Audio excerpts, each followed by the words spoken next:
I don't have to say elephant or hippopotamus to make that work, you see. I can tell a second. Tricky pick exit here at Daytona. Many a person has, in virtual reality and in real life, has on cold tyres understeered into that pit wall there. Estra back out then. So the new top order, Pipo Derani now by 6 seconds. And just about holding his own last time around to Sebastian Bourdais. The two Cadillacs back at 1 and 2.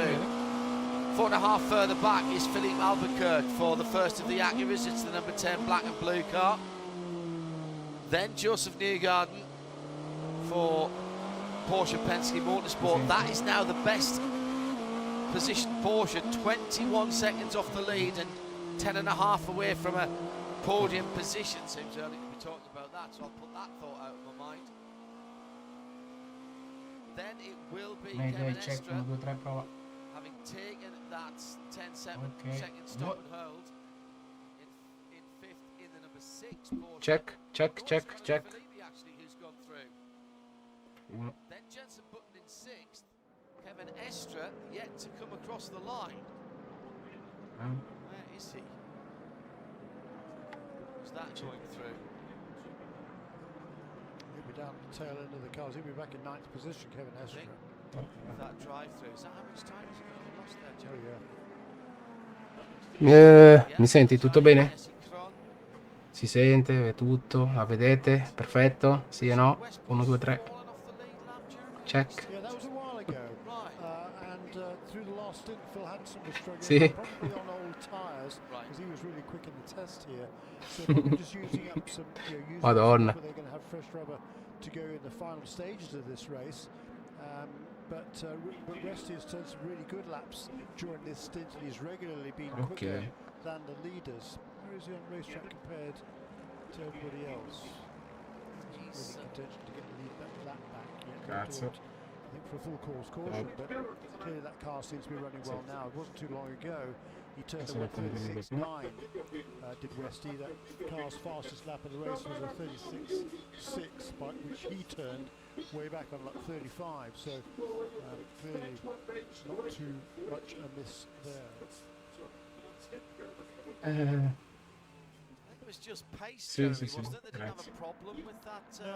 No. Well, I wondered because there was one stint that was a bit short, but I think judging, there was one stint that was fairly short.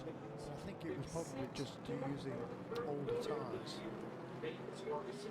Everybody has to do it at some stage. It's a question of when. What is it? 8 sets they had the double stint?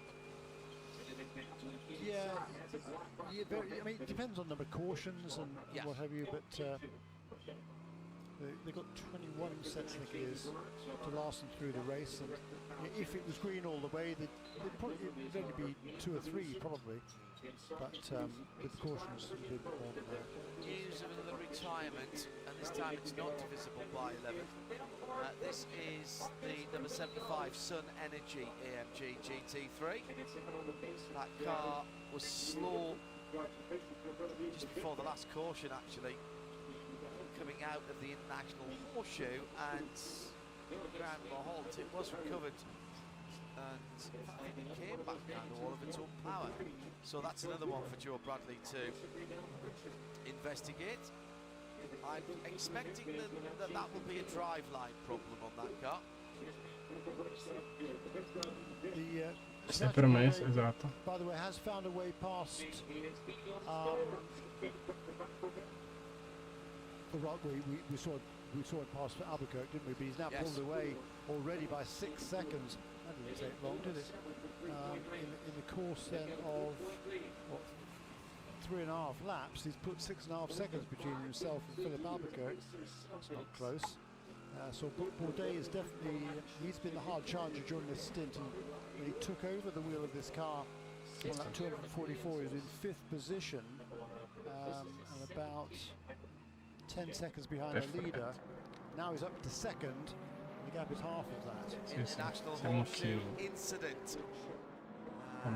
That is the number 10 car. Si è fermata la cura, porco due. He's out wide. wide over the exit curve. Aia, problemi.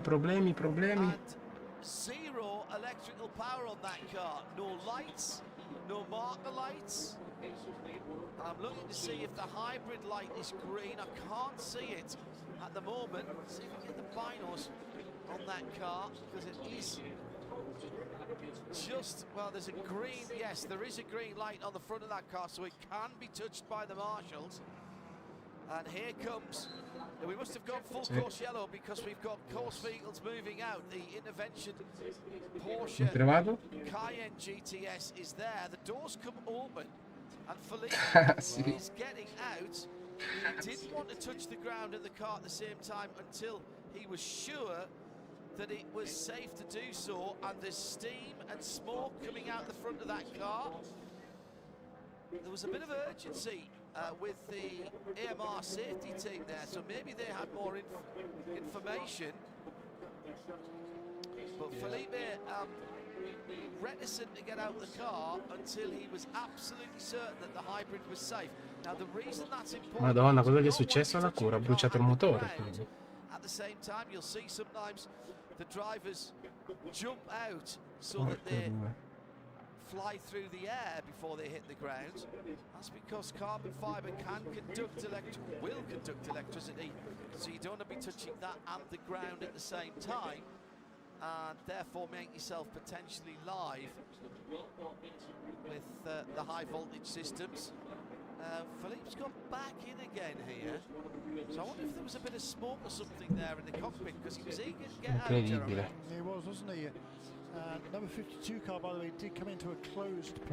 Problemi. He was running in second position in LMP2. It's still number 99 gone straight car out, leads. Jeremy. I'm not even sure if he stopped in his pit that's box. fine, then no problem. They lost a little bit of ground, but not too bad. I think he might actually been able to hang on to that second position, perhaps. Over ma proprio non posso fare un cazzo, Dio. Così. Non posso. Perché l'ho aperta sullo schermo. Sì. Joseph Newgarden, two Team USA scholarship winners, and that becomes now the battle for third place, of course, with the problem for number 10. I'd also battle for top Team USA scholarship driver. Indeed, so which are 12.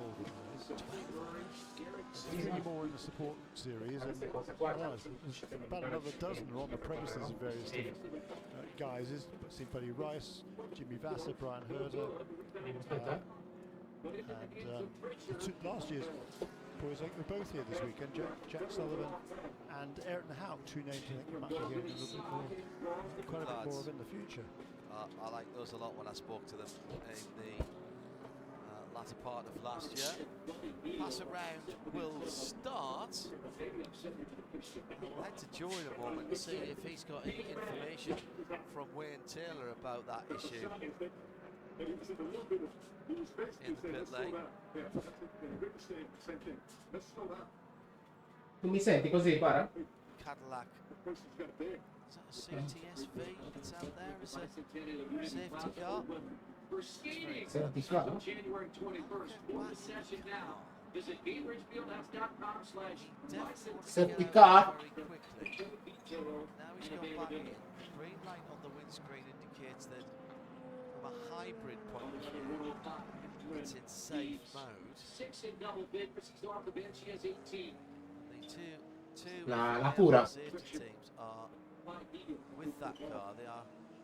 Bellissimo. I think he was just trying to get it out of gear. Vai a dormire? For being told. Sì, no, tranquillo.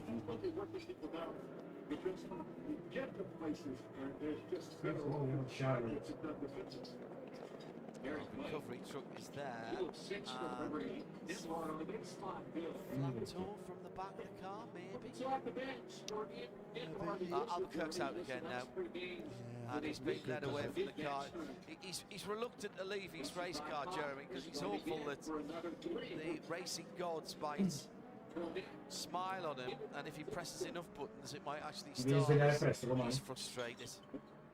You can see it in his body language, shrugging of the shoulders.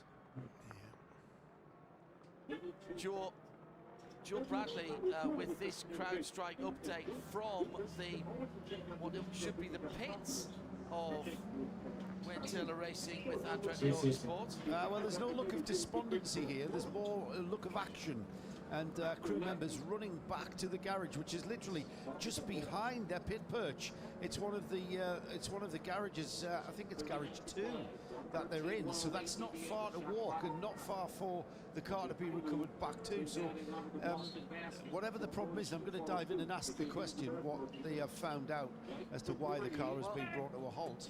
But they obviously feel, John, that it's not over yet. They're getting prepared to have a go at fixing it. Difficult at this distance and this light, Joe, but they are going to lift that car rather than flat tow it. And as I say, difficult with the light. Oh, there might be some damage to the right front of that car. The right edge of the splitter looks a little bit odd, and there may be something inside the nostrils, if you see what I mean, the air intakes at the front of that car. If that is, it could have punctured a radiator or something like that. But that is, as I say, I'm looking from a long way away with not a lot of light. And the timing of this full course caution, the overall race leader had just lapped the GTD class leader, which is Aaron Thielitz. That's not that big a deal at all.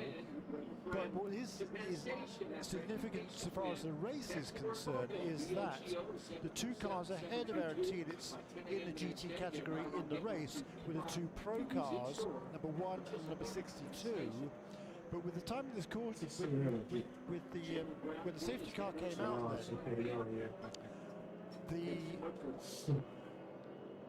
number 1 and number 62 have completed a lap more than the GTD. So now, with those cars that were between the safety car and the class leader, that being the number 1, they are able to go around the safety car and make up positions at the back of the pack.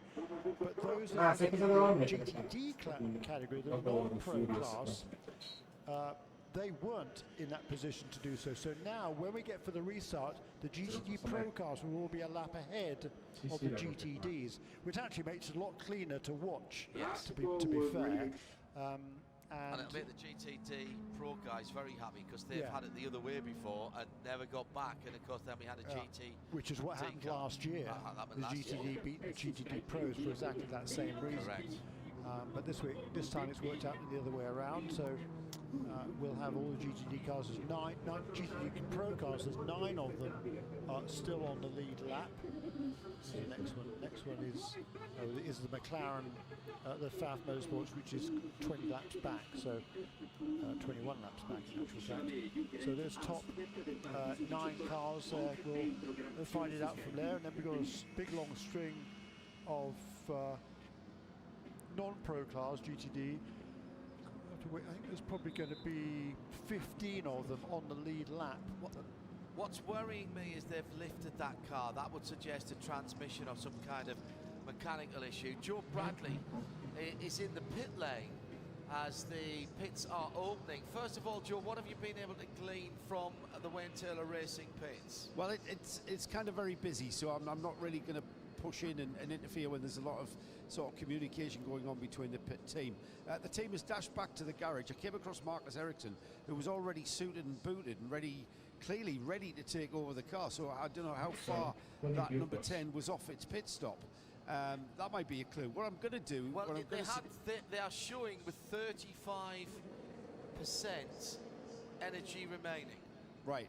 Well, I'm going to head across to the garage, and I may be able to deduce what sort of job it is that they're going to attempt by the range of tools that are now being brought out from the garage floor.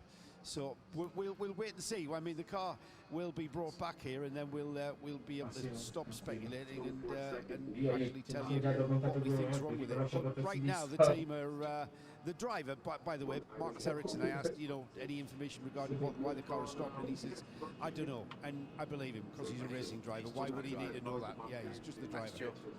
Good hunting. Of the GTP cars, as you might imagine, Richard Westbrook just off the lead lap stayed out, as did though Jesse Krohn. So that's not good news for Richard Westbrook because he won't get his lap back there, Jeremy. Yeah, I don't know where he was in relation to the number 24 car, because number 24 car was quite a long way down. He ordered in 7th position, so I have to wait to see. Wait till they come around, or as you can see it on the tracker. So I don't know is the answer to that one. Okay. It's a beautiful morning. See if I can answer that question. I have a screen for that somewhere. But, this part of the there You we can are. feel the transition is coming. So safety car has picked up. Who is the answer to that? 57's right in the front of the field. That's the Woodward car. So I think that this might, because they're all so close, it might have to be a final job. Let's see who comes in this time. The pits are open for the GT cars, and it is most of GT's doing a bit of sweeping as well as they go through. So staying out a number of the GT cars as they go through down into turn 1. We'll try and pick them off.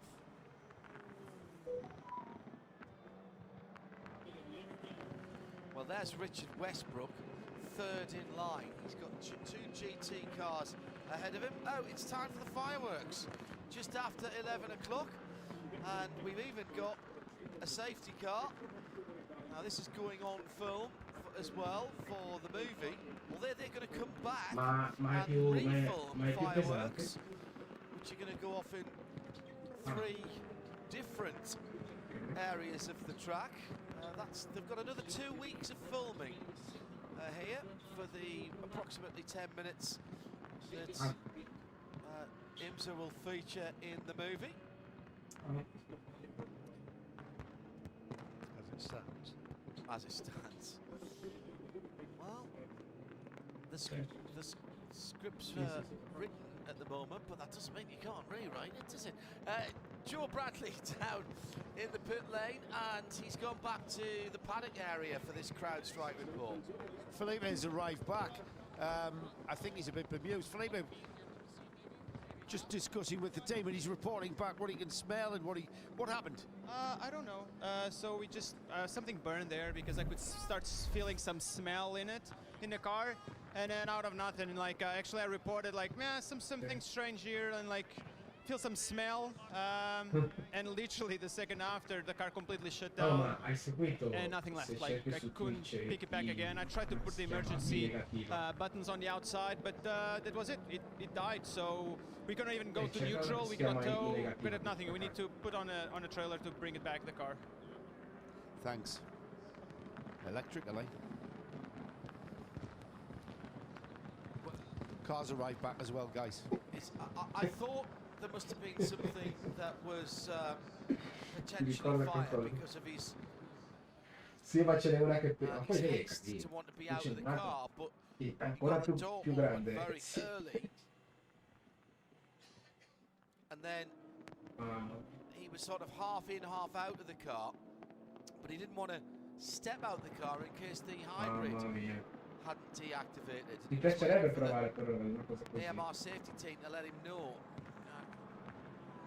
And they gave him Sa che sensazione. step out. Just after 10 o'clock. Let's give you a quick rundown. There's been a whole host of scusa, ma Wild Prime con i Pokémon? GT pit stops. So let's run through what's going on at the front of Perché the io vedo la field. tua live, vedo scritto Wild Prime sotto. At the, yeah, that's interesting. The head of the field, it's Jesse Krohn. Il nuovo Wild Prime. Yeah, because he did not stop during Oh the yes, that's sequence. right. Yeah, I said that. Yeah. Shea, Duh. yeah, the team told Shea earlier on in the race when Ma è figo Tech sto gioco Force, di they didn't Pokémon. stop, that they were splitting up the car, so they didn't want to trip over each other in the pit. Yeah, It yeah. sounded rather bizarre to me, but Ora maybe they're bisogna doing the same guardare. again now. Magari si devono provare. So They wouldn't be doing that in the later stages well, of the race, now I he's can tell coming you in the that. pits. Yeah, See, quite. Now, Strange. And we've had a Porsche as well. He was at the coming in. back in any case, so it doesn't really. So in this instance, it doesn't really make much difference. He's only going to lose one position by doing this, whereas before the cars had been running nose to tail pretty much. So that was curious, but maybe this one makes a bit more sense. Also coming in there when the pits were up for everybody, Nick Tandy. He was on the lead lap, so maybe just he's going to end up where he was basically. So again, just going a couple of laps longer, not coming in at the same time. 265 laps completed by the leader. Sixth car, that's made overall pit stops during the race. I think that's pit stop number 16 for them. 70. 70, is it? Okay, well, yeah, it was a penalty as well, wasn't it? That's right. Oh yes, good point. I'm just looking at how many times it's been down the pit lane. It's been down twice for penalties, Jeremy, for the powertrain issues. Yeah. However, ma l'applicazione di Twitch Came in consecutive laps, did it? Oh, yes, sulla televisione, quello ufficiale, se fa schifo confronta una che un'altra che c'è. no harm, no foul in terms of. C'è quella originale e quella ufficiale ti fa ogni volta che tu entri in un canale, se tu hai tanti follower, ogni volta che tu vuoi entri in un canale che poi esci ti manda sempre all'inizio, quindi devi ancora rincorrere tutti gli streamer, vai a cercare. Invece con quell'altra ti lascia sempre lì dove tu hai cliccato e ti fa ripartire da lì per andare in giù, no? Per vedere cosa c'è ancora. Questa qua invece tutte le volte devi ripartire sempre dall'inizio. Cioè, ma uno schifo assurdo. Let's go to Joe Bradley, who's been ferreting around for updates in this CrowdStrike pit lane report. What have you managed to, did you have to interview anybody under caution for this one, Joe? No, not at all. Just an observation, really. I've had my fair share of cars being returned to my garage on a flatbed, I can tell you. So they lifted it off, and as they were lowering it to the floor to then be wheeled in, before it even touched the floor, the Wayne Taylor Racing with Andretti engineer was in the cockpit, pulling out the data cards and then literally handing them straight to a Honda racing engineer, who, before the car had even hit before the tyres had touched the ground from the tow car, from the lift, the Honda racing engineer had them plugged into his laptop and downloading the data to see what the problem is. The car's in its garage now, and it's basically swamped. It looks like a swamp of bees around the honeycomb, is the only way I can describe it, but the main area of activity is with lo slide, devo mettere. No, se no posso mettere l'immagine. Anche l'immagine va bene. Allora, cattura schermo, cattura finale audio in uscita, cattura giù, cattura. Immagine, sì, trovato.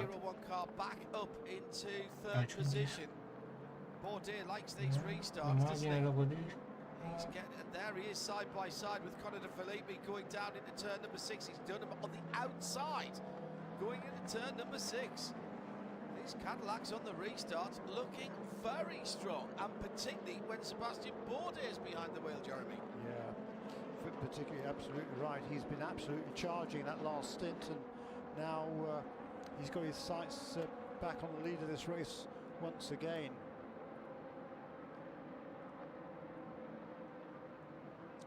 15.5 hours still remain. Lovely evening. Air temperature and track temperature sitting around 23 Celsius. It's pleasant, much warmer than we had at the Raw. Richard Westbrook is now back on the lead lap, number 85 car. However, we went back to green pretty quickly there, so he wasn't able to catch up to the back of the pack, so he's the better part of a lap down. Come cazzo faccio a eliminare? Not in danger of going a lap down, so he's back where he needs to be, that number 85 JDC Miller Motorsports team. Cazzo, non dimmi che non ce l'ho. Two cars just leapt into the lead. It's who driving that car? Yeah, Come possibile? it was PJ Hyatt who led at the restart. È il logo del team. Jumped him. and is now leading this race. In second position is George Immagine Bird, fosse presentazione di... Riley Motorsports entry, and then PJ Hyatt back to third place in Spike the Dragon, the Dove? air racing purple In fact, dragon. it is not Bourdais. Apparently, it's Renke van der Zande Oh, now, is it back? behind the Oh, wheel. really? Well, I've got two different screens showing two different things, I think actually. so. Bourdais only Yeah. got in. No, it's now switched back to Bourdais again. So, yeah. Bourdais only got in last stint. So.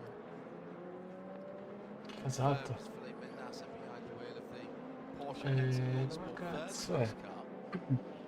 So awards. Come faccio a metterla? Come faccio ma adesso mi aprirà. Adesso fa vedere.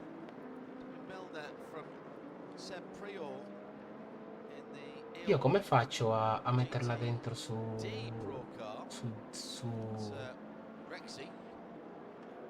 OBS, non mi ricordo più, si è spannato.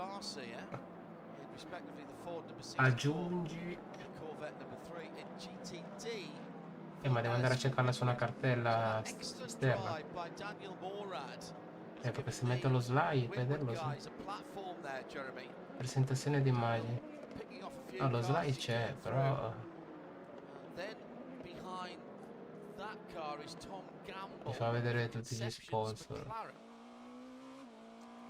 Inception really want to step up their results this year, doing the full season. They said there is no reason that they can't challenge for the championship. Spoke to them earlier in the week. Mick Grenier is in third place for the 32 Corthoff Preston Motorsport Mercedes. Incidente. In the infield, it's the high-class racing car. This is the MDK number 20. Also involved there, Iron Dames. So this is a turn 2. Porco che macello. And in the LMP2 car, the car's quite a few laps down, isn't it? So I'll have to find that for you. It's Dennis Anderson again. And the Dames have got going the 86, the 83 car. That's good news. Rahel Frey, the most experienced of the Iron Dames, former Audi Works driver, and one of the loveliest people you could meet. Always ready to talk and give you information. Meantime, at the front of the field, Tarani. Just about. From Van der Zande, Cadillacs 1-2. Then Porsche, number 7. Rennie Rast, number 25. That's the first of the BMWs. And they are all together. Rennie Van der Zande. Felipe, I think, at the moment, the 25 car, I think, isn't it? Yes, you're right, it is actually. That's just Per me adesso c'è la safety car. Sorry, that's I should. Che cazzo è successo? Fai vedere? Mamma mia, due. Sicuro la Ferrari lo prende in pieno. È arrivato lungo, che cazzo ha fatto, porca troia. Madonna, che bordello. I think that was perhaps another Lamborghini might have tapped Rahel and tapped her into spin. She's done well not to hit the wall there. So that was people checking up after Anderson had dropped his right rear Michelin off the side of the circuit, coming out of turn 1 into the kink of turn 2. La bandiera gialla. No. You're just joining us. Maybe coming back in or put the kids to bed or whatever. Just on 20 minutes past 10 o'clock. Back in Europe, by the way, 3 o'clock in the morning. Wow.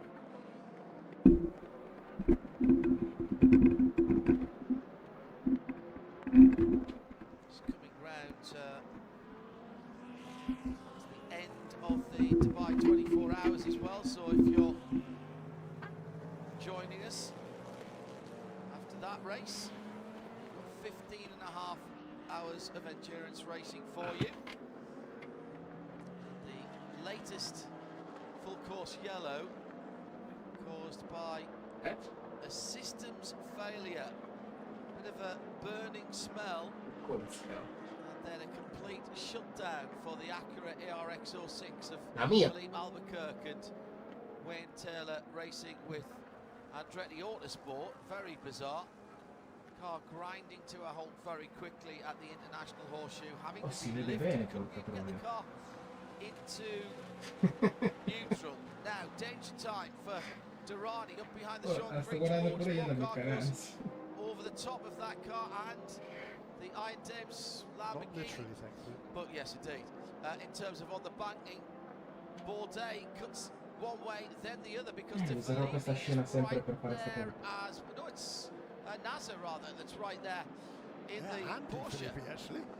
Filippi's No, not sul that telefono far non la può behind. vedere, è Four tipo for the che non c'è lead. l'applicazione Going into dell'IMSA the sulla first corner. televisione, non la supporta. And Durrani picks his line, Invece sticks sul to it. telefono sì, però la televisione è Android. No, thank you very much, says Pipo Non Durrani. capisco But the top three cars non come lo by fanno less than apposta. 0.2 of a second Fa as they prendere cross il the picco line. così. 31, 01 and Non lo 7. so. And Conde Filippi also within a second.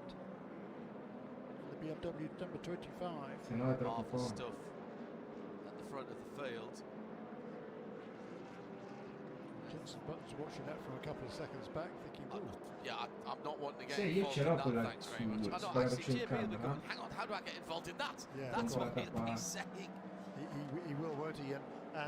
But he's got his mirrors full of the È tipo una two pennina. more No. Porsches with Neil Jarni and then Nick Che Tandy sarebbe tipo un hot on his tail. Sì, sarebbe tipo un decoder.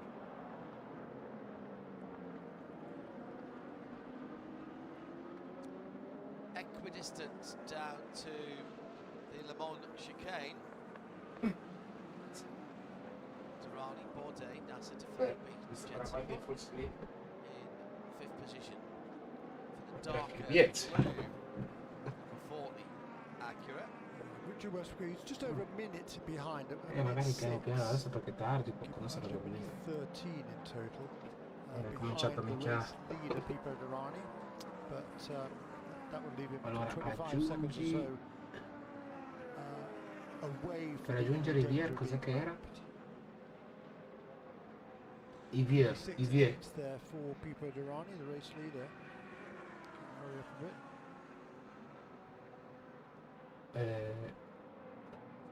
Sì, ma devo capire. LMP2, Pato Allward. Ma non è un browser, no? In the United Autosport number 2, the remaining United Autosport il- car, quello che si può 22, vedere having been quando- retired. Just Nel to browser lo devo establish cercare? they did, repair it, put new bodywork on it, but the car just wasn't running, and they decided then to pull it out. Ah, Thanks yeah, very much to content. Murph, I haven't seen for a little while, for the delivery. Just things to keep us going through the night. 107.9 FM around the circuit, around the world on RS2, part of the Radio Show Limited network of audio and visual channels.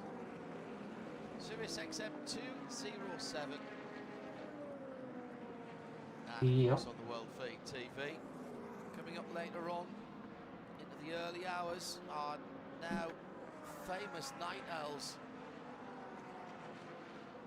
And as in recent years, it'll be Johnny Palmer and Bruce Jones from Studio 2 of the Global Broadcast Centre, powered by Sacred Coffee. Tight at the front, top four by just on a second and a half. Well, Ward's pulled out 2.7 seconds in LMP2 over Josh Byrne, and then there's another 6 seconds or so back to third place. GTD Pro top two, 2.5 between them. Yeah, GTD in the top That's tight. 5 are covered by less than 2 seconds. Manca firma telecronaca in Number 96 italiano. car. No. He's a youngster managed by Commentatore. Buddy Rice, who did some Lamborghini Ci Super sono un Trofeo sacco di racing cose. last season. This is his debut start in the IMSA WeatherTech Sports Car Championship.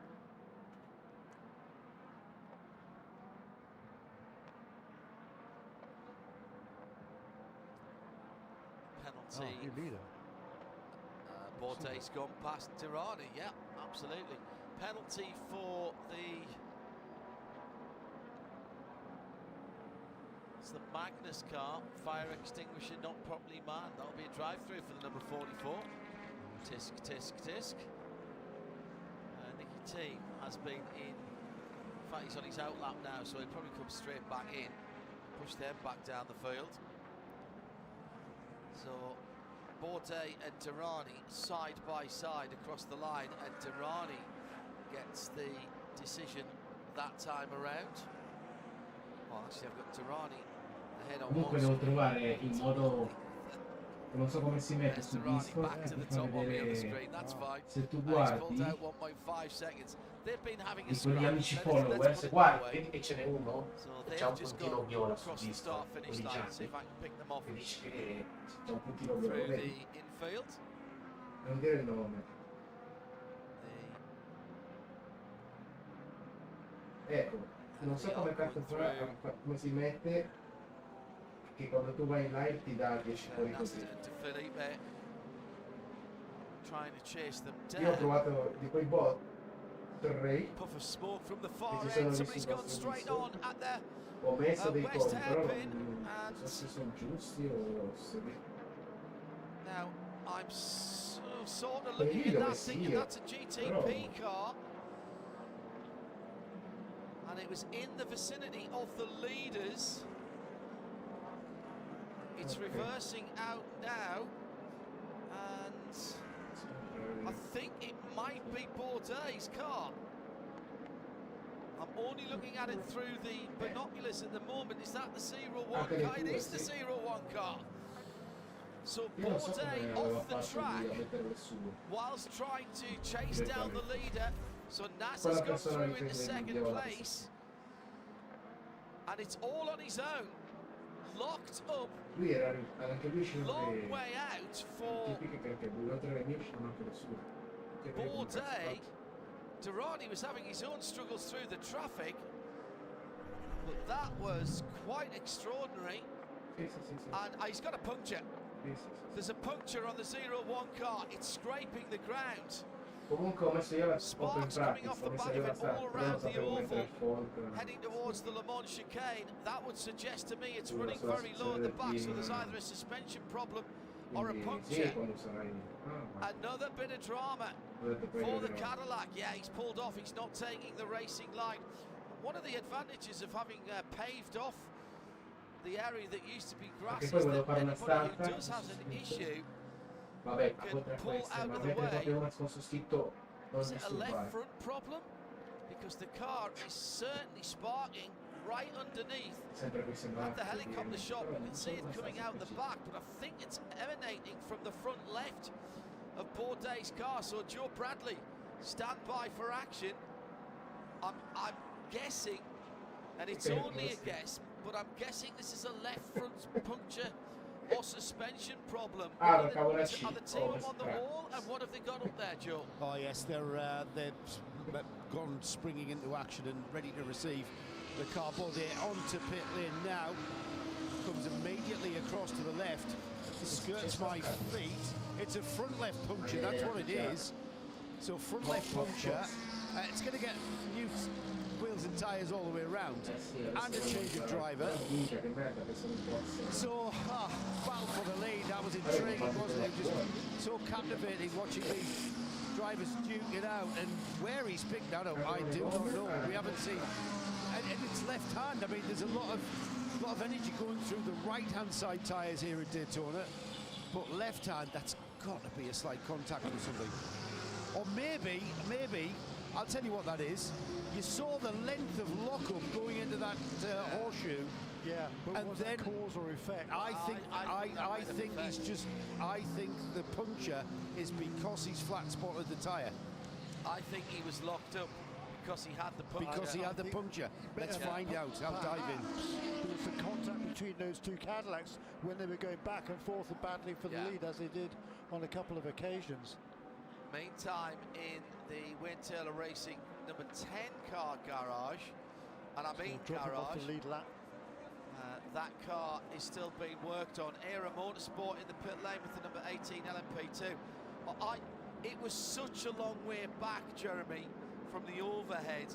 I'm pretty certain that Sebastian Bourdais had that puncture early. Joe Bradley's down there. He'll try and have a word with Bourdais, with Sebastian. The sidewall on the tyre was ripped. Let's see if we can find out what's happened. Sebastian Bourdais is with Joe Bradley for a crowd strike report. Seb, was it the tyre deflating that caused that off? Yeah, the GT that was in front of me coming off of 3 swerved to the right, and there was a pile of debris right there. I don't know what it was. There was, I think, a mirror and something else. And initially I thought it was just a piece of debris under the car, and no, it sliced the tire right away. The tire went down, and I was lucky not to hit the tires because I didn't think it was going to stop it. Not sure, you've lost a massive amount of time. You've got to be straight back in it. Yeah, I mean, yeah, if I had hit the tires, it would have been really bad. But obviously now we're probably a lap down, but it could have been a lot worse. Okay, so we were all wrong. Except, no, we were all right in a way, weren't we? Because the off down there was caused by the puncture. It's just the cause for the puncture was running over that debris beforehand. So yeah, great work there by Joe Bradley. Thank you very much, and hats off to Sebastian Bourdais for answering those questions, because he wouldn't have been a happy Frenchman. No. He's a man from Le Mans originally, isn't he? Saint-Claude, yeah. St. Petersburg now. Wife Claire and the family, they've been there for many years. 190. Cazzo, ti mancano 2 per i 200. So Pipo Derani leads then, 277 laps complete. 277 laps, not bad, is it? By 7.5 seconds it was last time over Felipe Nasser, so he hasn't got the other Cadillac to worry about anymore. Little exchange between those two was our 22nd and 23rd lead changes. Io vorrei comprarmi Alexa overall in GTP, per vedere come funziona per changes in the collegarla. other classes as Come well. fanno a collegarla con le In bici third qua, position now sveglia le is Conde cazzo. Filippi. He's about 3 Tutti seconds ahead of questi Jensen scatti Button, di Alexa. who's maintaining a similar gap and actually pulled away a little bit over the last few laps from Nick Tandy in the best of the Porsche. Sì, That's Alexa, kind of 6 mettimi la in musica o... the 5th position. Behind him is Neil Jarney in the Proton Porsche, car number 5. Oh, sorry, excuse me. Felipe Nasr is in second place, excuse me. So Felipe Nasr in second place in number 7 Porsche. Luci... quindi sono luci separate. Pato Award leads the class in car number 2 for United Autosports, but not by very much. Josh Burden, who's a very talented young man in that driving the Riley car number 74, had a lot of success last season with Gar Robinson. And he's just a couple of 3 seconds back, and then Nick Boole, who's back at the wheel of the number 52 car. Nick, who qualified the into Europol by PR1 Matheson Motorsports car number 52, that yellow and orange car, in second position, just a 1/10 of a second behind Ben Keating in qualifying last weekend.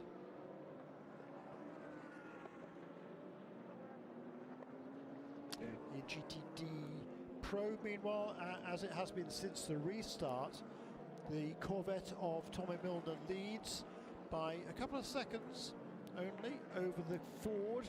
So it's Chevrolet and Ford first and second. The second Chevrolet, Antonio Garcia in third position. And the Lamborghini of Andrea Caldarelli, number 19 car. That car's a couple of penalties due to refueling infractions or too fast refuels.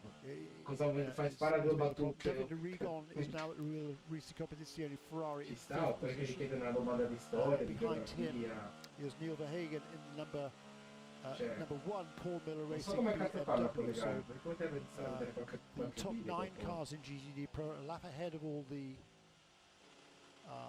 GTD cars, which is currently led by Phil Ellis in car number 57. Again, since the restart, that Winward car has been Spero che il at the disco front si of the senta, pack zio. in GTD. Yeah, hard work done by Spero che il disco si senta. Daniel Morad, picking his way through with some very stout Ah, non si drivers sente out there. live? VP in After a race. brilliant drive yesterday as well. Oh in the yeah, GT4 race. just incredible. And Jeremy Shaw there with the VP Ah, Racing praticamente... in race Quando io ti ho updates. detto Through the non dire il middle, nome number perché pensavo four che car, c'era. Jensen Aspetta. Button threads the eye of the needle. He has to. He's being chased by Mi sembra che te Nick lo... Tandy, a couple of Brits boh, going ce l'hai at it già. there and splitting the two Perché lo si GTD aggiorna? cars. There was a little, Ah. a tiny hesitation Devo accettare? from the Oh cazzo, adesso mi va tutto di là allora. Acura, but only a tiny one. Mi va And then tutto, he aspetta, fammi thought, vedere. "Nah, they've seen me." Tanto dobbiamo fare la prova dell'8. Could have got very messy In very effetti mi andrà quickly. tutto di là. In effetti. Vediamo però se lo lascia vedere. Tandy, Sì, lo lascia sterling vedere. work for him as well. 16 seconds off the lead, just 3/10 away from JB. Oh, and the McLaren Madonna. slides out, the Inception McLaren slides out through turn number 1 and right rear clips Jensen Button, that put him offline. Sono in 7, His tyres, he's Tandy down the inside of the International Horseshoe. They touch again. Sì, perché deve aggiornare la sala. Line to the left-handed king, but Tandy's made it through. Welcome to Daytona, Jensen. Vabbè, l'importante è che va. Perfetto. Interesting that they only put Ora. JB in the car once it got dark.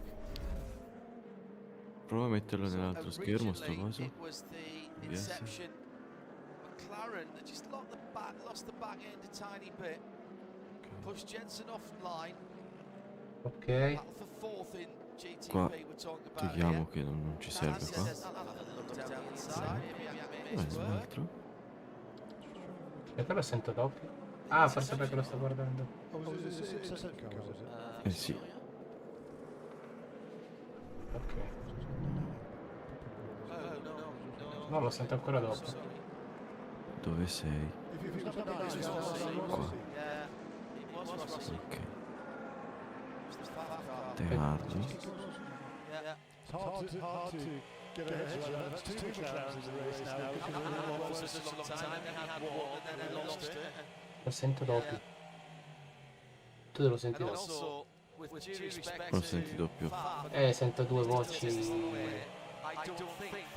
Non è che c'è altro. È vero?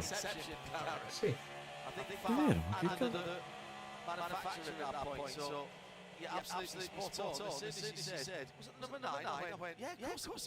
Ma lì è mutato, devo... No. Cos'è? No, lo sento doppio. Non è per, magari per Amigas? Consettimi l'audio? Che non posso io? Così? Lo senti doppio?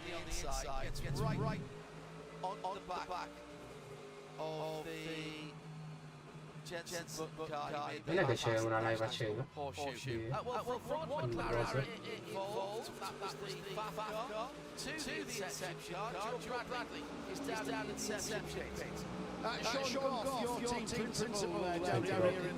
Toglimi l'audio solo. Quale audio? Toglimi l'audio solo.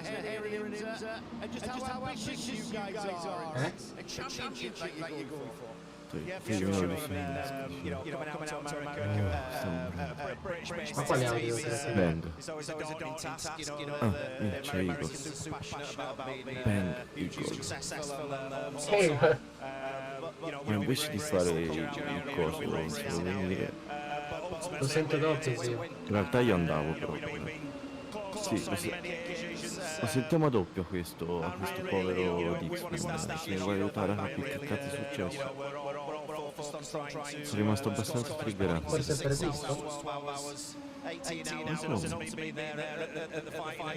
Come faccio così? Questo al massimo, fa vedere. No. Prova a vedere il browser di Chrome.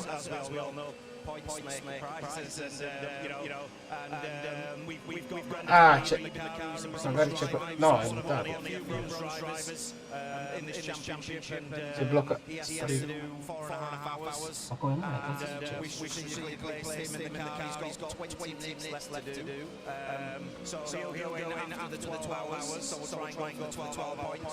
Non ho visto nessuno.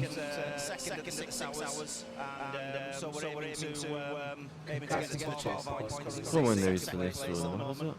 Cosa stai dicendo?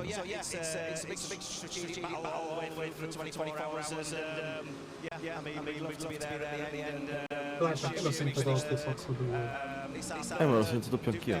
Si è proprio in live, quindi non capisco. Cosa? Fantastico. Mi vado su quello lì. Mi è passato più. Su cosa? Su Public Journal. Vediamo se è proprio quello. Su Public? No. No. Che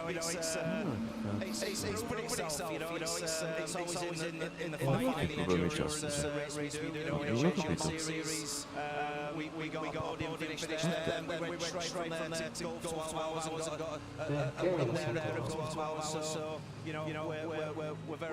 È come se ci sono due live accese. Capito? Dei browser cosa abbiamo? Solo Chrome. Ecco, adesso lo sento normale. Adesso lo sento normale. Sento una, adesso sento giusto. Ma io vedo bloccato. Però è bloccato. Adesso vedo bloccato. Cosa è successo?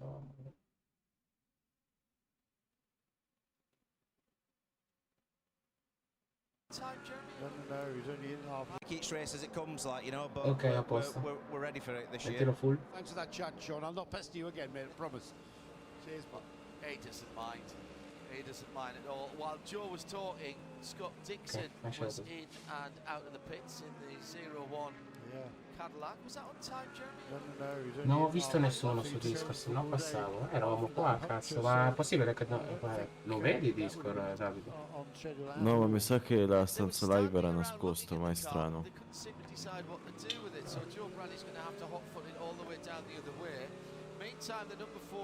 C'è ancora da fare per me su queste cose. No, non so perché. Pit stop, cleaning out all of the air intakes, both at the front on the side. They put a new set of Michelin's. Qualcuno mi sa che l'ha messa di no, che non posso visualizzare. Cosa non puoi visualizzare? Io ho solo rinominato la stanza. Non la puoi vedere, scusa. Ma ora la puoi visualizzare, Davide. È colpa di chi ha fatto il Discord prima di me. Che non ha messo che la potevano visualizzare, probabilmente apposta. Ma adesso lui la vede, ma lui adesso la vede? Ora lui se viene. Grande Davide. Adesso la vede. È una spesa, però almeno c'è sempre gente, corri con qualcuno. Me l'ha detto Paradox oggi. Gente, ti fai legare quando cazzo vuoi, cegare ogni secondo. Ormai parti il rookie, ma poi quando sali che cominci a fare le categorie. Naturalmente ti consiglio, se devi prendere cose, di prendere al minimo 3, perché almeno hai anche lo sconto, perché se prendi una sola rimani fregato perché alla fine paghi di più. Se ne prendi 3 hai lo sconto. Quindi io ti consiglio di avere più piste, 2, per dire, se fai un acquisto e fai 2 piste e una macchina. Per quanto riguarda le GT o le Hypercard, oppure che ne so io, le TCR, il rally, dipende cosa vuoi fare tu, cosa ti piace, ti puoi svagare finché ha un costo di racing, però tutto quello che tu compri ti rimane sempre nel tuo account. Tu devi solo rinnovare e dopo ti aiuto io se hai bisogno, una volta che diventi un pochettino, ti aiuto io a configurare le cose, ti faccio scaricare il Race Labs, che almeno quello gratis, così hai più informazioni, se stai guadagnando patente, se stai perdendo ai patente, se stai perdendo ai rating, se stai guadagnando ai rating. Poi ti scarico anche il coso che ti dice anche della benzina. Ah sì, che non devi neanche più fare i calcoli. Io che sono un asino in matematica ho messo quello, quindi io entro ai box e basta, mi lascia con un litro a fine gara, quindi devo solo andare ai box, mi cappano tutti i meccanici.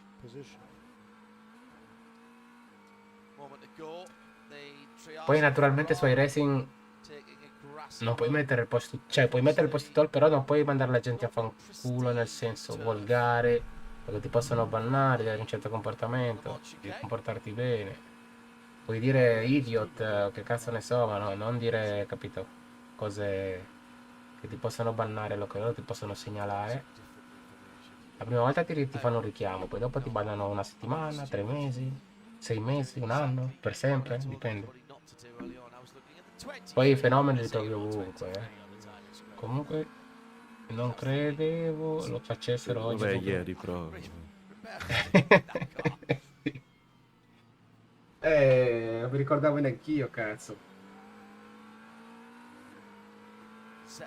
Ma sono successe un po' di magagne. Sono successe un po' di magagne. Un po' di incidenti, sì. Sì.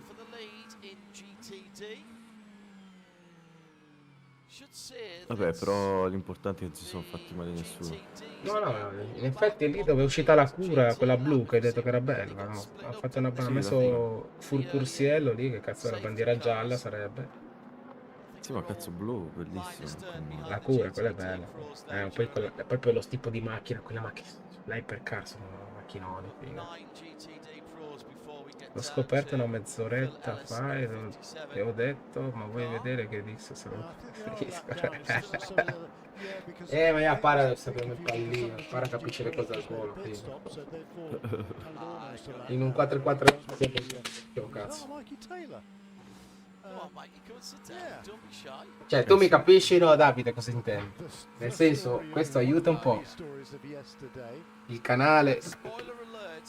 Quindi, tu che fai streaming, Parado che fai streaming, quando è che dovete far vedere anche una gara di drift, visto che tu sei malato del drift, Parado sei malato, che ne so io, di altre cose, anime, può mettere, guardarsi i cartoni animati, le puntate di Dragon. Cazzo, io mi metterei a guardare le puntate di Dragon. Metti lì a guardare, intanto fai la live, intanto sai. E mi metto l'emoticon dell'occhio. Occhio. Davi, dobbiamo fare una cosa, dobbiamo commentare proprio Dragon Ball originale, no, non la parodia, proprio quello originale. Cazzo Davide, se c'era commentavamo le 24 ore. Noi tre. Oh, ma sai che... possiamo fare tutto.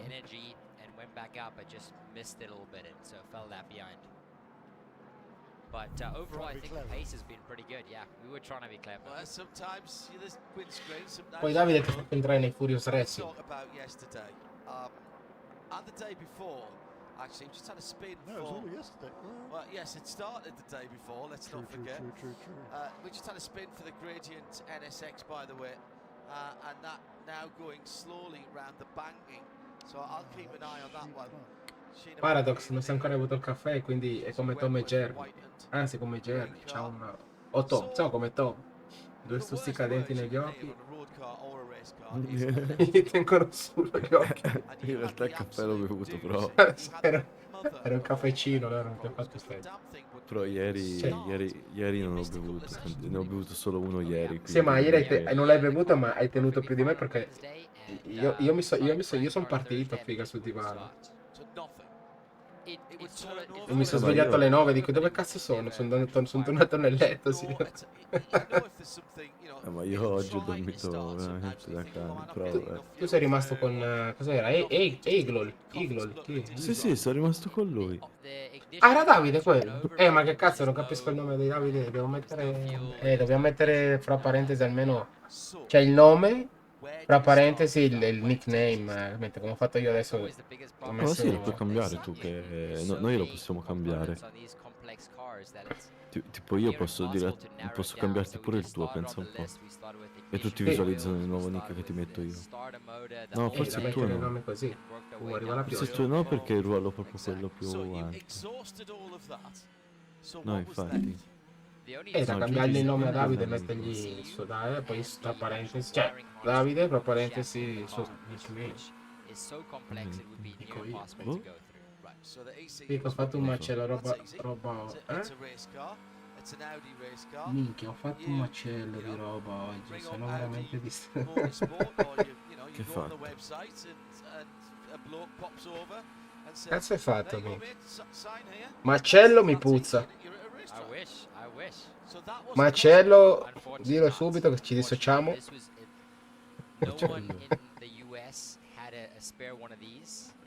Un macello. Un macello. Hai fatto un baccello di roba, cioè? No, ora è un po'... È un catalessi Ha fatto ancora. una festa a casa, sicuro, con girls. No, lui vuole essere libero, come un'aquila. Ecco perché Igor. Ha fatto cosette. Bene. Saranno 2 o 3 anni che io dico. Oh, comunque auguri, mi è arrivata la voce che hai preso la patente, cazzo.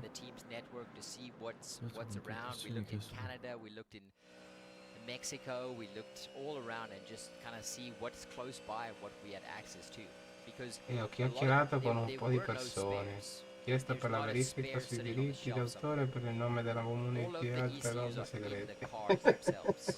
So we had to find someone that had a car we could borrow, or another solution. And you found another solution. Quel secret, è quel secret lì che è un po',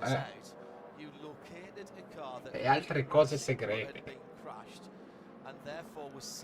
Aia, quello va dietro il paddock. Cazzo gli è successo alla Corvette? Cazzo, se bella la Corvette, porco. Cadillac. La 31, questa è la prima,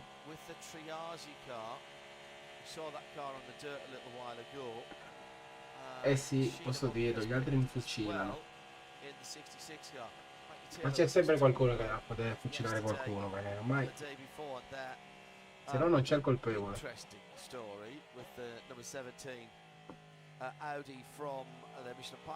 In teoria dovrebbero esserci anche delle tipe che corrono qua. Non so se anche qua nell'IMSA oppure solo nel WEC. You find this car and you decide at least to let the TCR ECU out that car fulfill its Audi destiny and go racing. But then you've got to get it from Mexico. That's the next part of the story that I find incredible. Okay. Tell us what happened. That was just crazy, and that's just testament to kind of the paddock working together. Our friends from Gao Racing, a new IMSA competitor, cazzo, ma quanto è bello il Corvette. They had some people in non vedo l'ora che lo mettano su iRacing come GT3. Cioè, c'è su iRacing, però quello GTE è bellissimo. Ma le GT3 e le GTE le tirano, ci sono ancora, ma in teoria da quest'anno non ci sono più, diventano tutte GT3. Va bene, allora. Vai. Io ti lascio, sì, vado, ti lascio in lurk. Vai dal recaio? Dal recaio. Vado nel mondo dei sogni, sì. Ma mangiati un fagiolo di balzare. Almeno c'è lui. Un fagiolo, magari esistessero, porco due. Magari. Poi tu sei sfinito, dici. Minchia. Sono sfinito, mangiamo un fagiolo di bazar. Bam. Pappata. Io lo mangerei più al mattino quando vado a lavorare. Che anche. A me servirebbe quando mi alzo. Sì, quando ti alzi che sembri uno zombie. Ah, fagiolo di bazar. Un sacchettino. Mangio io una minchia. Guarda, non stacco manco Discord. Mi muto e basta. Metto in... dove cazzo è? SNTFK, vai. Domani a mezzogiorno finisce la gara. No, dovrebbe finire. Quante ore mancano? 14 ore. 14 e 49. We're only about halfway through the story. Come domani a mezzogiorno? Cosa stai dicendo? Mancano. Che ora è? Quante ore? No, Sono quasi le 5, 5 più 14 fa 19. 19 Più 49 minuti, sì, praticamente quasi alle 20. Backpedal just a little bit, John. Quasi alle 8 di stasera. Yeah, so la Madonna. we arrive at the airport. I decided I really wanted to take charge. Chissà se il VOD rimane salvato. So we got to the airport. Dici early, perché è we were troppo sitting lungo? waiting. Ah, non lo so, But, non I so know come myself, funziona. and you probably Boh, know. visto No, no, maratone. dovrebbe rimanere Sometimes customs salvato. can take No, Hai sentito cosa ha detto YouTube... I've waited before. So Hai sentito we cosa ha didn't detto have that. quell'altro His di... flight only landed at 11 che stavamo guardando prima? and the pre-grid non mi started ricordo here cosa ha detto at tutto, cosa ha detto? 12:45 Che and landed gli erano... an hour plus away. una volta non gliel'ha salvato, non so che So cazzo. he landed Ha at rotto il 11. coglione. Boh, ma forse perché è stato segnalato. And Lo we capire. were just waiting, and he said he was Magari un texting moderatore back di and forth with Twitch us, telling us that the non line era for fatto bene customs is con una quite cosa long. free, So perché questa è una cosa we're just waiting. Oh, He c'è was Davide. texting another guy C'è in Davide. Spanish, yeah. Oh, So Buongiorno. just waiting, Buongiorno, waiting, come waiting stai? until he could get out eventually. da And quanto tempo? only made it out at about 45 past. Lo so, past no, 11. ok, anch'io. Infatti io vado, mi dispiace, vi salotto. Dix, c'hai Grande. To compagnia. experience the Daytona. Ah sì, ma anche Davide No, collassa no, l'avevo adesso. detto, cazzo. L'avevo So detto. he had a good time, and he got to L'avevo detto, io me ne witness- vado, però c'è Dix. Ma madonna. Mentre stavi scrivendo, We ho were preso late to un mese di pre-grid, prova, bla actually, bla bla. so zero, no Poi dopo time. hai scritto But Ah, un mese su iRacing? robe, we connected, fino a it minchia ho fired, fatto una... which was great. Sì, Exactly. fino a So it was prima a del win in messaggio di itself, Stream Elements. but it wouldn't shift. Ok, The perché quando la gearbox macchinetta era wasn't accesa non working. sentivo un cazzo. So we had to Ti danno... poi ti danno già un contenuto base. eventually allora, worked it through and si può fare, pulled it ciao. onto the pre-grid. Ma che, And you're exhausted by this. I was Thank- I was tired before the race even started. che senso? Che Thankfully, cazzo? Chris Miller's there to do the opening. Thank goodness. Thank goodness. Minchia, le P2 sono troppo belle anche, cazzo.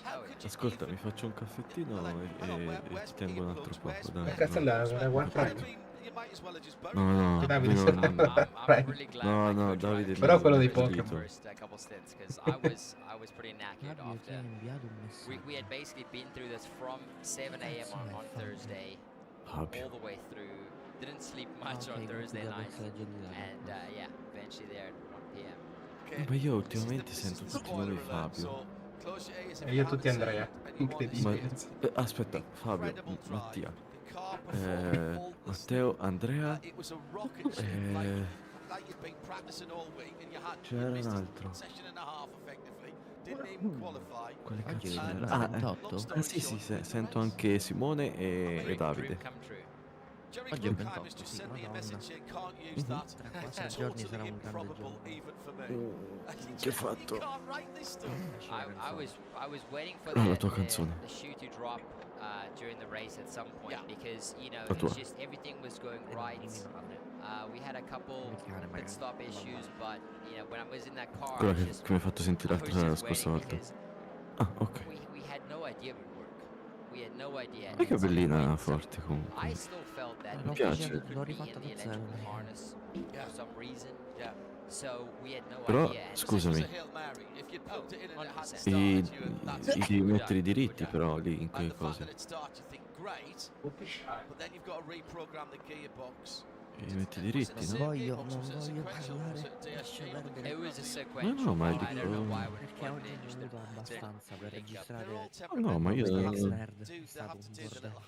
Yeah, street car, race car. Ma si paga qualcosa? Yeah.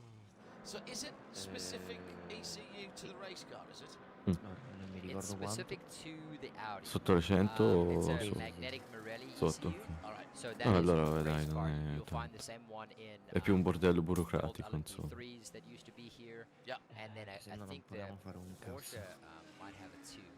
The Ok, capito. Non Roberto got to see ti his dilungare ECU con cose che non puoi win dire. at Daytona. He No, did. la So cosa it è did fulfill Mm. its se tu hai un Racing team ECU destiny. He Mhm. did. che And we're gioca gonna i use it. tornei di Apex You're gonna a keep hold livelli of it? alti, We're gonna use it for quel the rest of the nome season, hopefully. è un marchio. Stay with us, mate. We'll finish off the story in a second. Deve essere un marchio, quindi deve essere registrato. Fanatic, Pit reporters, Fanatic è we're un in with marchio. the marchio, sì. GTPs.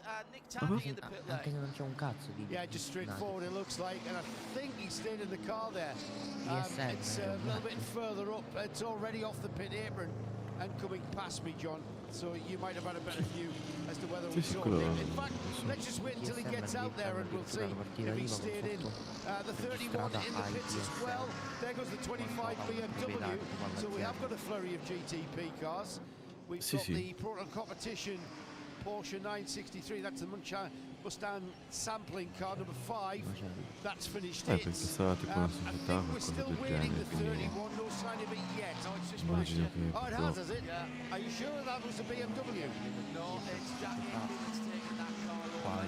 He got out ahead of Tandy, and Tandy stayed in the car. No, allora, Conor Philippe's no, coming aspetta, in the per essere un'azienda 25. bisogna avere una Neil partita IVA. Janney's coming in the Mustang sampling car. It's Nick Yellerly. Ok, la partita He's IVA taking over di the qualcuno. 25 BMW. Sì e no.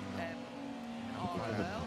I tell you what, I did notice Guarda, no, though, with stiamo the facendo lights tutta la that are registrazione. coming head on towards Ok, me. quando avete Those registrato 963s, a- they've got the anche look of la a roba. 962 in La this carta light. non siamo, It's sulla incredible. partita siamo. Squint a bit. No Allora, doubt. Don't have to squint. se mi dici che è un marchio perché avete registrato eccetera, sì, è diventato un marchio. Però ora, appena aprite anche uno dei zocchi, la partita IVA, diventa un'azienda con un marchio. Un'azienda con un marchio, che sono due cose... Capito, sulla carta no, sulla pratica sì, però ci comportiamo come tale. Sì, va bene, ma quello cioè, è normale. Poi ti dico giuridicamente parlando, no? Perché sai com'è la burocrazia qua, nel mondo intero, soprattutto in Italia. Viva l'Italia. Almeno siamo abbastanza liberi in Italia. Come? Come su cosa? Prova a vedere altri posti quanto sei libero. Soprattutto da ragazzo. Oh, for sure. Oh, for sure.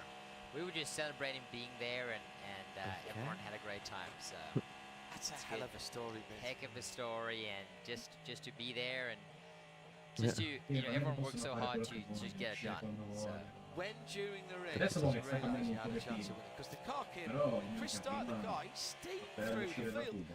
He passed 10 Allora, cars su in libertà dove ci a few serve, laps. quella Aaron, che ci who's serve our non ce la dà. producer, who produces the pictures for us in the world feed, he's up in No, è la verità. and he was saying the Allora, noi biggest abbiamo mover libertà is the dove, non 7-8 ci, dove ci car, serve just di had a meno, bit sai of perché? I think they're by time. Mamma mia, Dix, potresti fare la telecronaca, cazzo, invece spettatori. He's back up to speed. E infatti, Very cazzo, quickly. fai Sorry, la Una sala cinema. 5 car.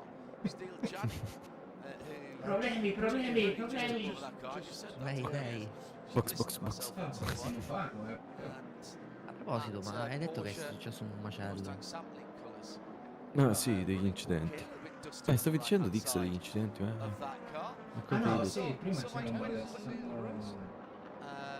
picchiato, l'altro una macchina, cioè una GT3, non so che cazzo andata addosso a una T2, tipo questa del Yeah, Mercedes, because I mean, there was a Madonna. big vicino ai gap. It was box, 15 però seconds non è between uscita la the pair of them safety car. before that round of pit stops. Come no? No, non è uscita, hanno messo bandiera gialla di quel settore, quindi andavano tutti, rallentavano quando arrivavano. Ma perché lì arrivi dalla parabolica, They minchia, came out the 100 pits at the same all'ora. time, so something là non must ti have fermi. Ecco, io avevo la gara in questi giorni sui racing, praticamente mi sono distratto perché mi avevano scritto in chat e nel live, halfway through the last e lap. al posto di fare la curva appunto che va tipo adesso dove è questa qua, And we were running out of fuel. ho tirato di dritto, no? Ho continuato tipo sulla parabolica perché mi sono confuso. E ti ha fatto tutta la parabolica sull'erba praticamente. No, no, ho tirato perché mi sono distratto, ho guardato in su sullo schermo sopra, sul simulatore, e mi sono dimenticato, non ho fatto caso che stava arrivando la curva. Ho tirato di dito, ho continuato sulla parabolica e mi ha dato il primo giro non me l'ha contato, cioè nel senso non mi ha dato bandiera.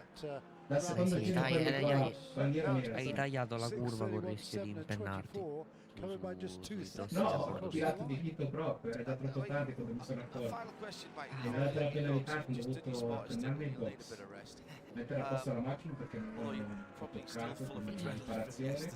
Ho perso patente, ho perso i reti, era una merda stata. Ma i danni là come funzionano? Li senti in guida? Ma certo, devi fare attenzione perché le macchine si spaccano. Cioè, se tu sei uno che corre correttamente, fai bene, purtroppo troverai sempre gli animali. Poi adesso all'inizio che sei rookie, che trovi tanti quelli che iniziano, non sanno correre. L'unica cosa che devi fare è cercare di non ritirarti mai, anche se la gara ti va di merda, che rompi la piuttosto aspetti che finisce la gara, ti fermi il pezzo, perché sennò ti penalizza, perché adesso penalizza tanto se ti tira via 100 punti, minchia. Vabbè che all'inizio sei rookie e quindi non hai la patente, hai la patente rookie. Quindi oltre il rookie non puoi andare sotto.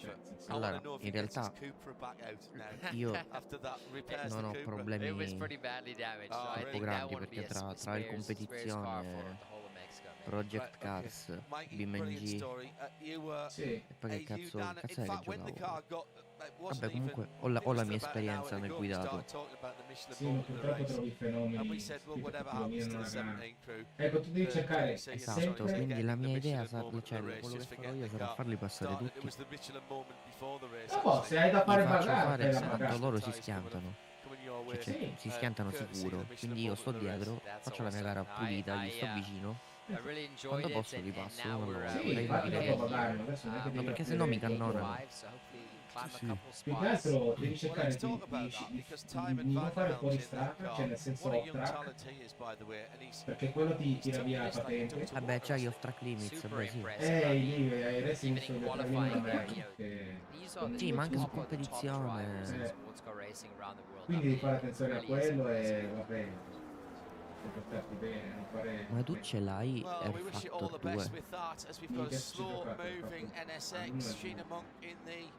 Ai tempi quando giocavamo con Quanto costa adesso? Aspetta. Ma su Air Factor mi ricordo quando erano uscite le pozzanghere. Con la pioggia. Allora, Air Factor 2 su Steam sta a 25 euro, inculati. Minchia, ancora 25? No.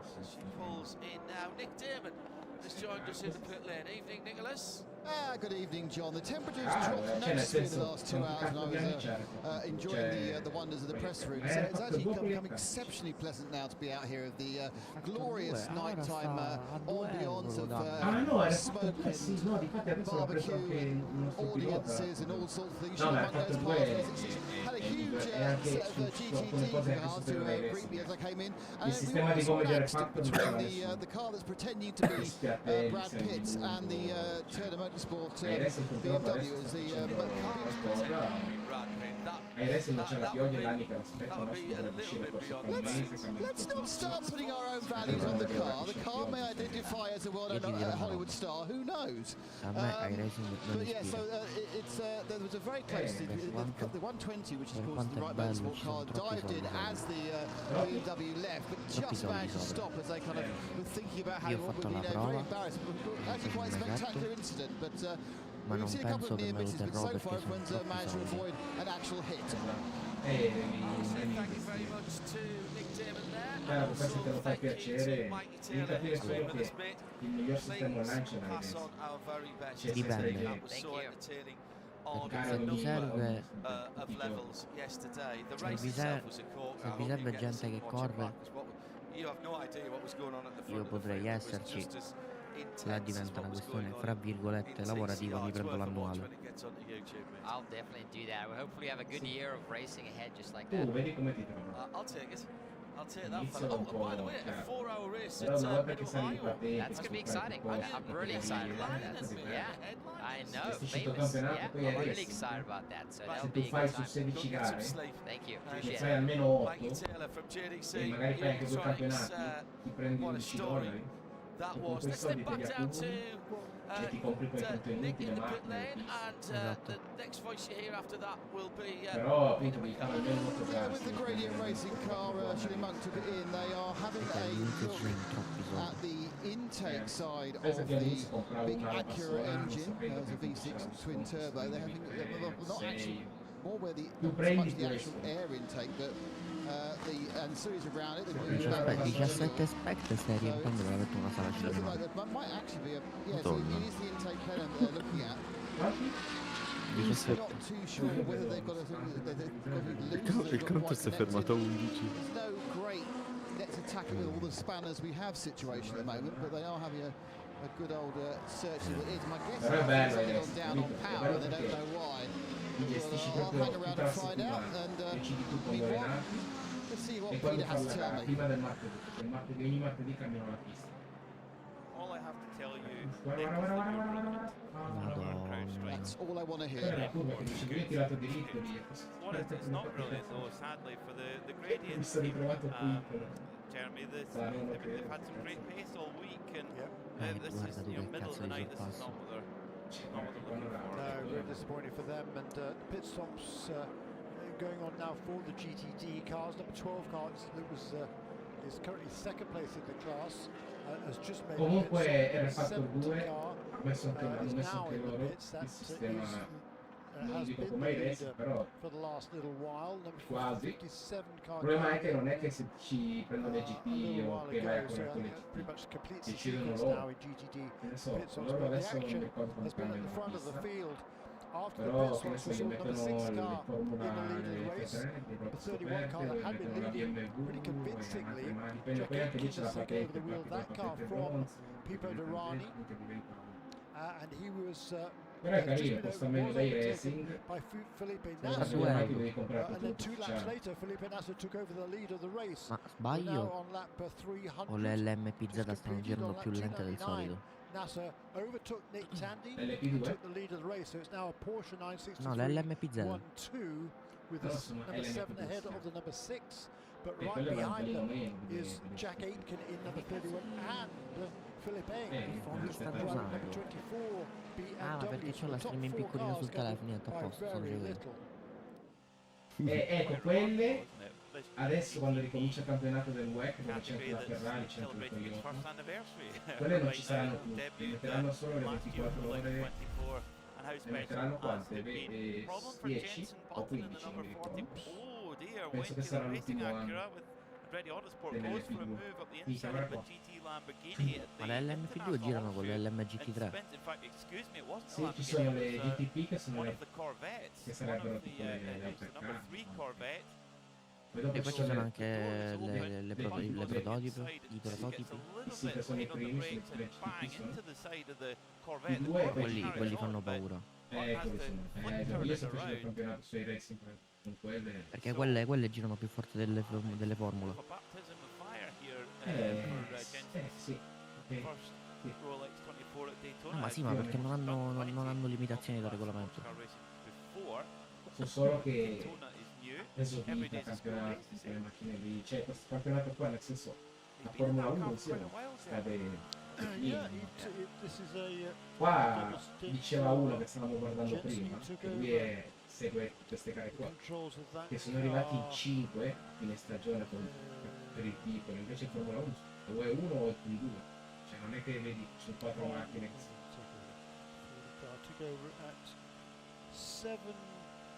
infatti mi sono super appassionato di queste cose qua, adesso guardare queste macchine qua e guardare la Formula 1. Well, yeah, coming on for 2 hours, yeah. at 7:41. Cioè, guarda che roba accidenti. Ah, sorry. Pensa che lì c'è uno che pulisce solo i vetri.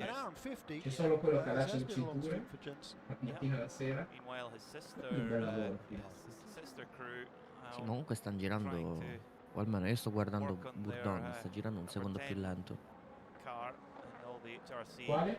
Bourdon? crew are there, previously known as Honda Performance Development, now HRC USA, and yeah, some not a great deal of urgency. Li vedo girare lenti. But yes, one faces there. The chances of that number 10 in Taylor Racing, magari nel traffico, pretty accurate, adding to his tally, seemingly over. But when you've got two cars, when you've got a two-car team, that's the benefit. You've got Guarda quanto cazzo two sono belli sti chances prototipi, at it. mamma mia. Sì, e poi sai cosa è bello anche? We've been keeping it just a Che sort of adesso ho half preso an un po' eye la on vita perché, weather. vabbè, questo è The quello weather's been americano. spectacular, really, Ma since quello we poi c'era, a parte che è arrivato la arrived here for Ferrari, race week. adesso c'è, Cold quest'anno during c'è la the road test Lamborghini, last week. This c'è la race week BMW, has been quite nice stanno and balmy arrivando and warm. And today la it's Red been Bull vuole fare il loro incredibly prototipo humid, per il and the 2026. weather forecaster was a little bit of weather forecast for La Red Bull già ne aveva but fatto uno. appears that it might have been far ma more uno così. early, because all the weather Come questo radar non looking avrebbe at proprio... this, there is a front of rain Immagini heading anche qua straight Red for Bull, Daytona Ferrari, International Toyota, Speedway right now. Audi, no Audi non c'è, Shame. No, Toyota c'era. Porsche, sì Toyota c'è, ma Well, nel I'm web no la Toyota è meteorologist, I'll proprio be honest. ibrida, But from the radar per picture la Ferrari, that qua non we've c'è got la Ferrari, qua è access to, and I'm sure all the teams are studying their own weather Arriverà. radar C'è la right now. Cadillac, sì, It's not può too essere far away. It was qua c'è la basically on the Cadillac, other c'è side la Cura, on the western side of Florida c'è la BMW, at the start of the race. It's now very much over on our side of Florida. Now, unfortunately, with the number 66 gradient accurate GTD is still in the pits, and Nick Damon. McLaren, Well, Lexus, from Lamborghini. observations, it is some sort of throttle fly-by-wire issue. Whether they're trying to hit the potentiometer or the actual wiring loom itself. So they've taken off the sort of elements of the floor to expose all the full base part of the wiring of the throttle itself. And they're also looking at the various myriad of cables that lead from the control area back to the engine itself. So it's obviously it's a throttle problem they've got, and they are trying to do it in an electronic way, because of course there's no lovely little wire cable as you would have found 30 years ago, which you can now snap, just put a new one in. You've now got to try and reassociate the ones and the zeros with each other, which is slightly more difficult. Thank you, Nick, for that CrowdStrike pit lane report. Penalty has been applied to car number 17, the Quello AWA anche è probabile. Corvette. Wheel Ma pure le Acura girano while qua. elevated Sì, questo drive c'era. through a penalty. That's one of our Porsche keys to the race. Avoid the penalties. This is one of the tightest, if not the tightest, Rolex 24-hour Daytona we've seen. Well, in history, really. And any mistake will be severely punished. ci dovrebbero essere anche le piccole Especially when you look at the top nella four categoria GT. in GTP with three different Ma non l'ho visto manufacturers ancora. covered by 6 seconds. This is dovrebbero just essere. the stuff of Quindi fantasy, sono really. piccole. If you wind the clock back, not even that far. It's just incredible to Cioè, watch io mi and immagino to fare witness sta cazzo this parabolica nel reale. real landmark event in sports car racing. New cars, new teams, E new che poi cazzo dopo manufacturers 24 ore tu coming scendi here. dalla macchina e It's a vomiti. thriving sports car industry.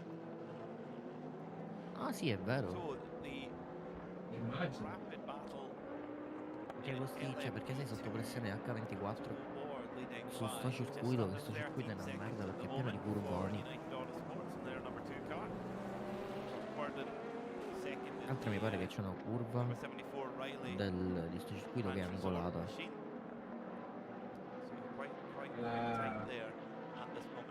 La seconda. O è la seconda o è la terza. With the number 64 of Chris Mees. Yes, that Chris Mees, who was with Audi for so many years, has moved across to the Ford factory and leading on his debut with the factory, leading by just 4/10 of a second, maybe a little bit more than that. It was 4/10 of a second when the last crossed the line from the number 4, Nicky Katzberg, the winner of the 24 Hours of the Nürburgring last year for Fricadelli Ferrari. So he's right then. Ford versus Corvette, GM versus Ford. Jeremy, I've heard that. I've seen that film before. do, and it would have been a tremendous battle Puttana, between those se va marks for many, many years. It looks like it's continuing on now as well. There's a Porsche only about a couple of seconds behind as well. No. Second of the Corvettes with Alexander Sims in car number 3. He's only about 10 seconds behind them.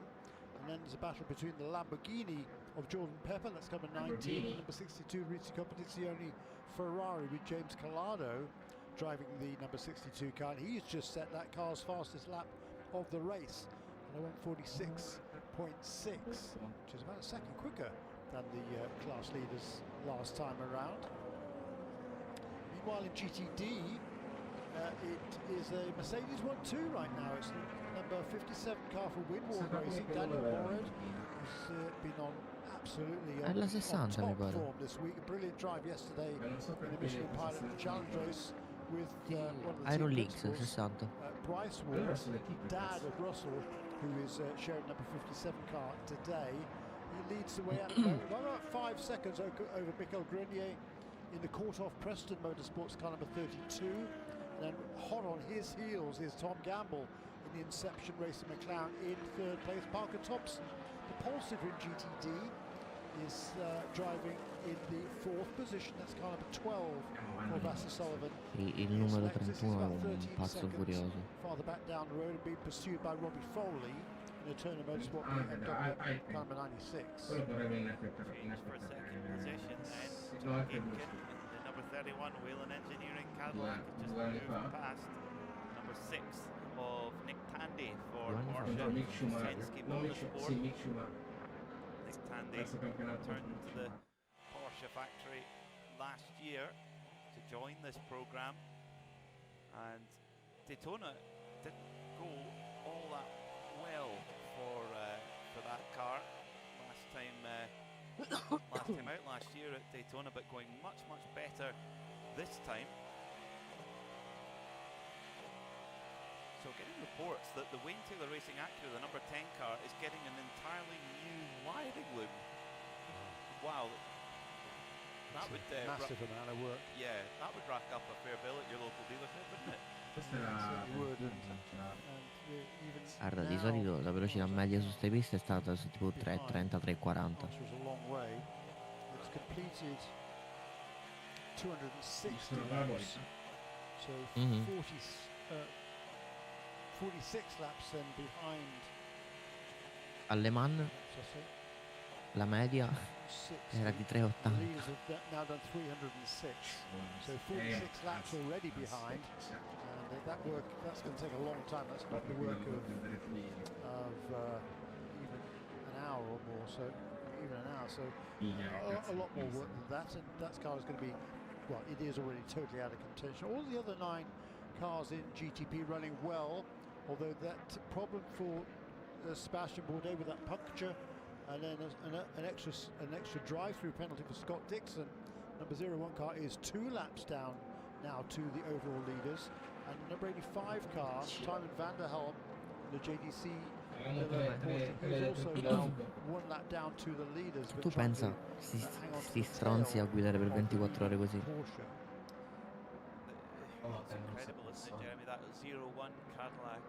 No, comunque la curva angolata è la prima curva dopo la variazione. Okay, it didn't qualify on pole position, but it was in every practice race it's just been out there grinding on a great race pace. And it's not going their way at the moment, but they are far from out of it.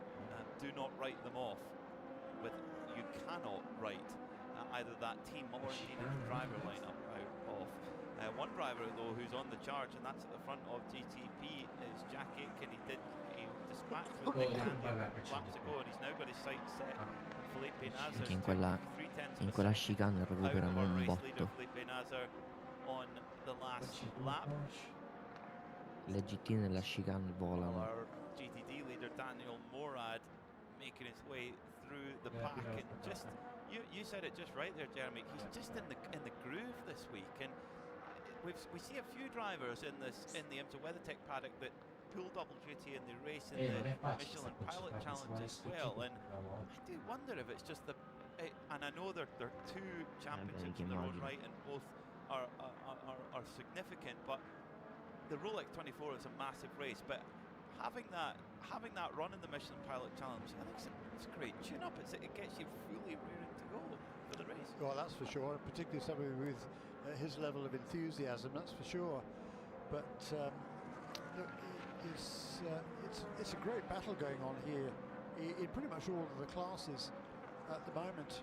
In LMP2, Pato Award, he's pulled out now at 19 seconds over Josh Burton, so just little by little he's extended that margin. They made their most recent pit stops Che a me gira la testa, a Joe. while ago now, so it'll be pit stops looming for the LMP2 field again before too long. The 2 car leads from number 74, Nick Bull, once again doing an excellent job in 3rd position in column number 52. Ecco, vedi che cazzo di And also angolo che c'ha PJ sto curva. Hyatt, his first ever race in a prototype car, in 4th position in that AO Racing Cup in 99, and he's done a really good job in that car. He's been the wheel of that car now for the last couple of stints and turned into fast lap times. Very Tu pensa a prenderla Somebody a with such little 3:10, 3:20 quella experience. He curva, started sì. racing a couple of years ago. Would you allow me some pedantry, Jeremy? He has raced a prototype before, a Porsche 962. Oh, And well, Questi qua vanno sempre tutti lunghi. he's got all sorts of vintage cars yes, as well. he's got Yeah. an amazing I collection. wouldn't say he's raced. He has. At Greensport, he did. Yeah. Ma perché giocano, cioè guidano puliti, guidano per non giocano per non fare errori. Nick Damon Quindi vanno is sempre down tutti in lunghi. the garage, our CrowdStrike pit lane reporter. Nick, what's going on? Qua se tagliano corto ti entrano dentro. First of all, because more bad news for Wayne Taylor Racing is that their Lamborghini Huracan GT3, the number 45 car, is also currently in the actual garage, not on the pit lane. That car's got a problem with the front left. They're replacing the whole hub on that front left-hand side, as well as having a look around other bits underneath the car. The Acura, the number 10, the blue Acura, the Taylor Ericsson Hartley Albuquerque machine, that is in a state of disable as it has been disrobed. They've taken off a lot of... You take the windscreen out, which I think is quite a useful way of getting a bit more access to it. But yeah, as you said, they are obviously doing a pretty major piece of electrical work. They're also taking a chance to do everything else with fluids as well. But yeah, there's a large amount of wiring going on. Most of it is obviously placed around the front of the car, which is where the hybrid system is, and also a little bit moving into the footwell as well. On a bit of good news, the 44 Mercedes rejoined whilst these 2 cars were feeling a bit sick. So you've got 1 car back, 2 car out. You know, yeah, it's almost even, Stevens. The 44 Aston or Mercedes? I think it's... well, I saw it's... 44 Aston. Well, I think it was 44. I mean, I went, oh, there's a car. As you do. I think that sounds like the 44 Magnus Aston. If it's been behind the wall, then it's back out of the wall again. Okay, when do you think the Magnus if I've made a late night supercar misidentification, I can only apologise. Thank you, Nick. It gets busy down there in the paddock. I'm pretty certain that's the number 44 Magnus car that had to go back to the. Just see the pit stop for number 24. That's Philip Eng was driving. He was running in 4th position, and that is certainly a lot earlier than I would have anticipated. That car was only in to the pits 16 laps ago, so much shorter stint than I would have expected. So I don't know if there's a problem or what, but Eng has resumed. He's back out on the racetrack, and he's now in 7th place. So it's cost him 2 or 3 positions, and he is. He's still on the lead lap, so Pits up there for Eng. Yeah, he just run out of usable energy. Did he? Yeah. Shouldn't have done. Yep, he was running very, very low on usable energy. So well, he was last in on lap 293, so maybe that's weird. That is weird. He was either maybe they didn't get a full fill in at the last stop possibly, but according to now this is if you're watching at home and you've got multiple screens up, this is a great resource, IMSA.com/GTP-telemetry, and we can see here in the booth, and you can have it too, each car in the GTP class, their throttle trace, their energy regen, what gear they're in the X-Track gearboxes, what speed they're doing, but most critically in my view is the energy remaining. So they have an allowed amount of energy they can use, whether that comes from fuel going into the internal combustion engine or the electric power combined gives you an idea of just how much long is left in the tank, so to speak. So Scott Dixon right now has just 5% left, so we should see the 01 Cadillac in any moment. The number 77 AO Racing Porsche, Rexy the Porsche, is in for service. Tyres being changed there. Little clean out of the grille as well, very important. The amount of clag and bits of tyre pickup and all sorts of mess that can get stuck in the air intake there. Not what you like. Fuel still going in. That car was brought in by. Now, so I just have a look. Who was the driver there bringing that in? That was Lauren Heinrich. I think Lauren stayed on board there. The GTD Pro Porsche, the only Porsche in the GTD Pro category. A couple in GTD. This lineup, very strong lineup, a combination of youth and experience. On the youth side, you have Lauren Heinrich and Seb Priot, both young stars with a big future ahead of them in their early 20s, and then Michael Christensen, who's only 33 but hugely experienced, a Le Mans winner, etc. Nick Damon, though, has the 01 Cadillac. I'm with Scott Dixon, who, after many conversations, Pete Mack and I both agree is one of the greatest drivers in the world at the moment. That's carried on over a year ago, that is. No, Scott is fantastic, and he is staying on board. It is a full set of fuel. However, there's a bit of concern around the front left. I'm not sure that's just pickup. They're trying to pull out some gunk around that front left-hand side. Now, having a bit of a look, I think that perhaps they've noticed a bit of a drop in downforce. Now, having a look at the leading edge of what would be the start of the downforce generating under tray, or where it would be a plank if it was a Formula 1 car. They're happy with what they've seen. They've dropped it, and away it goes. And they didn't manage to find anything particularly exciting. Someone's pulled something off. A battery, I think, and it's back out and running. But yeah, a good old shufty around, and Scott Dixon goes out and sets off for another 45 to 50 minutes. Yeah, if there's anybody to chat to down there, Nick Damon, that might be a good idea, because that car obviously was running really, really strongly until Bourdais had that puncture about an hour or so ago, and since then, after that there was a drive-through penalty for Scott Dixon. And so it's all gone a little bit pear-shaped for that team. It's now, I think it's maybe just still 2 laps down, but it's 2 laps it's got to make up if it's going to be back into contention at the front of the field. Well, we're getting. It's 3 laps down actually. Well, I don't write them off. With 14 hours to go, no way. Because on that in lap, Scott Dixon set the best sector 1 of anybody. No, that's actually, that goes, when the car's in the pit lane, it resets to what the best sectors are. Thank you, Jeremy. Yeah. Thank you. Apologies there. Yeah. Apologies there. It's always a bit misleading. Yes, it is. It is a bit. Us commentators were very easily caught out, aren't we, from time to time. Getting reports, thanks to Off the S's on Twitter, who's tweeted us at IMSA Radio, it's in the spits of rain at turn 1. Oh, here we go. Here we go. We're just 11:30 local time, and looking at the weather radar, that rain is looking ever so close. But is it going to catch us here in real noticeable fashion here at Daytona International Speedway?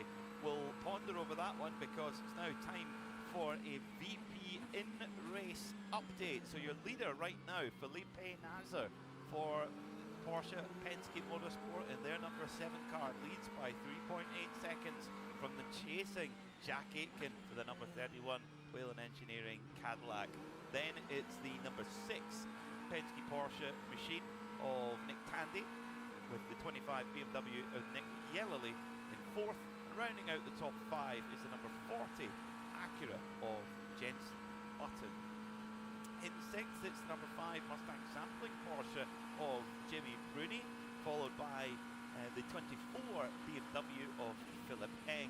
Then it's the 85 JDC Miller Porsche of Tymon van der Helm, and rounding out the GTP field, all out there, it's got all but one out there and running at the moment. It's the number 01 Cadillac of Scott Dixon. Unfortunately, number 10 Wayne Taylor Racing Acura, the Konica Minolta machine, is in the garage at the moment. receiving a new wiring loom as well as various other bits and pieces. In LMP2, the race is led at the moment by the number 2 United Autosports crew of Pato, and that's driven by Pato O'Ward at the moment. Then it's the 52 Inter-Europol car of Nick Bull, excuse me.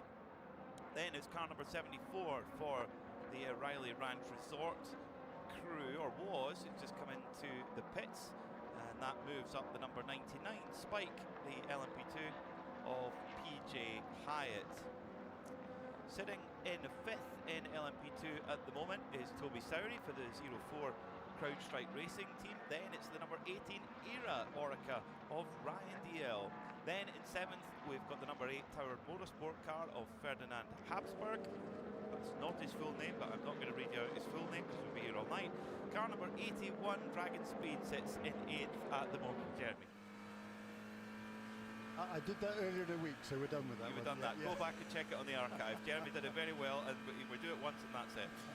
I think it's that the sort of thing a school teacher says. I'm going to say this once, you'll listen to it.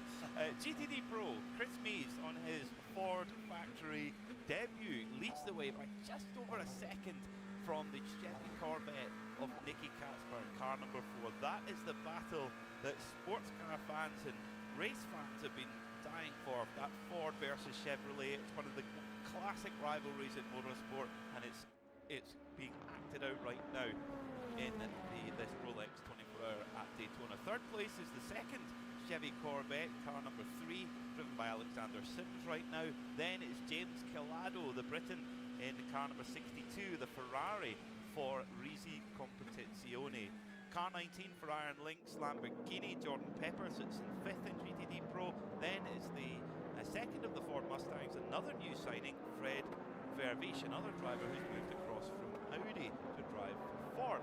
7th in GTD Pro, we've got Ross Gunn driving the 23 Heart of Racing Aston Martin.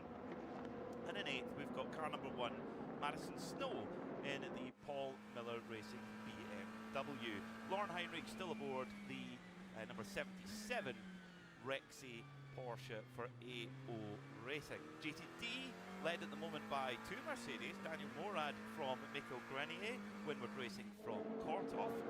Then in 3rd place in GTD we've got the Inception McLaren of Tom Gamble, car number 70. Car number 96, Turner Motorsport BMW in 4th, Robbie Foley at the wheel right now. Then it's Parker Thompson for Vassy Sullivan Lexus in car 12. Alessandro Balzan for Conquest Racing sits in 6th. Then it's the other Ferrari 023 Trasi Competizione, driven by Alessio Rivera at this moment. Then it's car number 120 Wright Motorsport, or also known this weekend as Chip Park Racing, is Elliot Skier. Then in 9th is Eddie Cheever, 47 Cheplar Racing. And rounding out the top 10 in GTD is Corey Lewis for the Proton Competition Ford Mustang team. That is your VE Racing Fuels in-race update with 14 hours and 6 minutes to go.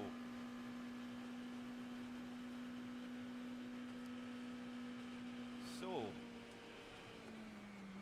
we're sitting in this tense moment now in this race. There is weather in the area, there is rain clouds circling around on the radar, and yet they've yet to arrive here. Are we going to stay lucky, Jeremy, or are we hoping for rain? Are we not? I'm sure the teams aren't. No, well, some might. Some might. Yes, the weather experts out there might be, certainly. There's a few of those in this field. The last time I checked the weather, let's have a look at the radar screen that I have just on my phone. There's certainly rain just to the north of us, and kind of a little cell here. It might miss us. It's very, very close to missing us completely. There's certainly rain, like within probably 4 or 5 miles up the coastline from here, maybe even less than that. But at where we are right now, it isn't. Looks like we might get in it within about maybe the next half an hour. There could be just the edge of that little shower that's moving on through. Very, very close. Well, Nick Damon, he is down in the pit at the moment at the AO Racing Garage. Nick? With the, just out of the 99 car, the Spike the Dragon P2 is PJ Hyatt. PJ, can you tell us your reading of the race in P2 at the moment? Yeah, I'm surprised there's as many cars out. The beginning of the race was way too exciting as far as I'm concerned. I wanted to just go out there, do some laps, get it into a rhythm, and it wasn't that. So I think we're still dealing with the aftermath of what was happening on earlier in the race. Now, you know, we got right back in it. We're just doing lap after lap after lap because we got a lot more race left. Did you get caught up in some of the early kerfuffles with the P2 cars in? Yeah, I got a little love tap into the bus stop. Yeah. No one wants that. That's the last thing you want. Say again? That's the last thing you want. Are you one of the, you one of the three cars who end up facing the wrong way? Ah, yes, right. yes, yeah. Yeah, you're very, very excited and miss the tire barrier by about that much. So yeah, very exciting. So how long did it take for your heart rate to go back down again? It didn't come back down until I came back in for the driver change.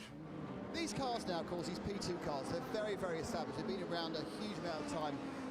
Effectively now, do you tend to always have a car that's good because everyone knows how to set them up? So it's just a case of managing that good car to try and beat another good car. Well, that would make a lot of sense if we weren't a brand new team running a P2 car. So, yeah, we don't have the giant setup notebook like a lot of these other teams are racing against, but we've got a really killer crew that have done an amazing job, and we've got a very competitive car. So we're figuring it out. PJ, thanks a lot. Thank you. PJ Hyatt there for the number 99 AO Racing LMP2 squad as part of our CrowdStrike pit lane report. Great, echoing what you said a moment ago, Jeremy. PJ doing a top job in a car that's very, very different to the GT3 Porsche that he drove last year. It must also be a bit of an interesting experience driving one car and owning another car in the race and not doing a Ben Keating jumping between the two. He's got a car he owns in the race, but he's not driving it. Yeah, I don't know whether he was tempted to drive both. I think Gunnar Jeanette, who's team manager there at AO Racing and very much the sort of guiding force behind what PJ has done over the last few years. I mean, he's done a lot of racing over the last couple of years. He did most of the World Endurance Championship last year at GTE Am, didn't he? So yeah, and Porsche GT3 or Carrera Cup racing the year before that. So it's been pretty intense for PJ since he started racing just a couple, 2.5 years ago. And as we touched on, he's got an enviable collection. He owns the car that won the 1983 Rolex 24-hour at Daytona, the Handile 935 swap shop car, which the AO team actually ran a tribute livery to at last year's Rolex 24. Great team and a great addition to the paddock. The gap has come down at the front of the field as we were having our CrowdStrike pit lane report there. Felipe Nasr's gap has been trimmed to just 2 seconds with Jack Aitken on the charge. It was just a 1/10.5 of a second on the last lap by, and it has ebbed and flowed through the traffic, but great stuff there. So tight, and they've pulled away a bit of a gap from the third place car, the number 6 Porsche Penske Motorsport machine of Nick Tandy. If you look at it closely, if you get the chance on Nick's social media, you see the back of his helmet. There's a crocodile on the back of his helmet, and that was actually a nickname that was given to him by Franz Conrad when he drove with him in the Porsche Super Cup, because he thought he called him Crocodile Tandy. So that ever since then he's had a crocodile on the back of his helmet. So very cool that he still carries that in honor of his old team boss Franz Conrad, who still runs at the Nürburgring and various other places.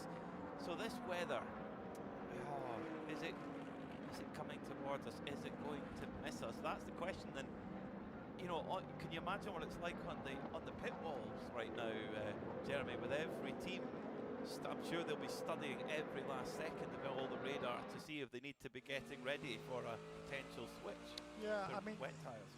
If we do get some rain, judging from the radar that I can see here, it shouldn't be very long and it shouldn't be very heavy. whether it will require a switch to wet weather tyres. You know, it'll certainly make things tricky out there because we've been, this race is well underway now, and coming up towards, where are we? It'll be 10 hours in just a few seconds. And this has been a good long run since we last had a caution period. Shouldn't have said that, should I? But it's been quite a long time, so there's a fair bit of debris out there now, but there's still lots of cars running, and it is busy, and it will get very, very interesting if we were to have a quick shower of rain. Well, I guess if we did have a light amount of rain, as you say, that switchover point from going from the dry tyre, the dry slick tyre, to the wet, it's got to be properly wet for the wet to work, because if it's sort of halfway between, the wet tyre can overheat very quickly and begin to chunk up, and it feels like you're driving on chewing gum, really. So that would be a really awkward one for the teams. But with that being said, you really wouldn't want to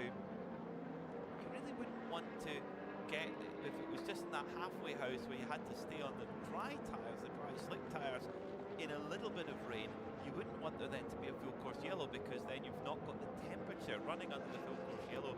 You can't generate the tyre temperature, and therefore you lose the grip. So if we do get that kind of halfway house, the teams will definitely want it, and the drivers particularly will want it to stay green flag racing to keep the tyre temperature up as best as possible. So this is a real moment in the balance where here we're staring at the weather radars as close as we can, and any meteorologists out there who like to lend us a hand, give us a tweet at IMSA Radio. It was great to hear from so many of you being so kind to get in touch with us here in the booth. Thank you very much for joining us. What is the 62nd Rolex 24-hour at Daytona? Endurance racing has been a part of the Daytona International Speedway history virtually from the very beginning. The circuit opened here in 1959. The first Daytona Continental was in 1962, won by Sir Dan Gurney in a Lotus 19, with the first 24-hour race kicking off in 1966 when Ken Miles and Lloyd Ruby won in a Ford GT. Will Ford pick up more silverware here on their debut with the new Mustang GT3 at the Rolex 24 Daytona? Well, if they do, they will have deserved it, because the competition is so fierce. We've talked about it all the way through race week. I don't think ever before we've seen so many different brands capable of winning, not just teams but brands. I think that in general the balance of performance between so many different types of car, I think if you look at it with a fair eye, I think it's been a very good effort from all those concerned. I mean, at the moment in GTD Pro, Alexander Sims leads by 0.6 of a second from the Ferrari, James Calado. It is so tight, isn't it? It's phenomenal. In GTD, the two Mercedes still hold the first two positions. They're separated by about 7 seconds, but Tom Gamble in the Inception McLaren remains glued to the tail of number 32 Mercedes of Michael Grenier. And that battle's been going on and on and on. It's been all the way through this stint. The leaders, the GTP cars, who should be ready for some pit stops before too long now. Well, I would hope that Felipe Nasr has got 0% energy left, so he's got to be coming on this lap. I would suspect Jack Aiken has 5% left, as does Nick Tandy. Nick Yellowly in the 25 BMW has 0. Right on cue. Right on cue. This telemetry, it's the unfair advantage. Perfect timing as a Porsche Penske car comes in. Oh, but we've got a car stopped out on track, and it's the number 27 Heart of Racing Aston Martin. It's drawn to a halt just on the exit of the Western Horseshoe. It looks like the car's trying to cycle through. The lights are off, so the headlights and taillights are off. Who's at the wheel of that right now? 27. That is Marco Sorensen. Well, if Aston Martin works driver, if anyone can get it going, it'll be him. That's true. That car has worked its way up from the back of the field. It started way at the back. It worked its way up into the lead. Not too long into the race, and they've been ebbing and flowing and everything. You've got it going again, and it fires up the engine, the lights come on, and away he goes. So a reset there of the electrical system perhaps on that number 27 car. Seems to be going pretty good speed through turn 6, that's for sure. So maybe he's just got it going again. Well, that was a bit of a heart-starting moment for the heart of racing. Now, my memory serves me, I think they had a similar issue quite late in the race last year. Yes, they did. With 5.5 hours to go, this very car that won the race in GTD last year had a bit of a scare. 5.5 hours to go, the car briefly stopped on the circuit and then refired. So they've had that bodes well. Well, quite. See, I like your positive thinking, Jeremy. There you go. Yeah. So we had the second, third, and fourth place cars into the pits after 323 laps. Now 1 lap later, the race leader, Jack Aitken, brings number 31 Whelan Engineering Cadillac onto pit lane as well. Regular service for all of these cars. So as the GTPs come into the pits, Nick Damon is right there. Yeah, with the JDC car, which was yellow and now is mostly black at the front, with the tyre detriment being thrown at the front of this Porsche 963. No sign of a driver change, in fact, no sign of new tyres for the driver either. He's just going to have to carry on the old rubber. So as we have some slightly cooler conditions, they're not still humid. They can run a bit more double seating. Our leader, or our erstwhile leader when he came in, Jack Aitken in the 31, off he goes. With a 42 on the side of the car, which I just realised, rather stupidly, is actually the amount of time they were stationary in the pits. So it's 42 seconds in the pits. It's 43 seconds for JDC as they go past me. I think it counts up all the way to the exit, so I kind of get a snapshot of the whole situation. I kept wondering why everyone was so far down in the overall rankings. 36, 39, oh right, that's not their position. That's not, their position indicator is no longer indicating their position, which is a bit of a problem. Here comes the Mustang sampling Porsche, the number 5. That comes in. The big 0 on its own. It's got a one slight failure, which apparently isn't an issue, I suppose, as far as IMSA is concerned. It's the left-hand running light, I call it, or brake light, which is obviously vertically mounted on one of the wing end plates. That is no longer working. This is a full service tyres, but the tyres going on this number 5 car are not new. They've seen some action before. Possibly, my guess is something during qualifying. But there is a bit of faffing going on in the steering wheel as well, initially. That has led to nothing. They've managed to finish that. Again, the mechanic on the front right examines the... oh, I see what they've done. They put fresh tyres on the right-hand side and used tyres on the left-hand side, but new used tyres. So slightly less medium tyres coming off the car. Big M, I can tell you, on the tyres that came off. Let's see which went on there. It probably will be softs. So as the temperature is dropping, they're getting a chance to use these tyres, which are, as you've heard, the soft tyres actually completely out of their operating window the entire time. Thank you, Nick, for that comprehensive CrowdStrike pit lane report. Ricky Taylor of the number 10 Konica Minolta Acura told us in our Michelin countdown to green that he expected there to be around 10 double stints required for the GTP cars, so there's quite a lot of that many that's required, really. But even if it's in that general range, that's a lot. Particularly now, if it were a cold Daytona, which is what we normally expect in the end of January, or even a cool Daytona, you would kind of think, well, that's not such an issue. You have the soft tyre for the night time, the medium tyre daytime. It's just so unusually warm and humid this year, so that makes that double stinting and that time management quite a bit more difficult. Track temperature at the moment is 23 degrees Celsius, which is about 7 degrees Celsius lower than it was in the middle of the afternoon, but air temperature is still 23 degrees Celsius. So I don't, at this stage, Jeremy, I don't see the track cooling a great deal more. That's 5 degrees Celsius higher track temperature than the minimum track temperature that we saw last year. So Ricky also again told us in our Michelin countdown to green that it's way out the window for the soft tyre in its ideal window, and then even in the mediums it would be quite difficult in the hotter part of the day. So it's a big question mark of what we're going to see for those last 4 or 5 hours when we go into daytime towards the finish of the race at 20 to 2 tomorrow afternoon. Plenty to play out between now and then.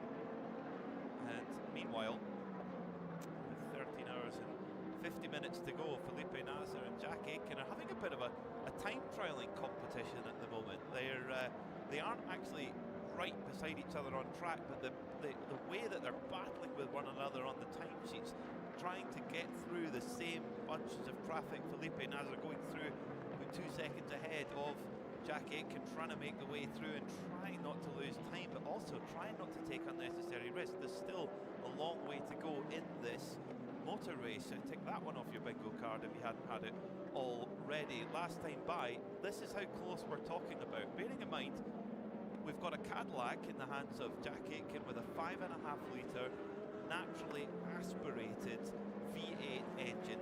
The Porsche has a V8, but that's about where the similarities stop.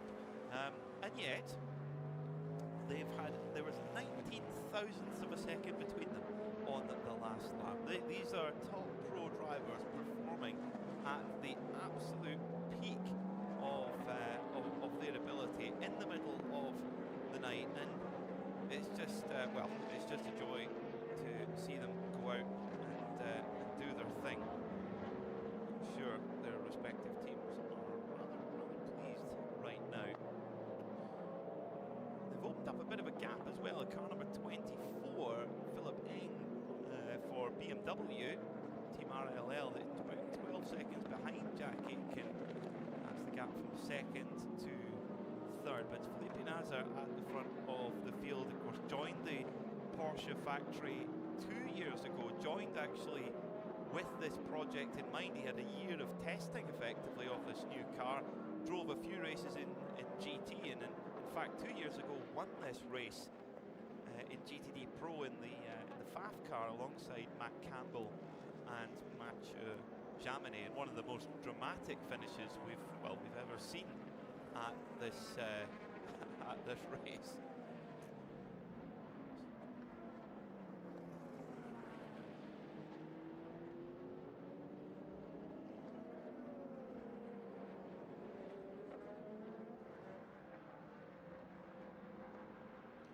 So just to follow up what Peter was saying earlier on, there are 2 compounds of tyre available for GTP. We saw that in the cold of a couple of seasons ago, and once again they can't be mixed and matched. You can use the medium compound tyre anytime. The soft compound can only be used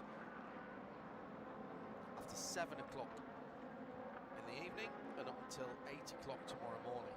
You don't have to use the softs, as far as I'm aware. So if you want to just do the medium compounds all the way through, then that's absolutely fine. And I think that's key. It's not mandatory, Peter, to use those soft tyres. Okay, so either way you've got... but you still only have the same amount. So you could use... all mediums. All mediums right the way through the race. Yeah. I think either way, with the heat that we've had so far in the hours of daytime, and the heat that we'll have when we come into daytime tomorrow, no doubt, it's going to be tricky for the teams. But they've all been aware of that. They've all been well aware of that. All the 23 sets of tyres, but that's for practice qualifying on the race. Yeah, and you look at a good example is the number 5 car, the Proton competition car with the Mustang sampling livery. That car is, yes, Proton competition have got a bit of experience with the 963, but still very much in the learning process. In practice 1, they did 47 laps, practice 2, 52 laps, and practice 3, 44 laps, and practice 4, 20 laps. So they did more running than any other GTP team. However, the more running you do, the more you wear the tyre allocation out. Yeah. Whereas there's other teams that were a lot more conservative in the running that they did. I mean, the number 7 Porsche number 7 Porsche Penske Motorsport team did quite a lot less than that. They just kept a very, very, I don't know, controlled run plan. Yeah. And that was the way they've gone about it. So different approaches. Which will be the best? Which will be the best one? Let's see. Philippe Eng is the GTP with the least amount of energy remaining in this stint. He's down to 30%, 35% for Philippe Albuquerque in the number 10 car. That car sitting in the pit lane, actually. That's why it's sitting in the garage. Remember there was a little bit of a smell of burning. Philippe was about to pull the car over, just been taught the team, and then it went foot, basically. And once it went foot, he wanted out of it quickly. So that car having a new wiring loom, or part wiring loom at least. The windscreen was out, front bodywork was out, and extended test, I suppose, is what will happen. They'll need to complete the requisite percentage to get points, and that might be difficult. We'll see how far through the race they can get. 13 3/4 hours to go. Nick Damon in the pit lane with Heart of Racing and the number 27 car. Yeah, we've had a complete run through of GTD cars whilst you're on the changeover. I thought I'd be paying particular attention to this 27 car, the Harder Racing Aston Martin, because of course it stopped on track about 10 minutes ago for what appeared to be a Control-Alt-Delete. They are, by the looks of it, trying to either activate, they're removing a module. There's a module coming out which is connected to several sensors, and that is being removed at the moment. That's been chucked out. That module is in the hands of the mechanic next to me. Not the new module yet, unless it was already in the hand. That was the mechanic had that already, you see. So they've obviously worked out what the electrical problem is. It's one of those sensor modules that you see with those massive, like, big circular sort of 10-pin connectors that go into them. That had 4 potential connectors. There's a man with several tie wraps who'll be tying it back up again, but I'm seeing no lump hammer at the moment, so it's not, or any tank tape. I mean, a real dearth of tank tape since the Mustang stuck on their rear wings, to be on their rear boots. But yeah, this is obviously a problem which I think, as Peter alluded to, there was a similar problem this time last year for this car. So obviously it's a known electrical issue. They are getting through it, and they're about to finish it, and it's cost them, I would say, about, well, they finish it now, about 2 minutes, 90 seconds to 2 minutes to do it. Thumbs up, roll the car back, slightly run over the mechanic, I think it's a little bit iffy, and just waiting to go. I think what has happened actually is during this pit stop, I think the teammate car, the other car in the Heart of Racing, I think they had to do a run through the pits because there wasn't enough space, and now it's coming back again to actually get to a pit stop. So not sure whether you can tell from tallies of most recent run through the pit lane, but I think that the Heart of Racing, their other Aston Martin, which number completely escapes at the moment, the 23, there we are, I think that car had to do a run through the pits. There are 2 or 3 dark Aston Martins, so it may be one of the other ones going through. But now the 23, the teammate Heart Racing car comes in, just about misses the spot there, and has to come in even after they pulled back the 27 by about 4 feet. It's coming at a massive jaunty angle. Just about enough for the field to get in. Taking a bit longer for this 27, actually. They're still rooting around trying to reattach the sensor box more firmly, but they do seem to know what they're doing. And it's just taking a bit longer to get everything properly attached. And the teammate car, that's getting a fuel. So a not particularly great 5 or 6 minutes for the Harder Racing team, John. Thank you, Nicholas. Nick Damon down in the pit lane. Hello to our listeners around the world as we're heading towards... Oh no, in fact we're there. We're now into Sunday. So we're into the second day of the race, if not the second half of the race just yet.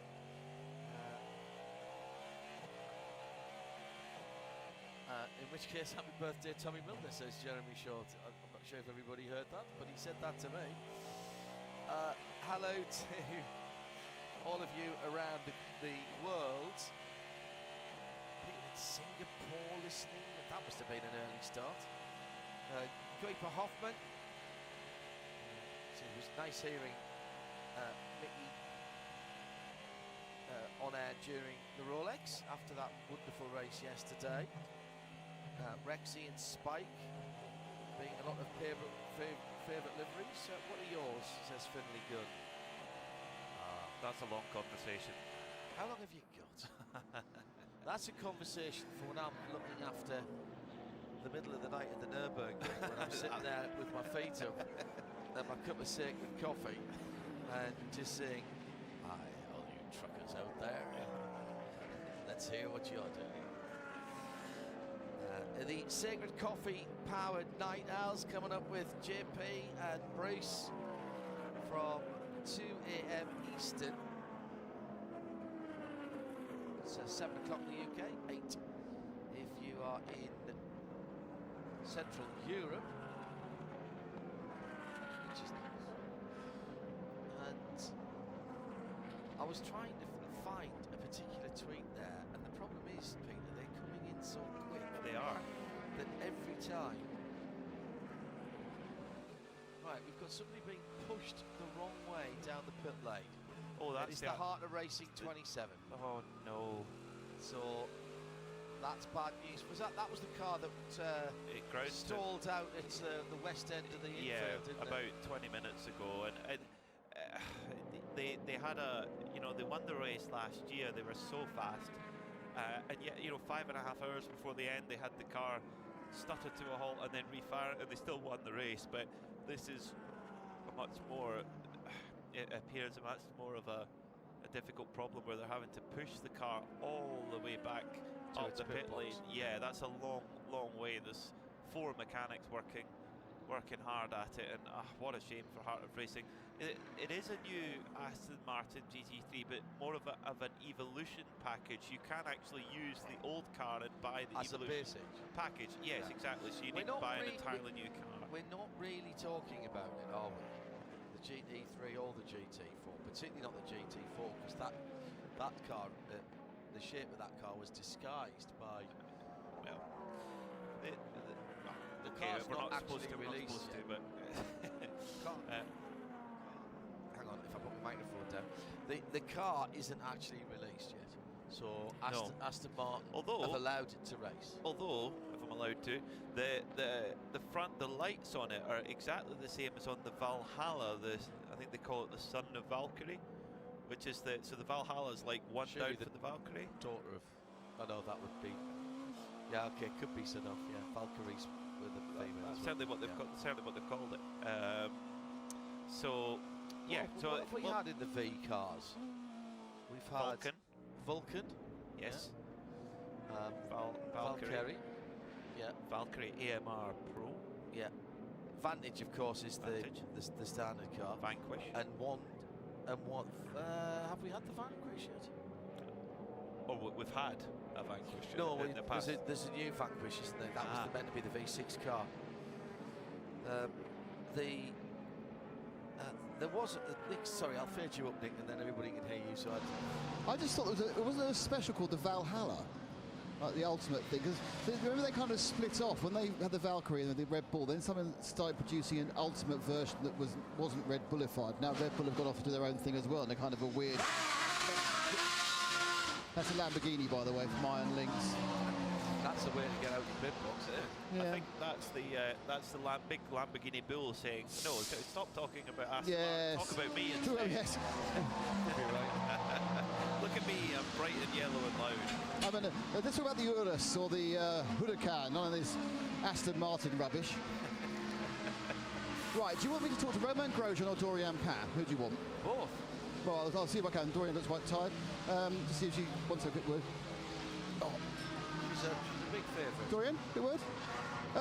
So how's the race going for the 83 so far? It's very confusing with cars. So do you feel in a good position? Well, I think we are pretty happy right now. We do no mistake and we have a pretty consistent pace. So yeah, we'll still keep pushing like this, and more we are consistent, better will be the position at the end of, the 4 last hours to fight. So yeah.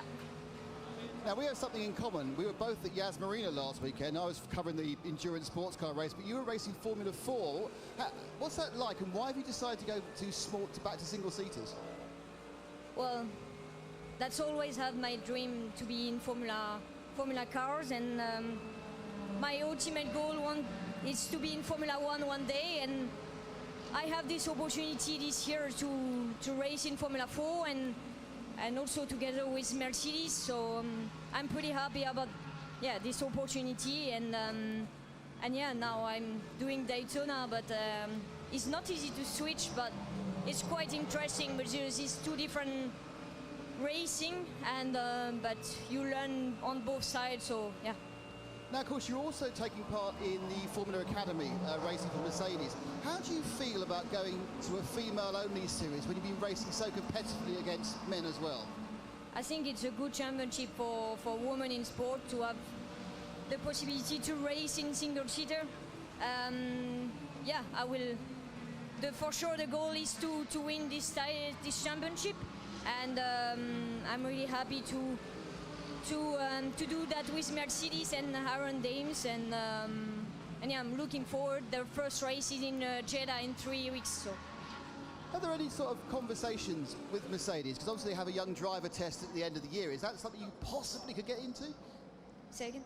There is a young driver test at the end of the year for Formula 1. I mean, is that a possibility for you in the next couple of years for Mercedes? Well, I hope. I will give everything to be there in a few years, but I think the most important thing is to focus on what we do this year and build a good relationship with them and start to work with them as well. But yeah, I think we are both really happy to work together. Jordan, congratulations on everything, Sphere. Thank you. Yeah, very competitive in that F4 Middle East Championship as well, gaining confidence and reputation all the time. Dorian Pan talking to Nick Damon in that CrowdStrike pit lane report. Welcome to those of you here in the United States who are still up and around as we've gone by the witching hour. If you're listening on RS2 and you've got the capability, you can now watch and listen to us on Peacock as well here in the United States. XM Sirius 207 if you've got to move around, no interruptions of course, and for the rest of the world of course nothing has changed. We're still talking to you as well in sound and vision. A bit of a change, maybe a change of filter I think going on at the front of the McLaren that's in the pit lane at the moment. I'll come back to that in a moment because Nick Damon's obviously wanting to practice his French at the moment. Romain Grosjean. Romain, it's not been a great run so far for the 60 Iron Lynx, has it? Well, I think the pace is good. I mean, the drivers are doing a good job, but sadly we had a mechanical issue early on in the race. Last 25 laps or so. So yeah, it's kind of game over for the final result, but I think we just go out there, gather data, and try the best we could, and hopefully some guys would have trouble in front of us, which would give us some position. You're talking about gathering data, but realistically, surely isn't everyone's sight now on the debut of the SC63 in LMDH? No, I think there's still a very important GT3 challenge with the rear Carnival 2 for Lamborghini. Of course, for me, SC63 is going to be a good one to drive, but I think in terms of Lamborghini brand, we have two cars, the prototype and the GT3, and you know, I think this weekend the GT3 has been working really well. Going back to the LMDH, because of this, how is the testing going? Do you feel you're on the pace of the cars that are going around now? Yeah, testing has been really good. I'm going to be honest, I think we're lacking a few sections to be fully ready, but we take our chance in Sebring and Qatar for the WEC. We should have 2 or 3 more sessions before that, so hopefully that's going to put us in a good spot. Great stuff, thanks, Robert. Thank you. Hello to Justin Henderson, tuned in from Chattanooga, Tennessee. Dubai 24, still watching on the little TV as well. He's still tuned in. Here with potential bad weather coming for them as well. Side-by-side action, Peter Mackay coming out of turn 1. That is a pass. Oh, I was about to say it was a pass for position. It nearly was. Yeah, so this is the battle for GTD Pro. Lauren Heinrich in the green, Rexy the dinosaur car for AO Racing. That's the Porsche being chased hard by the Risi Competizione Ferrari of Le Mans winner James Calado, at number 62 machine there, trying to find a way through. The Ferrari was very, very fast in the opening hour of the race, particularly. Daniel Serra, James's teammate, climbed 10 positions in what felt like no time at all. Meanwhile, at the same point, conversely, the pole-sitting car, the number 77 Porsche, the car it's trying to pass right now, dropped quite a few positions. So the 77 Porsche for AO Racing's definitely got stronger through the race, as it seems. And right now, battling hard with the Ferrari. The Ferrari's picking up a really good draft here. Going to try and go around the outside, up the high side on the high bank. It's a side-by-side as they go to the Le Mans chicane. And, well, that was a great deal of a contest. Calado just blows by the Porsche like it's standing still. Perhaps Lauren Heinrich trying to play the smart game here, tuck in behind Calado and just play it smart. You may be right there. And the 57 is not too far away, being Daniel Morad, which is the leader in GT Daytona. That's the cars that are technically identical to the GTD Pros. You just have to run fewer pro drivers, basically, is how that works out. There's no need to explain the intricacies of that at the moment, but basically it's all about the driver grading. Daniel Morad has been absolutely superb.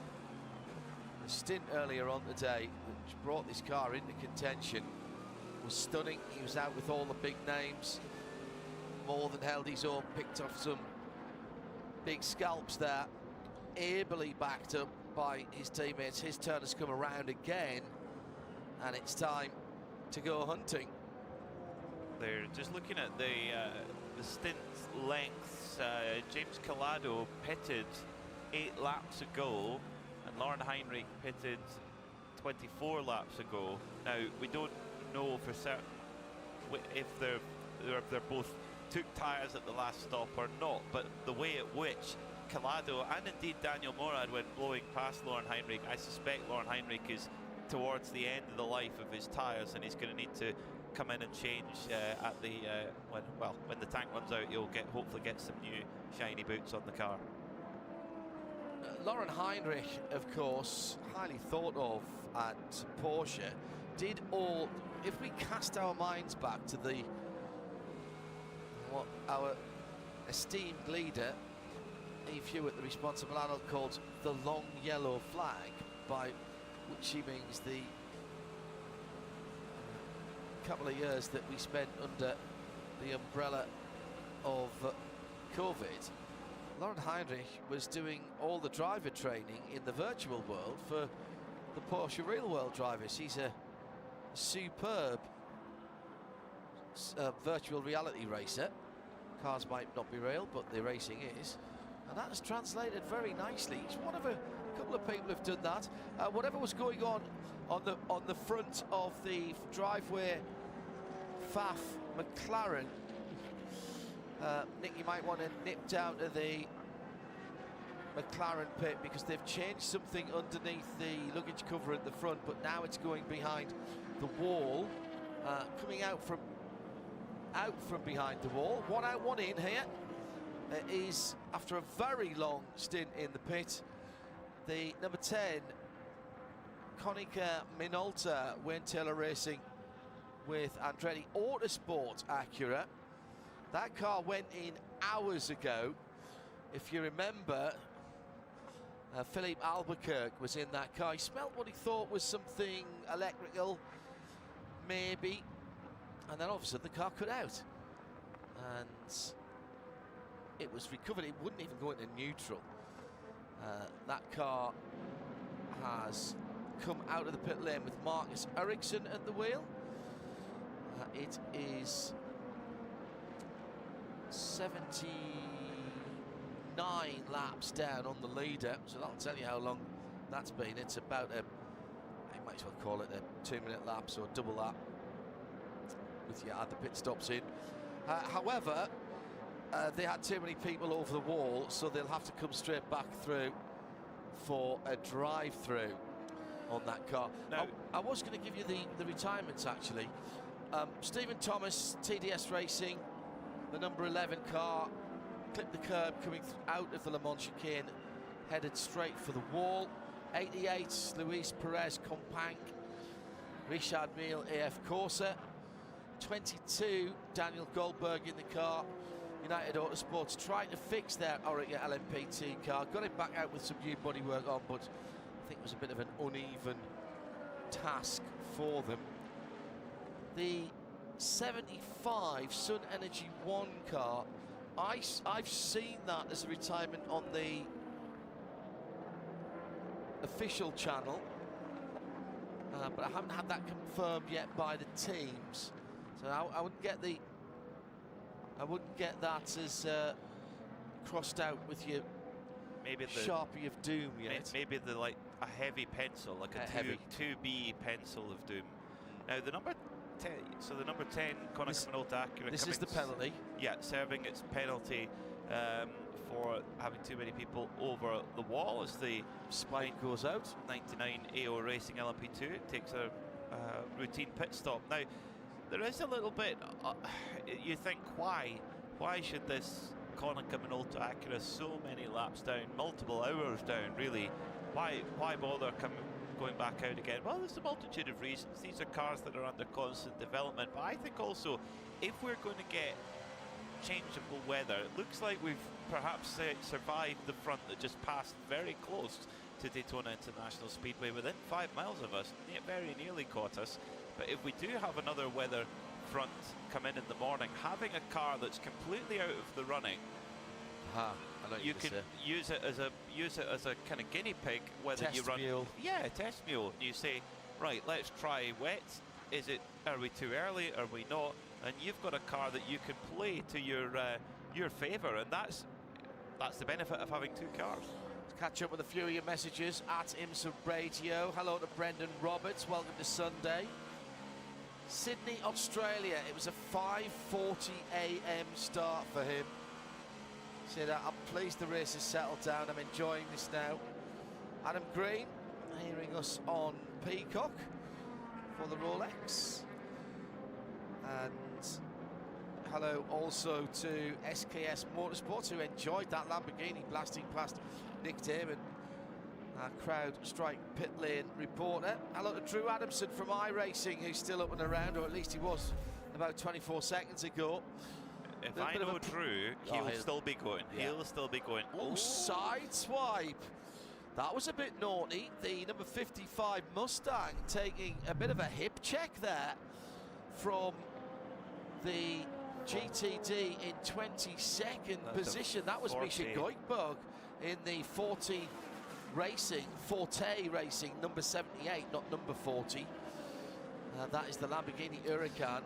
I don't know what was going on there, but it didn't look very friendly, Peter. I just don't think he saw him. I don't think he saw him at all. Of course, that Forte Racing car had a big, what I thought was a race-ending shunt, to be honest, at the Le Mans chicane earlier on, but amazing work from that crew to get the car repaired and back out at all. I just don't think he saw Corey Lewis there and just moved down, and great heads-up driving from Corey Lewis in the 55 first form Ford Mustang. Managed to avoid anything a little bit more serious than that. It's been a fairly solid run from the Proton competition team with their new Mustang, with Ryan Hardwick, Corey Lewis in there as well, and again another new signing. Of course, Ford starting up with a brand new program. They've had to go out and do some hiring of some drivers, and they've hired who I think is a real steal. Dennis Olsen formerly drove for Porsche and had a lot of success with them, and he's been signed up for the Ford program, and he absolutely dominated karting when he was younger, and yeah, he'll be a good addition to the Ford program. One of our regulars for Midweek Motorsport every Wednesday night at 3 in the afternoon, 8 in the evening in the UK, 3 in the afternoon here on the Eastern Seaboard. Blurfiend, Porsche technician extraordinaire, right across from us in the International Horseshoe. Late night racing starts now. We've got the Night Owls, Johnny Palmer and Bruce Jones, powered by Sacred Coffee, coming up from 2 till 6 a.m. Eastern Time. Hello to G. Hendrickson. Enjoying what he says is the added colour to the racing in the entry. Chandelar Ferrari out on the circuit. This is the blue car in 10th position in its class at the moment, the class being GTD. And that is Eddie Cheever. The car that is sitting in behind it is the Heart of Racing number 23. So that's not for position, is it? No, and it's got the 40 car in there as well, the 40 Lamborghini. So being chased by two cars that are down a couple of laps. So it's not a battle for position there for that Chandelar Ferrari. Let's have more from the pit lane and Nick Damon. I'm not in the pit lane. Are you not? No, I'm round the back. I'm not listening to you. That can fade you down immediately. All right then. No, I'm in the paddock. I mean, European race fans would obviously, they've been watching the race long enough to know there is a lane where all the work goes down, but then you go behind the wall where it's actually the pit garages that we would normally expect to see in a European style pit. And interesting, the two cars in the pits are actually next to each other. I'm not sure whether that's just a coincidence. And that is, of course, is the Pfaff McLaren, the number 9 car, whose apparently their issue is that the starter motor won't. Which is always a problem, and I think they're also going through a full electrical check. And of course, they've got the Heart of Racing car. Now, the only interesting about that is that came in what seemed to be a simple throttle body issue. It's now in about 14.3 thousand pieces. I mean, they've even taken the rear deck off. So was it Marco Sorensen? Just want to have a quick word with Marco. Marco, there seems to be a complete disassembly of the car. What was the problem? No, it started with a little. Let's go out of the way here. It started with a little electronic issue where the car shut off. So that happened twice out on the track. Then we came into the box, and then we had the same issue. So we're trying to find out what the actual electronic issue is right now, because obviously I lost the power steering when I was going through a very quick corner, and went basically straight. But yeah, not ideal for now, but. Now we do a little bit of a bigger service because we lost so many laps. So yeah, I don't think we're going to be in the chat for a win anymore. But if we can just get the car out and get some valuable data for running, then we do that. So the electrical failure was more affecting the ancillaries like the power steering. The engine carried on running. It didn't cut the engine out then. It cut. So when I came through the corner, it cut everything out, and it did it twice. And then we had a planned pit stop.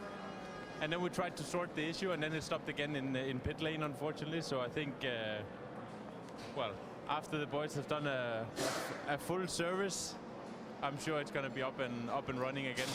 Great stuff, thank you. Well, not great stuff, sorry, great stuff with the cop chat, but not great stuff with the car. So we've got another electrical issue. We've got electrical issue to my right with the Aston Martin, electrical issue to my left with the McLaren, which is currently manifesting itself with the starter motor not starting, but that doesn't necessarily mean the starter motor is the problem. As you know. So I get what you're saying, Nick. CAN bus, connections, etc., etc.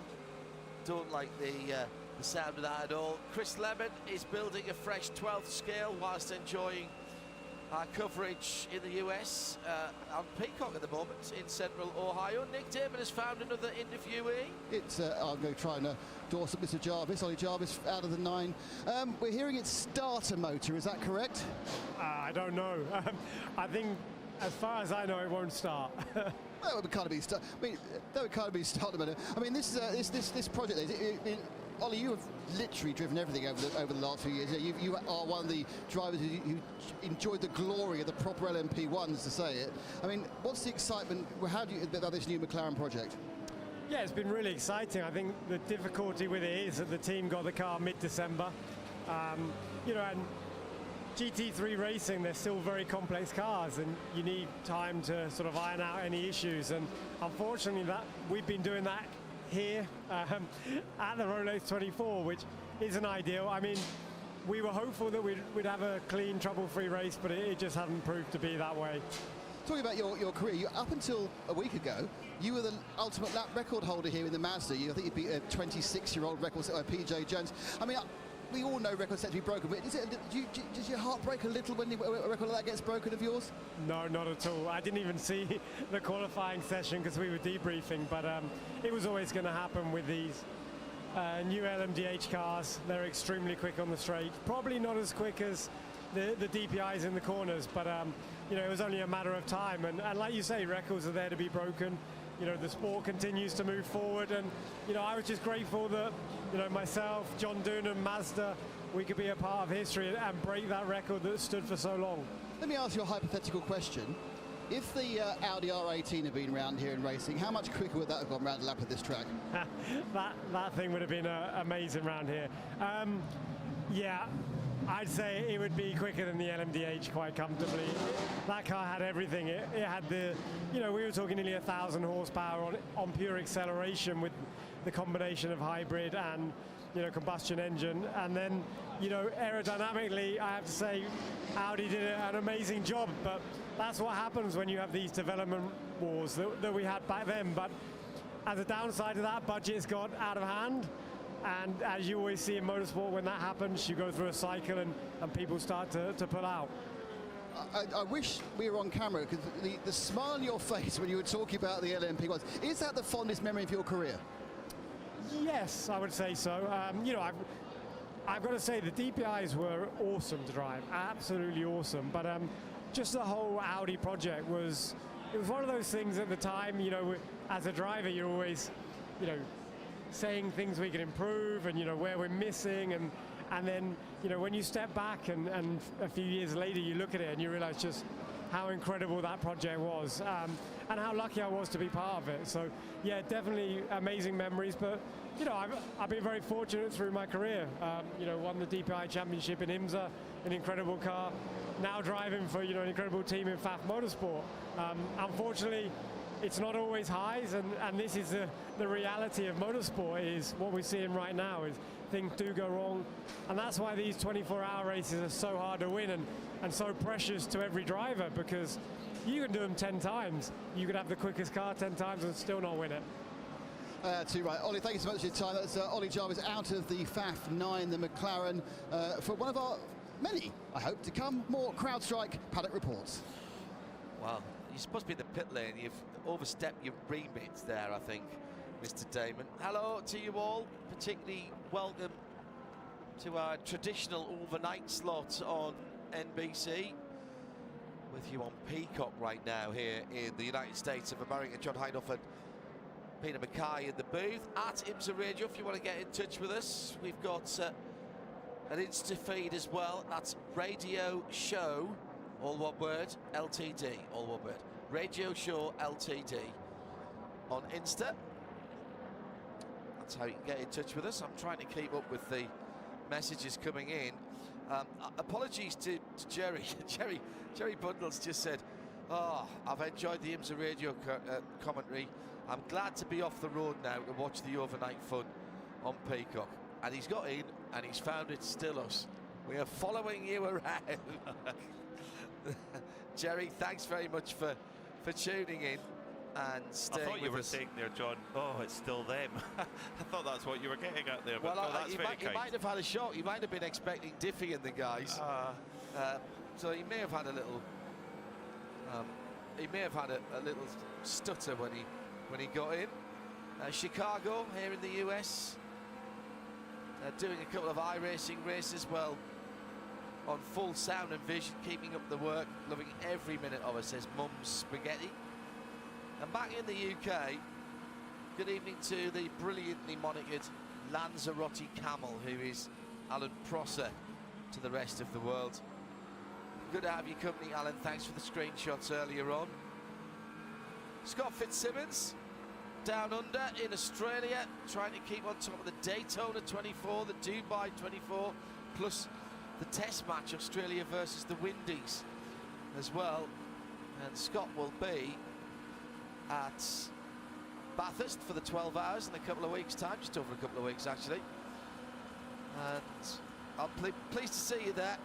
Scott, hope you can make it down to the Oxford for the Friday night meet-up. Shakedown there as well this year. You've got to love a motor race where they sign up an official brewery. Reckless Brewing has just been made the official brewery of a motor race. Responsible drinking only and never when you drive, quite obviously. Got to say that one.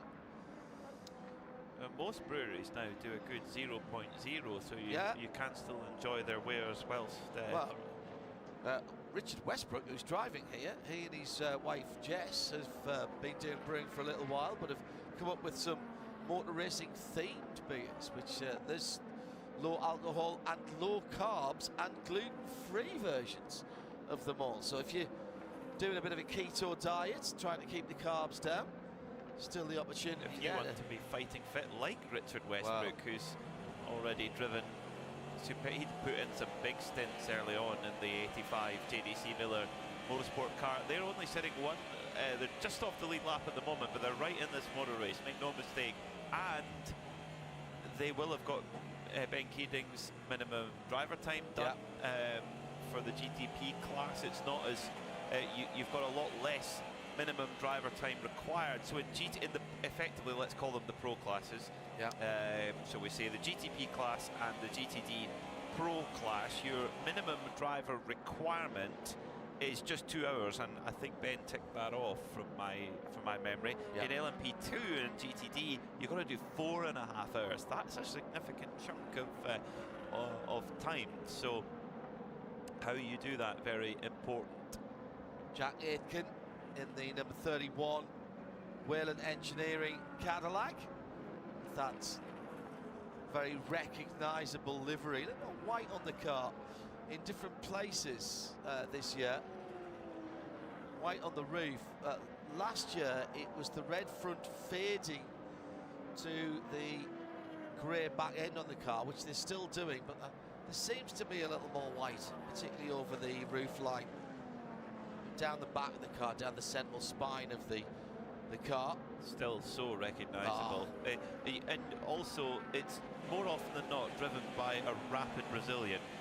It seems to be the tradition for that car. Felipe Nasr, who now drives for the Porsche Penske team, did drive for that team, but they still have Pippo Durrani, who's been with the crew for many years now, and such a formidable force. A force to be reckoned with. And Jack Aitken, full season now. He did do the endurance races last year, moved up to full season, and he's got a special helmet painted for this for this week with the Scottish thistle on the back. I didn't realise he had Scottish roots until I saw that. Another one to add to your list. Yep. Yeah. Well, if you've stumbled across us, or if you are a regular to IMSA Racing, welcome. Reminder that we're not that far away from Sebring weekend. That's the 16th of March. We'll have coverage early in the week here on IMSA Radio. The audio coverage via IMSARadio.com is always absolutely free, has no blocks around the world, no ad breaks either. You can follow all of the early sessions. And for the WeatherTech Sports Car Championship, every one of the qualifying sessions this year, we have that in sound and vision for you via IMSA Radio and IMSA TV. And that is whether you're here in the States or further afield. Pit stop for the number 6 Porsche. Peels in. Mathieu Jaminet, jam to his friends. Porsche Penske Motorsport coming towards Nick Damon. Yeah, coming at such an angle, I thought he was going to run on his shoes for a bit, but that's actually kind of an optical illusion. He's kind of burgundy, I think you'll find. Burgundy, are they? They have a fan club already, so let's not knock my shoes. But yes, there's a full service. They've actually just put 2 tyres on, both on the right-hand side, and big M's on them. So they're using the medium tyre on the right-hand side. No change of driver fuel going in. Just ahead of him, we have both the Corvettes are in. There's the Corvette number 4, and there is a driver change on that as well. So the Corvettes have been double stacking just about every single time, the Pratt & Miller cars. Shall I tell you when he gets to 100%? Oh, 100% now. Whoa, that's a very impressive slide out. I was chatting to someone in the paddock who did a lot of RC drifting. Well, he'd been very pleased with the drift as Jaminet power slid it out. Also just ahead in one of the BMWs has done a full service as well. And the gap between them coming in and coming out is about the same. Felipe Nasser and Jack Aiken are down to 0.5% of energy. And Timon van der Helm is down to 0% of energy. Jimmy Bruni, 5% of energy, so they're getting very, very tight indeed. They'll be peeling off in the pit lane. How do I know this? That if you go to IMSA.com/GTP dash, like the minus sign, telemetry, TELEMETRY, then you'll see what I'm seeing. We have live coverage from each of those cars, when they're on the brake, when they're on the throttle, what gear they're in, what miles per hour they're pulling at any given time. And you'll see them go over 200, by the way, and also whether they are in the pit lane, whether they're regenning, and whether they're changing tyres. And Nick Damon has Timon van der Helm in. He's only got 15–20% of his energy back in. Yeah, well, he's more importantly, he's got a different driver getting back in as well. He's a little bit out of my view to see who's got in, but Timon's definitely gone out. It's a complete service. He's getting 4 new boots, I think, and a big slug of fuel on that yellow JDC Miller car. Out of interest, as I wait for the number 7 Porsche, if you go over your energy allowance, which they can do, they can go below 0 because they've actually got a bit of extra in there. Is it what, a drive-through or a penalty or what? Well, that's one of the energy usage penalties that you can get. You can either be putting too much power or torque out through the drive shafts, which are being monitored in real time by IMSA with the logging loom that they have in the car, or you can overuse your energy from coming out of the pits to going back into your pits. You have a certain amount of energy that you can use. And if you overuse it, as Nick says, that is noted. Here comes the number 7, Felipe Nasser, who was spot on 0%. Yeah, he also did he come in dead stick there? He also tried to run me over. Again, not really. The 31 car, the Whelan Cadillac, is to my right as well. That is getting 2 right side. No, it's getting 4 tyres, but not a driver and some fuel. Just right side tyres again for the 7.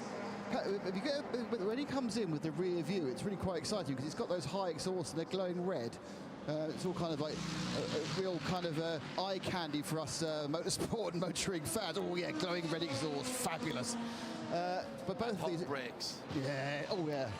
And it leaves to a cacophony of sound and smell. It's marvellous.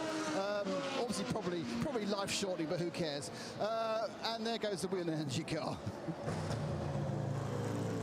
Wait for the engine to kick in, and there it goes. Hello to Mitchell Brent Legg up on the Gold Coast of Australia.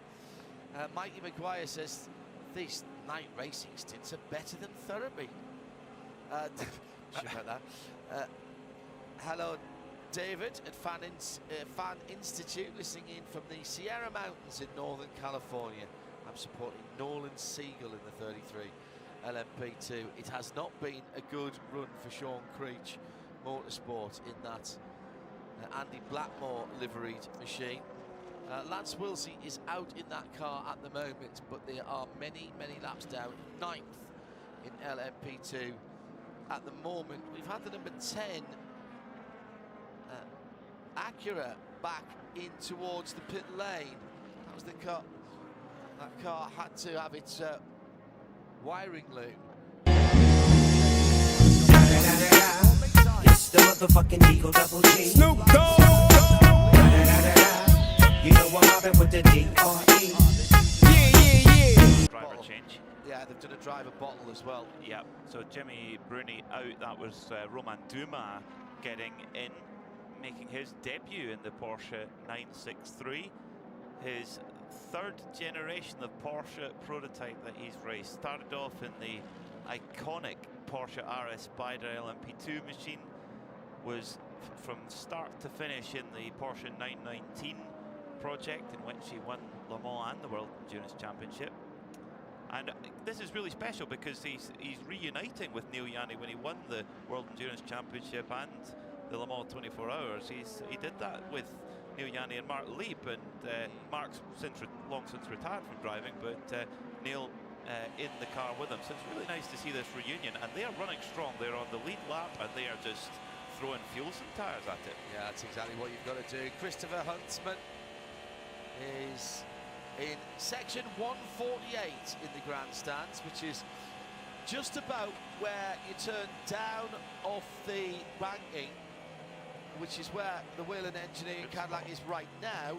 Also means you get to see them come back up the banking as well, right in front of you at turn 6.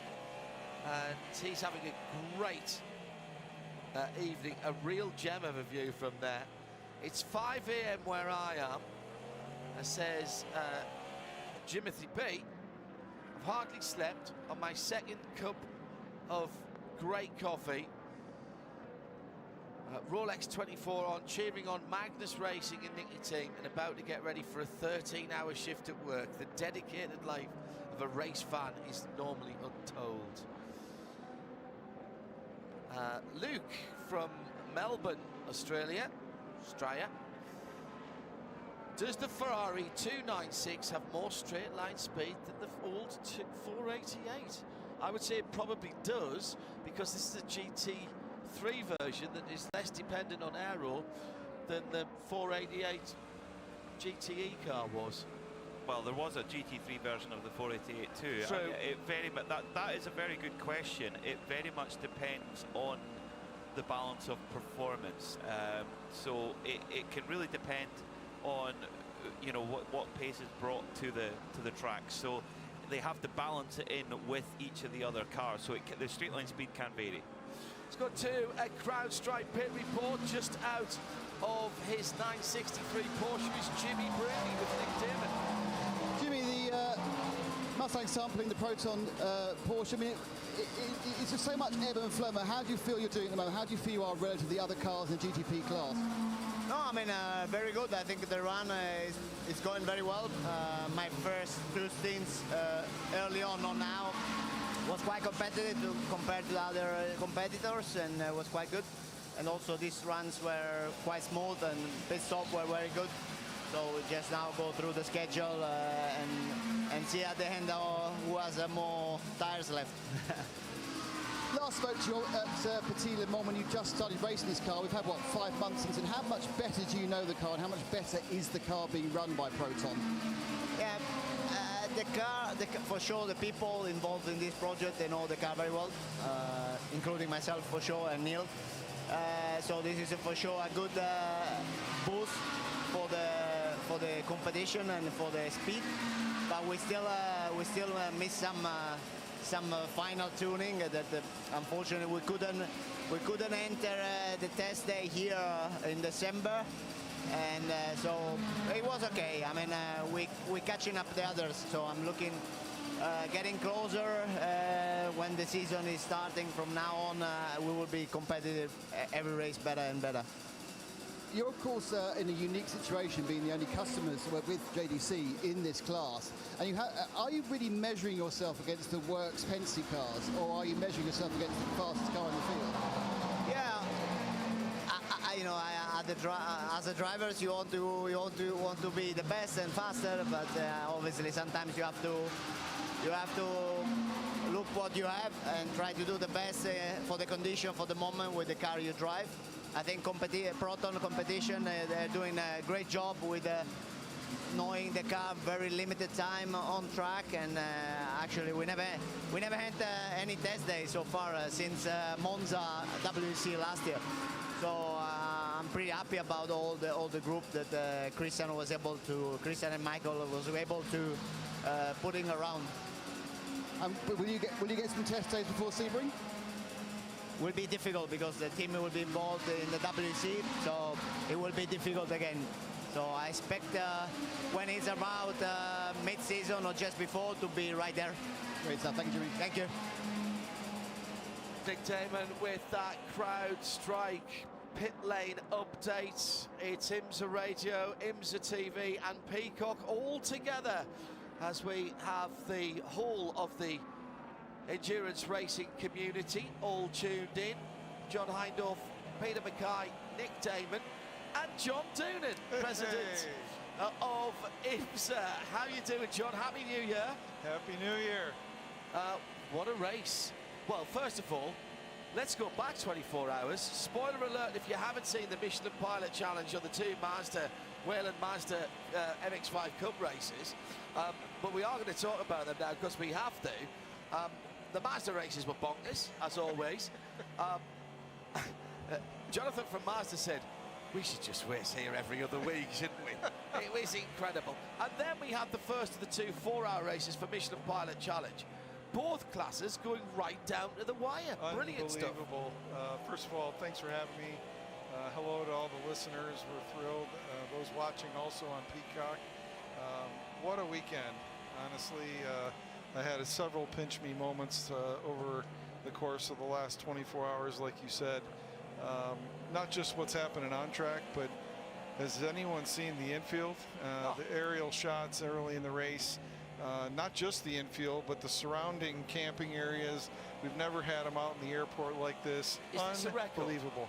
It must be a record. Frank Kelleher, president of the track, said this morning that they were trending on to a record. I think we'll be able to confirm that. We'll see how the final results come. But an all-time record for the Rolex 24 sounds pretty good to me. Well, I remember what it was like for the last big event 2 years ago, which was the 60th, and we were coming back after what had happened at the long yellow flag, and that was pretty good. The 50th was pretty good. This is at least as busy as that, if not more so. I've given up trying to jump on the golf cart and go around. I haven't left this side of the track since this morning. I'm not kidding you. I went as far as the Porsche hospitality to have some words with Mr. Hurley Haywood, and that's as far as I've been since the drop of the green flag. So that was yesterday, and this morning we've got excitement because we've got Hollywood here with glamour. I spent 45 minutes, or an hour and a bit actually, watching the Hollywood magic happening in the IMSA hospitality suite. About 50 people descended to build a pretend NBC booth to do some filming in. They did have a real Lee Diffie who was coming later on. They didn't have to have a pretend. They don't have a stunt like Lee Diffie. No, they do not have a stunt. Lee Diffie. He does all his own stunts and all his own just like Tom Cruise. And this is all about Brad Pitt's movie, which ostensibly is going to be about Formula One. They did a lot of filming at Formula One tracks during last season, which is going to have to be done again because they've kind of timed out with that. But the story arc starts with our hero Sonny Hayes here at the Rolex 24. Yeah, it's you list off all those things, John. You list off MX-5 Cup. You list off the Michelin Pilot race. Amazing. You list off the fact that Brad Pitt and Jerry Bruckheimer and company, Kaczynski, are filming a major motion picture here. It's unreal when you piece it all together. And if someone had told me, you know, even a year ago or 6 months ago, that all that was going to come together, a record crowd for the 62nd running, and then an epic race so far. Candidly, it's in every category, just unbelievable. And you mentioned a Formula One movie, but tell me where Formula One drivers end up. Jenson Button is in IMSA in the IMSA WeatherTech Sports Car Championship. Felipe Massa is in IMSA. Fernando Alonso here. Yeah, of course. Paul di Resta is there. There you go. You know, we've got 14 active IndyCar drivers in this field. Yeah, exactly. So, you know, when Bill France Sr. had the idea to have an international endurance sports car race here in Daytona Beach, his philosophy was the best drivers, the best teams, the best manufacturers in all of the world come here and put on an amazing show, and that's what you have up and down the field. And I'm just really happy for our sport. That's what I'm happy.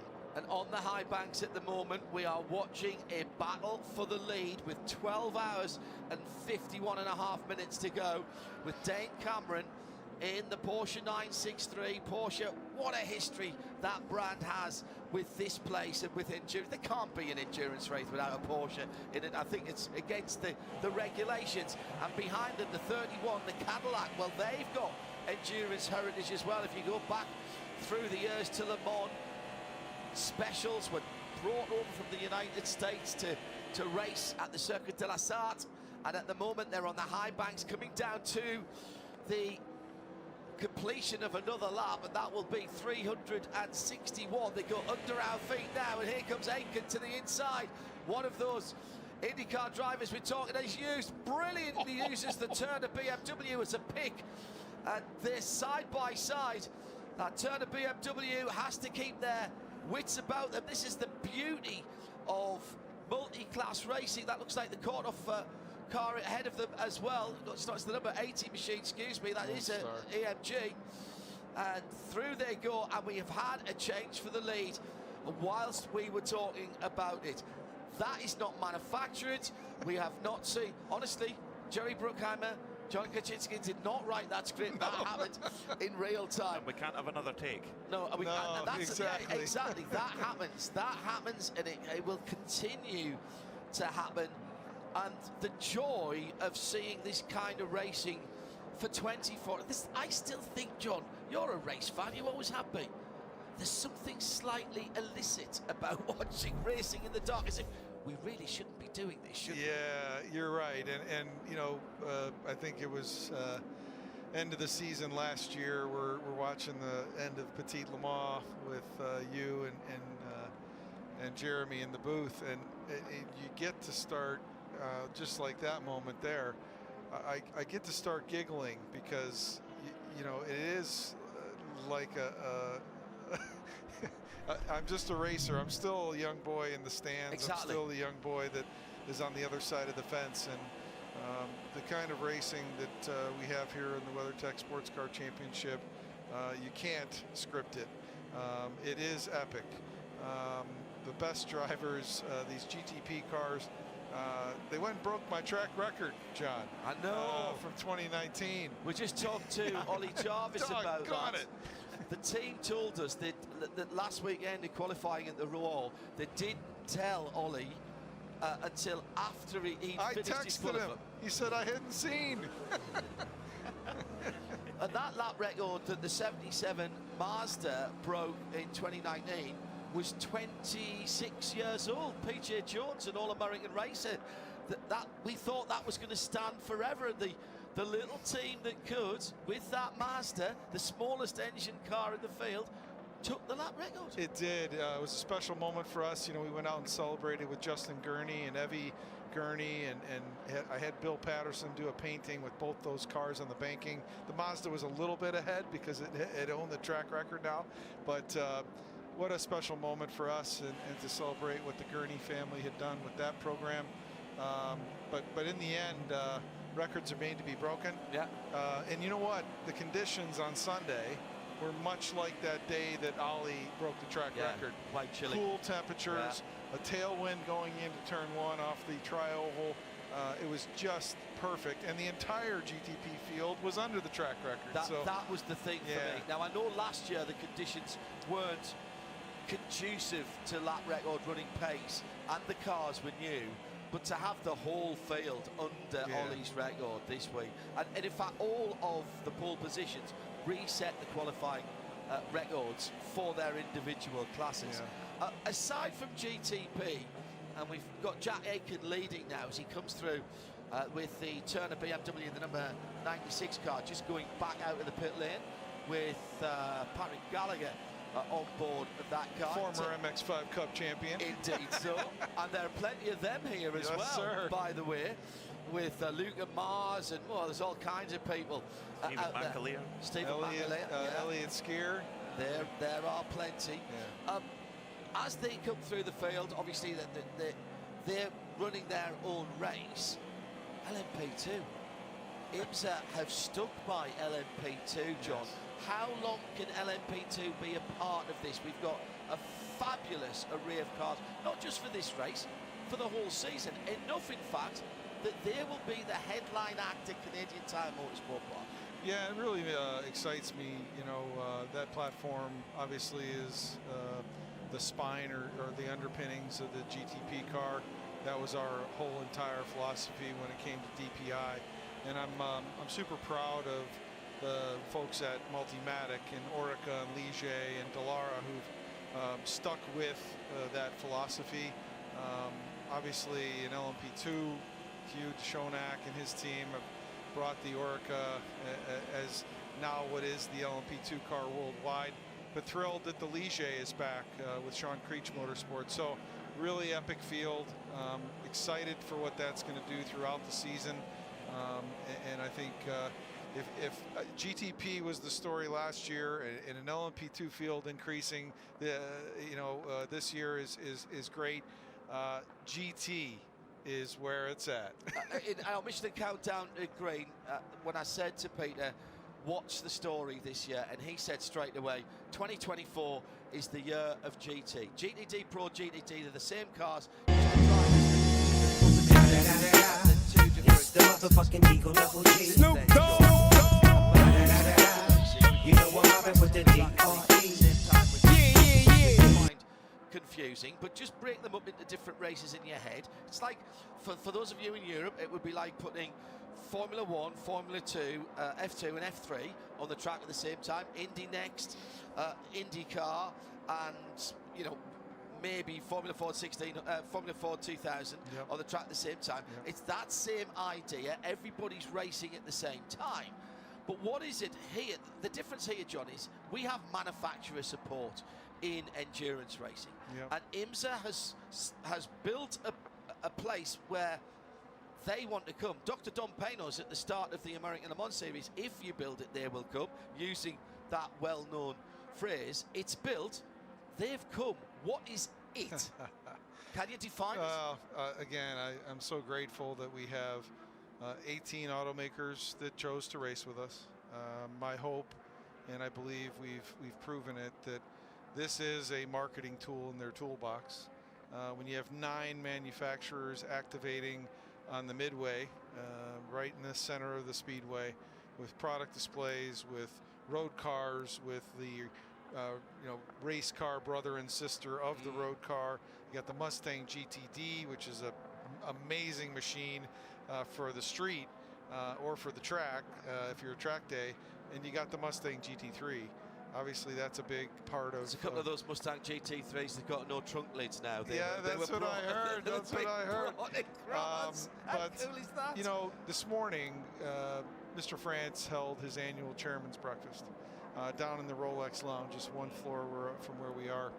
And in that room was what I would say is arguably the biggest gathering of automotive executives and senior leadership anywhere in the world in the same place at one time. Because you got 18 manufacturers, you have board members coming in from Europe, you have board members coming down from Detroit. It's a really, really special story about us being the place where the OEMs want to showcase their brand, showcase their powertrain, showcase, in the case of GTP, their styling cues and tell their brand story. So we're very fortunate that they have entrusted us with providing the platform. They've invested in it.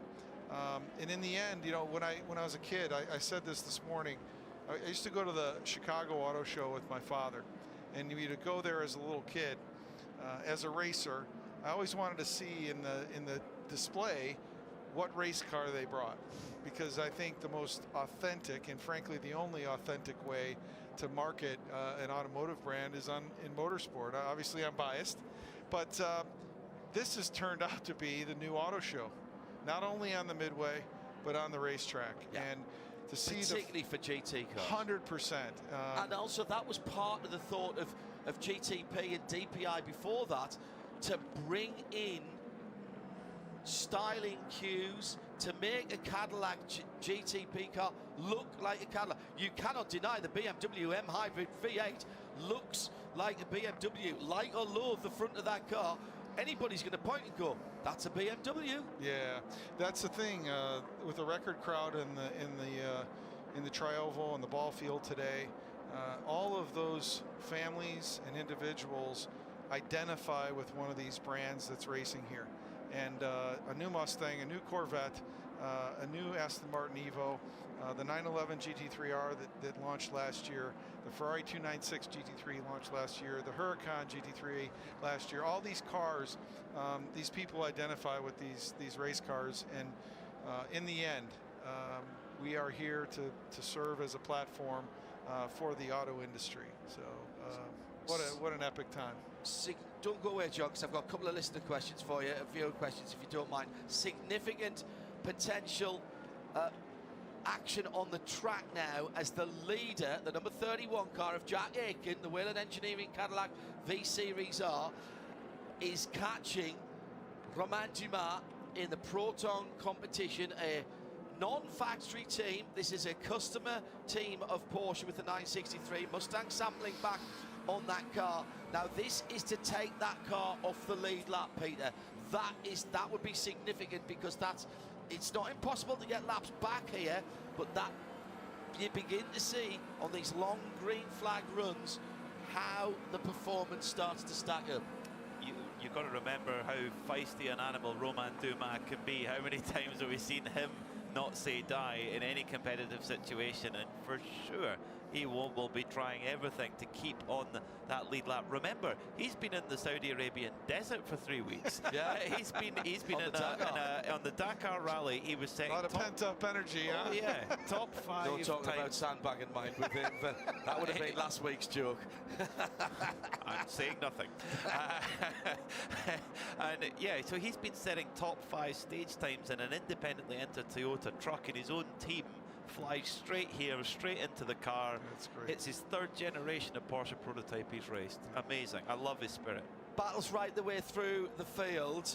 3rd in GTD, also up for grabs at the moment. That is Frederick Schandorf in the Inception Racing McLaren Inception British team. They built the base over here. That's the car with the purple LEDs over the header rail on the driver's side door. The McLaren 720. Really coming of age now. Behind it, the AMG number 32, Mike Skeen, doubly competitor there as well, as they're cutting through traffic. That's the Iron Lynx Lamborghini that they're going by at the moment, and more traffic with the that must be the 85 JDC Miller car coming through. So there's 3 different classes that we're watching. Phil Hansen, new young Charger in the JDC Miller car, is in between that battle at the moment. Here comes Skeen down the inside, dispatches the number 19 green Huracan, and he wants to try and take away 3rd position. They're on the infield, a far more technical part of the circuit than people give it credit for. John Doonan with us here in the Global Broadcast Centre. This from JJ on Twitter. I should have left this till last. What are you going to do for 2025 to top this?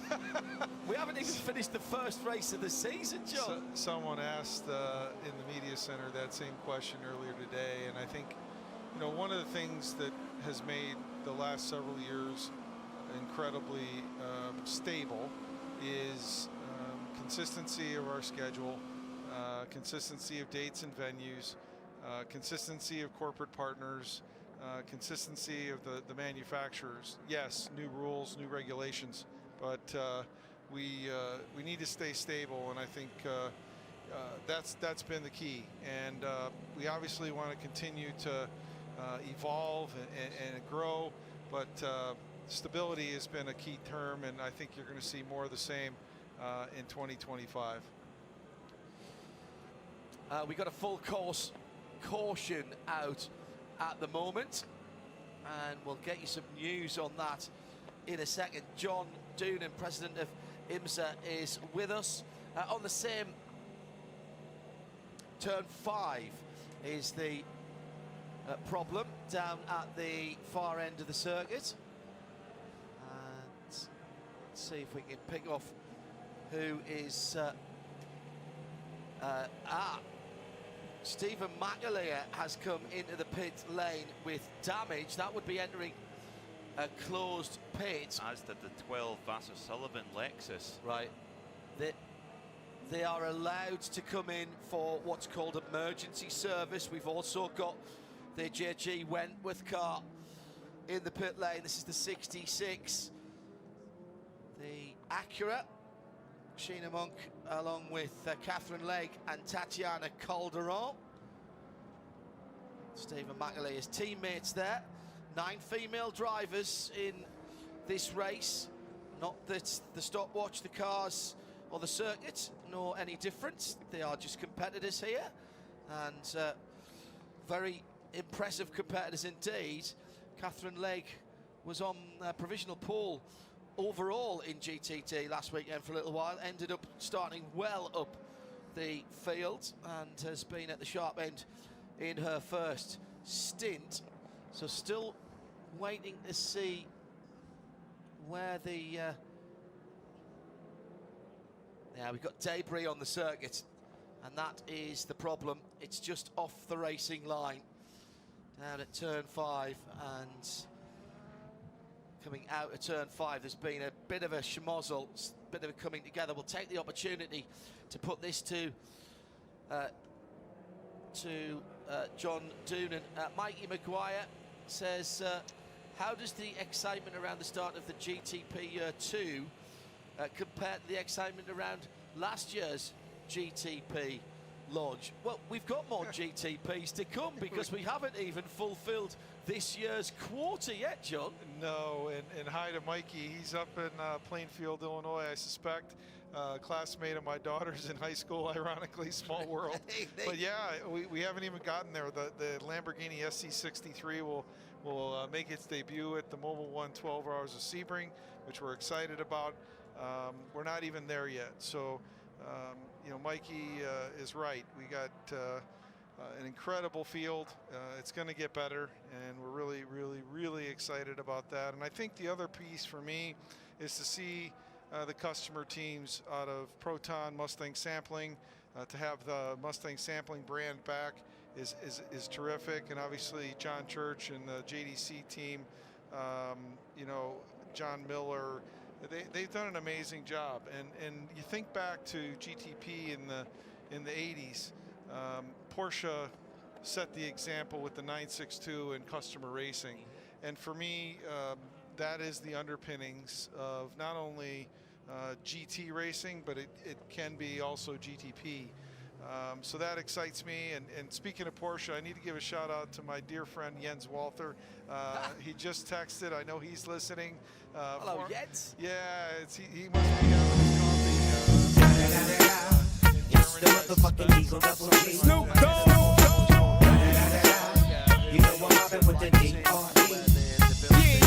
Yeah. Exactly.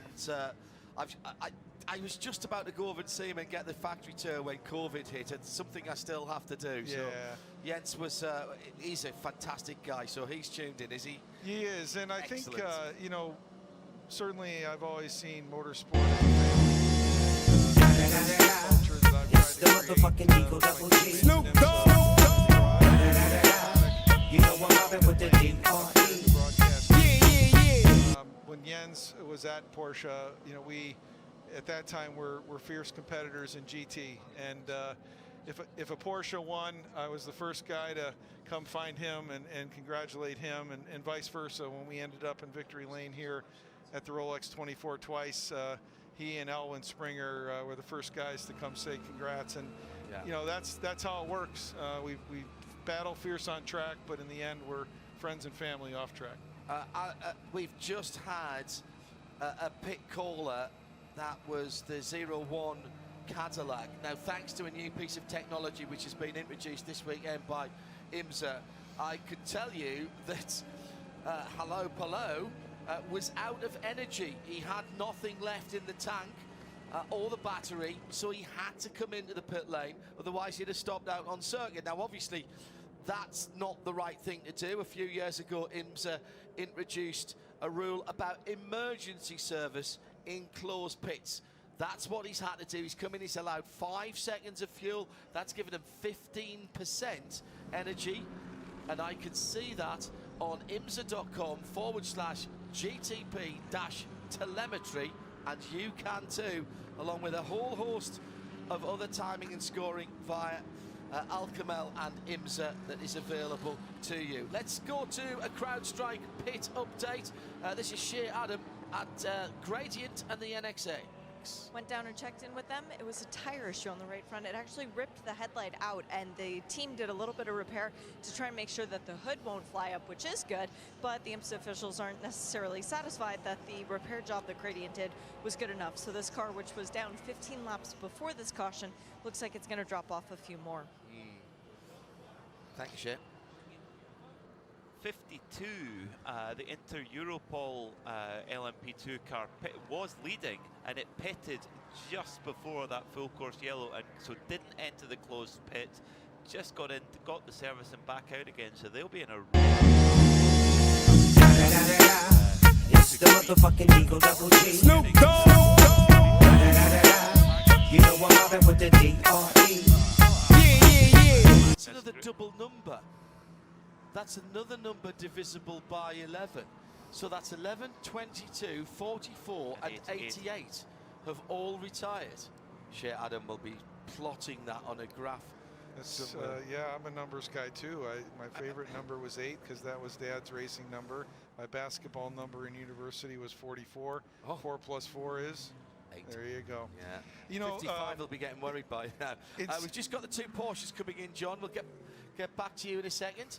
I'll just have a quick look to see what they're doing, and they've had to push the number 7 car back just a little bit. Also coming in the 25 BMW, the RLL prototype with the big V8 engine. A full set of tyres out for the Porsches, no tyres at all for the BMW number 25. That's the one with the white lines around the grille. Its team car has got the sort of purpley colours around. The 2 Porsches, you can tell in the pit lane by a blue light on the front of the number 7 when they're in the pit lane in the purple. And the BMW has jumped the Porsche in the battle of the German brands. Smart work by RLL, got those cars turned around. You can do just as much good for your cause in the pit lane as you can on the racetrack. There's a red light at the end of the pit lane because we've got cars on the front straight. Now it goes green.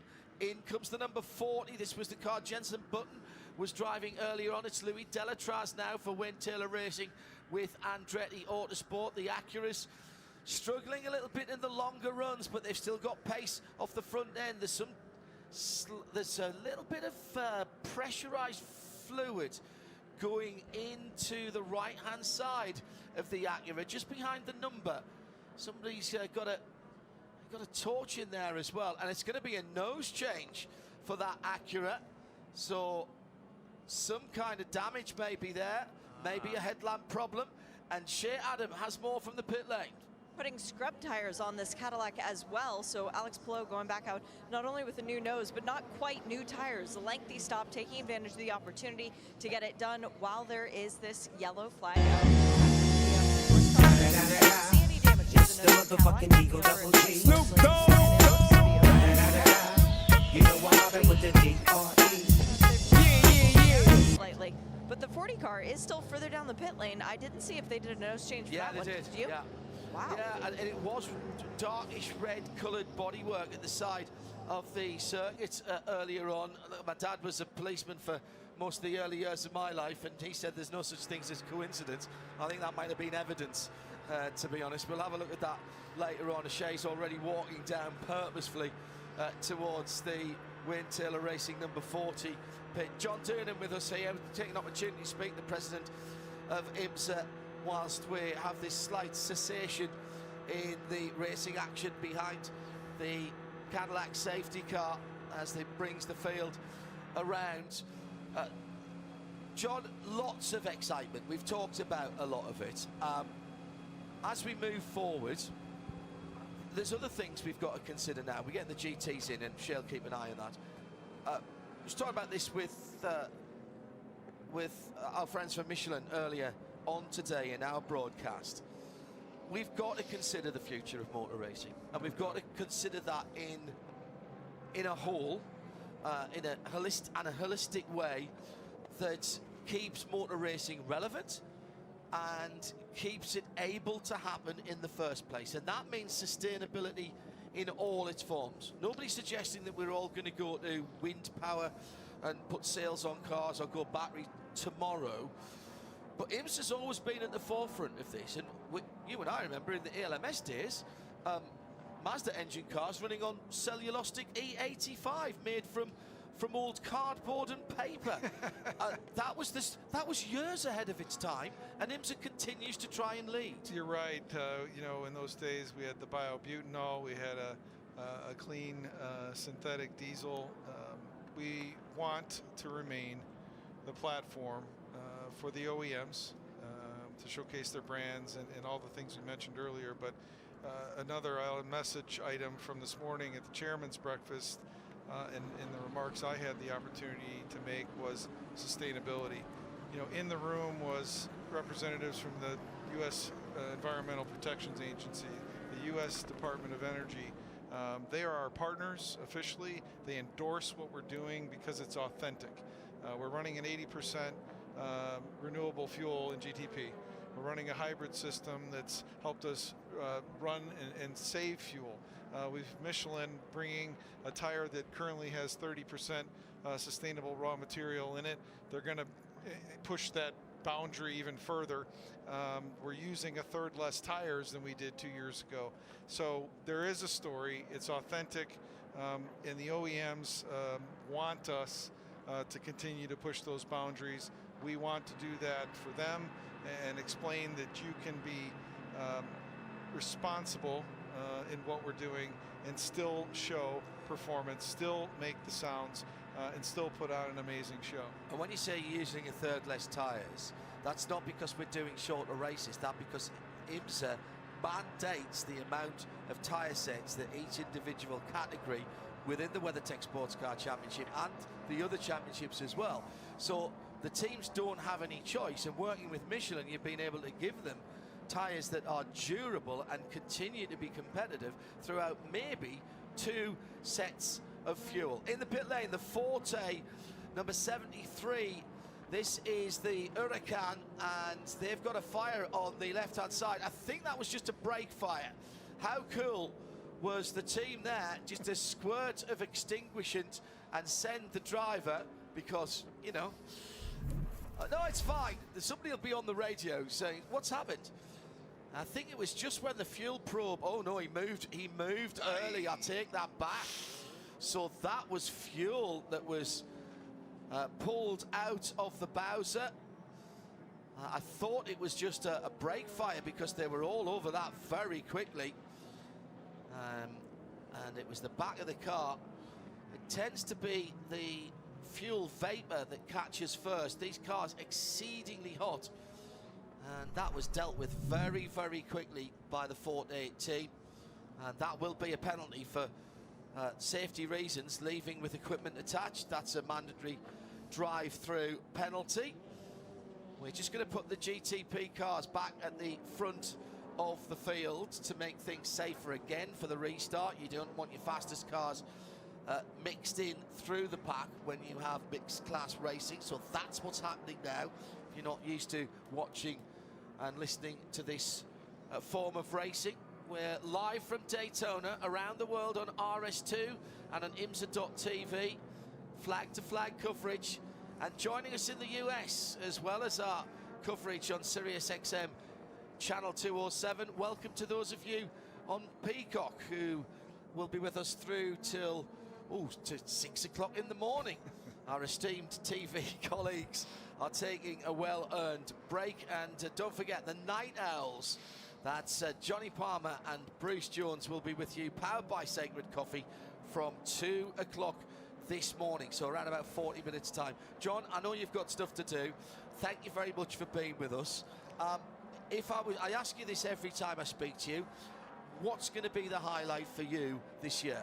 Personal highlight, not president of IMSA, John Doonan, race fan, still the 14-year-old with his nose pressed up against the wire fence, John Doonan. So what is it you're looking forward to the most this year? And it's fine. If you've got a favourite thing, you can tell everybody as a race fan. Yeah, for me, walking out of the media center this morning, coming to pit lane and seeing the ball field packed, jam-packed. And I make a little tradition to come over to the driver introduction stage and greet all the pilots that are out there. you know, what's on track, these cars and the technology and the stories of sustainability is one thing. But in the end, the men and women on pit lane executing these pit stops, the men and women behind the wheel of these cars, they're putting on the show. Yeah. And we are in the entertainment business. Jim France says it all the time. We believe it. We need to stay in the entertainment business with the sights and the sounds and the smell of this sport. We had over 4,200 Boy Scouts and Girl Scouts here last weekend. They're our future. And, you know, I say if I wake up and I'm not that fan who wants to come to the racetrack, I've got a problem. So thanks to all your listeners and the viewers who are watching, tuning in on Peacock. We're really thrilled. I'm so happy where our sport is. While you have listeners, my phone's been blowing up here.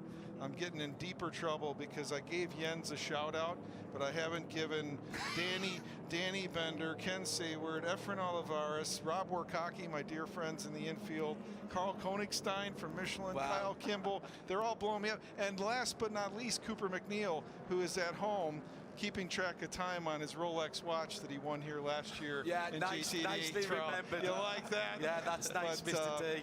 That's you know, quality. You've got a future. If you decide that you're not going to be a race fan anymore, you've got a future doing the overnight slot on some radio somewhere. That was really well, I showed nice. up early. I showed up early. Normally we do this about 3 a.m. That's true. God knows I have a face for radio and broadcast that is not shown on television. But thanks for having me, guys. That's great, John. Thanks. Thrilled, and you know, I used to do my own little radio show on a cassette recorder. Nobody ever heard it except me, and I thought I was pretty darn good. The listener thought you were fine. The single listener. The listener. But thanks for telling the stories. There's lots of them out there, and let's pray for another safe 12 hours here, almost halfway. We'll see what happens in the morning. John Doonan is the president of IMSA, taking time out of a busy schedule. Yes, I know we're in the overnight, but IMSA never stops. Motor racing never sleeps. If you're not going forwards, you are losing. It's as simple as that. Great to have President John Doonan in the booth with us, the Global Broadcast Centre. Let's give you, before we go green, let's take the opportunity to do a slightly early in-race update from VP with Jack Aitken leading the motor race from 2 BMW. So Cadillac number 31, the red and white Whelen Engineering car from 24 and 25, Augusto Farfus and Max Martin, the 2 BMW M Team RLL cars, right in the line behind him because we're behind a safety car. Then it's Dan Cameron for Porsche Penske Motorsport. That's the number 7 car, his teammate. Right behind him is Lawrence Vanto. In 6th position, Louis Delatraz for Wayne Taylor Racing. Their 40 car, that's the dark blue and red car, sits in 6th position. They are on the lead lap. First car off the lead lap is, see how important that pass was that we were talking about earlier on. Proton competition, Mustang sampling, Romain Dumas in the number 5 Porsche. Then it's Phil Hansen, also a lap off the lead, and Alex Palou for Cadillac Racing in the 0-1 in 9th position. For LMP2, double duty for Ben Keating. He's in his United Autosports wins and Mission Food number 2 Oreca. He leads from Tom Dillman, the Frenchman, with the very English sounding name, into Europol by PR1 Matheson Motorsport, the 52 car in second. Felipe Massa, Formula 1 driver and Formula 1 race winner for Riley. Aero Motorsport, the blue number 18 has Connor Silic, and in 5th position Manthe Jacobsen for CrowdStrike Racing by Algar Pro Racing. In GTs, Alessandro Pegidi leads for Risi Competizione in the 296 number 62 Ferrari. Alex Sims for Corvette Racing by Pratt Miller in the new for 2024 Chevy Corvette GT3 number 3. Then Franck Pereira for Iron Lynx, the best of the Lamborghinis, is the number 19 car, that bright green machine. EO Racing's 77 car, that was the pole sitter earlier on today. It's now Michael Christensen in the Dinosaur liveried Porsche 911. The top 6 made up by the Ford number 64 of Englishman and decent darts player Harry Tinknell in the Ford Mustang GT3, and Paul Miller Racing's Brian Sellers at the 6th position in number 1 for BMW. In GTD, it's Inception McLaren that leads from Mike Skeen and Ritomo Miyata for Vassar Sullivan as we go back to green. And it's a pretty clean start for everyone. Jack Aitken at the front of the grid trying to pull away. We'll give you the official retirees in a moment or two when this settles down. With the number 7 Porsche struggling a little bit, and there goes the teammate car, or the same manufacturer car coming through. And let's see. Yeah, that was the number 6 car coming through. BMW with the white nose on that car. Also looking feisty earlier on. Slight confusion from my old eyes here, because I saw a Porsche with a number 5 on it. Of course, that's 5th position that I can see out there. We do have a number 5 and 6 in the FIA World Endurance Championship. So a swap around of the Porsches there. But at the front of the field, it's still Jack Aitken who leads from Augusto Farfus, and then everyone else trying to chase them down. Lawrence Vantor in the number 6, ahead of the second of the BMWs. BMWs have come to the fore, Peter.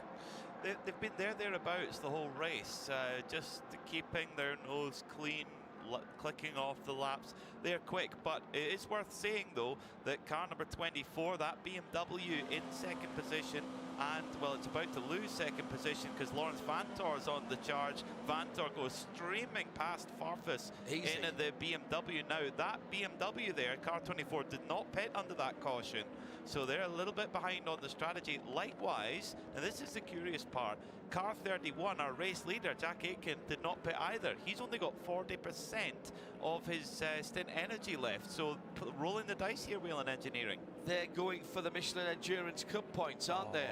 14 minutes to go to half distance. That's the next 6 hours. I said we'd give you, in that VP Racing in-race updates, the official retirements. It's a bit tricky, but for sure, the 11 TDS racing car. Oh, who's that with no lights out in the darkness there? That car, oh, that's the 40.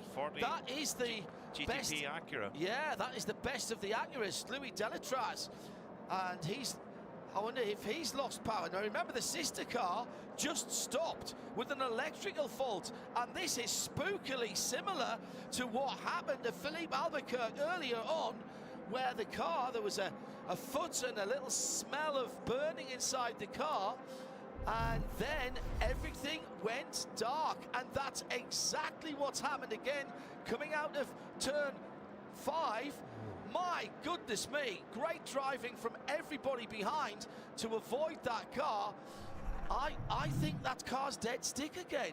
Full course yeah. yellow. Unsurprisingly, because that car will need to move. The door is open. This is a mirror image of what's happened to the team car. So Wayne Taylor Racing with Andretti, they've come here with a strengthened program of 2 cars. We saw one car go out earlier or have problems earlier, and you thought, okay, they've still got one other car in the race, and the same thing's happened. Don't touch it, Louis, if you're not sure. No, I can see, actually I can see the green light reflecting. Oh. That is just, if you weren't with us earlier on, that it was coming out of the other end of the infield, at the eastern end, the International Horseshoe, and Albuquerque's car did exactly the same. Oh my goodness me.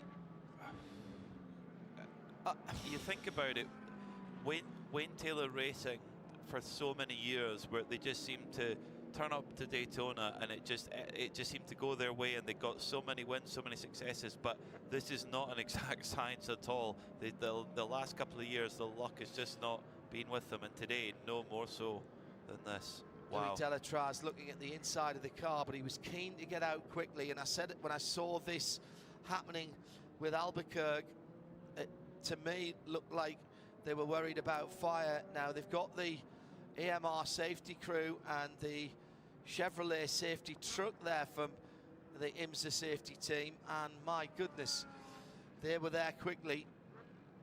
They will have heard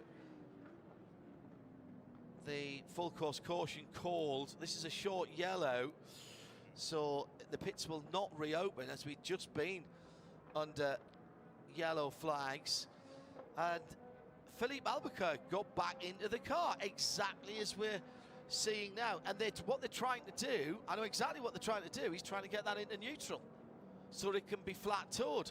And Albuquerque couldn't do it. They're going to need to... Oh, no! Well, I'm wrong. The lights are on and somebody is home. Well, what you need is the AMR safety crew to maybe do a little dance around it and lift one foot up, and the electronics in the car go, okay, fine then, whoosh. Well, that or somebody, you have to be a certain age to remember this. That or somebody did a Fonz on it and just sort of give it an elbow. Or not just pointed at it, double fingers, single pistols, and gone, "Ay." No, it just cuts off. Cuts off. The green light for the safe mode of the hybrid system is on in the windscreen. The engine probably still running at that point, although that is slightly downhill to turn number 6. And Delatraz, in fairness, looking for somewhere where he could get off the racing surface but stay on the hard surface. I don't think he wanted to put the car on grass, but that is extraordinary. Shea Adam, I'm sure, will be seeing Louis Delatraz in the pits. He won't be able to fasten his seat belt that easily himself. They might be able to, maybe with what happened to the sister car, they might have learned something from that of how to kick it out of this, and to kick it out of this funk, if you like, and to get it back to the garage. But hopefully it won't require the same repair that took, over an hour. Well over an hour. Shea Adam is going like the clappers now. Well, Shea Adam, there'll be a prototype class split, so lots of flashing, and that is Delatraz. Delatraz is absolutely on it. Something clicked back into place. He restarted it, and he's trying to get back onto the end of the prototype field. I don't think he'll be able to come through the P2s, but that car's running nicely. Okay. He's come through the P2s. So this is the GTP class split, but I haven't seen that call from race control yet. Shea Adam is our CrowdStrike pit reporter at this stage of the evening. Any sign of the team expecting that car into the pits? No, the team was actually expecting him back in the garage. I saw them grab the skates and head back towards the garage area, and now they're making their way back over to the pit lane. So very interesting turn of events. Thanks, Shea. We'll wait to see what happens. I was going to try and give you the cars out. As I said, it's not very easy, but I've been keeping a note. For certain, the TDS Racing number 11 is out. The Richard Mille 88 Corsa, the AF Corsa run car. The Orica of United Autosports number 22. We've just heard that the 44 of Magnus Racing, the Aston Martin, that's gone. Cars that aren't divisible by 11 with double numbers that we haven't seen for a while include the Iron Lynx number 60 and the Wayne Taylor Racing Lamborghini Huracans, those two. I've not seen official notification of those two. I'm pretty certain we saw one for the 75. In fact, I'm sure I am. That's the Sun Energy 1 AMG. And the other car is the MDK by High Class Racing Orica, which again has been out of commission for quite some time. But we've not yet necessarily seen an official... Oh, in fact, here's another one. Car 60, now officially retired. 6-0. So that's an addition. So now we know that the Iron Lynx Lamborghini is definitely gone. Thank you, Race Control, for that. And that's part of your VP Racing in race update. What a bizarre turner. He didn't just knock the kill switch or something like that, did he? No, definitely not. No. And what that means then is that our saviour has arrived into the International Broadcast Centre here with some donuts as we go back to green. Safety car into the pit lane, just over half distance to go. 12 hours, 6.5 minutes, and right round the outside. That's a brave manoeuvre by the number 10. Many laps down for that car, with a spookily similar incident for its team car just a few moments ago. And the Wayne Taylor Acuras not having the best of this. Jack Aitken still leads from Lawrence Vantor in the number 6. That is the Porsche. Then the 2 BMWs working together, maybe. They lead the field onto the banking right now. Cars trying to make up positions and make up laps. Looks like the number 85's right in there. It does mean, though, after that great recovery from Louis Delatraz, whatever he told that car to do to get it back going, he's running on the same lap as the 01 Cadillac, the 85 JDC Porsche, the Proton competition Porsche as well. Just one lap off the leaders, so game on for any of those cars. The only car that's out of contention in GTP is the number 10 Konica Minolta car after half the race distance. I think that's a pretty good effort from the GTP field. That is incredible, Peter. You're absolutely right. It is Marcus Ericsson who is in the number 10 Acura, and he was pretty racy coming off there, but he is almost 100 laps down, actually. He's 98 laps down on the leader. Could be useful, though. If we get weather, I think that was a brilliant piece of deduction that you mentioned earlier on, Peter. So we'll see. We'll see whether there's nothing to lose for that car, is there? So if we do get weather, remembering that there are no intermediate tyres, you have slicks, you have wets, 2 compounds, a medium and a soft. The softs can only be used until, is it 8 o'clock in the morning? Yes, I think it is 8 o'clock in the morning. Or you can use mediums all night, it's your choice, but what you don't have is an inter, you have a wet. And unless it's fully wet, the wet will tear itself to pieces. Round here. It will overheat straight away, any wet tyre would. Particularly with track temperatures still as high as they are, and they've been in a pretty impressive range all the way through, still showing 72 Fahrenheit on the track, at 73 in the air.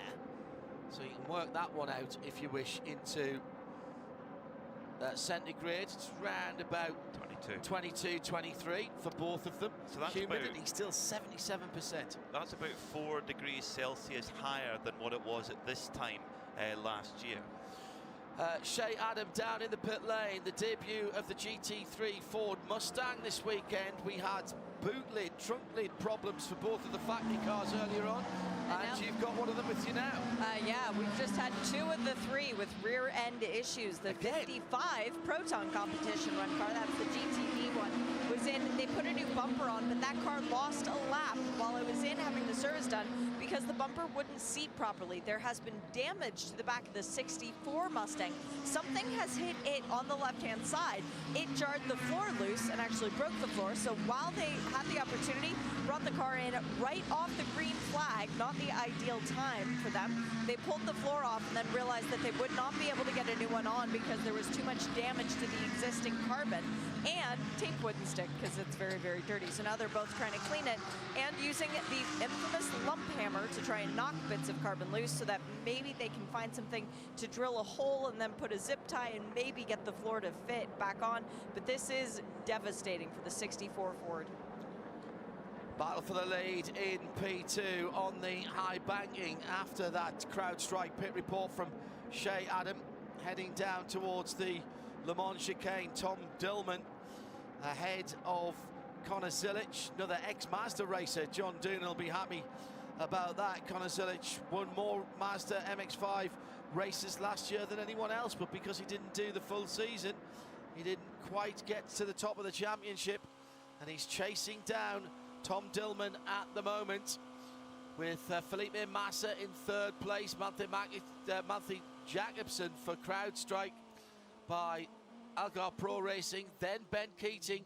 Ben Keating restarted in the lead, just biding his time in that car. He knows what he's got to do in the Wins Mission Food number 2 from United Autosport. The little gamble for car number 31, Whelen Engineering Cadillac, Jack Aitken, might not pay off here because they decided not to pit at the last proper caution, if you like, no, because we've had a short caution since. The last proper caution, our last opportunity to pit, they did not take it to stay out, maintain track position and pinch Michelin Endurance Cup points. But with 1 minute and 10 seconds to go, if Lawrence Vantor can really get on with it in car number 6 for Porsche Penske Motorsport, he might be able to pinch it. It's at the conclusion of the lap, the first lap after. So we've got 1 minute to half distance. Get the memes ready, please, at Radio Show Limited on Insta, Radio Show LTD on Insta, and on the platform formerly known as Twitter, it's at IMSA Radio. Halfway there, memes to come. With John Hindhaugh, Peter Mackay and Shea Adam in the pit lane. 30 seconds, so I don't think it's going to be the next lap around. It will not be this one. For the second tranche of Michelin Endurance Cup points, Jack Aitken comes under the brighter lights around the main grandstand, flashes under our feet with the gold and grey Cadillac. 4, 3, 2, 1, half distance in the 62nd running of the Rolex 24 Hours of Daytona. And it must be golden hour because Alessandro Pierguidi has just put in personal best lap of the race for that car, 146.430. Second lap in a row he's done that, but he needs to because Alexander Sims put his car's fastest lap of the race just the lap before as well, that Corvette. There is just about a second and a half between them. Incredible stuff through all of the battles in the 4 classes, with Vantor unable to close down that Cadillac. As soon as the Cadillac gets into its stride, they want the longer green flag runs. I remember Pipo Derani saying that, I think on the grid to Nick Damon earlier on in our Michelin Countdown to Green. They finished the series last year very strongly indeed to take the championship, and they've started this year exactly where they left off. It's almost as if they just rolled straight back off the truck. Well, this was their key in last year's Rolex 24. They didn't get the win, but when we had really long green flag running, we had a 6-hour period of green flag, and they just really charged into a big lead there, did the Cadillac, and it was the 0-1 on that occasion. This time it's the 31, the Whelen Engineering car. But make no mistake, every single GTP car except the Konica Minolta Acura is in with a shout. So 9 out of 10 cars that started are still well in with a shout. We've got 5 on the lead lap at the moment, and the other 4 are just 1 lap behind. So this is anybody's motor race. Let's get some reaction from down in the pit lane. We've still got that Ford Mustang number 64 with all kinds of work going on to the rear. Shea Adam is our CrowdStrike pit reporter with Dennis Olsen. For the number 55 Proton competition, Ford Mustang with Ford factory driver Dennis Olsen. Dennis, things seem to be going so well for you, but now the car is back in again. They changed the bumper the last time. Looks like they're doing the floor this time. What's happened with your Mustang? We were running well. We didn't have any issues, but Gianmarco got hit on the last restart. We lost the rear lights, so that's why we changed the rear bumper, and he went out again, and a lot of vibration on the rear. So we're going to try to change the diffuser, but hopefully there is no damage on the center floor so we can connect it again. How important is this race now as a learning session for the remainder of the season for the team? It's going to be a big learning for sure. I mean, for the whole crew. But we came here not only to learn, we wanted to fight for the win, and hopefully we can fix it quickly, have a couple more yellows, and we'll be back on the lead lap and try to fight at the end. Only halfway there. Good luck. Thanks. Yeah, Monte Elysium was the quickest in, halfway there, lizard on a chair. We'll take them all. Not a problem. I think, John, this brand new Ford Mustang GT3 has run very, very strongly. It's run reliably. They've done a lot of testing. What they probably haven't, well, I could be wrong, but probably what they haven't practiced in testing is having contact from the rear, which does happen, even just little taps here and there all the way through. The field has been so close. I think this is something that's showing up in a race that they won't have seen in testing. What did we see, though, when the Ferrari came in at the Nürburgring last year? They had a way of taking off the rear end in almost in modules to be able to replace the diffuser really quickly. Now, this is a front-engine car. The Ferrari is a mid-engined car, which you can say there's pluses and minuses for each, but it shouldn't be any more difficult for a front-engine car to a mid-engine car. If it's a rear-engine car like a Porsche, where you have to have some structure around that engine when it's hanging out over the back wheels, okay. But this new Mustang is, along with the Corvette, is taking the GT3 category into another new era, pushing it even further than the 296 has done. But I'll take you back a couple of seasons, Peter. Do you remember when BMW debuted the new M4 here? What did they have real trouble with? They had trouble with rear diffusers, and their struts were breaking. That was curb strike as well as side strikes from other manufacturers. As the aerodynamic regulations allow, you can come quite a long way out, because that's the way the GT3 regs are. And you're right, they're vulnerable. The car's got to be able to take a hit, because the GT3 now, it's not just an endurance racing car, far from it. It needs to do 24-hour races. But you look at like the DTM, for example, it's a very good example. The DTM are using the GT3 as a base car, and well, the action there is pretty fierce and contact is regular. So the cars have to take it, and that's something you hear it all the time, and you think, yeah, okay, it's just a cliche when teams say, oh, when you go out testing, you only get certain things showing up in the race. That's when you really get to see what a car's going to do. But this is a perfect example of it. The car is just not seeming to take contact very well yet, but they'll get to it. It was the number 31 Whelen Engineering car that will take the 5 points for the Michelin Endurance Cup. As Shea Adam, this is terrible news for the customer Mustang, the light blue and white car. It's not going forwards, and it's not going backwards under its own steam.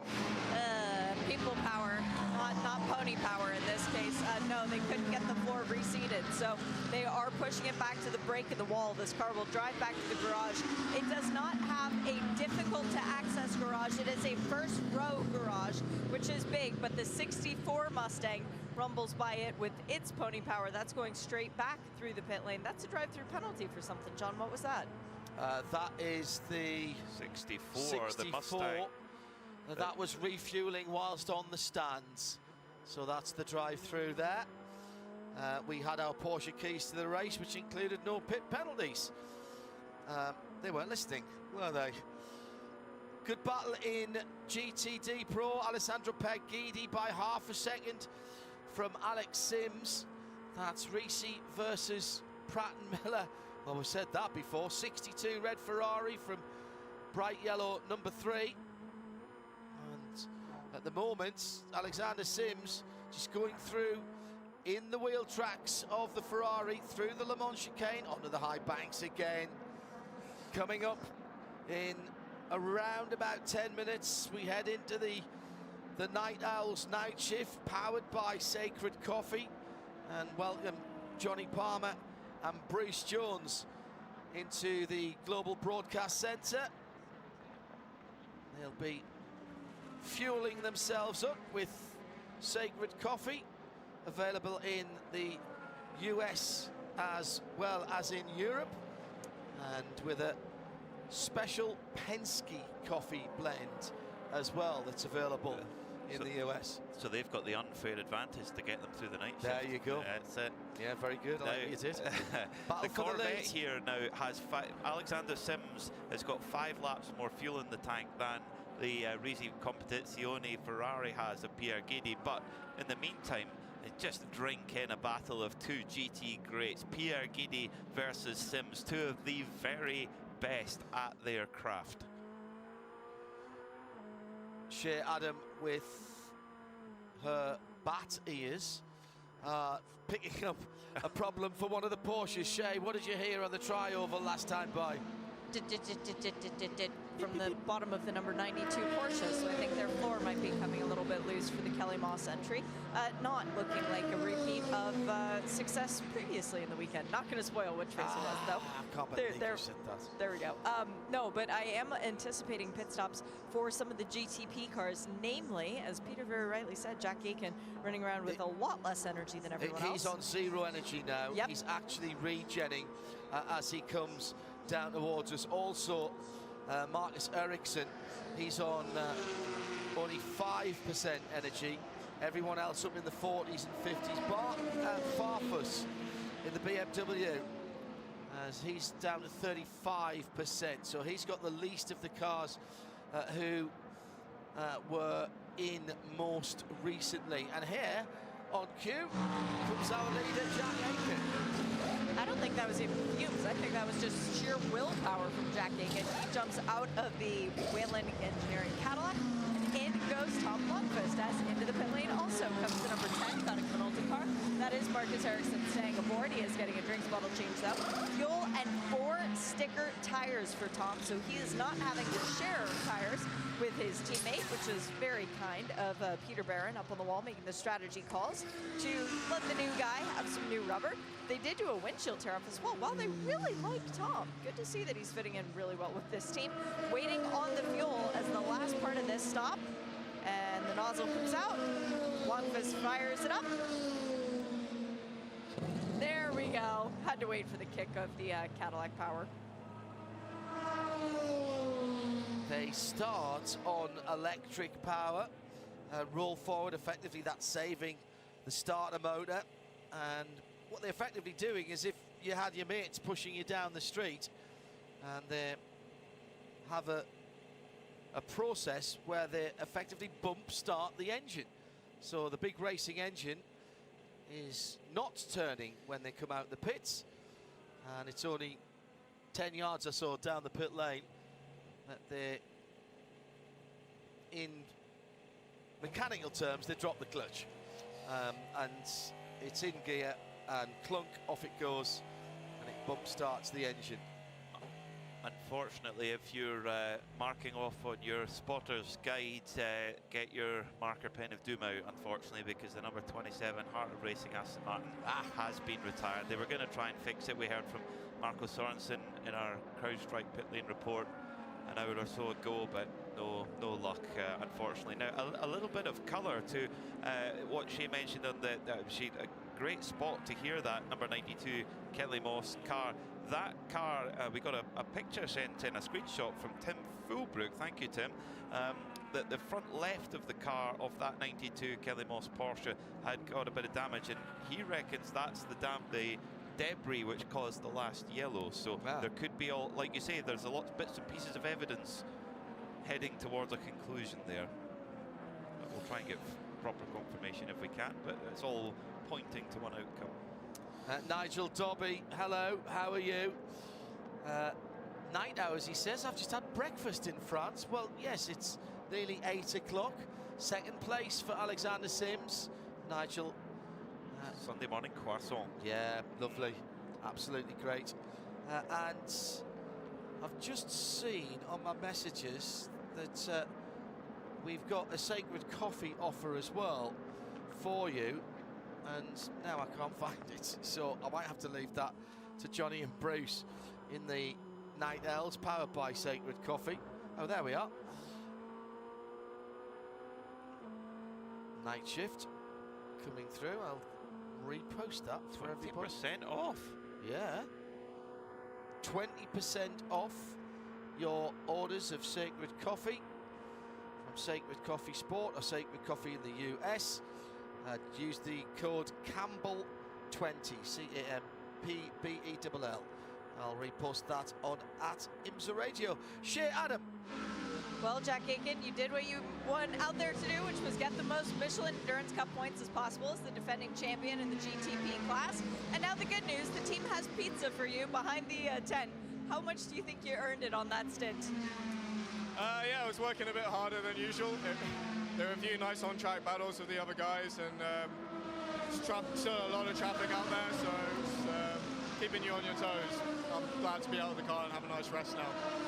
How much of a rest do you actually get with only the 3 drivers cycling through the car? I mean, now that we're in the night and it's a little bit cooler, we'll try and extend the stints a little bit so we have a bit more time out of the car as well. I think if you got 3 capable guys, then it's not too bad, but ask me again tomorrow.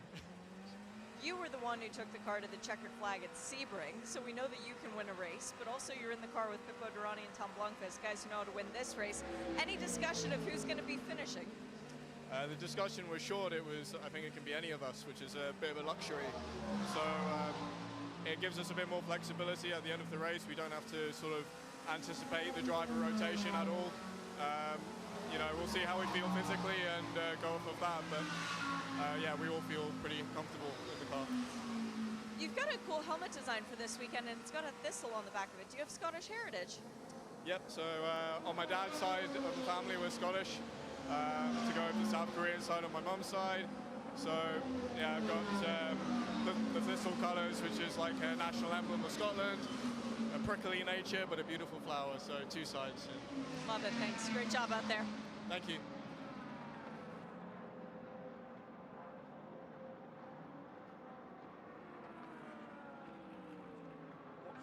Deep into the night, very nearly 2 o'clock in the morning then, and it is the Night Owls stint for the next 4 hours, powered by Sacred Coffee. And I hope you're settled in, and have been in fact from the start of the race, because only now is this starting to really get serious. And the old saying with the Daytona 24 hours is that if you're in it still with 22 hours to go, then there's really a chance of a good result. But this race has a habit of having twists and turns until literally the 23rd and 24th hours. So we're going to pay close attention, of course, throughout the various classes and for the rest of the running, which is 11 hours and 44 minutes. My name's Johnny Palmer. I'm delighted to be joined by Bruce Jones in the global commentary booth right here on RS2 IMSA Radio, and we'll keep you in tune with what's going on in the pit lane as well. Just heard from Shea Adam, and we'll keep switching around with our pit reports powered by CrowdStrike throughout the course of the night, and then on into that wonderful sunrise, which is so synonymous with this venue. Good morning to you, Bruce. Good morning, JP. Middle of the night in Florida, and the most amazing thing coming into the studio, sitting down in the Global Broadcast Center and seeing the graphic at the side of the screen, the 4 classes, GTP, LMP2, GTD Pro and GTD, and the biggest gap between first to fourth in those, that about 20 minutes ago was just under 10 seconds, most of them down to fractions of a second. Okay, subsequently we've had a little flurry of cars running in and out of the pits, but you want your race to be tight the whole way through. It keeps everybody interested. And again, looking at the followers out on Twitter, there's so much interest. Then you look where they've come from as well and find out it is a global event, and people really, I think, increasingly do stay up through the day, the night, wherever they are to follow these great races. And so I think we really are set for a cracking 4 hours in the booth. Laurens Vanthoor is the leader of the race after 394 laps, and it's a gap of, well, chopping and changing a little bit. Through the last split, back to Maxime Martin was 11 and a bit seconds. So Porsche Penske Motorsports with their 963 entering its 2nd season from the 2 BMW M Team RLL new prototypes. Again, new as in a sense that they've had a season's run in the IMSA WeatherTech Sports Car Championship already. They'll be breaking into the World Endurance Championship for the first time in 2024. So BMW spreading their wings, but in a sense this is ground that they know well, not only now from GTP, but also from their GTLM days, I suppose, too. Plenty of data from that. Data's everything. One of the intriguing things whenever you come in and sit down and examine the screens is how things have changed in the 4 hours since you last looked at them. And just noticing the race leader Laurens Vanthoor, Porsche Penske Motorsport, 23 pit stops thus far, and the BMW's behind him in second and third. Maxime Martin, the 25 car, Augusto Farfus in the 24, 17 and 16 respectively. My maths is good enough to know that people are doing things in different fashions as they go through this race. Ever has been the case, but really the 23 pit stops for number 6, to me, is the outstanding element in that, and something that could need drilling down to. But Lawrence Van Tor setting very respectable pace at the moment. In fact, pulling clear of Maxime Martin. Okay, you can't just have a vignette of a lap, but a second and a half gained in the race lead last time around by the Flying Belgians. So clearly all is good, all is sweet at the moment. 2 o'clock in the morning on the dot here in Florida for the 62nd edition of the Daytona 24 Hours. We're just enjoying a wonderful sound in the background of Alexander Sims' Corvette, which is pursuing Alessandro Pierguidi's Ferrari by just 0.3 of a second, so very much in the box seat. It always surprises me to be just a smidge over halfway through this race, and for GTD Pro, and as an example, to be separated by less than half a second. And they're just pounding round through the tri-oval and back onto the infield. That feeling of deja vu, because this is I suppose it's because the track is in such a confined area, but it's also a relatively short circuit as well. You just get to know every single corner intimately. It's very simple to draw on a map. You've learnt it probably after 3 laps, but then you haven't learned the secrets until you've been here about 20 times, 20 years I'm talking about, event after event. Yeah, and again, you look at the format of a track, but the difference with a shift of a few degrees in temperature is just enormous in terms of grip. And over the last, well, it's still just about coming to a conclusion, that Dubai 24 Hours, they've got, of course, the shifting sands that blow across the track as well to just keep the drivers absolutely on the toes. But thankfully here, little further inland and doesn't get the sand blowing in off the beach. That would be quite something, riding high on the banking and riding there's only 10% of the grip you had the previous time around. But all really good. But Alexander Sims getting closer and closer to the GTD Pro class leader, which is the 62 Rizzi Competizione Ferrari, Alessandro Pierguidi. When you look at the history of race history, career history of racing drivers, some just have a habit of winning races, others pick off titles. Pierguidi has been phenomenal in recent years. It doesn't seem to matter what sort of Ferrari he gets into, he absolutely flies in them. And, you know, he's clearly just got the whole mental setup as well as all the driving speed, and you do need these faculties. It's not just about, as we know, Johnny, not just about planting a foot and just seeing where it takes you. And you know, international GT champion, GT World Endurance Championship winner in 2021, phenomenal season, and last year won that race in France in June, didn't he? Of course, Le Mans 24 Hours, quite famous. 100th year of that event, the centenary event. Ferrari arrived, haven't been at the top class since the 1960s, and boom, hey presto, he was one of the winning crew.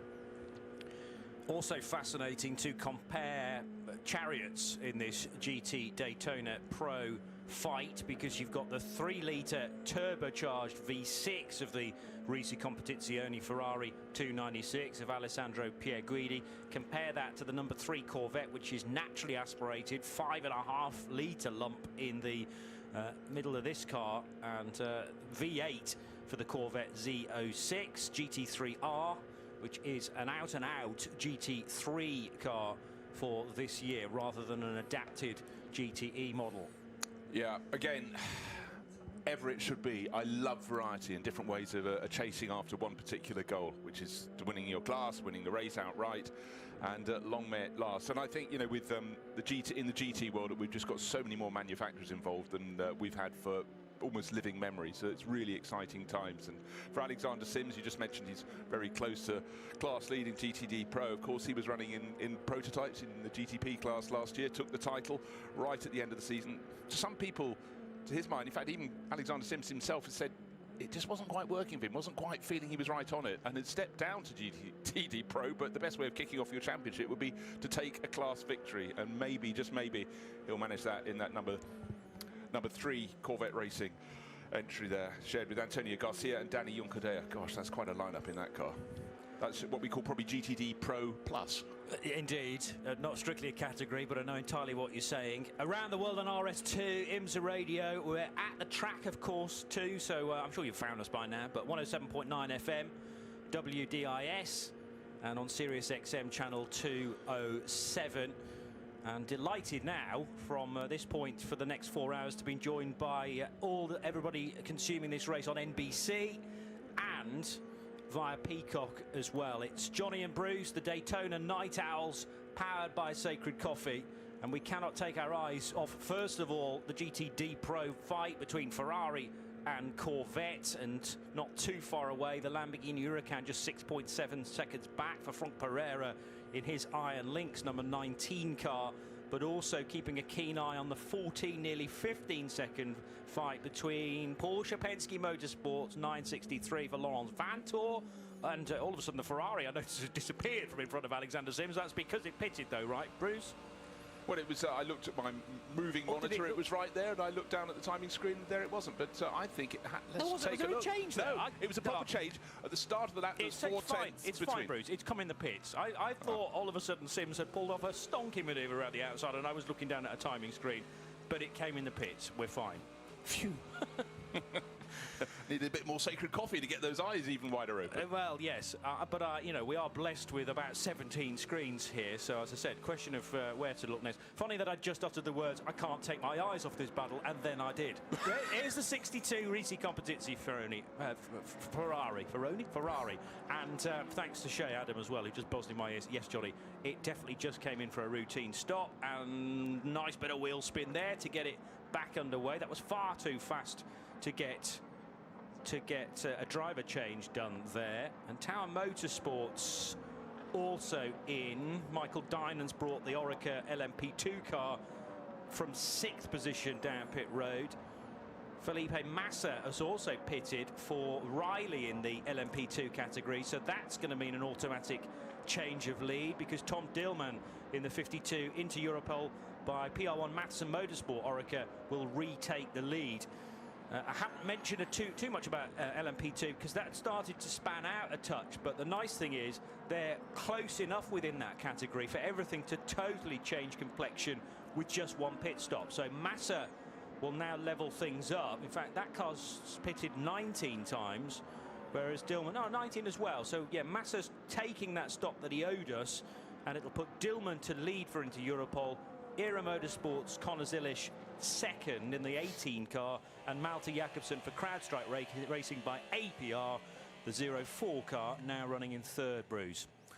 Yeah, really, in the space of 10 minutes, chopping and changing, but of course that happens with the cycle of pit stops. Track conditions look absolutely fantastic out there, and I must say, every time you look at the Daytona International Speedway, it looks great in the day, but it looks so much better by night, and so much illumination on that infield run between turns 1 and turn 6, and it gets a little darker out on the banking, but the drivers have got their laser eye focus on what lies ahead, and it's all about positioning your car when you turn out of turn 6 to have that long run around half of the banking effectively, and then down as it flattens out, levels out when they get to the Le Mans chicane, a corner that still, even with all the practice sessions at Daytona, you still get drivers getting caught out going into that chicane. Left, right, right, left is the format, but you've got to get the car absolutely nailed down there. Yeah, and that tightrope of setup that is so difficult to get right, and that's the reason why there's so much running for this particular weekend, but then the Raw before the 24 as well, when qualifying for the main race was done, but there's lots of extra free practice there too. You can choose to have a car that's very, very strong up on the high banks and the long straights, but then you're going to be nowhere for the infield section, which is so crucial.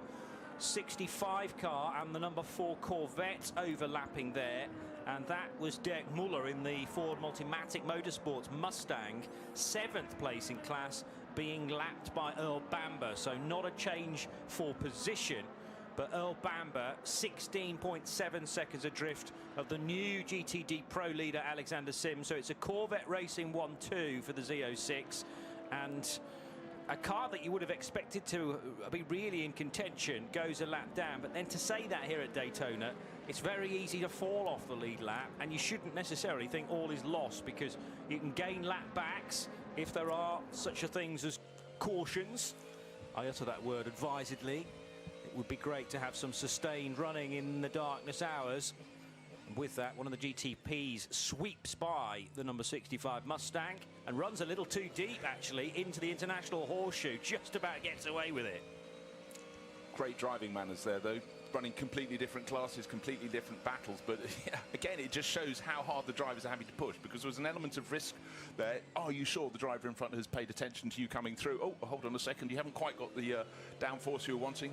And sliding a little bit wide through the horseshoe. It really is a circuit of just such two parts in so many ways. You've got the horseshoe where it just feels almost like a European circuit in so many ways, and then you get on the banking, there's no other place in the world you'd be other than the USA, and for the drivers it's something that is just so enticing. When you look at the images, they're iconic. The cars going around the banking at night, going past the individual lamps, the standards at the side of the circuit high above the wall, and then the different shapes of headlights, the different speeds of cars approaching. Do you recognise another car in the dark? You can tell which class it is, possibly by the closing speed. However, these are things that just you don't learn, I was going to say overnight, you do have to learn them overnight, but you don't get them right at the very outset. So as much as you're trying to set up your own car, you've got to be sure of the etiquette out on the banking. It's always fascinating to me how little running you actually get in darkness hours, considering the bulk of this race is held without sunshine, and it's well over 12 hours worth, as the 04 car has just come down into pit road and will get fuel only in that car. 01, beg your pardon, 01 car for Alex Palou in the Cadillac, and it's fuel only, says Shea. So Palou keen to get his teeth into his next stint, and it's fuel and tyres for the number 7 car of Dane Cameron. So pitting from 3rd position for the Porsche Penske Motorsport 963. Matt Campbell will be the next driver lined up to take the next stint. And there's a drama for Kiffin Simpson in the 81 Dragon Speed Orica. Something flailing. It's a tyre down, I reckon, on the front right corner.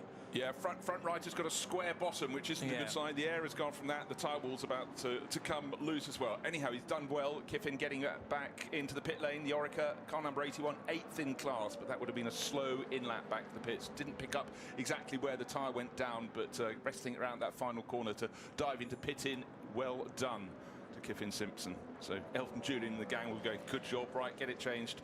And let's get that car back out on the deck. So Alex Palou, as Shea described to us off air, has stayed on board for probably the best part of another hour's worth of action, assuming nothing untoward happens elsewhere during this stint. But the teams have always got to be ready to be plunged into completely a different direction from a strategy point of view. And very often, if there is a cause to clean up an incident, then you can expect to be under caution for 20 or so minutes, and then a decision to be taken. Generally, the call is to get into the pits should we have a yellow, but the teams will be delighted in, well, sucking up all the data that is provided by a good clean spell. So this will help them when they're trying to back time. And yeah, it seems a strange thing to say, 11.5 hours away from the checker, but they'll still be trying to work out how many stints there are to go from this point. And if you've just done a pit stop, that's possibly easier to do. One thing that really impresses me, and it's the change in this race, is the age of some of the drivers. Kiffin Simpson, the driver from Barbados, who just brought the Dragon Speed Orica into the pits, he's still only 19 years old. He's already been a champion in the European Le Mans Series last year, so he's clearly got the pedigree. But a few years ago, he just dipped his toe in the water, Formula Regional Americas, and here he is, cool, calm, collected, bringing that Dragon Speed Orica in with the flat tyre, not panicking. You can't replace that. You can have the speed, but you've got to have the experience and the mental acuity to just keep on top of situations you didn't want to occur. I'm on the banking at Daytona. The uphill front tyre is the one that's gone flat. Yeah. Stay cool. He did. Yeah, well, far more left-handers than right-handers around this place, funnily enough, being an anti-clockwise circuit. And also, though, that first sequence of turn 1 into a much tighter turn 2 can chew through the front right tyre, well, especially considering how the aero works on these cars. Lots of pressure on the nose by design. But you can, if you're stretching, if you've gone a little bit radical on the cambers, not suggesting that particular car has done, but that's then very difficult to fine-tune once you get to the race. So you have to often live with a setup, like it or not, from the off. And we're a long way into this race now, but that might just be a bit too much curb strike or a lock up here and there. That can easily be done coming off the banking and onto the infield section. Well, race leader Lawrence Van Tor into the pits. The number 6 Porsche Penske Motorsport 963 looked like a clear, regular pit stop. It's always that moment when you look into the eyes of the driver sitting in the car during the pit stop. What's he taking on board? Clearly, he knows he's going out for another stint, so stayed on board. But what are they thinking of? What time's my flight on Sunday night? No, it's not. It's of course, they've just got to focus on the next stint. How's the car handling? Is it going to be a new set of tyres put on my car? They will know in advance. Oh, dearie me. The JDC Miller Porsche 963 stuttering to get away from its pit box and then trying to come into the very neighbouring one. Always happens like that. The Iron Dames Lamborghini coming to a halt. The bright pink Lamborghini waiting for a driver change there. Well, Sarah Bovey brought it in. She had to be very alert to that JDC Miller GTP car being on the move, but really they should have waited for the 83 to find its box. The problem is they are very near neighbours. So now that Lamborghini, the 83 Iron Dames car, has come in at a very oblique angle and had to straighten it up using the dolly jacks. So away it goes, and we could very easily have had contact there as one car tries to leave, the other one arrives, and actually the JDC Miller car stalled on the way through as well. Had it got away cleanly, that might not have been such a close call. Lessons to be learnt from that one. Michel Gatting getting on board, so the Belgian racer Sarah Bovey hops out of the car, the other tall driver in the lineup, because Rahel Fry is rather shorter in stature, and then you've got Dorian Pin, who for most of last year used to be carried around by Michel Gatting. Every time you had a bit of social media, poor Dorian was being hurled around like a rag doll. I know, that's because she requested it. It could well be. Yeah, that's how she got places. When I said I wanted a lift, I didn't mean a physical one. Yeah, indeed. But I mean, the one thing that they're not short of in that crew is humour. Oh, they're fantastic. Yeah. And whether that be in person or via social media, just endless entertainment. But then when the helmet goes on and the door goes down of that Lamborghini this year, that boy do they mean business. And they've got some tremendous results through the years, whether it be in a Ferrari in the past, Porsche last year in ACO Rules Racing, and this Lamborghini in the GT3 world. Yeah, and I mean in the World Endurance Championship last year, of course, it was the bronze drivers in the bottom GT class that would go out and to try and set the qualifying times, and Sarah Bovey was just grabbing class pole positions by the cluster, by the handful. Yeah, they know how to do it, and the 85 car rather rejoining as we can head to pit road to Shea Adam to hear from Louis Delatraz. Louis, a couple of big questions for you, but the first thing, what happened out there when the car completely turned off? To be honest, I have no idea. Obviously, it's very sad what happened to the 10, which lost, I don't know, 40 laps or something. The car just switched off, and very similar for us. I was out of turn 5, and yeah, the car switched off. So at that point, I thought it was game over. I tried to power cycle, didn't work. I went out, pressed the outside buttons, went back in, power cycled again, and it restarted. So no idea if it's me or just some time, but I mean, it's back on. We only lost a lap, which means we're still in the race, and yeah, car feels fast, so hopefully we get it to the end. How did you manage to get your belts done up again? Sorry? How did you manage to get your belts done up again? It's hard enough to do it when you're sitting here in the pit lane. It's very hard. Actually, it was quite quick. Also, the marshals helped me a little bit. But yeah, I think we don't see so well in those prototypes, so put the head down, pull the helmet, and just try it. I mean, it's survival. We have to get the car back on quick. So maybe it is luck turning your way a little bit. As you said, it's still early on, only one lap down. This team is not giving up. Definitely the lap is not a problem. Luck, I don't know if we can call this luck. But definitely we're trying to find pace and push to the front. Thanks, Louis. Louis Delatraz chatting to Shea Adam in that CrowdStrike pit report, and it goes back to my point that he's definitely not a problem to get the lap back, but we possibly have bigger fish to fry right now. From the number 40, Wayne Taylor Racing with Andretti Acura. And Wayne Taylor quite public, actually, to Joe Bradley earlier in the weekend, suggesting that the pace on the face of things was okay, but when you link lots of laps together and create a stint, he just felt that they were nowhere, and it's very easily, we could be lapped, we could end up a few laps down, and Wayne, it felt he knew precisely the reason why that was. He just didn't want to tell Joe at the time, and may not be particularly forthcoming towards the end of the race. If he gets the result they think they might, but you just never know with this place, because I've heard people really very concerned about how a Daytona 24 Hours may go, and then by Sunday afternoon they've won the thing. So who knows? Oh, well, let's face it, Wayne Taylor run cars have won an awful lot of things in the Daytona 24 Hours, but certainly in that interview on Friday, he really was down in the shoulder, it must be said, and we couldn't see his face at the time, but I imagine the corner of his mouth were going down. Was a little twinkle in his eye? I didn't get that coming from Joe. Well, plenty of action in the GT Daytona Pro class, and it was Ferrari versus Corvette for many, many laps. The Corvette we're talking about was the number 3, and driving that, Alexander Sims, but he's now out of the car, Shay. Alexander, you were the defending GTP champion, and you just got out of the Corvette, which is your full season ride, from the lead of the Daytona 24 Hours. I think IMSA Racing really likes you. Well, it's just fun being back in a Corvette. You know, mixing it with the top guys in GTD. Car's feeling really nice.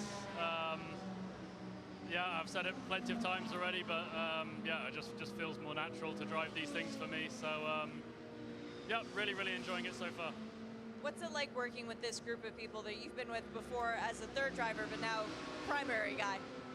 Well, yeah, it's nice to have a bit more responsibility, because as the third driver, you generally just get stuck in the middle of the race and told to do your job, don't mess it up, and bring it back in one piece.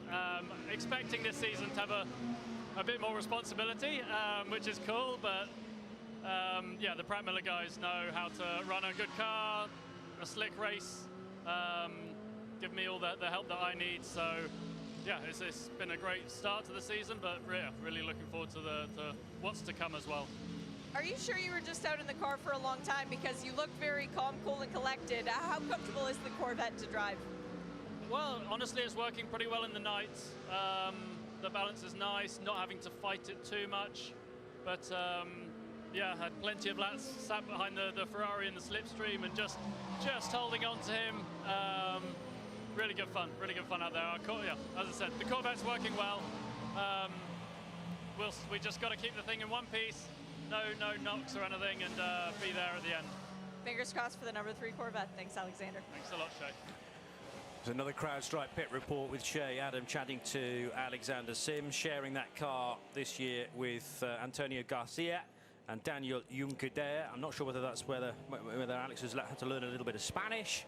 Mind you, those two guys can speak exemplary English, so I don't know, maybe a bit of a combination of the two, together with some mean Detroit to mix in with it as well. But the Corvette he's very happy with, and funnily enough, it can be quite relaxing, I suppose, to just be in the slipstream of another car, because the Ferrari was doing a lot of the hard work there, punching the hole in the air and making the process not especially easy for Alexander Sims, but as comfortable as it might be in a GT Daytona Pro car. And that suggests to me that he wasn't, you know, as eager necessarily to get by the Ferrari, because you can also save a bit of fuel, quite a bit of fuel, when you're not having to create that aero force. Yeah, and I think you don't become beguiled by it, but you're sitting there and you're just, if I'm matching their pattern, I'm doing a good job, they're taking the airflow off the front of my car, you know, that might help a bit with fuel consumption. And it was a really good measured drive there from Alexander Sims. He's always a good interview, and you know, again, Shay wasn't entirely sure he'd been in the car. He looked so cool, calm and collected, but that is Alexander. He just has things very much under control. The pit lane remarkably empty at this point in the early morning, and again, it's that huge speed differential as the cars are wending their way towards the exit of the pit lane, which of course doesn't come out into turn 1. That would be disastrous as the cars are coming off the banking, but you have to go around, take a couple of left-handers, and then you rejoin the circuit just coming up towards turn 2 as the cars go into the international horseshoe. But again, it's just a wonderful high shot when the cameras look down onto the cars, and just the speed differential is astonishing. So the change for the lead of the race just a few moments ago involved Tom Blomqvist getting a phenomenal run on Laurens Vanthoor. This was coming out of the second speedway corner, so turn 2 on the high banks, and around the outside into the Le Mans chicane. Boy, did Tom Blomqvist need to know the dimensions of his Cadillac to know that he was safe to brake into the chicane and not clip the nose of Laurens Vanthoor. So that's heads-up driving and then some. But obviously the slingshot out of, well, not just turn 2 and not really turn 1 either, but it all started coming off the infield, up onto the heavily cambered section, and Blomqvist had that marginal, slightly better run than Laurens Vanthoor, which all came into a head in the braking area for the chicane. And, you know, I just think that's indicative of the form the Cadillacs have had coming into this race. Every time they've been out on the track, they've been looking super good, but maybe that's one of their super strengths. Going up on the banking, in terms of straight line speed, they look very, very effective. You know, when you put racing cars side by side in that imaginary world in our heads, some just look sleeker than others, and the Cadillac has looked amazing ever since it's come out. It's always had a burst of speed, but I really do think this year they're going to start reaping the rewards. But for Tom Blomqvist, 2 wins in a row, 2022 and 2023. Victories here, but he was racing an Acura, of course, in both of those for the Meyer Shank team. But right now he's really adapting very, very well indeed to the Cadillac. And 19 pit stops under his belt. We talked about this before. 5 pit stops more for the car he's just overtaken, which is the number 6 Porsche 963 from Porsche Penske Motorsport. So doing things differently, but Blomqvist made it look easy going around the outside of Laurens Vanthoor. Laurens not very long into this stint though, so settling down. But you know, we talk about what you try and do through the long, long night at Daytona. We just heard it from Alexander Sims. Don't damage the car. Yeah. And so if you've got a choice and someone's really pushing you, you know, sometimes it's better just to let them go. Very difficult to negotiate all of this GTD and Pro traffic on the infield for Tom Blomqvist now. But he was calm and collected, and knowing that you don't need to do anything heroic on the infield, you just got to allow the gaps to emerge slowly and surely, because if you try and press the issue too much, you can be speared off onto the grass and worse, into the concrete wall, which is on driver's left, and if you go far enough, driver's right as well. So you've just got to allow the GT traffic to almost make the gap for you. It's a bit like driving a cop car or an ambulance through busy traffic, and just, you know, not try and force the gap to open, just to allow it to do so in a natural way. And now his reward is an open road just about. GTD Pro and GTD traffic staying well over to the left, as they're instructed to do in the driver's briefing, into the tri-oval, and now a clear road in front through the blind corner of turn number 1, albeit briefly, because right up ahead in the International Horseshoe is a big collection of tail lights, and the second place car of Laurens Vanthoor is obviously going to find this traffic a couple of seconds behind, so needing to brake just before he overtakes one of the 2 bright yellow Pratt & Miller Corvettes. That, I think, was the number 4 car of Earl Bamber, who had time to stay well over to the right just before that kink between the 2 horseshoes. Yeah, it's just working out where you're going to place your cars in certain classes. And I was reading someone's autobiography a while ago who raced at Daytona, naming no names, quite a long time ago, and he said he'd been instructed, you don't go high on the banking, that's where the quick cars come through. But he said the first time he was up on the banking, he didn't manage to spot a quicker car coming up, and just happened to drift up there, and somehow the quicker car got through without touching car or wall. But afterwards he had to come into the pits with a sort of inbuilt excuse. Oh yes, I had an electrical problem. But he said that was absolutely eye-opening. That was back in the 80s. The lights on the cars were very different indeed. The speed differentials seemed to be even larger. Got away with it, but again, it's all about gaining the experience and trust in your car as well. But it really is, if you're in a GT class car, you stay low and the prototypes come through above. Now the 5 Proton competition Mustang sampling 963 in the GTP class, that's recently had to serve a drive-through for the same reasons as the number 6, which runs in second place in the hands of Laurens Vanthoor, and that's the failure to adhere to the controlled powertrain parameters. So something again within this season's regulations that the team managers need to keep a watchful eye on, plus no doubt a dedicated engineer. It's the same reason for the amount of pit stops for the number 6 compared to the other GTP cars. The 6 has also had a stop and hold for 10 seconds and had to reserve a drive-through penalty as the light at the end of the pit lane indicating that the pit was closed came on as they got to the pit limiter line. So effectively they were beyond almost the point of no return, but nevertheless the pit light comes on, means you can't breach it, and they unfortunately did. So the 6 has not had a pleasant time of late. Meanwhile, hearing in the background now one of the 2 BMWs, hybrid V8, René Rast in 3rd, Dries Vanthoor in 5th, and the BMW for a time has a spell up in second place. It will have led laps as well previously. It's when you combine the gaps between Blomqvist and Vanthoor and then back to Rast's car, about 30 seconds back, when a lap time around here is 1:37, 1:38, occasionally 1:39. So they're about a third of a lap back from the race leading car of Tom Blomqvist. It's 2:30 in the morning here in Florida for the 62nd edition of the Daytona 24 Hours.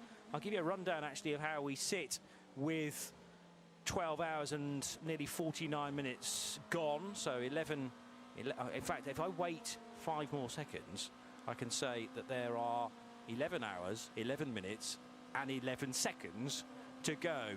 And it's Tom Blomqvist leading for the Whelen Engineering Cadillac V-Series R, 413 laps done, with a 5.1 second lead over Porsche 963 of Penske Motorsports and Laurens Vanthoor, and René Rast for the BMW M Team RLL's crew with their hybrid V8 running in third.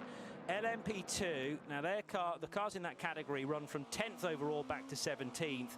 Tom Dillman for Inter Europol by PR1 Matheson Motorsports lead that class, car 52, but only by 0.8 of a second.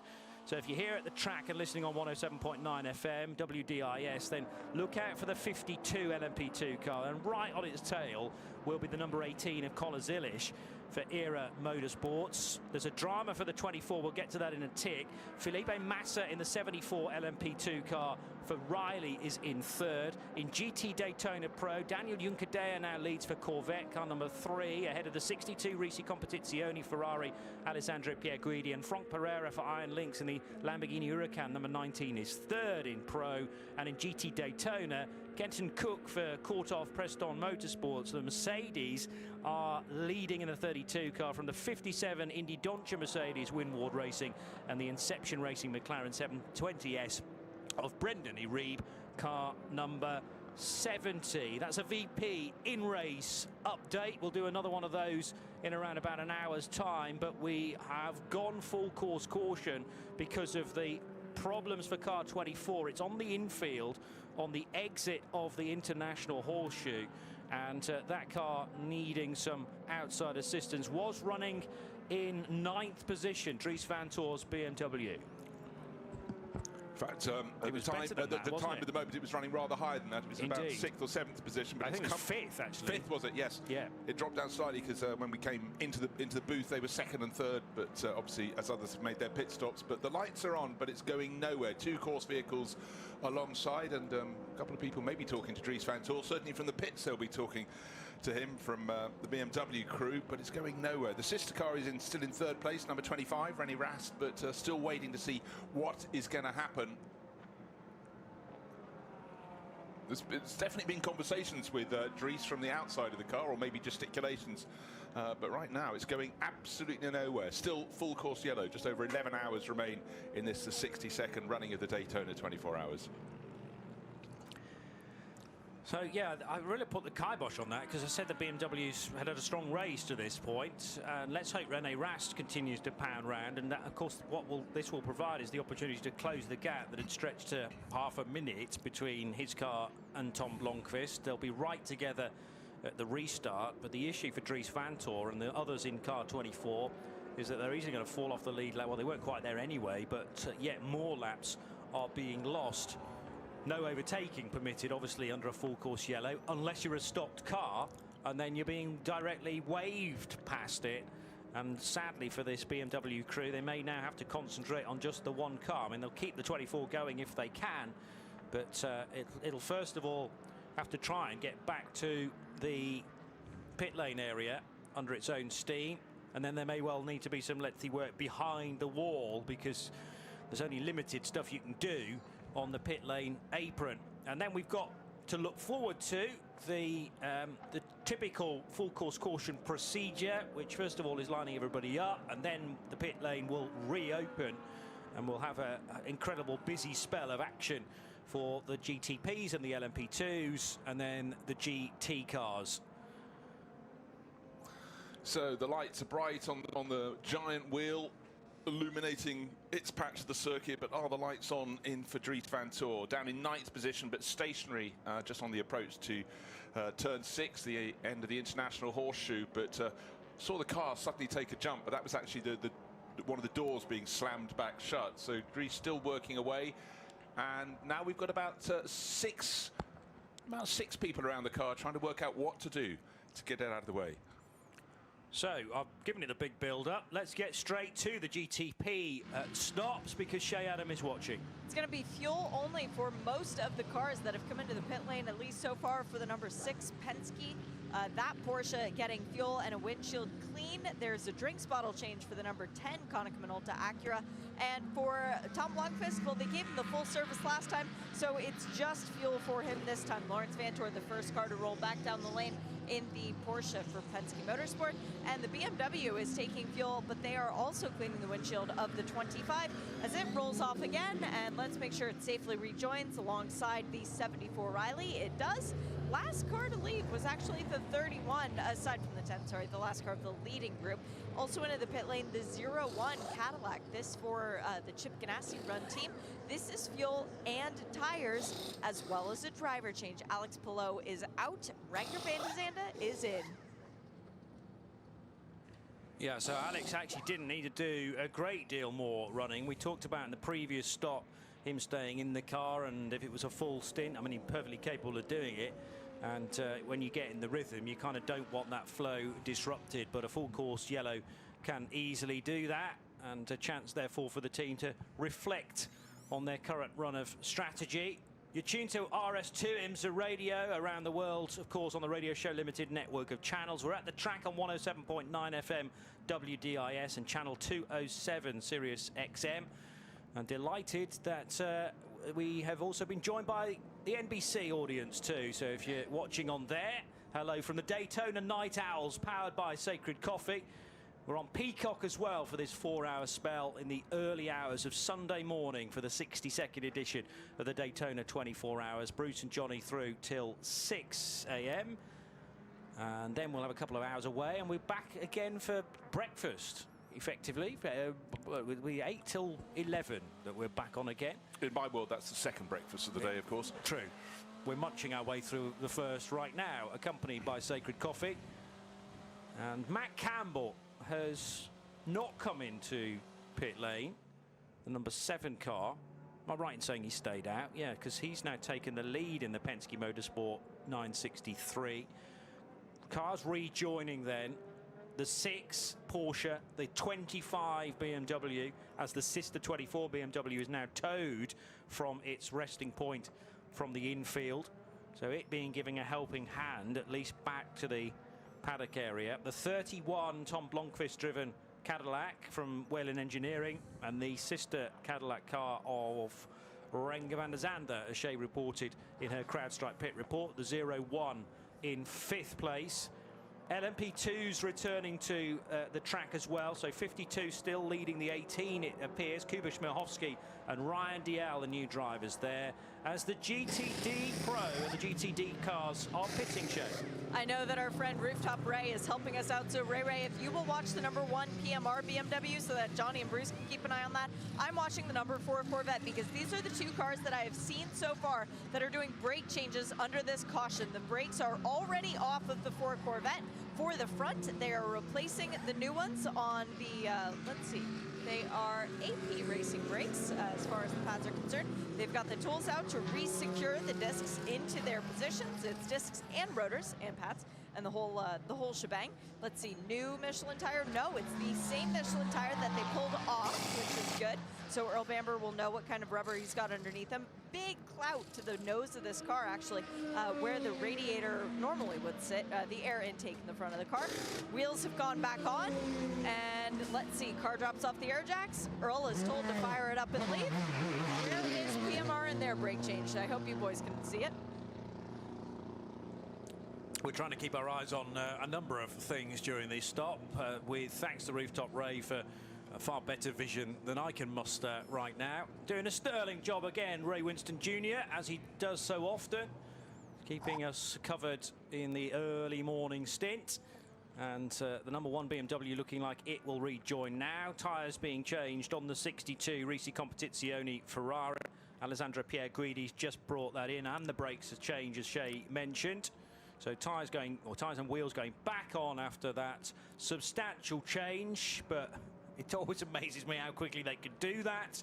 And just beyond the half distance marker, should be set for the rest of the race now at Risi. Well, exactly so. I think there seems to be going, could someone just throw a full course yellow? Thank you very much, Dries van Toor. Unfortunately for Dries, he's fallen down the order quite a bit there. He's lost about 3 laps due to that stoppage, and the car, of course, being towed back in.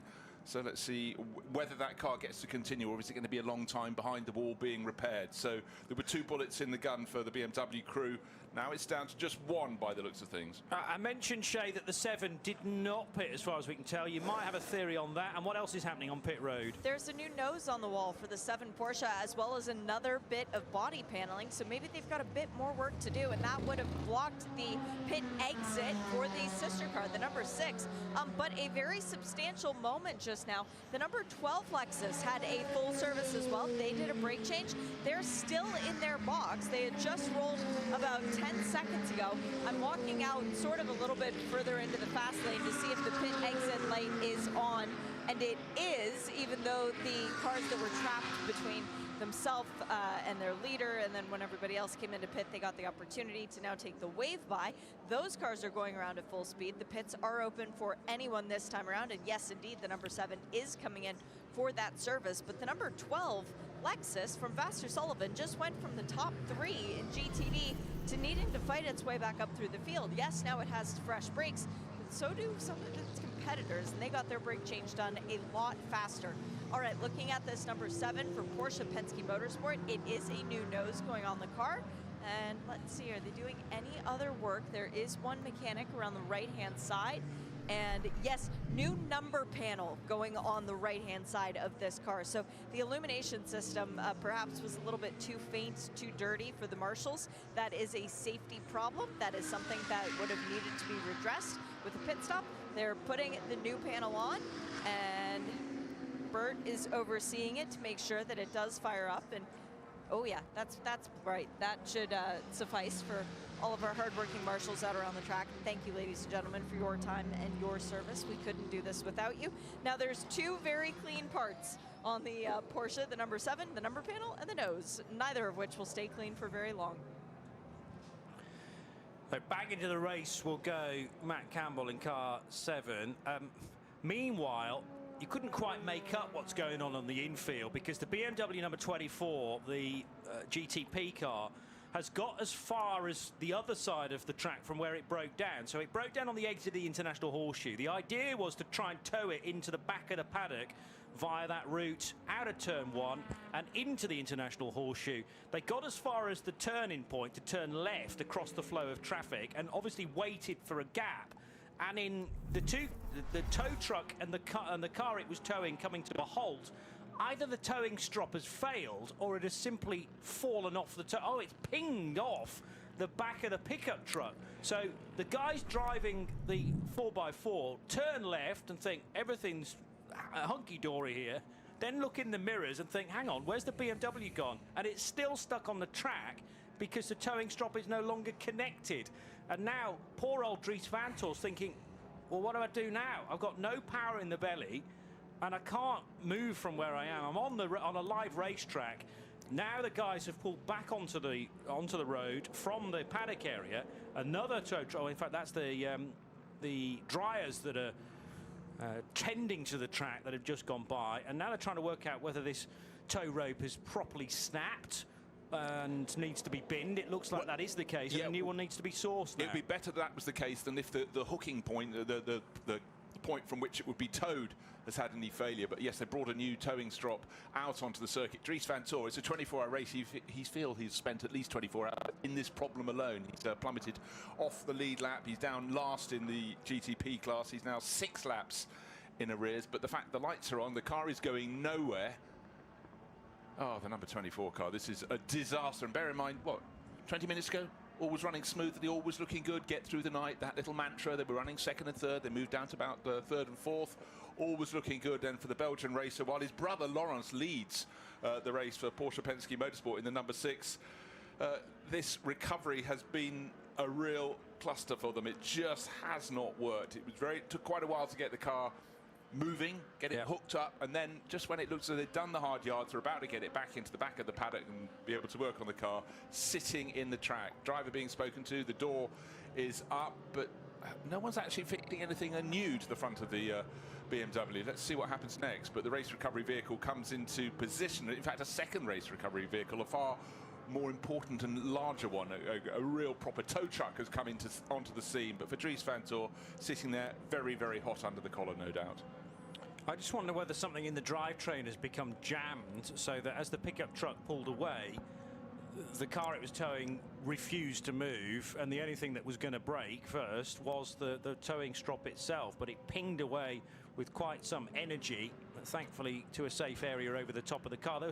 Everyone driving and sitting in the pickup truck wearing head protection, as most people working here at the Daytona International Speedway do. But there was that moment as two of them got out and went, hang on, the pickup truck's there. Yes. But the BMW GTP's over there. How did that happen? Okay, I can tell you what is happening right now is Dries Vanthoor has been invited out of the car and he's now being put into a rapid response vehicle, and the BMW is still sitting on the circuit. So Dries is going to leave the scene of the crime, the scene at which the towing strap came off. I mean, the difference is, I thought they'd managed suddenly to bump start the car because we had lights coming onto it. Certainly when it was sitting on the entrance to turn 6, nothing was happening. And now Steps towing with a far more serious vehicle and a great big tow hook again to go onto the roof of that car is going to lift it off terra firma and move it away from the side of the track. So it's sitting there. Dries is no further with the car. So I think the marker pen of shame, of doom, is probably going to go through number 24. I mean, it didn't look particularly promising anyway with the 24 car, which incidentally has, well, I was going to say slipped to 24th position. That might just be that the number system has reset to the race number now, but it's going to have to be a straight lift and maybe directly into the back of the paddock. So perhaps RLL will see this car sooner rather than later. No, it's going to be on a flatbed, and then maybe the flatbed will drive in. But this is just a sustained recovery and a headache that Dries Vanthoor really did not need after running, well, a clean race till this point, up in 5th spots, but dramatically dropping down the standings. Shay was just buzzing me with some news. I totally missed that, Shay, so by all means, crack on air now to tell me what you were trying to feed to us. I was just saying, don't get the marker pen to doom out yet. Maybe the pencil of questioning. But it could be that they removed Dries from the car because they needed to put it on the flatbed, and they can't do that with the driver aboard. I see. So yeah, obeying regulations, driver has to be out and separate from the car. But no, they'll still want to finish the race because half the battle is, you know, just fighting the 24 hours of this event. But from what could have been a very promising result for BMW, it's one real threatening bullet in the gun compared to a car that might still just about make the finish. As Dries Vanthoor clambers out, and if he didn't think all was lost to this point, he possibly does think that now, although he'll still be keen for some stints later on this morning. It's RS2 IMSA Radio with a longer full course yellow than we were expecting.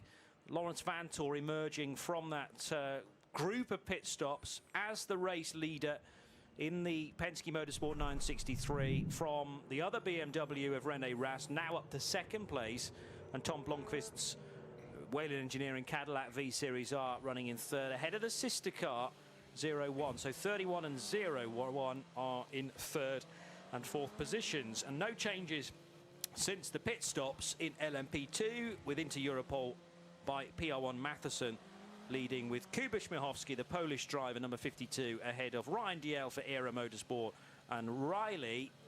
They did do a driver change with Philippe Fraga taking charge at the number 74, Bruce Jones.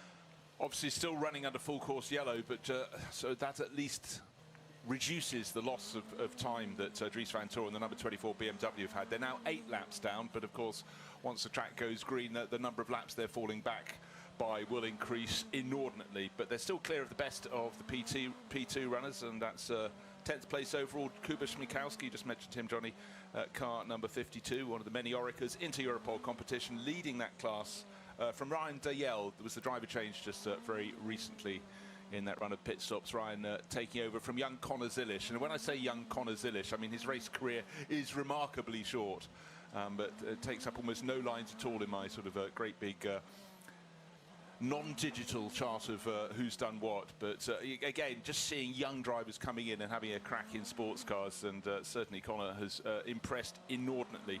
But it's just the fact that his birth was the midway through 2006 that still slightly gets to me. Here he is under the lights and running. He was running second in the P2 class, doing just a fantastic job for Era Motorsport. So yeah, it's great to have the new faces coming in, but gosh, aren't they young?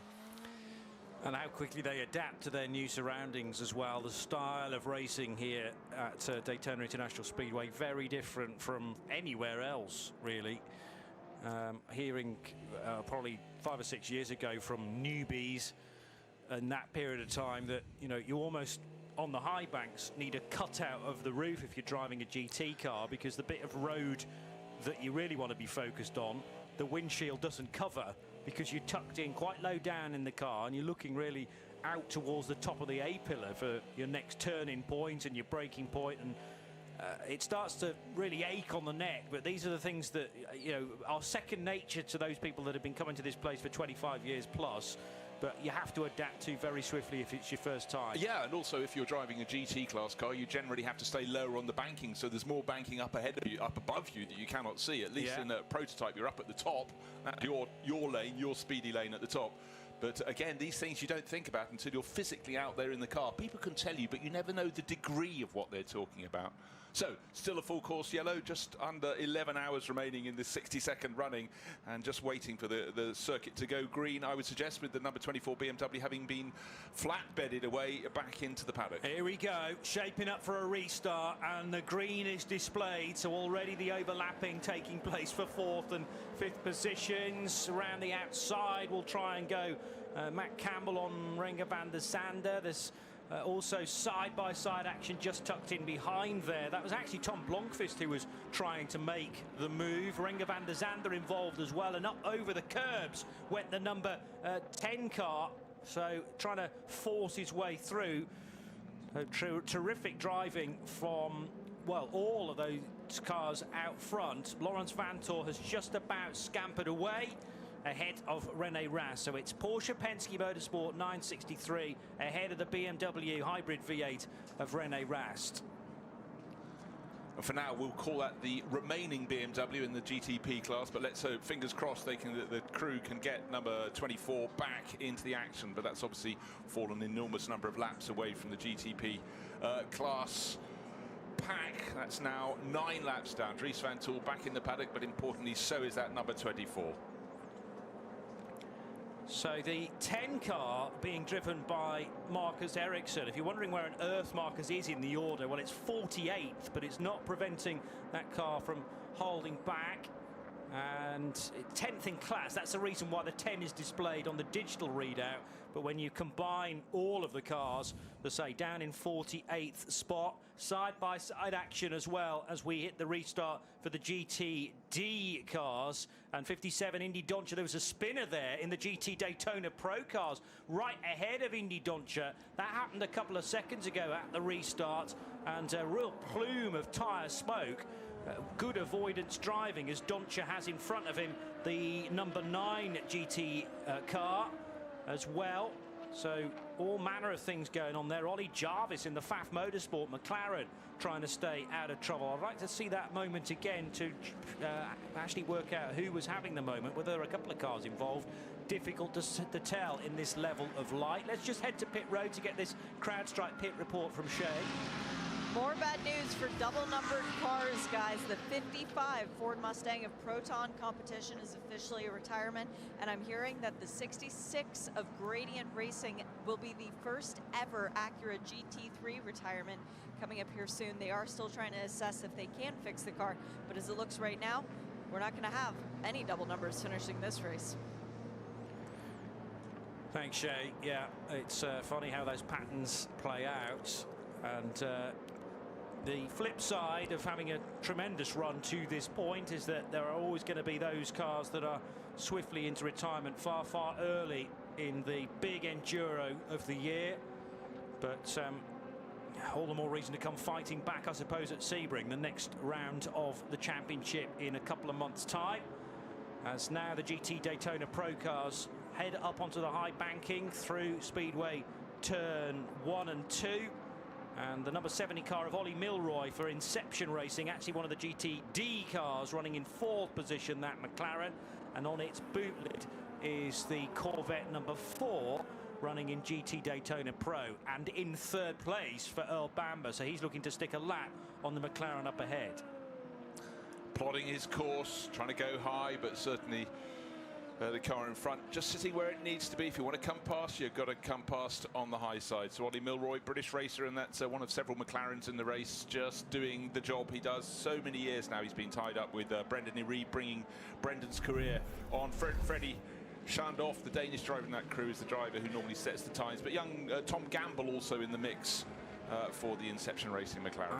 It wasn't a GT car spinning in front of the GT field. It was actually an LMP2 car, a bright orange and white machine. So from your spotter's guide, you might be able to, through a process of elimination, work out precisely which one that was. Well, I think it's probably the Riley car, number 74. That's the one with the most orange on its flanks. But yeah, okay. Maybe orange and white. It could also be the Tower Motorsport. Yeah, Tower Motorsport's got more white on it, so I guess it was number 8. And let's see who was at the wheel of that at the time. Well, Scott McLaughlin driving the number 8 car, and if it was, which was the other one you suggested, the Riley, that's just made a stop actually. So was that for a new set of tyres, perhaps? Yeah, Philippe Fraga must have been the 74 spinning car then.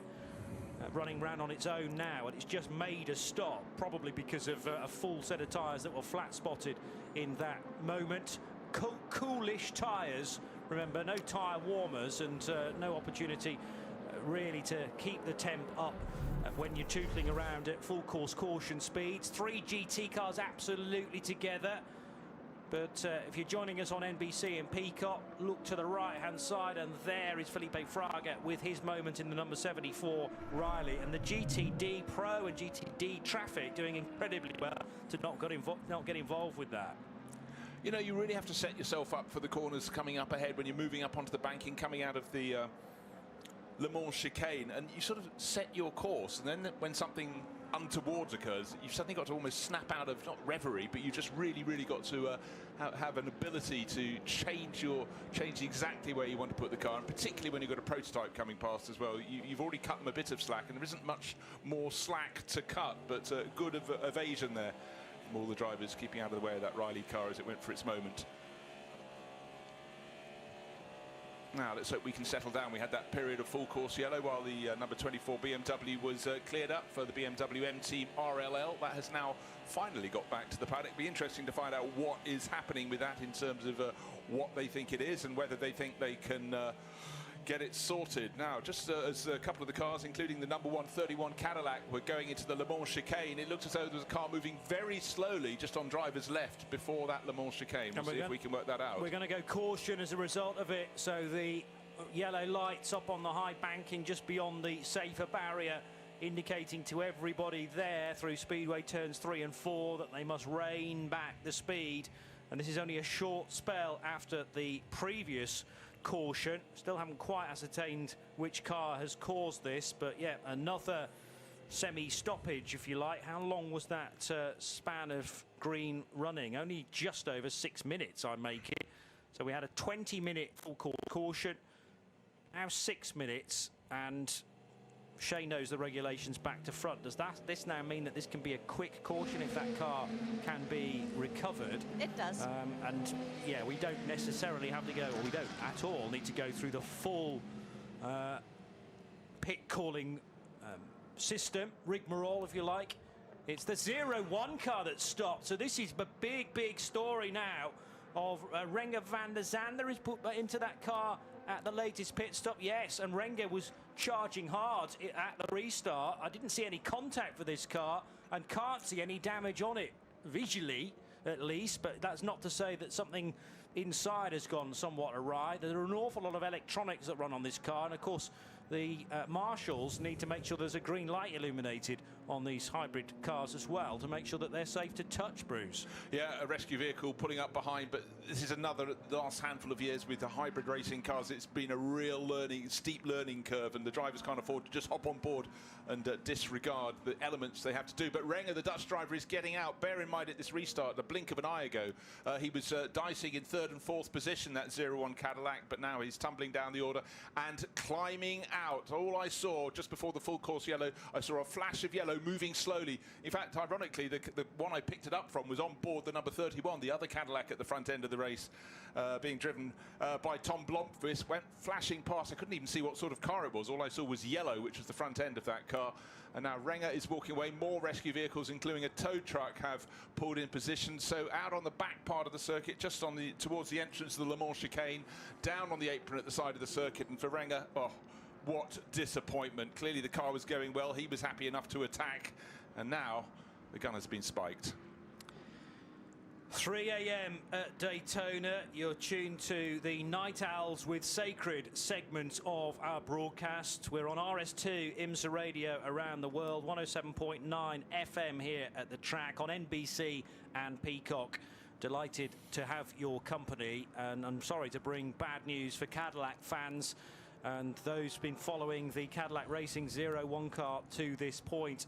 This race just has a habit of biting when you least expect it. Of course, race cars don't necessarily like being absolutely gunned for a segment, and then you get a full course caution, because that gives chance for a lot of heat soak within the car and systems to start doing silly things. And then it's very difficult to try and do the running repairs, particularly when the car's nowhere near pit road. They can see it down at Cadillac Racing, but it's in the hands of the marshals now. For us, this can be a quick turnaround as long as the car's recovered relatively swiftly. And as BMW are tearing their hair out with the number 24 escapades, look to the top of the timing screen, and the sister 25 M hybrid V8 now leads the motor race by a smidge, because all the gaps have been closed up again. But Laurens Vanthoor will be a threat from the restart. But the BMW would sooner have, having said that, oh, the 24 car is going to rejoin as well. I feared that the 25 might have appeared on pit road for emergency service, but that is the 24 running again. It's the motherfucking Eagle Double G. Snoop Dogg. You know I'm out with the D.R.E. 24 car. At least we have 2 BMW GTPs still in the race, Bruce. What you always hope is the driver. It's the motherfucking Eagle Double G. Snoop Dogg. You know I'm out with the D.R.E. Looked, he was about 8 laps down. He's now a further. He's dropped down the order enormous amount in that BMW. He's in fact 13 laps in arrears, so just remember that. But he's got it going. Point I want to pick up on was a point you made very well just then, Johnny. When it goes green after a full course yellow, it's amazing how drivers suddenly feel sometimes driving an entirely different car. If it's a long full course yellow and you're talking about all that heat soak, the build up in the car when it's not running at full speed and getting the airflow through it, and it might be at a point where the car just simply feels as though something has changed. Have I got a puncture? No, your tyre pressures have gone down a little bit. It can be any host of other things, but amazing over the years how drivers go. I really, felt I was on top of it. The car was feeling good. We had the full course yellow, and then it was extraordinary. And that's when the driver's brain has to really go into overload.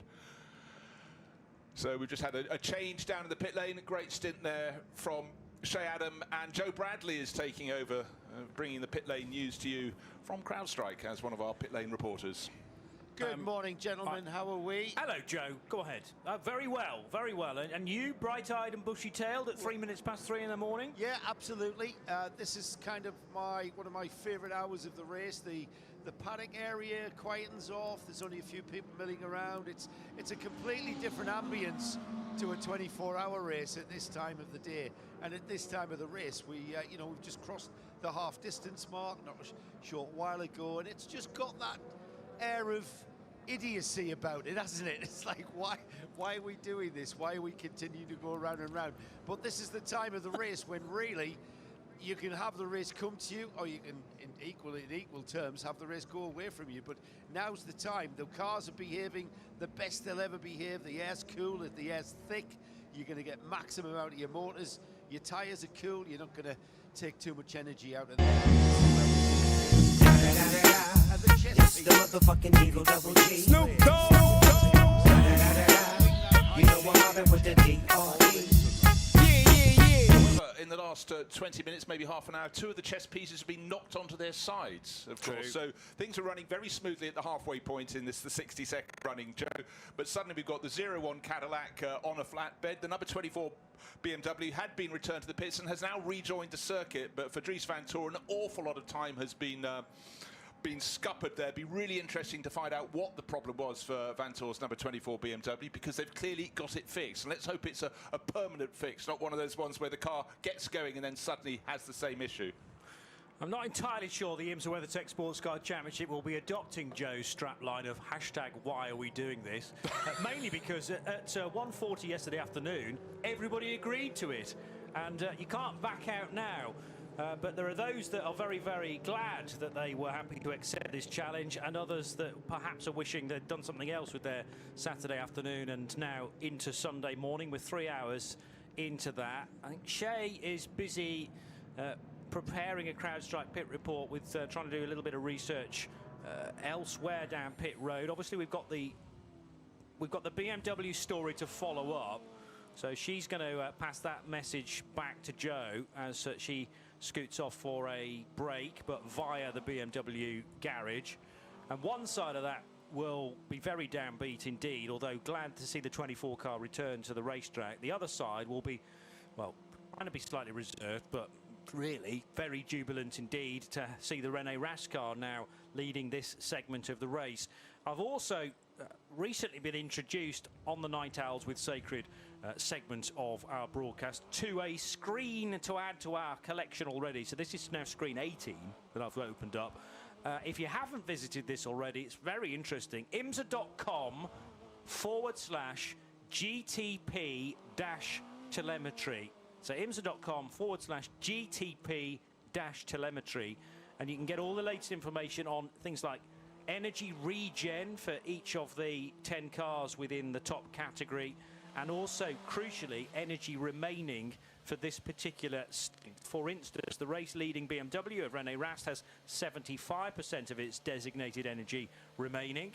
It's doing 62 miles per hour, and René is in third gear, using a little bit of throttle, but no brake. And I mean, I can tell when the cars are braking, when they are applying the throttle, and when they are regenning energy as well. And it's for fleeting moments, just for seconds really, as the cars are using a bit of mechanical braking, but then also winding up their regen as they slow down for certain corners.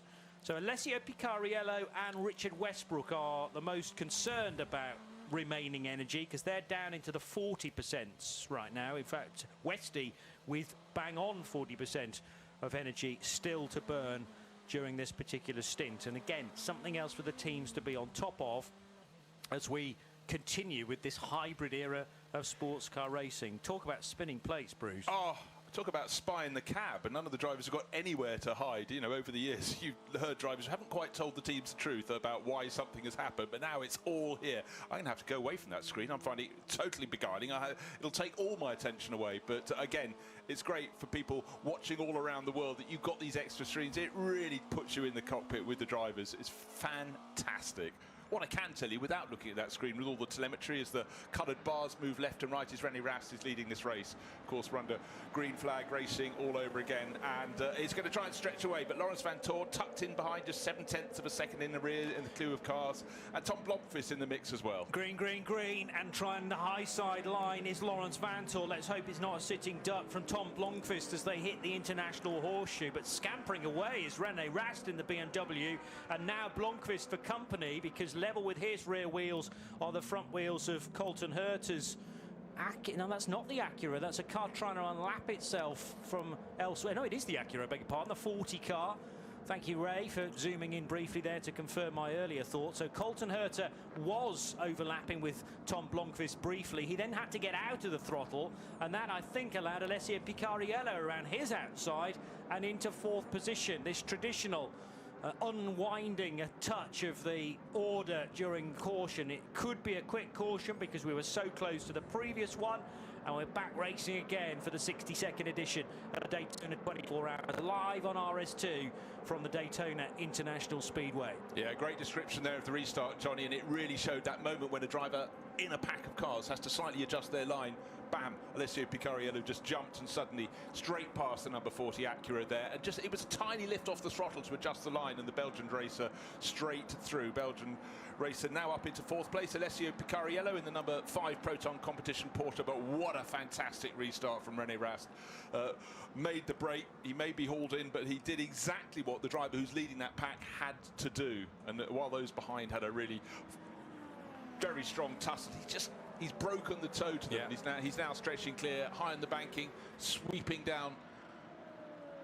Yeah, he's got that one very nailed. What a brilliant restart. Of course, the driver is in the pole seat, the pound seat at the front of the queue, but you've still got to get it right, not outbrake yourself, not go too deep into a corner. But he's made that little break, so really good job from the German.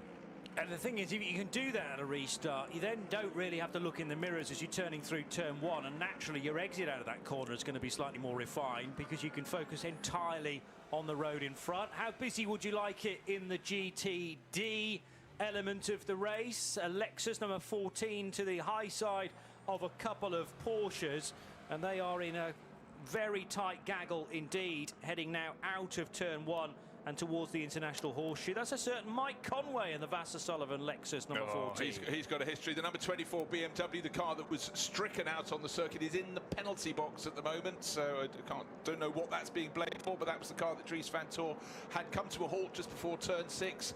Partial recovery, then of course the towing strap seemed to come away from the car, then flatbedded back into the paddock. The car was sorted out, back on the track, now serving a penalty. Well, that's not energy remaining related, is it? Because, of course, the car was stuck out on track. I mean, if it ran out of energy, we've seen in the World Endurance Championship that cars just go, as I think Lawrence Vanthoor described, just the dashboard goes black and it doesn't respond at all at Spa last year. Yes. The Porsche Penske Motorsport car conked out just outside of leaving the chicane at the end of the Spa-Francorchamps lap. And we never saw it again in that meeting because they'd misjudged the energy levels. Was that the problem for the BMW, I wonder? Might have to interrogate that at a later date to be sure, but yeah, maybe that penalty is related. The number 24 car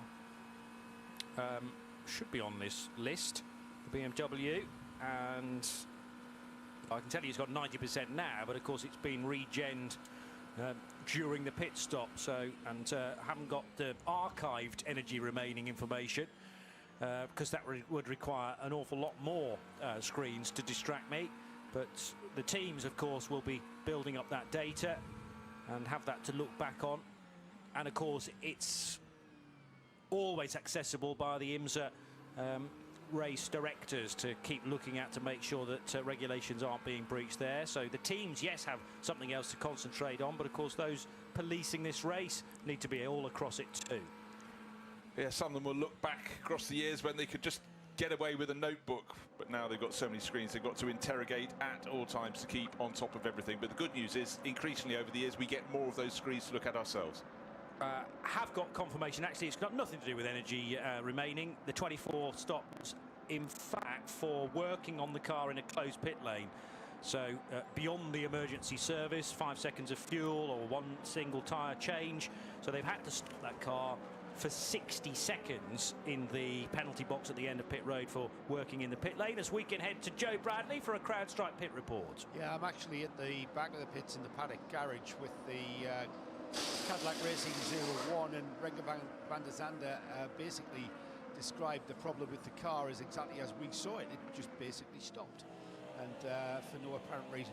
And the reason is now being sought, with the car being completely stripped down of its bodywork, and the team analysing data and the usual stuff. They're also, of course, taking advantage of this situation. Whilst the problem that stopped the car is being rectified and being sought after, they are servicing the car. So, you know, the rules are that you don't necessarily have to just do the problem that the car has been brought in with. Whilst you're doing that, you can service the car. So hopefully they can get to the bottom of it. Hopefully it's nothing too dramatic and they can get this car back in this race. Because it's never over until it's really over, isn't it? Here at Daytona, it's always all the way to the flag. And that's why we keep coming back. That's why we love this thing, and yeah, get totally sucked into the story of the race, and the fact that, you know, you can be in it for so many hours, feeling like you're the dominant force, but any lead that you might build up during spells of green can be taken away in the blink of an eye or the blink of a yellow light. And we've had a couple of cautions already, purely just in the Night Owls with Sacred Coffee stint. It's Bruce Jones and Johnny Palmer at 3:15 in the morning. We're here till 6 a.m.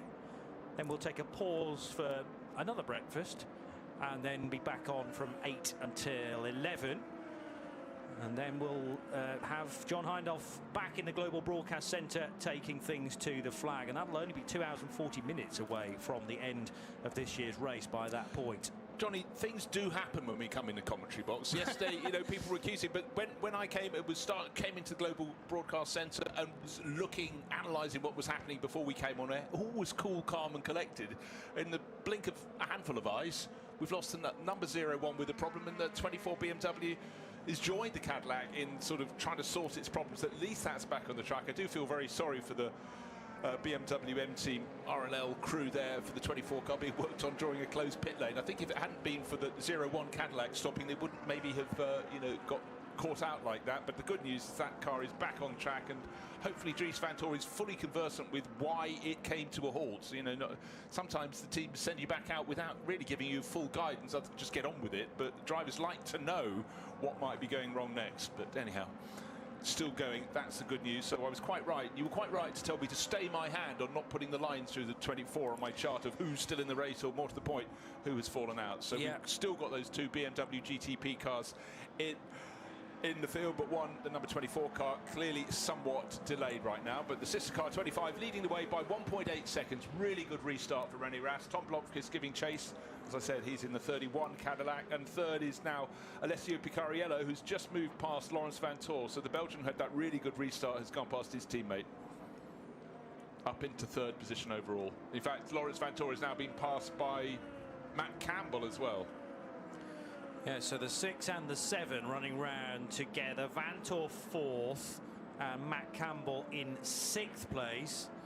And on the same lap, yeah, 432 just ticked off, just like the race leader René Rast. Not too far away from them, Colton Herter as well. And the 40 Wayne Taylor Racing with Andretti Acura as they now head out of the second horseshoe and into this tricky left-hander, which is so important as you build speed up on the speedway turn 1 and head around to the Mont Chicane. It got very, very tight a moment or two ago, though, down into turn 1, Bruce. Yeah, it did. It's almost it was a one-lap sprint. Looking at the timing charts, you don't, in a 24-hour race, tend to get lots more than 1 or 2 place changes in a lap, but among the front-running groups had 3 place changes in the blink of an eye. The number 5 Porsche, of course, run by Proton Competition, but the 6 and 7s works cars getting monstered, and certainly a really good attacking drive there from Colton Herter in the number 40 Acura. So that team, the Wayne Taylor Racing with Andretti, you know, seemed to sort of lose its mojo a bit, but it's certainly getting it back.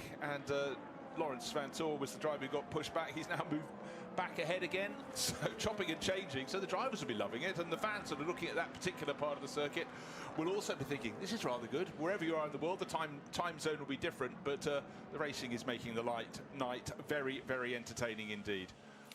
And there was a touch there from Colton Herter on the Porsche, because both cars just briefly vibrating. So Colton Herter making his presence felt, literally, and I mean, it was his corner all day long. There was a gap there, went for the gap, and the car was fully alongside, but just a sort of door handle to door handle little kiss, And then on would go Colton Herta in 4th place. Side-by-side action in the GT class. That is the 34 car around the outside of the 23. So let's put some meat on the bones. Car 34 is the Albert Costa Balboa Conquest Racing Ferrari. And that was laps being gained back again on the 23 car, which is currently being driven by Mario Farnbacher in the GT Daytona Pro class, Heart of Racing Aston Martin. Yeah, great racing, but I like the respect from the drivers. I know that the 2 GTP cars had a little touch, but again, it was remarkably clean. But the 296 Ferrari's looking great on the banking. You know, you gain a place, and at this stage in the race, we just had full course yellows. It's side-by-side action.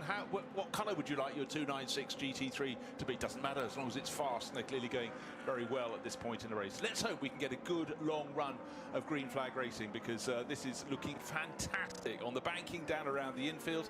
Best of all those if you're a fan of the number 25 car, because René Rast was 1.8 seconds clear, now 2.2 seconds clear. Tom Blomqvist giving chase, and importantly for Blomqvist, he's got about nearly the best part of 2 seconds clear over Alessio Picariello, so he's not having to look in his mirrors. He can focus on his attack going off after René Rast. But Alessio Picariello, great to see him getting a chance in a top prototype. Been a big fan of his for years, having watched him race in the Far East for a long time in Porsches, and always seemed to weave magic for whichever his teammate was that weekend. So he's in 3rd, dropping Colton Herta little by little, but let's see if it stays that way. But right now, just getting a few gaps between the front-running cars in GTP. Yeah, and that might be a little by design as well, because these cars don't like constant running in the heat and the draft of fellow runner. You want to stay in touch, but you want to look after the car at the same time.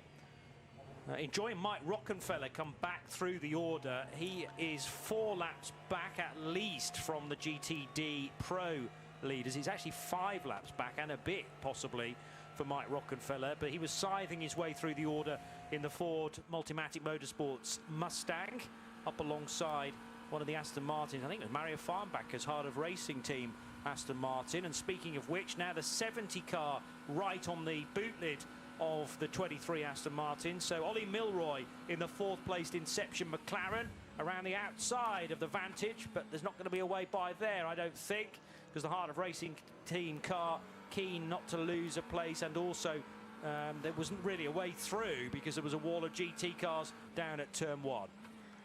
I love the little plate inside the front of the McLaren. It has the regulation name, number, pack drill, etc. But underneath a little message saying, "Hello, McLaren fans." Nice little touch. Works very well with the onboard camera. I'm sure that's been picked up before. But again, little touches can make all the difference. Now, one thing, I said I'd stay away, but I couldn't. The screen looking at energy remaining. Richard Westbrook was the one with the least in the tank. He's down to 10% now, so it's gone from a green bar to a red one. Yes, danger, danger. And Alessio Picariello in 2nd place is down to 20%. So he's used a handful of his juice, possibly to make those overtaking manoeuvres, and he's going to have to manage that hereinafter. Interesting to watch the 2 GT cars, the one you can hear in the background, the McLaren, and Mario Farnbacher's Aston Martin. They are in different classes, but remember the performance of a GTD Pro and a GTD car pretty much identical, with the exception of the balance of performance, of course, between an Aston Martin and a McLaren. But it's the driver makeup that means that you're either in GTD or you're in GTD Pro. The Pro lineup's unrestricted, whereas in the GTD driver combos you do need some AM element or non-pro element. But Ollie Milroy certainly matching Mario Farnbacher stride for stride. Farnbacher is 7th in Pro, Milroy 5th in GTD standard. And then shooting by all of the GT traffic right now is the 31 Tom Blomqvist driven Cadillac. This again is why the GT cars are told to stay well over to the left on the approach to turn 1 and allow the quicker car by, which Blomqvist suitably does. Well, he's got far the better of that run through the traffic. The gap to the race leader René Rast has been halved down to 1.1 seconds now. But I was just thinking, right, Rast has got clear. Is it going to delay Blomqvist? But actually, it just fell very nicely for him, so he could get by almost the entirety, in fact it was the entirety of that gaggle of cars before he had to turn in to turn 1. So René Rast made the escape, now he's been hauled back in, but maybe there'll be another gaggle of traffic. But I think that was the first big group of cars they were coming across in the GTD class, and it certainly fell into the lap of René Rast, not of René Rast, of Tom Blomqvist giving chase. Colton Herter has managed to get his way past Alessio Picariello. Maybe Picariello's been told, you know that little chart with the moving bar about how much energy you've got, you use quite a lot, so he's maybe backed off, maybe he was slightly interrupted. So Colton Herter has got the Acura number 40 up to 3rd place overall. So maybe, just maybe, there's a little bit of a smile coming on the face of Wayne Taylor, but you know, hold on, Wayne's been here for decades. It won't be on his face until we're in the final hour, one feels. He's been here before where moments have just had rather big ramifications, and things that were looking perfect no longer are. But also, he can tell how a race is likely to go well before we've started it, and you know, there may be murmurings that, oh, this could be a good year for us. I think it's very much the flip side in 2024, unless he was, you know, deliberately going very much the other way and just taking us off the scent. But well, I didn't sense that was the case at the time. And you know, he's a good poker player, potentially Wayne Taylor, about not necessarily letting his true thoughts slip, but he knows the reason why the Acura is not quite there this weekend. But we have got Colton Herter in 3rd position, and he's only 1.7 seconds away from the Whelen car of Tom Blomqvist. So you know, you wind the clock forward another 9 and a bit hours when we're into the final 60 minutes, and if they're still there, then you can bet that Colton, if he's still at the wheel, or any other of his teammates, they are not going to let this slip through their fingers. They just have to stay in that lead fight, and that's the beauty of this race. Yeah, so all these GTD cars having to be dispensed with, but I sense they've almost worked their way through all of them now. There seems to be about 5 cars up ahead of the race leader, of René Rast, and maybe the traffic just helped for Colton Herter, do not know. But what we have is the top 4 cars covered by 2.2 seconds. It's really very, very little. René Rast desperately, now he's been passed. In fact, Tom Blomqvist now just gone past, so he's in the lead of the race by 0.133 of a second. He caught and he passed the BMW, but again, traffic will certainly have been a factor in that. So as Blomqvist working out where Rast's BMW was just struggling a touch coming out of the Le Mans chicane. It wasn't the ideal exit for the M hybrid V8, and Tom Blomqvist wasn't going to be asked twice there. Picking up a touch of side draft, and also the natural toe from right underneath the rear wing of the BMW. Now running neck and neck, Tom Blomqvist, with the JD Miller Motorsports 963, I believe, to stick a lap on the 85 of Richard Westbrook. Westy's just done a pit stop to top up his energy.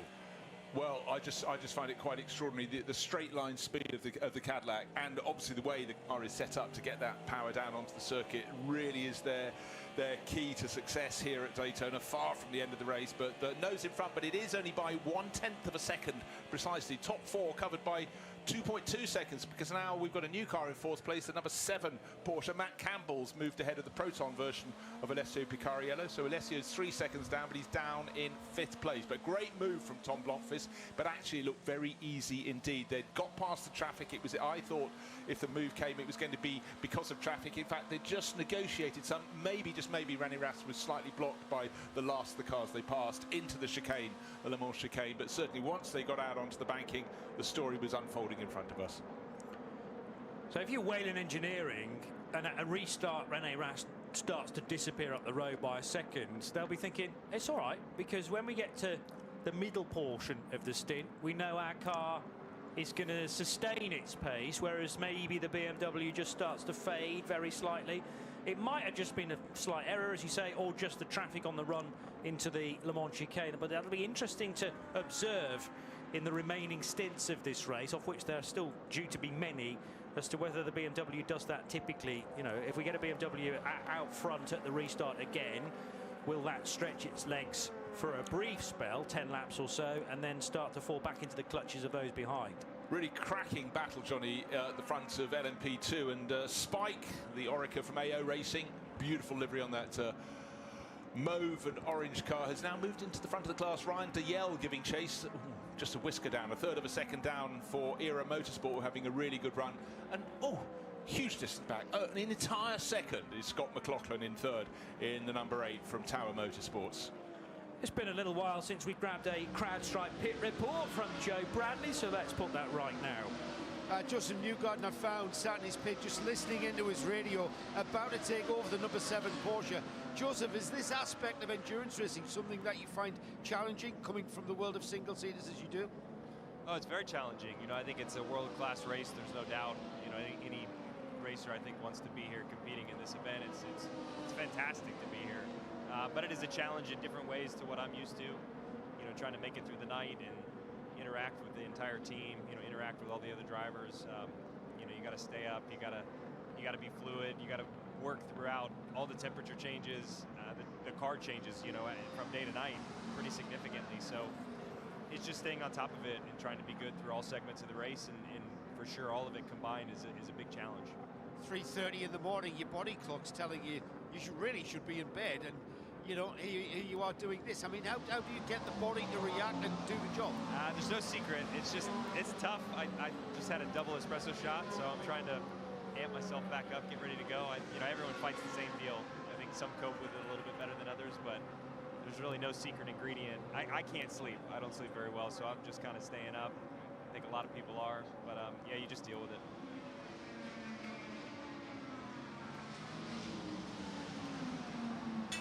Joseph Newgarden chatting to Joe Bradley. I wasn't sure what happened at the end there. Did he get hauled away, or maybe he fell over? Anyway, it constituted a CrowdStrike pit report, nevertheless. He ran out of coffee. But maybe he did. The body just stopped. Yeah, Joe's not quite got a history of falling over this year, but there's been some interesting shifts leading up into the race, so I understand.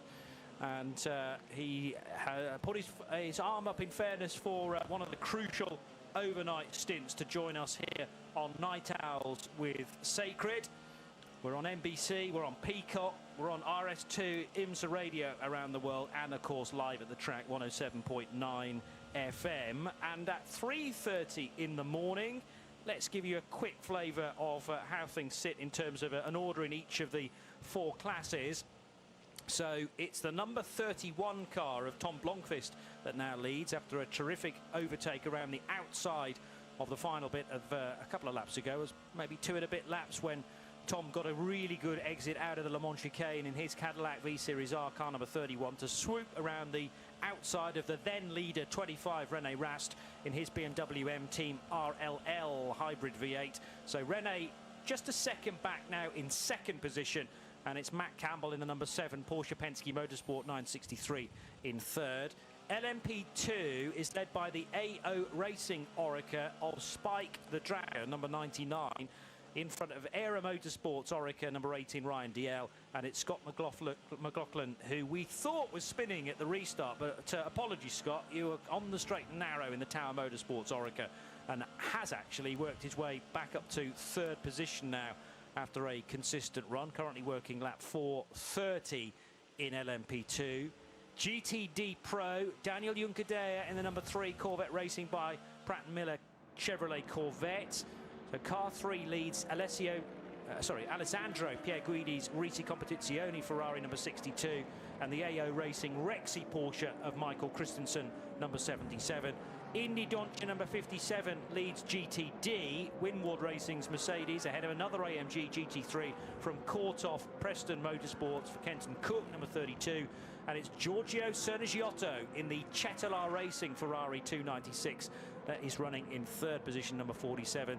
The latest on Renger van der Zander's Cadillac that has yet to rejoin the 01 that caused the short full course yellow not so long back, but at least the 24 BMW is back in the hunt. But obviously it lost an awful lot of laps because of that stall on the infield. The car seemed to have no power, and then it was stranded on the infield as the crews were trying to tow it back to the paddock. That's your VP in race update at 3:33 in the morning.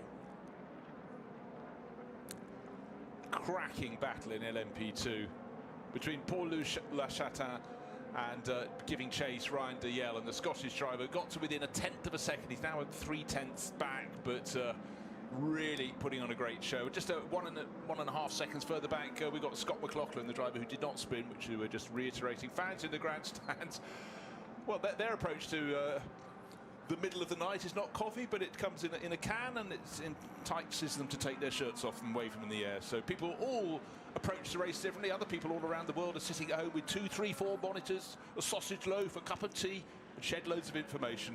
That's what we hope we can offer them. But the great thing is, wherever you are, you can find data on this race. And I must say that screen, I have not been back to it more than once, about who's got how much energy left. It's certainly something that I'm going back to it for a third time. Okay. They've all got loads, apart from Rennie Rast, who's down to 15%. Race leader Tom Blomqvist has only 5% more. So again, they have to assess that situation. The driver with the most is Kevin Estra in 5th place. What about a fight in LMP2 now arriving on pit road? So they've been not quite taking chunks out of each other, metaphorical chunks out on the racetrack. Well, now it's down to the pit crews to turn their cars around as swiftly as possible. Paul-Luc Chatin in, Ryan Dalziel in from 1st and 2nd places. That will leave Scott McLaughlin to lead the motor race in LMP2 for Tower Motorsports, ahead of Nico Pino.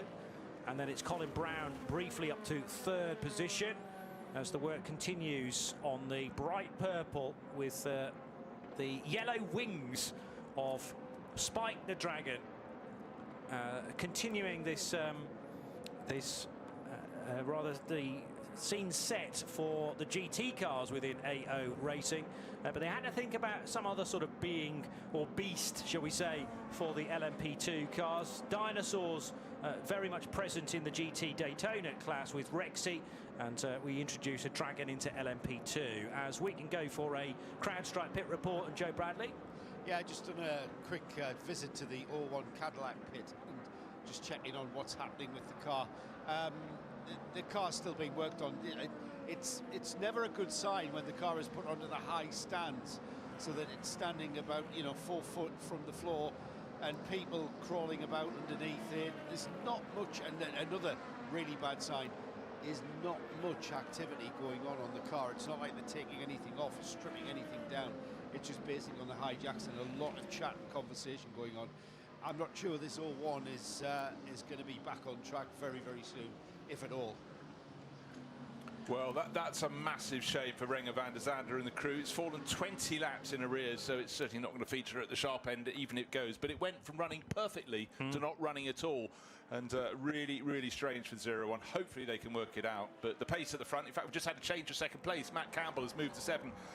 Porsche Penske Motorsport 963 up ahead of Rennie Rast, but Rennie Rast has a little less of the go juice on board, so he's having to back it off a little bit. But still, the top 4 cars going back to Brian Herter I think, not Colton Herter in 4th place, only covered by 4 seconds. But hold on, get this is sports car racing at its best. Cadillac from Porsche, from BMW, from Acura. We want variety, and by golly, we're getting it right now. Scotty McLaughlin now pits for Tower Motorsports together with Nico Pino from the LMP2 class. So we had what was the 1st and 2nd place cars in on 1 lap. The very next time around, cars from Net 3rd and 4th in. They were leading in 2nd place at the time, but they'll now slip behind the AO Racing and Era Motorsport cars. Yes, because they're still in pit road. Colin Brown will have a spell then leading LMP2, as he has done in previous cycles. So that's the CrowdStrike Racing by APR Orica leading briefly in the 04. Tom Blomqvist building a lead to 2.2 seconds after 444 laps. And it's Matt Campbell, as Bruce just mentioned, in the number 7 Porsche Penske Motorsports 963, running in 2nd position. Rennie Rast in 3rd. So we have Cadillac, Porsche, BMW and Acura all represented in that top 4 positions. And another 24-hour race that's also taking place this weekend, but in a different part of the world, in the Middle East, in Dubai, at the Autodrome there. There was an early phase of that race where we had 4 and at times 5 different manufacturers in the top 5. That's a GT3 race, mainly, as in GT3 is the top class at Dubai. So obviously we ramp things up to a greater level here with GTP, but nevertheless no shortage in this variety of manufacturers. Yeah, well, great news. Happy days at the moment for sports car racing, whether you're a prototype fan or a GT racing fan. Enjoy it while it's here. I think we're set for a very rich number of years coming up ahead. But the front of this field, absolutely fantastic how close it is. Rennie Rast is now coming under, excuse me, increasing pressure from Colton Herter, so maybe we will have the BMW going down to 4th, the Acura up to 3rd. But it's exactly what we want. The track is in great condition, plenty more night time to come, and proper racing out on the banking. 31 leads the way, that's Tom Blomqvist, and doing a very, very tidy job indeed.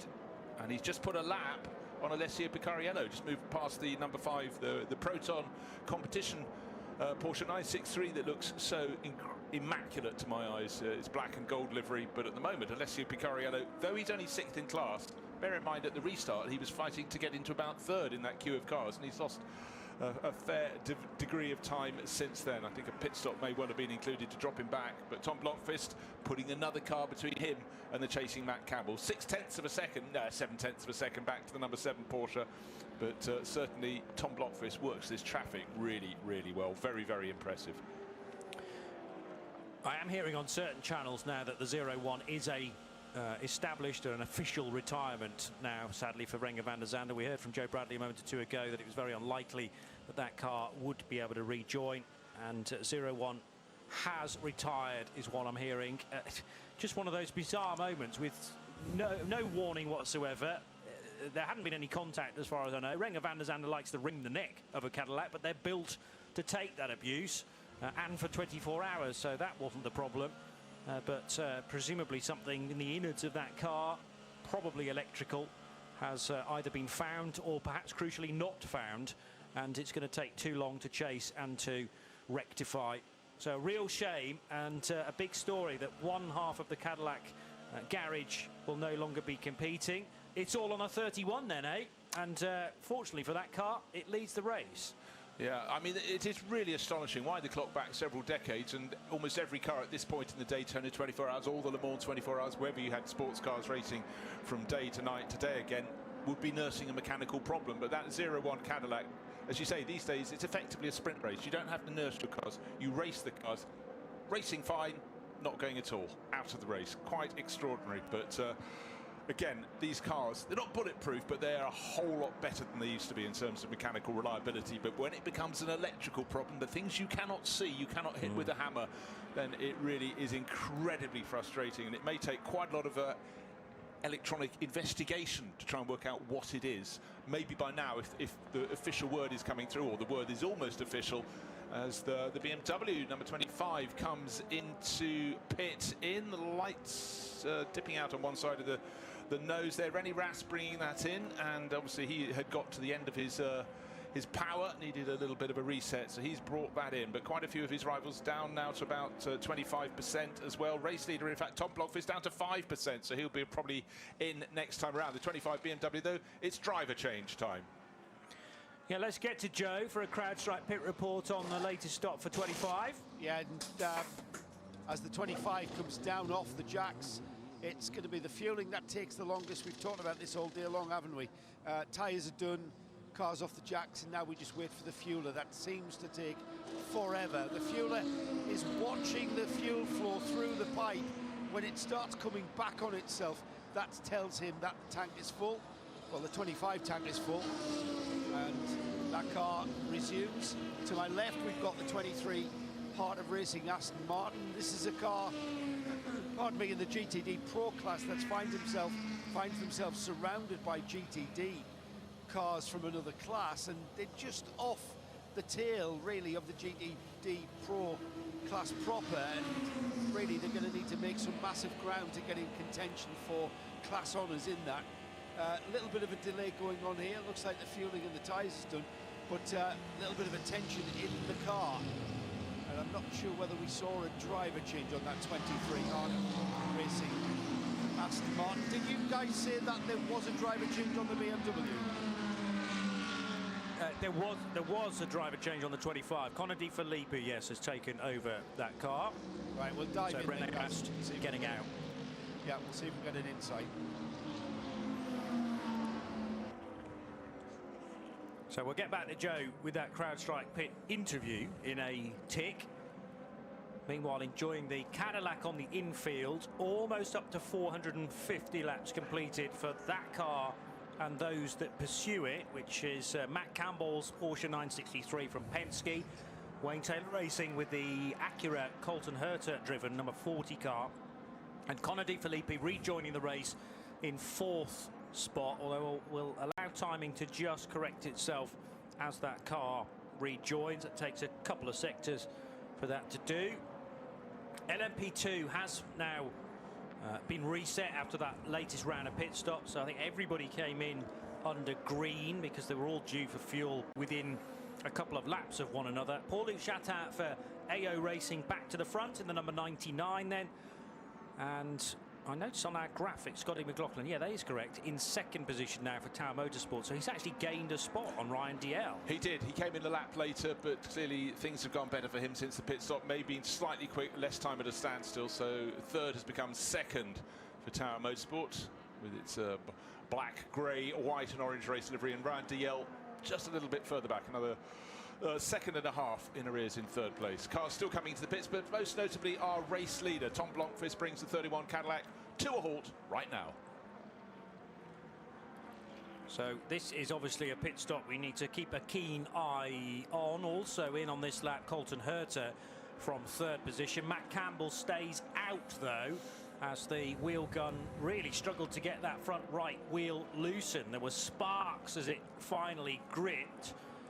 Nothing for the mechanics to be too worried about, but it's these split seconds here and there that are lost that can lose you track position, and then it's amazing how that is magnified a couple of times over later on in the stint. So you want to try and not miss a beat in these stops.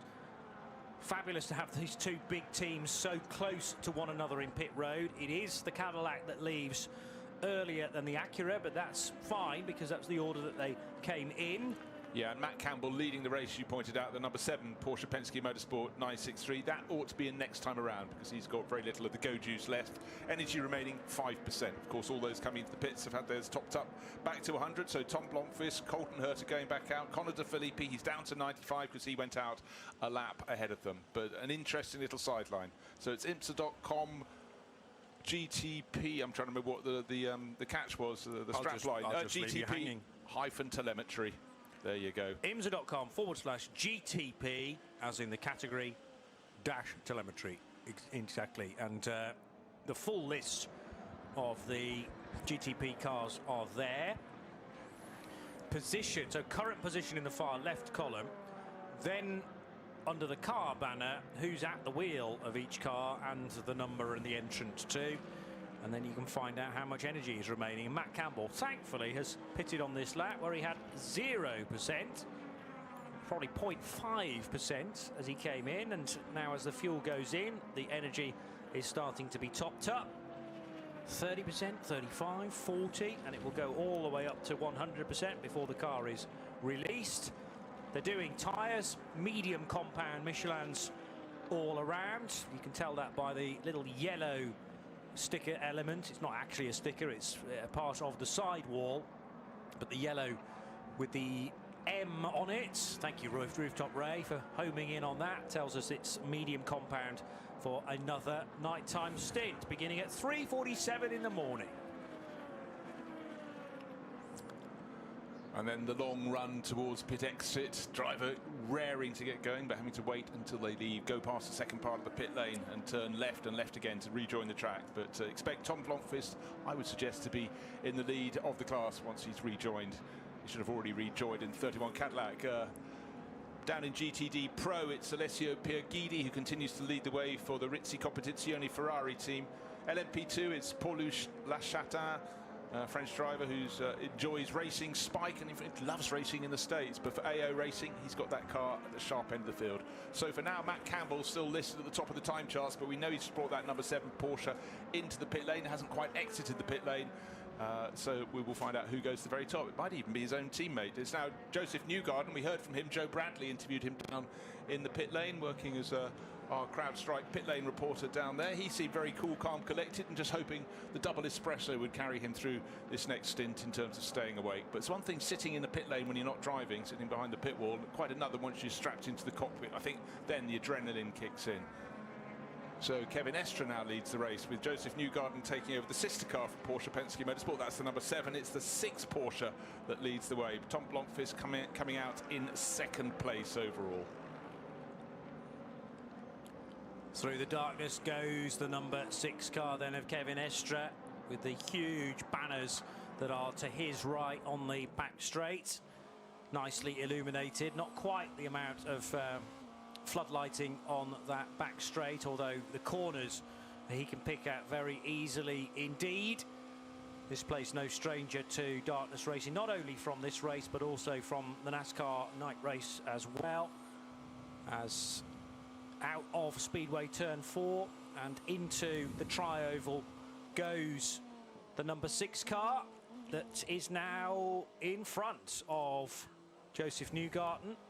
So Tom Blomqvist and Colton Herta, having made their stops quite recently. We're on lap 449. No, we're not. We're on lap 451. I thought my timing screen had just started to lapse a little bit. It has gone into snooze mode, and perhaps who can blame it at this time of the morning?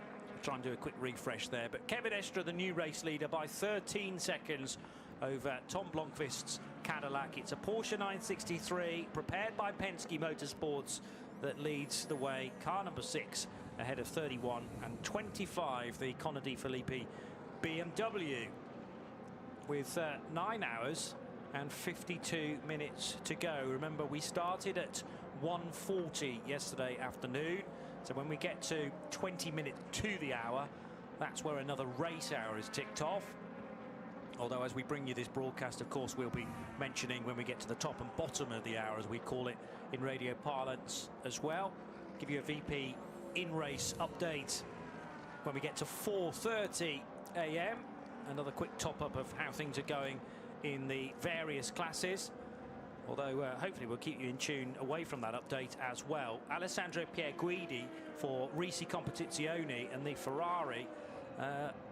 A decent lead now. Only consider the amount of laps when we joined the broadcast, where it was Risi from Corvette by a split seconds. That 7, nearly 8-second advantage is quite a decent margin now to be resting on. Back to Earl Bamber's Corvette number 4, and Paul Miller Racing's BMW M4 for Brian Sellers running in 3rd. I think your screen's got a little bit of lag, because that's now changed because Pierguidi has just come into the pit. So Earl Bamber now leading the number 4 Corvette. Brian Sellers 2nd after such a good year in 2023 for the BMW racer. He's in 2nd place. Up front, you might go, how come Kevin Estre is leading? Well, a blink of an eye ago, it was 13 seconds his advantage over Tom Blomqvist. So the number 6 Porsche out front, the 31 Cadillac in 2nd. But the thing is, he's half a stint away from coming into his pit stop, whereas Blomqvist, De Filippi and Herta have all, in the last couple of laps, just made their stop. So Kevin Estre out of sequence, but the French racer pressing on as he always does, is just going to maximise what he can do in this stint. But he will owe us a pit stop in the near future. So once he's dropped back, what's the gap between Blomqvist and Filippi, between the Cadillac and the BMW? Well, it's just under 2 seconds, 1.75 seconds, I would suggest. And Colton Herta in the number 40 Acura from Wayne Taylor Racing with Andretti is back 16 seconds off the race lead, but effectively only 5 seconds off Tom Blomqvist, who will assume the lead. A commentator is only ever as good as his or her timing screen. Do you know what I did there? I pulled the cable out and I plugged it back in again, and we've now completed 452 laps. As if by magic. Perfect. Kevin Estre leads the motor race, and this is Joe Browning with the CrowdStrike update. Yeah, with the Pratt Miller Motorsports Corvette number 4, Tommy Milner taking over the car. The car looking like it's done 7 of 8 24-hour races, let alone just over half of one. The car showing the usual skid marks and battle scars on the front end of this car.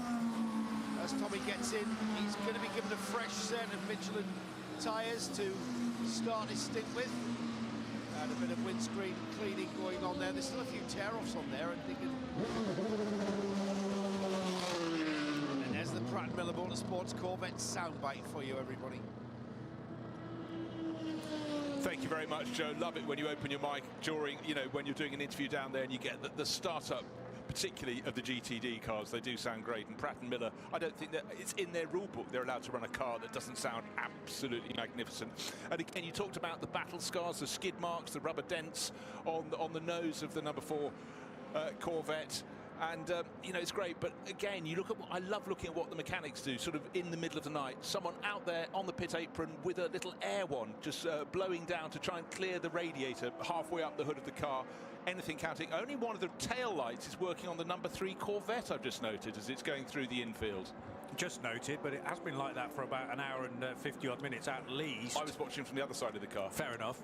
Well, that's easily done, because when it's going from right to left from our vantage point, there appears to be no issue at all. But when you catch it on the infield, the rear right corner has been extinguished for quite some time. I'm interested that the officials don't appear to be too bothered about that. I mean, it's got one tail light, and maybe if you've got one side working rather than the two, that's still okay. Rather than a message saying, you know, sometimes we get in other championships that needs to be sorted during the next pit stop. Yeah, that's been troubling me for the last 90 seconds. Why there's been no warning since I've long after the event has been concluded, come to the battle. Well, on the odd occasion, we might get a view in our commentary box from the car behind the Corvette at any one point, and sometimes that gives you false information, because these are LED lights, and the camera frame rate is quicker than the human eye frame rate, if you like. So sometimes a light appears not to be working when in actual fact it is. But we know now, I'm now absolutely convinced, because you've seen it too, that Corvette only has one working light, and maybe the team are sort of keeping that on the back burner as a project to keep working on. I mean, they've got 9 hours and 47 minutes to try and rectify it, should the officials be majorly concerned about it. It's not as much of a problem as it might be at Le Mans, when you hit the Mulsanne straight and that is complete darkness at 5 to 4 in the morning.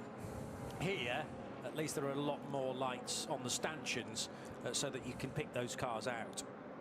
Well, let's face it, I mean, the Daytona International Speedway in its own bowl contained. Le Mans still classically running down a straight that it used first for 24 hours in 1923. You're in proper countryside, maybe a bit more boombox sounded from people in the campsites than there was in 1923, but the nature of the race is still very much the bit by the pits and that beyond, where you're using French public roads. The first time I went to Le Mans, I was so excited. I was driving down with a friend. I said, "Are we going to get to the circuit soon?" And he went, "We're on it." I went, "What?" We were going down the Mulsanne straight. The barriers then were knee-high to a grasshopper, whereas now they're far more comprehensive, but it was a bit of a jolt. Actually, it made it even more exciting. Yeah. Well, I think my first time to Le Mans, which was a few years after yours, fair to say, but it's very difficult to work out, okay, from the camera angles you've been shown prior to a visit, precisely which bit of the public road is actually used. But then when you know you've hit the racing asphalt, it does tend to send tingles down your spine. Yeah, but also to drive around this place, though, in a road car, and you get up onto the high banks and say, they race on this? Seriously? It feels like you're at 45 degrees. It's so violent an angle, as the number 12 Lexus has just pitted from the lead of GT Daytona. And let's head to Joe Bradley for this CrowdStrike pit report. You found Wayne Taylor. I have. It wouldn't be a 24-hour race if I didn't take a chance to chat to Wayne Taylor during the night. Wayne, I think we'll file this one under character building, eh? There's no doubt. I mean, everything that could go wrong went wrong. You know, everybody did so much work to get here for this race, being the two-car team's first time. The guys have all done a good job, but there's been just these silly little gremlins that have seemed to have attacked us. With one consolation is we still got the 40 car that we might be able to get him on the podium. But for the 10 cars, very disappointing. You know, lost power, and then they seemed to got it all back together, but we were like 100 laps down or something. So the gremlins you say, Wayne, there's nothing that a team has in its toolbox to actually address that sort of thing. It's just pure luck, isn't it? That is the problem with these new cars and these all new electronics. It's really difficult to know what's going on. You know, as soon as you see a car go completely black, you know something's haywire. But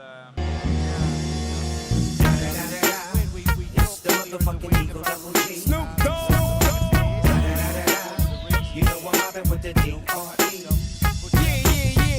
That has given you a different approach, the team and yourself a different approach to this race. You've had to You know, you mentioned there the 40 with a chance of a podium. You've really had to come at this race from a different angle, even more strategy employed. Yeah, we've had to really do a lot of strategy, you know, based on some of the changes that were made on our cars just before we arrived in the weekend. And you know, it's been really hard to be able to double stint some tires here and there. You have to save tires. Everybody does, because you get a limited selection. So we've had our challenges. That's all I can say. And let's get this one finished and get out of here. Well, Wayne, you know, you've been around a long time. You've had, you know, tales of war, and you've also had joy and glory. It's races like this that make the race wins all the more glorified, I suppose, is it? It's so true, but I can tell you, there's nothing I hate more, and that is not winning. I literally will go away from here, and I'll be sick in my stomach until the next race. Really? It's just, I don't know. Even after all these years? I don't know, it gets worse, and I just don't get it. I suppose also, you know, there's both my kids are driving in the series, and so it's a double whammy. You know, when you look at it, you know, you gotta cut out the father-son's relationship and be team owner and drivers, but you can't stop your heart feeling the way it is. It's your heart that keeps you coming back. That's exactly it. Every year this time of night, normally we were doing a lot better than this. I would be still saying in my mind, you know what, I don't want to do this again. And after watching this now, if I do this again next year, then I'm an idiot. Wait, mate, you will do that. You say that to me every race. All right, when you know, we'll get this one out of the way, but when does Wayne Taylor Racing start thinking about the next one? The next one being Sebring, of course. Tomorrow, when it ends? I knew you were going to say that. Thanks, Wayne. I'll leave you to you now. Thank you, man. Yeah, and just to confirm, his kids, who are not necessarily the age of kids anymore, but I get the phraseology, are in his cars this year. That's not always the case, but Ricky Taylor driving the 10 Acura, and Jordan is in the 40 car. So what he means is it's a double whammy. Not only is he having to take this tough race for the two Acuras, but also both of his sons are as well. Can I give a shout out to Sheldon van der Linde driving the #1 GT Daytona Pro car, because it has just done the fastest lap of the race so far for any of the GTD cars. It happened the lap before last. 1 minute 46.094 for the Paul Miller Racing BMW M4 GT3, and it just flashed purple on my screen, an indication that the conditions at 1 minute past 4 in the morning here at the Daytona International Speedway are perhaps better than they have ever been so far in the race, and a terrific effort that. You have to get the stars aligning, because he would have encountered very little traffic. He would have had to get out of the way of very little quicker GTP and LMP2 cars on that particular lap. But the South African is charging very hard indeed in an effort to stick with Seb Prio's AO Racing Porsche number 77, which is 4 seconds up the road. You can only do what you can do, can't you? So he's doing it very well indeed, and you know, what a talented family. You look at the talented racing families. We just heard about Ricky and Wayne and Jordan Taylor. We've got obviously Dries van Tor and his older brother Lawrence van Tor, and then the van der Lindes racing all around the world. And for Sheldon, who's been a BMW man for a long time now, you know, they are absolutely tip-top. But some of them, you look at their early careers, particularly the van der Lindes coming up to Europe from South Africa with not a lot of racing under their belt, certainly a racing family, but they stuck their neck out. They won some titles low down in the racing categories, and they've really come good, but they're super consistent. And you know, when you look at what teams and manufacturers require of their drivers, it's not just getting in the car and being quick. It's so much more than that now. So clearly they've learnt the lessons well. It does help coming from a racing family with a great history down in South Africa. You know, you pick up stuff almost out of the ether when you're around racing people, but clearly a great deal of ability too. So good job, and track conditions do look very, very good at the moment, which is actually how they want them through the night at Daytona. This is Night Owls with Sacred live from the track on 107.9 FM, WDIS, And we're also on Sirius XM channel 207. We're on NBC and Peacock for this segment of the race through till 6 a.m. local, powered by Sacred Coffee. This is RS2 IMSA Radio with Johnny Palmer and Bruce Jones in the Global Broadcast Centre, and thoroughly enjoying Kevin Estra's escapades at the head of the order, because again nearly a 7-second advantage being built by the Frenchman over Tom Blomqvist's Cadillac V Series R. Right now, even though Blomqvist was marginally faster than Kevin Estra the last time around, the Whelen Engineering Cadillac doesn't seem to have an answer to the 963's pace in this portion of the morning.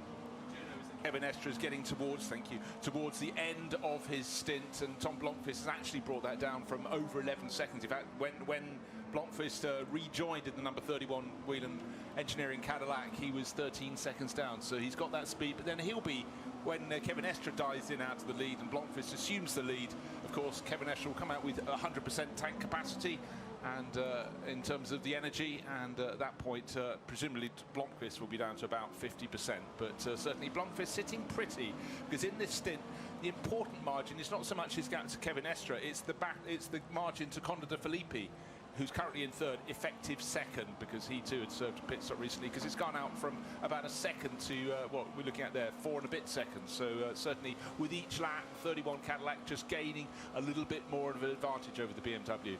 And in behind, Colton Herter another 5 and a bit seconds back in the number 40 Acura. So come on, Wayne Taylor, have a little smile.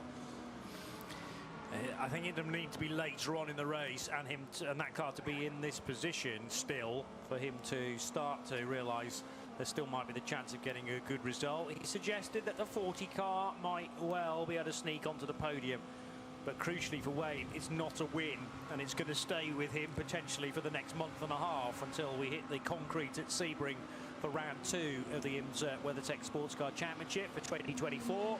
That again will be covered live right here on RS2 IMSA Radio, just up the road, remaining in Florida before the great travels around the US and to Canada, of course, for the rest of the 2024 season.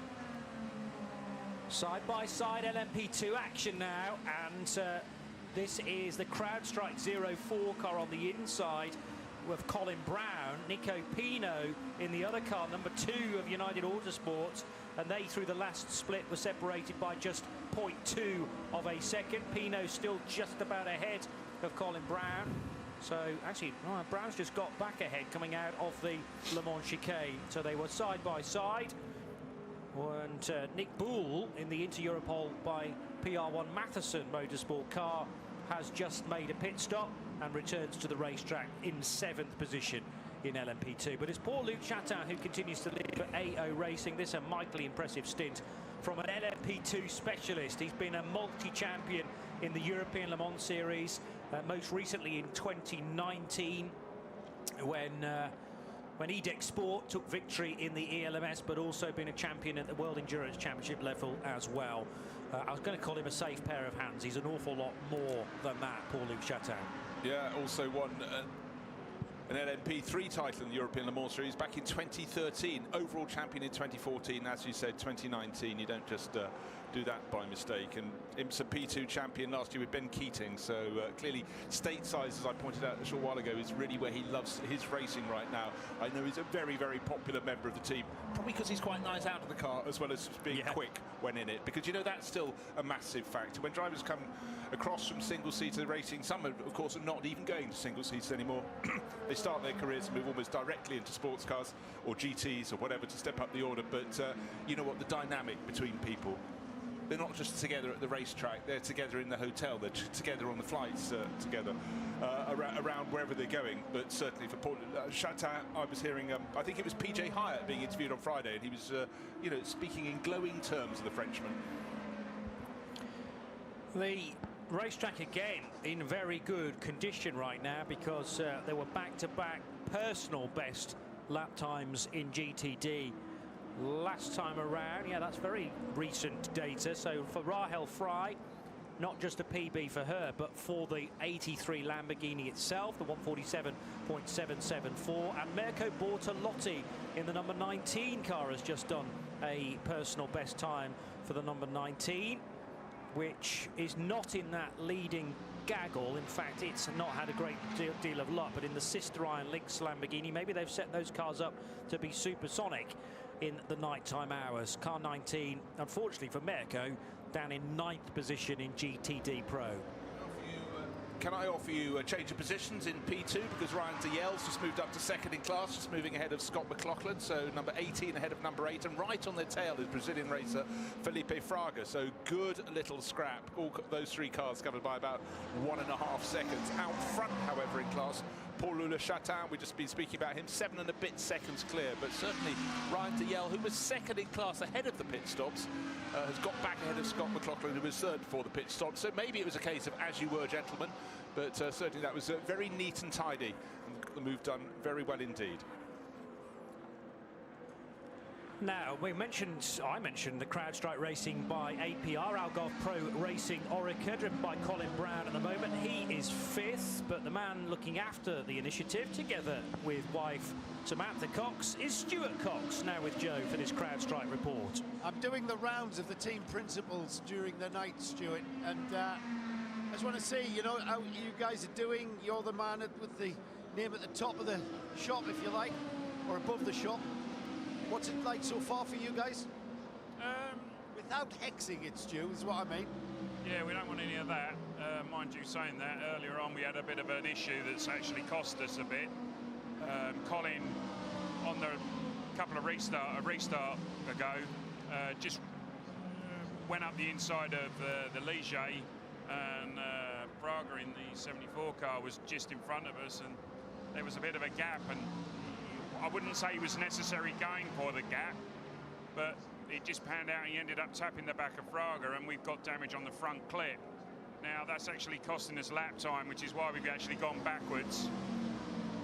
But what we've done is rather than change the front clip at the next stop when we had to do tyres, it would have cost us probably 20 seconds. We opted to go with just tyres that leave the clip. So at the next stop, we're going to change front clip and put Toby in with this set of tyres to alleviate having a long stop. And I think our pace on second stint tyres is very, very good at the moment. So we'll sort of, I think we'll be in a position to bounce back. But saying that, I think everybody else, the way their sequences are, they're all going to take tyres in their next stop. So it'll be interesting to see what our pace is on second stint tyres as opposed to brand new ones. But other than that, it's been relatively trouble-free. But, you know, saying trouble-free, we're just going to thump the nose. You know, Stu, what you've just described there, you know, after all the time and effort to get here, and here we are, you know, we've gone by half distance, which is a hell of a lot of time in a 24-hour race, and then it can come down to a split-second decision from a driver, isn't it? I mean, that's pretty intense. It is. It's actually been a mega race so far. It's been a lot more exciting than I thought. You know, we're having to push on.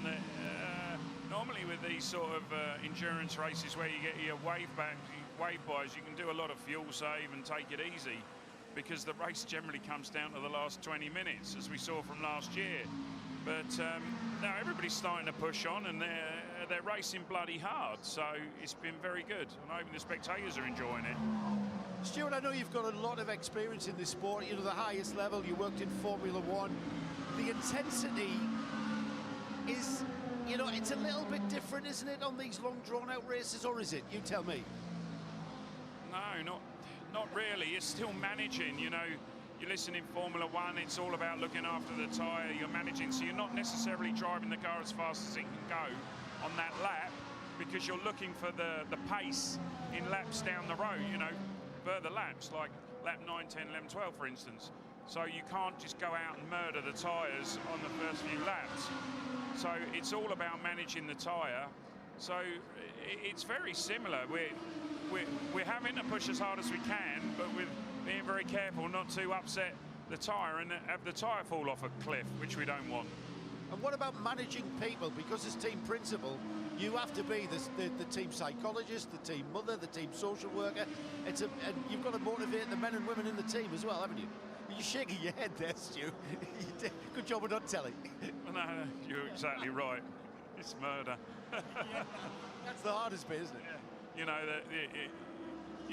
know, you always say to the drivers, you know, it's the same adage, you know, I need you to drive as fast as you can, but don't hit anything, and save the brakes and look after your car and the gearbox, you know. So it's quite amusing from that respect. But yeah, you're trying to keep on top of everything, make sure the guys don't get too excited in a pit stop because things happen. And when you throw in a bit of diversity into something that you might not have exactly planned for or trained for, it can throw in the odd mistake from somebody. But so far, everybody's done a super job. The lads looking after the car are pushing on. The pit stops have been okay so far, so no grumbles really.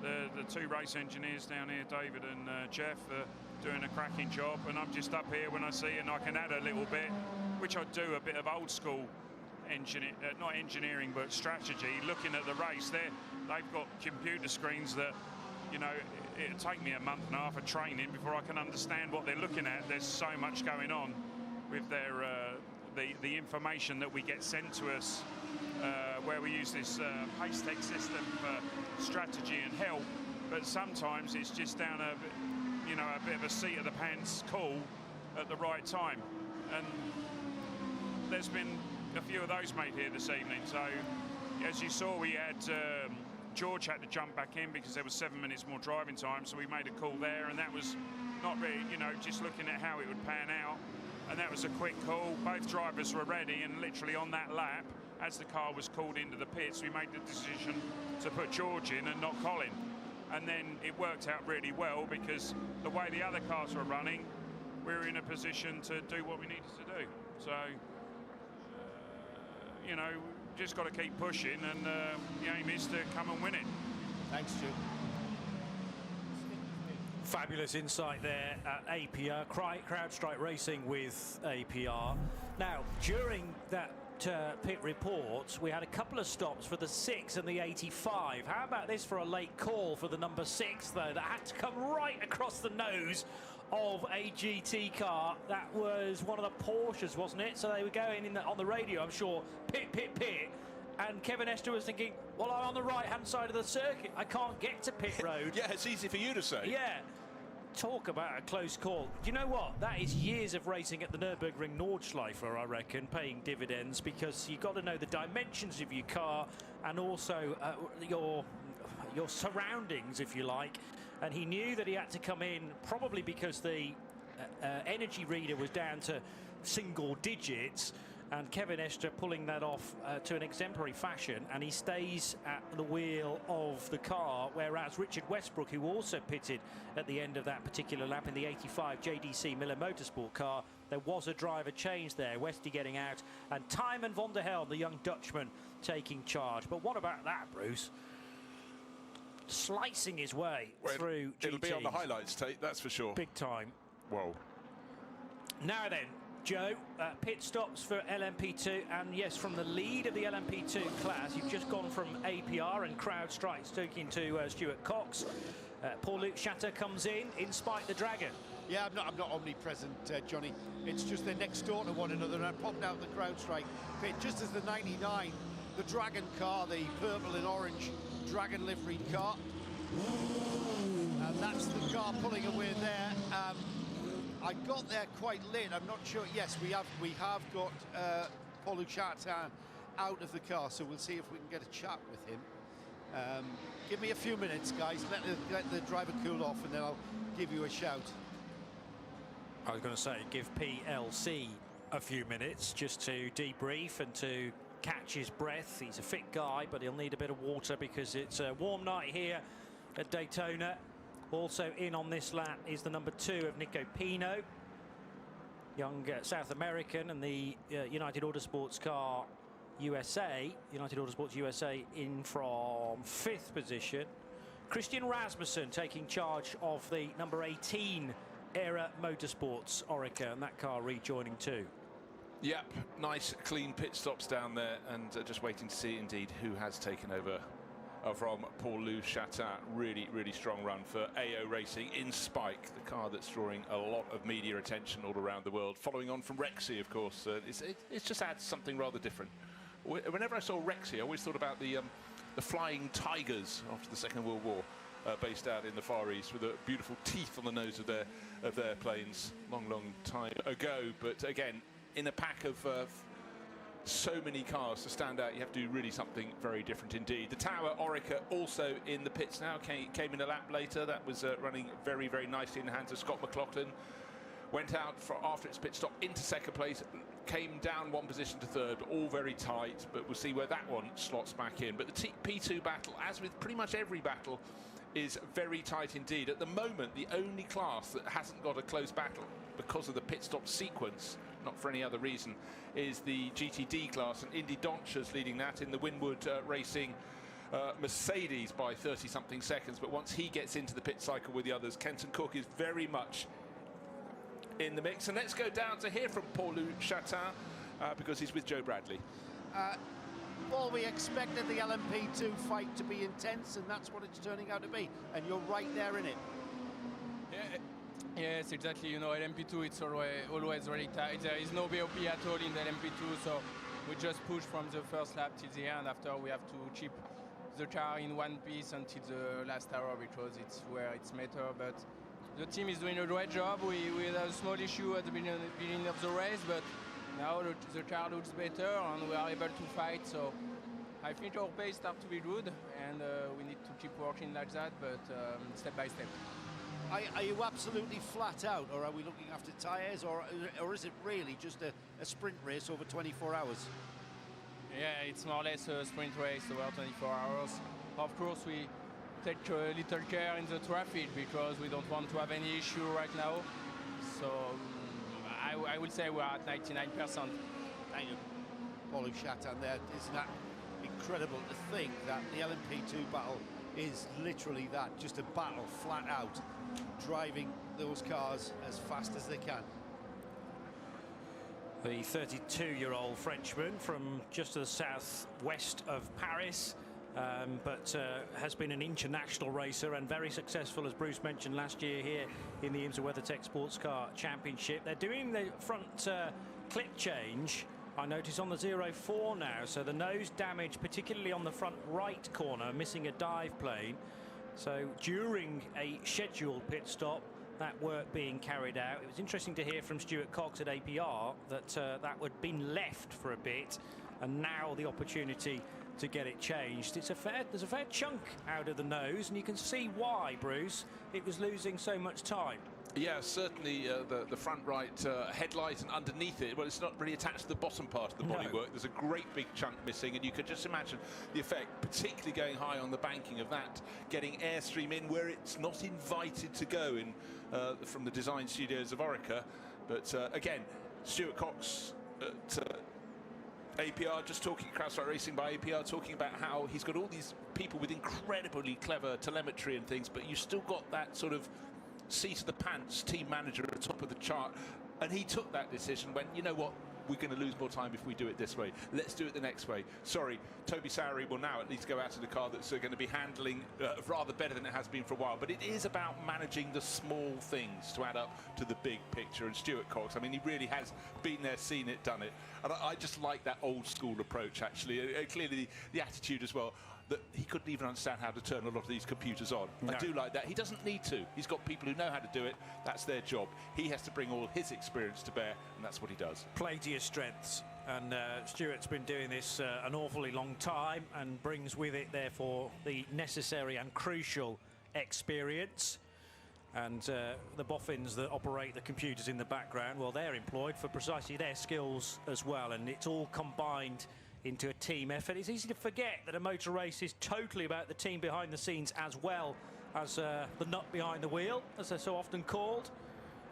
Good battling again in the GT Daytona and GT Daytona Pro classes. Daniel Juncadella only 0.4 of a second now over Daniel Serra. So Serra's been taking chunks out of the Corvette's lead in the Risi Competizione Ferrari, 0.6 through the last split. Tommy Milner in third in the second of the Corvette. So the bright yellow cars running first and third, and then Sheldon van der Linde, where I mentioned an absolute best lap time from the South African within class not too long ago. He still has that, the 146.094, and he's got the Paul Miller Racing BMW up to fourth position now, car number 1.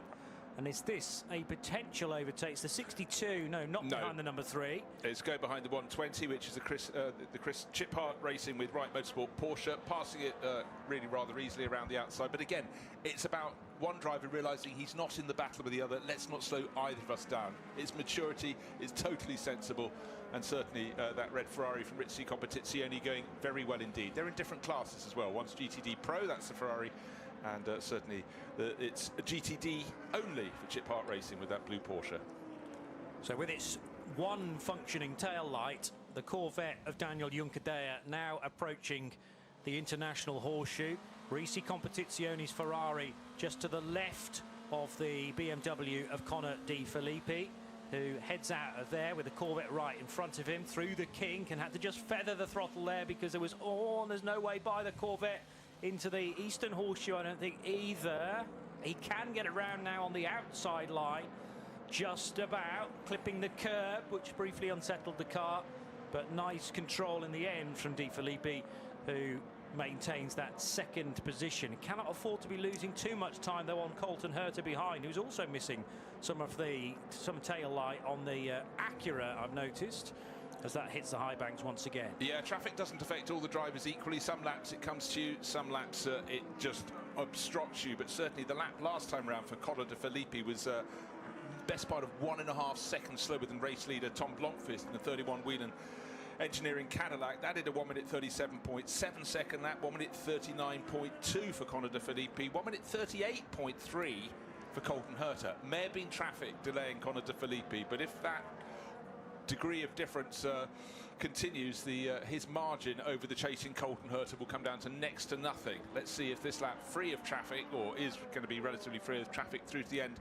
will enable Connor De Filippi, so long a BMW driver, it's great to have him in a prototype now, can hold on to that second place, but the gap's going to be closing all the time. Again, a potential overtake in the GT classes through the tri-oval.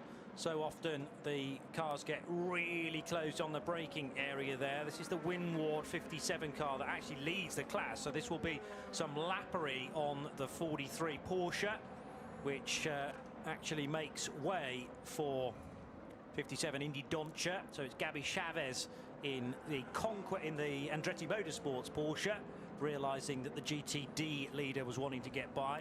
Chavez 12th. Doncia first, and leading from Kenton Cook by over half a minute. The fight very much now on between Kenton Cook for Courtoff Preston and the Inception Racing McLaren of Ollie Milroy. Less than a second between the second and third place cars in GTD. Great news to have all that variety in the class. Up front though, it's just looking very, very good indeed to Tom Blomqvist, 8 seconds clear of Connor De Filippi. So Cadillac ahead of BMW, third place Colton Herta, the better of the two Acuras from Wayne Taylor Racing with Andretti. Of course, the sister car, number 10, had many, many woes, and certainly a loss of power early in the race. Left them scratching their heads. It's still circulating, but way, way down the order. In fact, 46th overall, and I think effectively of those still running, only 2 other cars in behind. But still fighting on, still actually setting very good lap pace. Too little too late, though. Matt Brabham's now in the AO Racing car. You may have mentioned that. It was the first time I've spotted it in the 99, taking over from Paul-Luc Chatat. So Brabham leading LMP2 by a smidge. That's half a second, pretty much, from Christian Rasmussen in the Aero Motorsport 18. And then it is Ferdinand Habsburg in the Tower Motorsports Orica. So 99, 18 and 8. Currently the top 3 in LMP2. GTP now headed by Tom Blomqvist with this nearly 8-second advantage now over Connor De Filippi, who is exiting the International Horseshoe with the resplendent scoring tower over to his right just before he hits the left hand, the little nudgy left hand kink on the infield next to the bleachers there. a wonderful place to be standing at this time of the morning, though, because generally the big crowd that was there for the first 4 or 5 hours has dispersed for some sleep.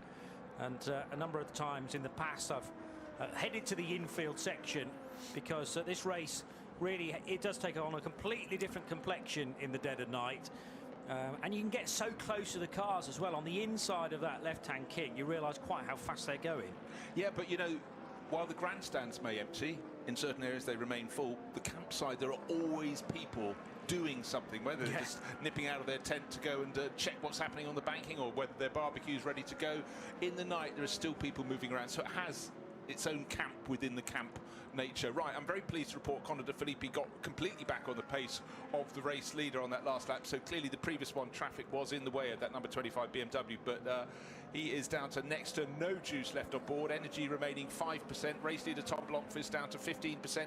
Chaser in third place, Colton Herter down to 10%. And Joseph Newgarden fourth in the number 7 Porsche. That will be coming into pit very soon. Again, Kevin Estre, who've led the race for a while, has 70% on board. He's half a stint away from coming in. So the order is going to change, and the 6 Porsche will soon be back in the lead of the race. Expect a flurry in the pit lane, Joe. They're coming your way very soon indeed. A change of lead in LMP2. Christian Rasmussen needed to be brave there. He got much better pace coming out of Speedway Turn 2 onward towards the Le Mans chicane, and the overlap just about maintained on Matt Brabham. So Era Motorsports charging hard with Christian Rasmussen to the inside line in the brake zone for the Le Mans chicane, and nabs the lead away from Matt Brabham in the 99. So it's 18 to the front. Spike the Dragon back to second. And how far away is Ferdy Hapsburg from that scrap? Only a couple of seconds. So whilst Matt Brabham might be slightly on the back foot, this could be a big chance now for the Austrian driver to close in car number 8.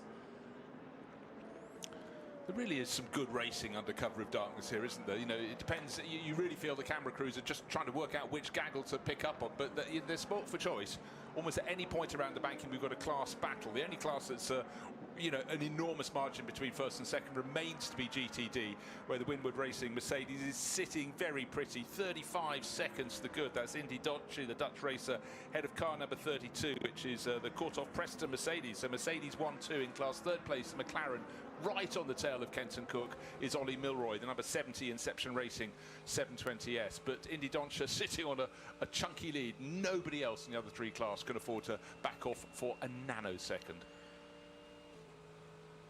We've hit 4:30 in the morning, so let's take this opportunity for a VP in-race update. Tom Blomqvist leads the motor race after 14 hours and nearly 50 minutes, so that's 9 hours and 10 still to go. And Whalen Engineering's Cadillac V-Series R, after 476 laps, lead by pretty much 10 seconds. Blomqvist over Colton Herter in the number 40 Wayne Taylor Racing Acura, and Joseph Newgarden now up into 3rd position because Conor De Filippi, this car, has just made a pit stop. So the 25 BMW on pit road, and Joseph Newgarden, the Porsche from Penske Motorsports, the car to benefit from that, up to 3rd position.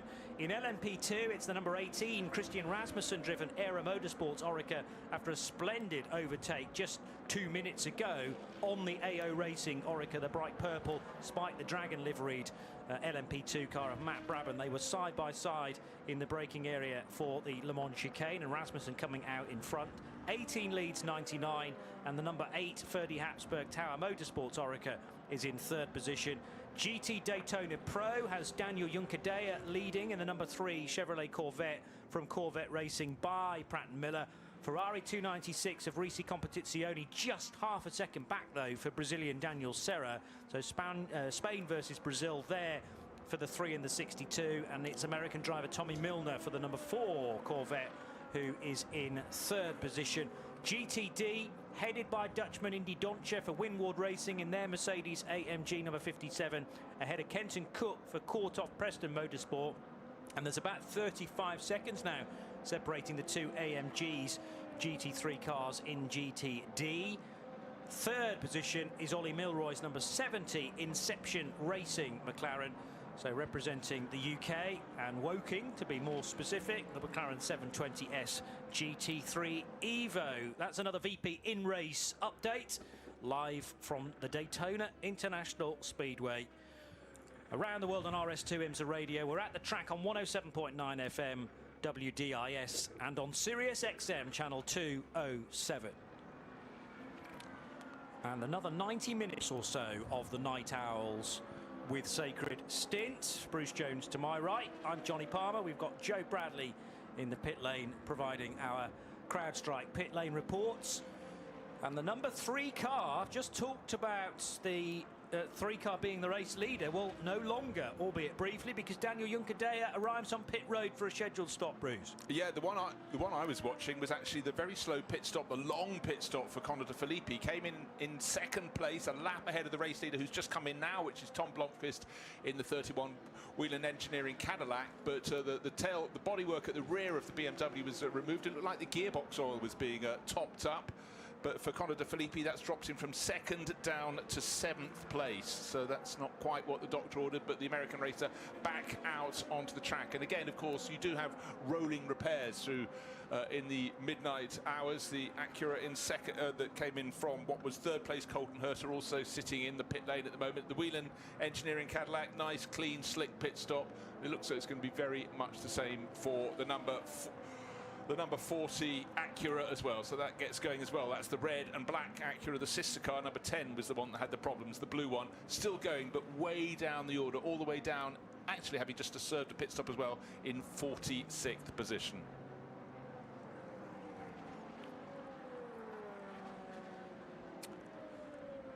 So let's take a look further down. Indy Dontcher still just reading off the laps in that 57 Mercedes leading GTD for Winwood Racing. It looks like a really, really clear run. But 3 cars in 2nd, 3rd and 4th in GTD. Kenton Cook in the number 32.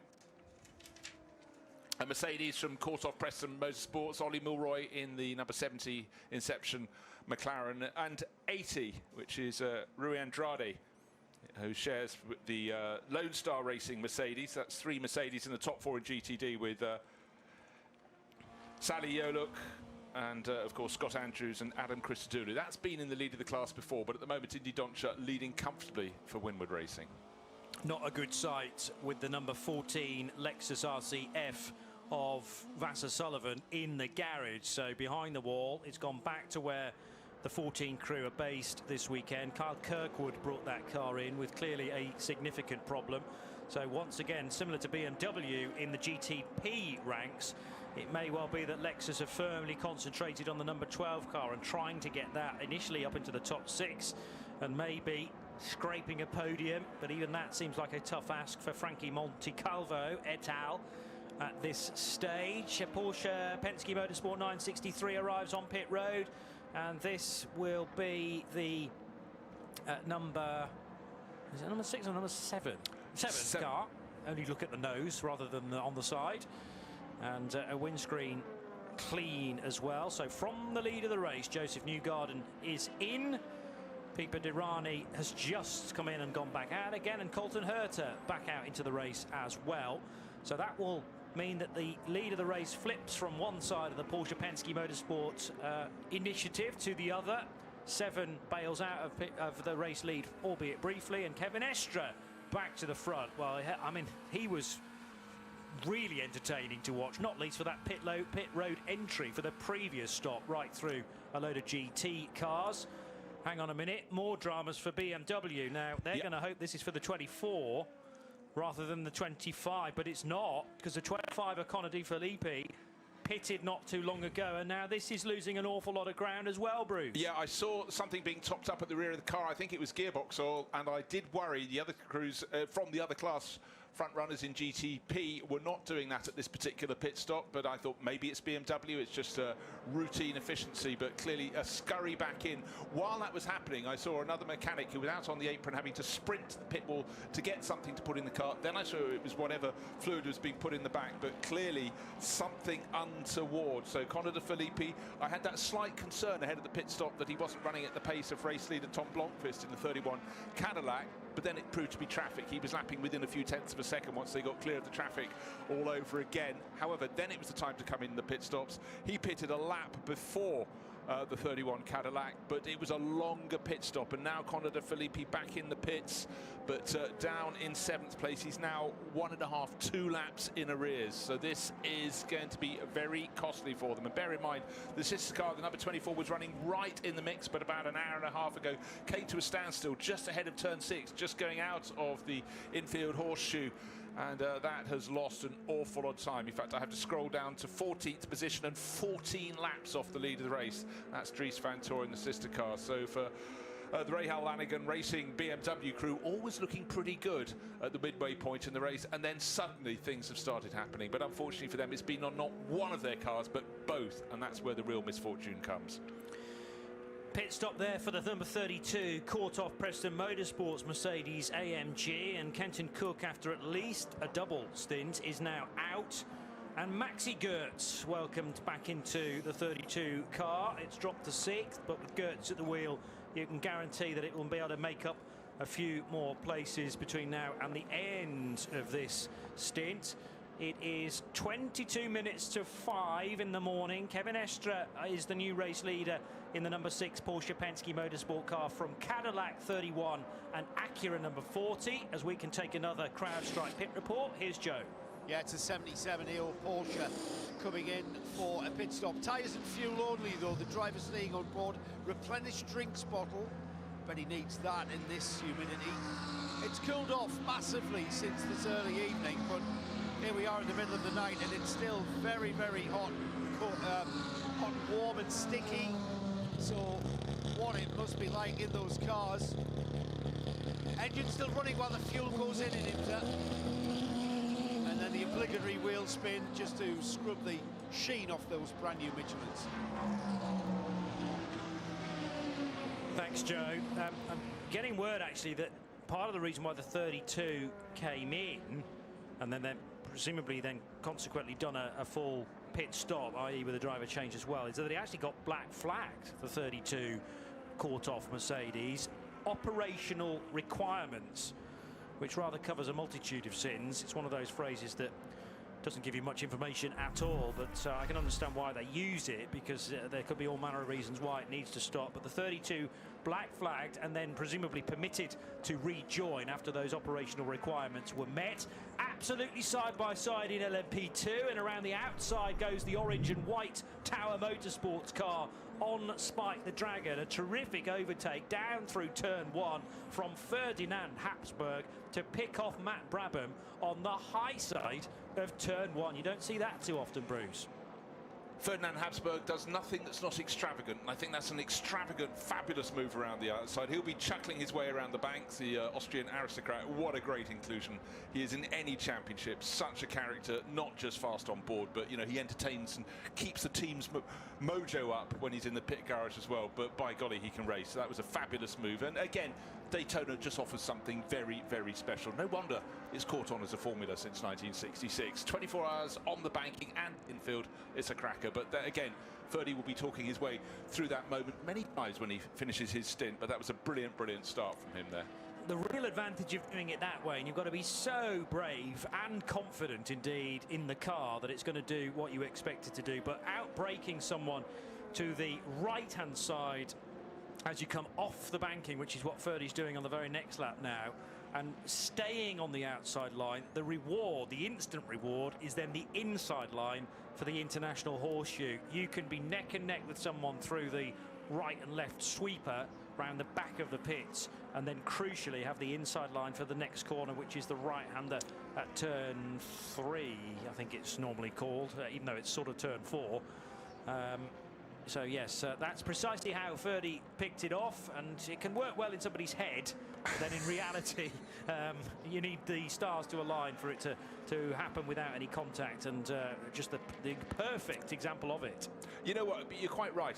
The very best moves often are planned some distance in advance, but the driver's imagining them. And I always sort of liken a driver when they're going out to set a qualifying lap, particularly when you've got a very short qualifying period, how they've pictured, they have the mental image of how the lap's going to look. And the only sport that I think really has an equivalent is when you see people at the top of a ski slope and they're about to go racing. They're planning their route down the slalom course, or how they're going to hit the jumps, how they're going to compress and make sure they don't get too much air. I mean, that's why I think so many people that love motor racing also really love the Alpine events. I certainly do, and in fact there aren't enough weekends in the winter to watch all I'd like to watch. But again, it's that moment beforehand when you can just sense a driver sitting in the cockpit. You can imagine them just, even if they're not twitching the wheel, in their mind they are, and particularly at the really tricky circuits. And one that always stood out for me, I remember watching Rickard Rydell, the great Swedish racer, picturing his lap at Macau before he went out onto that Superman circuit in the Far East for his lap, where really you have wall on one side, wall on the other, no breathing space between. And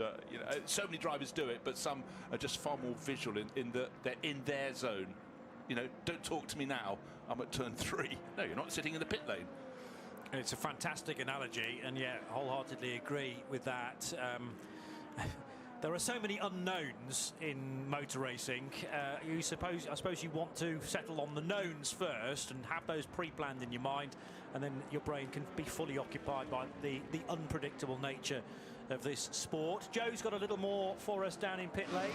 Just wanted to mention the 52 in the Europol car has come in and changed drivers. Not just, we've seen a lot of just tyres and fuel at this point in the race, but in the Europol, the 52 in the contentious LMP2 scrap. That's the only way you can describe what's going on in LMP2. Pure racing in those cars, and driver change for that car.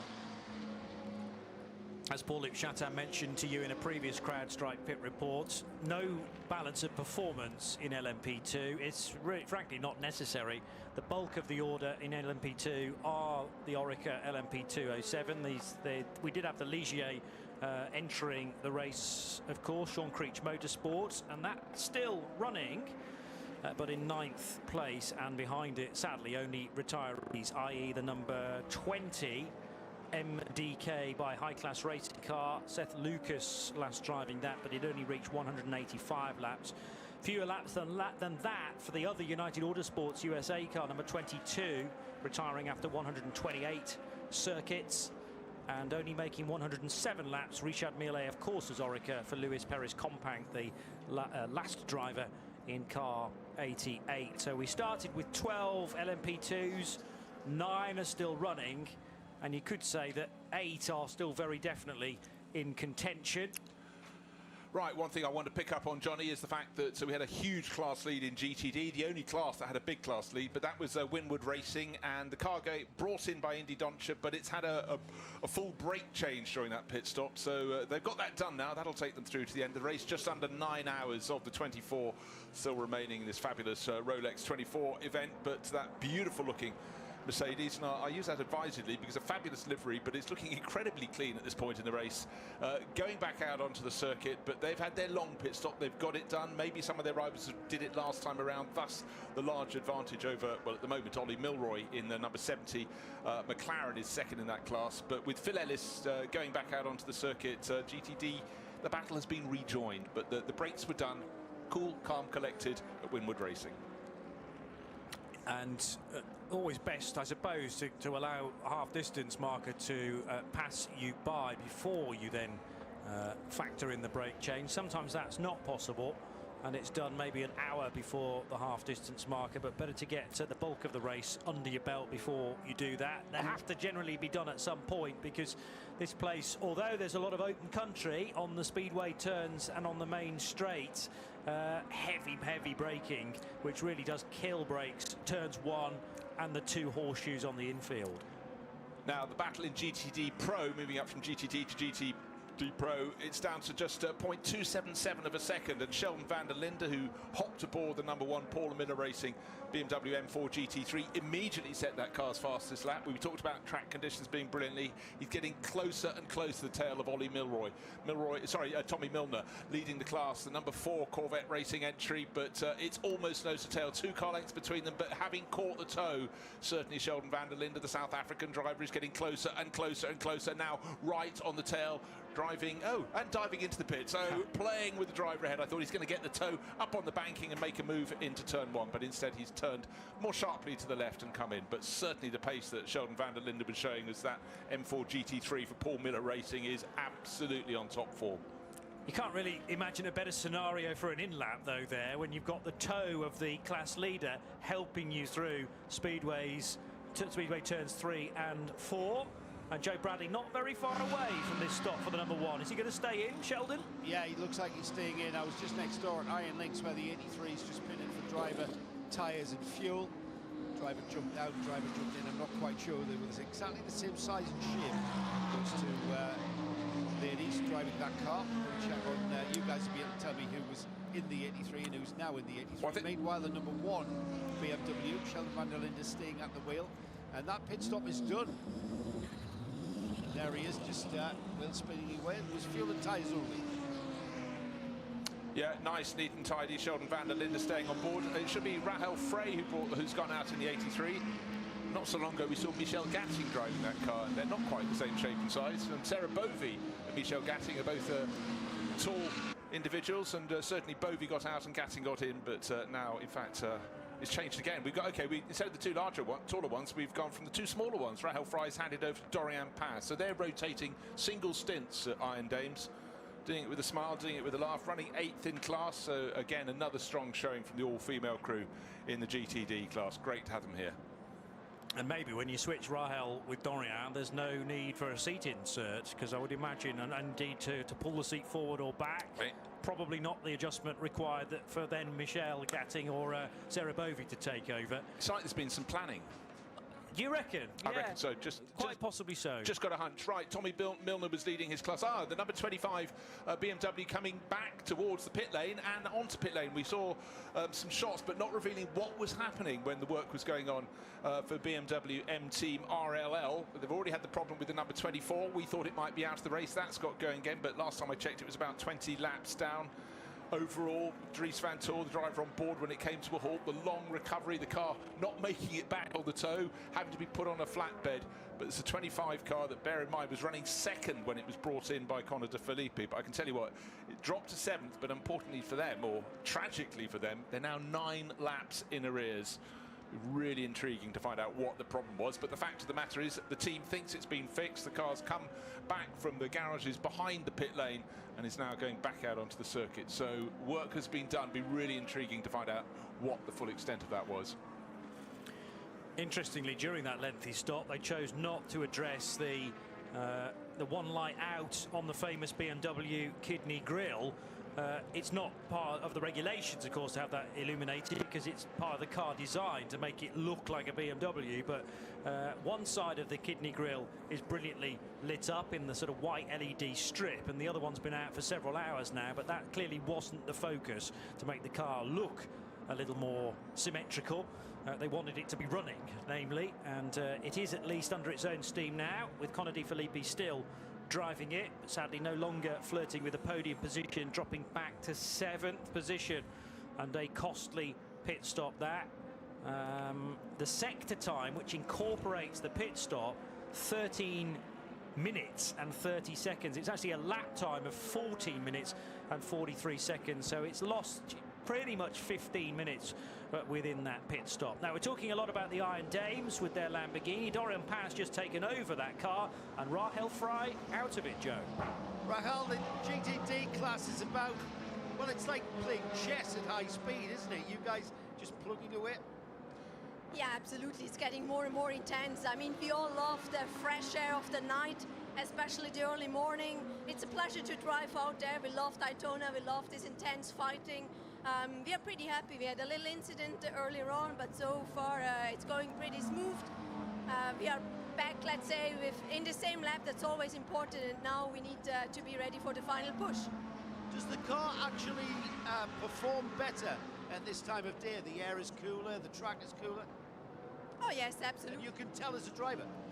Absolutely. Although you see I'm still red, I'm still sweaty, but it's definitely easier during the night, but we are up for every challenge. We just need to bring it home now. Yeah, you make it sound easy. Crack on. Thank you.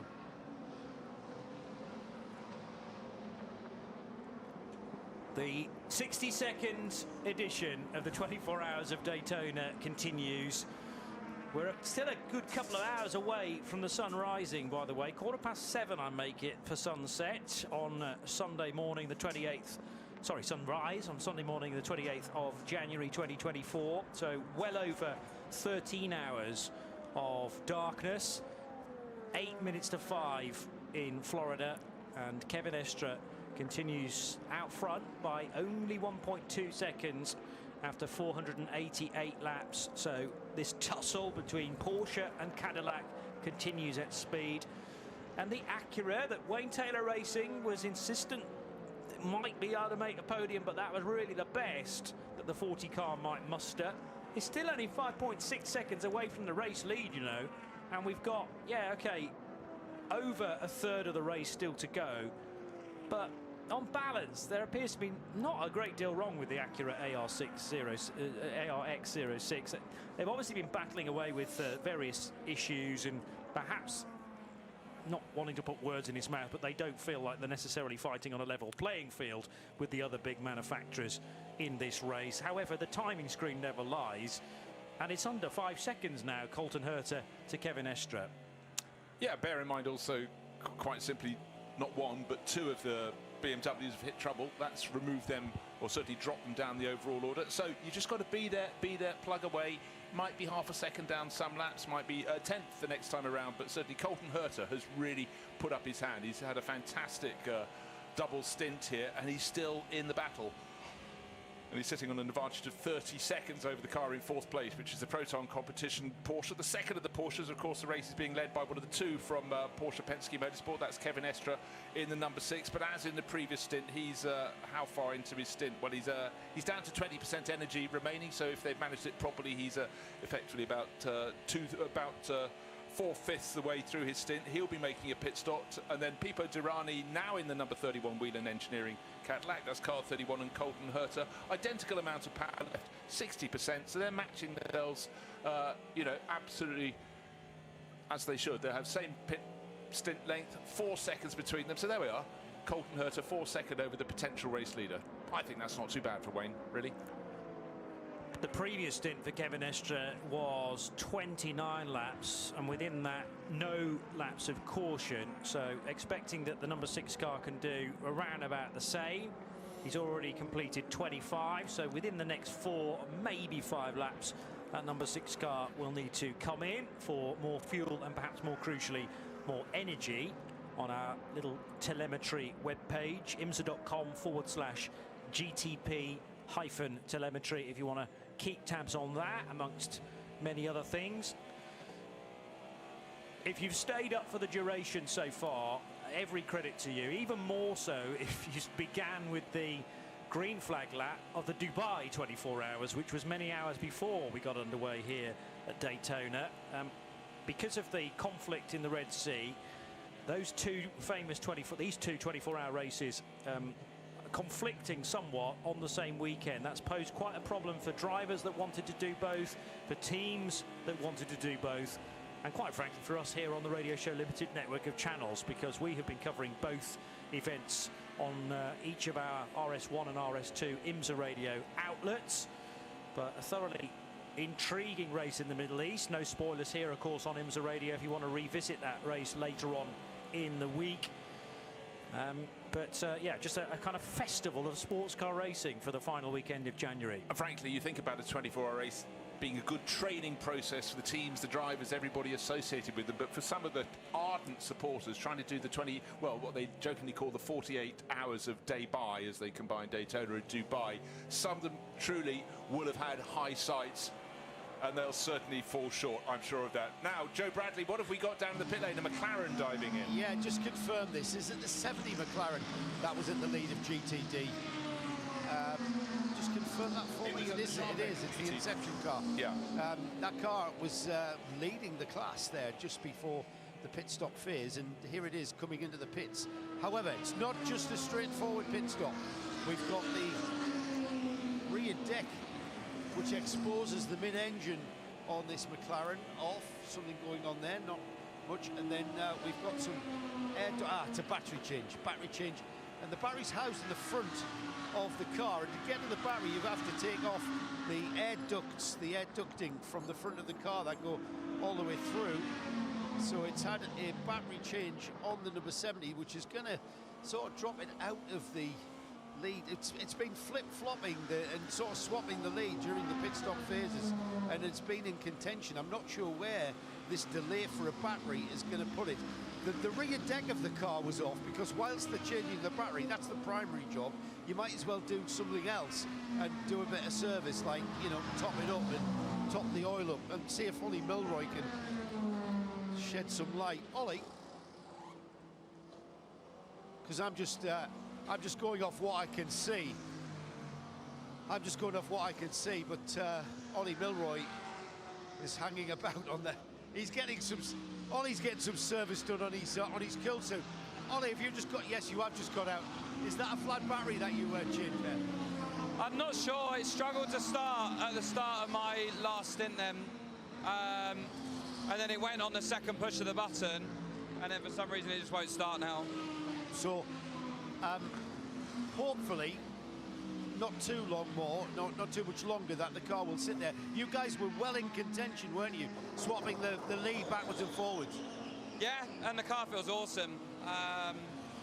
Like everyone, we're managing tyre deg a little bit, and it feels really good, especially at the end of the stint. Feels really strong, so it's very frustrating, really. I'm not sure if we're certain what the actual issue is yet, so I'm not sure how long we're going to be sat here. All right, man, thank you. So, a real shame for the car, by the way, racing, Joe. He said that, and he was looking over my shoulder at the car. That's still sat here. It's still sat here, and it's soaking up the time, soaking up the lap time. That's a shame. I make it nearly an 8-minute stop to this point, and they've not solved the issue quite yet either. You're quite right that it came in as the GTD leader. There is another McLaren in the race that's entered into GTD Pro for FAF Motorsports, but down in 10th position currently for James Hinchcliffe. GTD Pro led then by Daniel Juncadella, and there's been a lead change in GTP. Grand Touring prototype. New race leader is Wayland Engineering Cadillac V-Series R of Pipo Dirani, done out on track. He got a terrific run on Kevin Estre, and I reckon it was done at the Le Mans chicane to pull off the overtake, Bruce. Entirely so. Bear in mind that Kevin Estre's about to make a pit stop, hopefully with a little more warning than he had last time when he dived between a couple of GTD cars to dive into pit in. But the simple factor is that Pipo Dirani is on a different stint, yet still managed to wheel him in, still managed to pass him and pulled away. Kevin Estre will dive in, and that means the number 6 Porsche will drop down the order all over again. Colton Herter should go up into 4th from 3rd overall in the number 40 Acura to 2nd, but that is really telling for me because they were running different stints, and I really expected, Kevin Estre in the previous stint was about 10 seconds clear, came down to 6 seconds. Then, this time around, he's not only had that reduced to nothing, he's been passed by the 31 Cadillac. So that is supreme form for Cadillac 31 crew from Whelen Engineering. And Pipo Dirani, the driver, took outright pole position, the fastest ever lap around the banking here. And he's proving that form in the race as well. This is Night Owls with Sacred for 2024, the 62nd edition of the 24 Hours of Daytona. Exactly 5 o'clock in the morning. We're on NBC and Peacock. We're on RS2 IMSA radio around the track on 107.9 FM. I'm sure you found that frequency quite some time ago, but if you've lost it in the meantime, or if you've got friends maybe in the vicinity but not actually in the confines of the racetrack, they should be able to find us nearby on Sirius XM channel 207. It's the continuation of the weekend, which I kind of like Bruce's terminology. We could call it the 48 hours of Daytona, or day by, to combine the two. I'm not sure that'll catch on. And thankfully, in future years, they should be on separate weekends as well. But we've had everything covered here on the Radio Show Limited network of channels, normally 2 weeks apart. So Dubai, not quite the precursor to Daytona, but we've had in previous years the Dubai 24 hours, then the Raw before the 24 here at Daytona, then the 24 hours of Daytona on consecutive weekends. We've had to give the calendar a little bit of a shuffle though in 2024. Bruce Jones and Johnny Palmer here on RS2 IMSA Radio for a further hour, powered by Sacred Coffee, and then we'll be handing the reins back to John Hindhaugh and the rest of the team as we're already having a switch around actually in the pit road, because Joe Bradley, after a sterling effort, bringing our CrowdStrike pit reports. Shea Adam before him, but it's the third voice that we've heard many times already during the race. Nick Damon now looking after matters. Good morning to you, Nick. Good morning. The third voice? Blimey. Yeah, purely statistical. Well, I don't know. I think in some ways just always put me first. Anyway, the JDC Miller 85, the yellow car, actually go now a bit more yellow than it was when it came in, because they've had a nose change. So they've replaced one nose with another. Now that doesn't necessarily mean there's any damage on the previous one, because obviously a change can give them a small downforce shift as well, because they can just change some of the diplanes, the internal. So it may just be for a bit of downforce. There's no, whilst it's grubby, there's no sign of any damage on the nose, and it's something they can do, change within the time it takes to fuel the car. So a tactical bit of bodywork change. They walk past it, and it still looks. One of the light glasses was broken, so that might be it. They have actually broken one of the glasses for the light, so possibly that was slightly give an aerodynamic deficit. So there's a new car, a new nose on the 85. He's the only voice in his head. That's Nick Damon for the latest CrowdStrike pit report.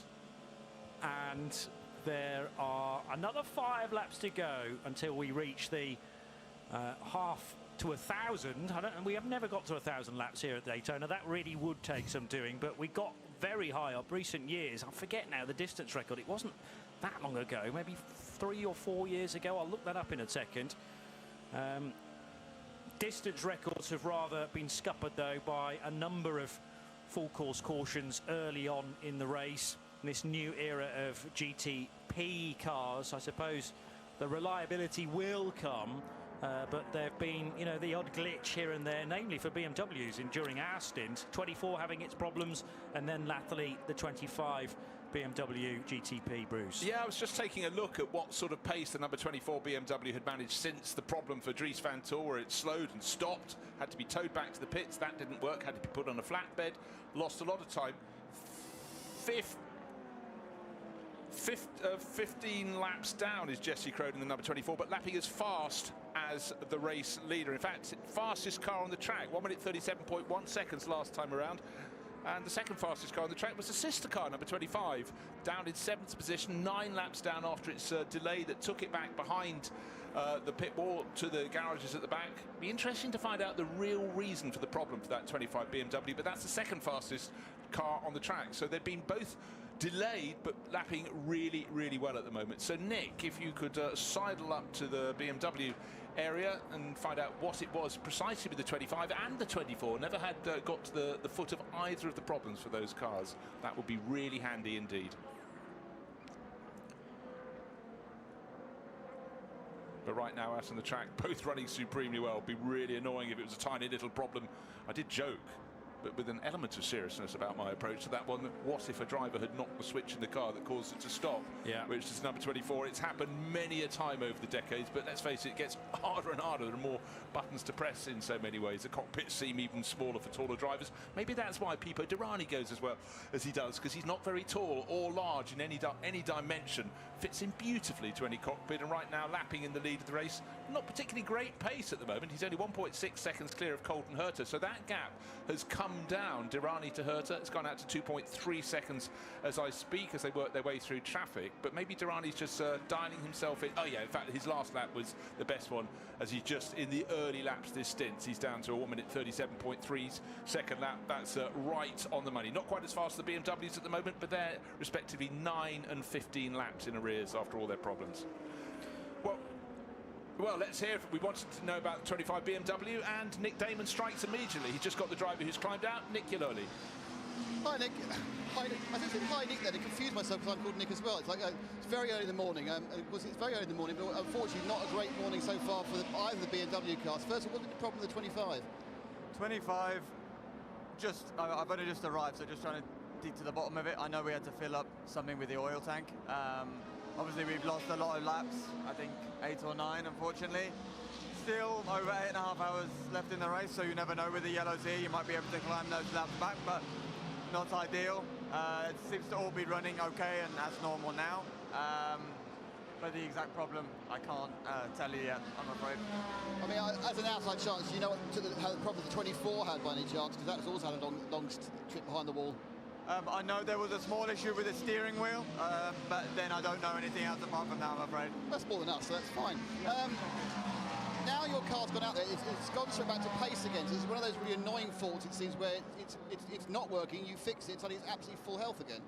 Yeah, exactly right. I mean, it was a very late call as well, so I think it's something that happened relatively fast and was able to be fixed within, let's say 5 or 6 laps once we got the car to the actual garage. So, yeah, a bit of a shame because we've been fighting in and around the top 3 for most of the race so far, but like I say, still, a long way to go, so you never know. You're looking as fresh as me, by the way. When did you get in the car? Because you wrapped yourself up for that. Are you in the car soon? Yep, I am in and about, well, just at the end of Connor's stint, so yeah, ready to go. Great stuff, thank you. Cheers. Nick Yellerly talking to Nick Damon in that CrowdStrike pit report, and just before that I was posing the question as to exactly how many years ago was the magic number of 833 laps, which still stands as the distance record. That was 2020. Following the year, which was massively affected by wet weather, where we only got just north of 2,000 miles completed. Well, it was nearly a full 1,000 miles more than that the following year, when Ryan Briscoe, Scott Dixon, Kamui Kobayashi and Renger van der Zande won for Wayne Taylor Racing. Let's get back to Nick. More news from the pits. Yeah, we've got the I could call it the Mustang sampling Porsche, because actually it's the Proton Porsche, isn't it, which is managed to climb up from a relatively slow start in the race, and now is up fighting with the rest. Number 5 car. That's got a full service. I think it's actually only taken, I think it's got all 4 tyres and a fuel slug of fuel.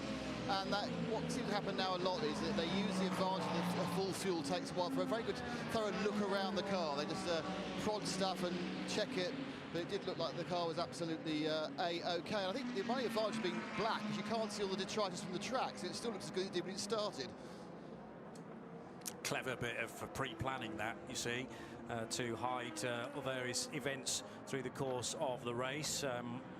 We've talked many times here on RSL about boring white Porsches. Well, that can be a not quite boring black Porsche, but one that can easily sneak beneath the radar. Proton very new to running GTP cars, and indeed the equivalent cars in the World Endurance Championship as well, the hypercars, called different things, but essentially the same category beneath the skin and the titling. Now, nose to tail again in GT Daytona Pro. So the number 3 Corvette heading into the International Horseshoe on the infield. That's driven by Daniel Juncadella, and with Daniel Serra right on the rear wing. 0.9 of a second through the last split. It's an awful lot closer than that, though, as they hit the infield, down to basically a quarter of a second between the top 2 in GTD Pro. It's been like this, it feels like, all of our stint long and probably all race long, Bruce. Yeah, it has, and the driver in 3rd place in the class is Sheldon van der Linde, the number 1 Paul Miller Racing BMW. That's running on its own. It's got a 13-second deficit to Serra, but an equivalent, in fact, slightly larger deficit, 14 seconds back to Tommy Milner in the 2nd Corvette. But again, that BMW was going very nicely indeed. But right now, as you say, just over a quarter of a second as the cars hit the banking. The number 3 Corvette, Danny Juncadella, so many titles in GT cars, and looking to see if he can get a class win here at Daytona. But certainly that Rizzi Competizione Ferrari in its regular red livery is very much a thorn in its flank. And actually, as you go into the Le Mans chicane, it closes in by about another 1/10 of a second, and has a better exit as well. This is a chance for Daniel Serra, the Brazilian, to get into tow. 4 car lengths, 3 car lengths, the gap between them now. Turning left, staying low on the banking, and he's got a proper tow. Maybe we've got a move coming up, and oh, to complicate matters, an LMP2 car goes past them, and around the top of that as well goes one of the Porsche Penske Motorsport 963s as well, and the JDC Miller. Suddenly, from calm to fury out on the track. That's how it happens, you know. You're concentrating on your class battle, and then suddenly, kaboom, you've got competition out there. And we've got a great sight of the cars coming through the final corner and through the tri-oval. Put your feet in the shoes, the racing boots of Daniel Juncadella, who needs to keep a watchful eye of where this Ferrari is, but also needed to be wary of those faster cars coming through. Which of those is he allowed to let by, and which i.e. the Ferrari. Does he want to keep right behind him? Now, to the high side of the kink was always going to be a brave place for Daniel Serra to put his Risi Ferrari. There's always a worry that he might skate out onto the grass on the exit of that corner, and he did eventually get out of what would have been a bold manoeuvre. On occasion, more so in the prototype classes, you can see that overtake done on the high side, but not quite the real estate offered, and quite understandably, by Daniel Juncadella and Daniel Serra. Had that been 2 laps from the finish, he might have taken a different vantage point as far as that's concerned, but we've still got 8.5 hours to go. So, discretion the better part, you might say. It was. I saw that as a semi-serious attempt to go past. I think you're just trying to unseat him, knowing they just had the P2 car go past and a pair of the top class GTP cars as well. I think it was a semi-serious look, but sitting on the outside as you go to the kink, effectively turn 4, you have diminishing returns. But he did it just enough to put the seed of doubt into Danny Juncadella's mind. But, you know, it's not like the Spanish racer hasn't been attacked like that before. He knows what's coming. But this time around, it's a whole car length closer as they go around the banking. They've got a chicane coming up very soon indeed. What's up ahead? Another GTD class car. Looks like a Ferrari. They're going to go past that. But if they're going to go past, they're going on the high side. More of a chance for a tow coming in. But the chicane's coming up. They reach the chicane. Still the red Ferrari. Oh, it's the number 19 Lamborghini, is it? I think it's certainly a green Lamborghini. No, it's car number 78. I beg your pardon. That's 40 Racing's Lamborghini. But that actually just broke up the battle for the GTD Pro. The Ferrari had to duck in behind it. And now the Ferrari back on the tail of the Corvette all over again. Great battle. Danny Juncadella, Daniel Serra, 0.14 of a second apart on the start-finish line. Sandy Mitchell's Forte Racing Lamborghini, they would have really been hoping for a better run than they've had to date, down in 17th position. And when you group the GT cars together in one, not that the timing screen does that, but it's something like 27th place. With 10 GTD Pro cars up ahead. But Sandy Mitchell at the moment will be focusing on, well, Ollie Milroy's still stricken McLaren. Remember that car, the Inception Racing 720S, had been leading its class, still yet to emerge from behind the wall after its battery change initially, but it can't be as simple as that now, because that pit stop's been a lengthy one, stretching towards about 20 minutes now, I would suggest. And therefore Sandy Mitchell could be about to bag a spot purely because of the bad luck for Inception Racing. Still Corvette ahead of Ferrari, and this time the Risi car doesn't get quite as good an exit out of the Le Mans chicane, so won't be as close as it's been on the previous 2 occasions to Juncadella's Corvette. Now, just taking a look at the gaps between first and second outright in this race, it's still the number 31 Cadillac from Whelen Engineering, still Pipo Derani in the lead, but he's eking out a bit of an advantage now, just over 4 seconds clear from Colton Herta. Last time round he gained 0.8 of a second over the chasing American. Joseph Newgarden, a second American in the top 3. That's in 3rd place in the number 7 Porsche. All lapping, actually no. Race leader Pipo Derani, 1 minute 37.5 last time round. Joseph Newgarden in 3rd, 1 minute 37.9, but 1:38.3 for Colton Herta. So the Acura losing a bit of ground. Was it traffic? More than likely. But let's take a look at that. The Nick Tandy in 4th place, also lapping in the mid 1 minute 37s, high 1 minute 37s for 5th place Neil Yanni. Likewise, Timon van der Helm in number 85 JDC Miller Porsche, high 37s, same as Connor de Filippi, but he of course is 10 laps down after the problems for number 25 BMW. Nick Hullerly couldn't really answer the problems with that one, but a steering wheel problem he thinks is what afflicted car number 24 in 8th place overall.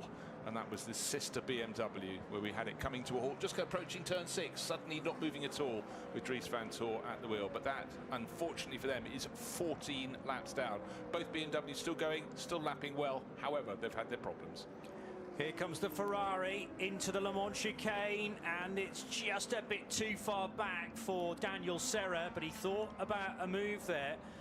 Is there a little bit of a haze coming off the back of the Corvette, which is being picked out by the Ferrari's headlights? And this is definitely Daniel Serra's opportunity now to slice underneath the Corvette.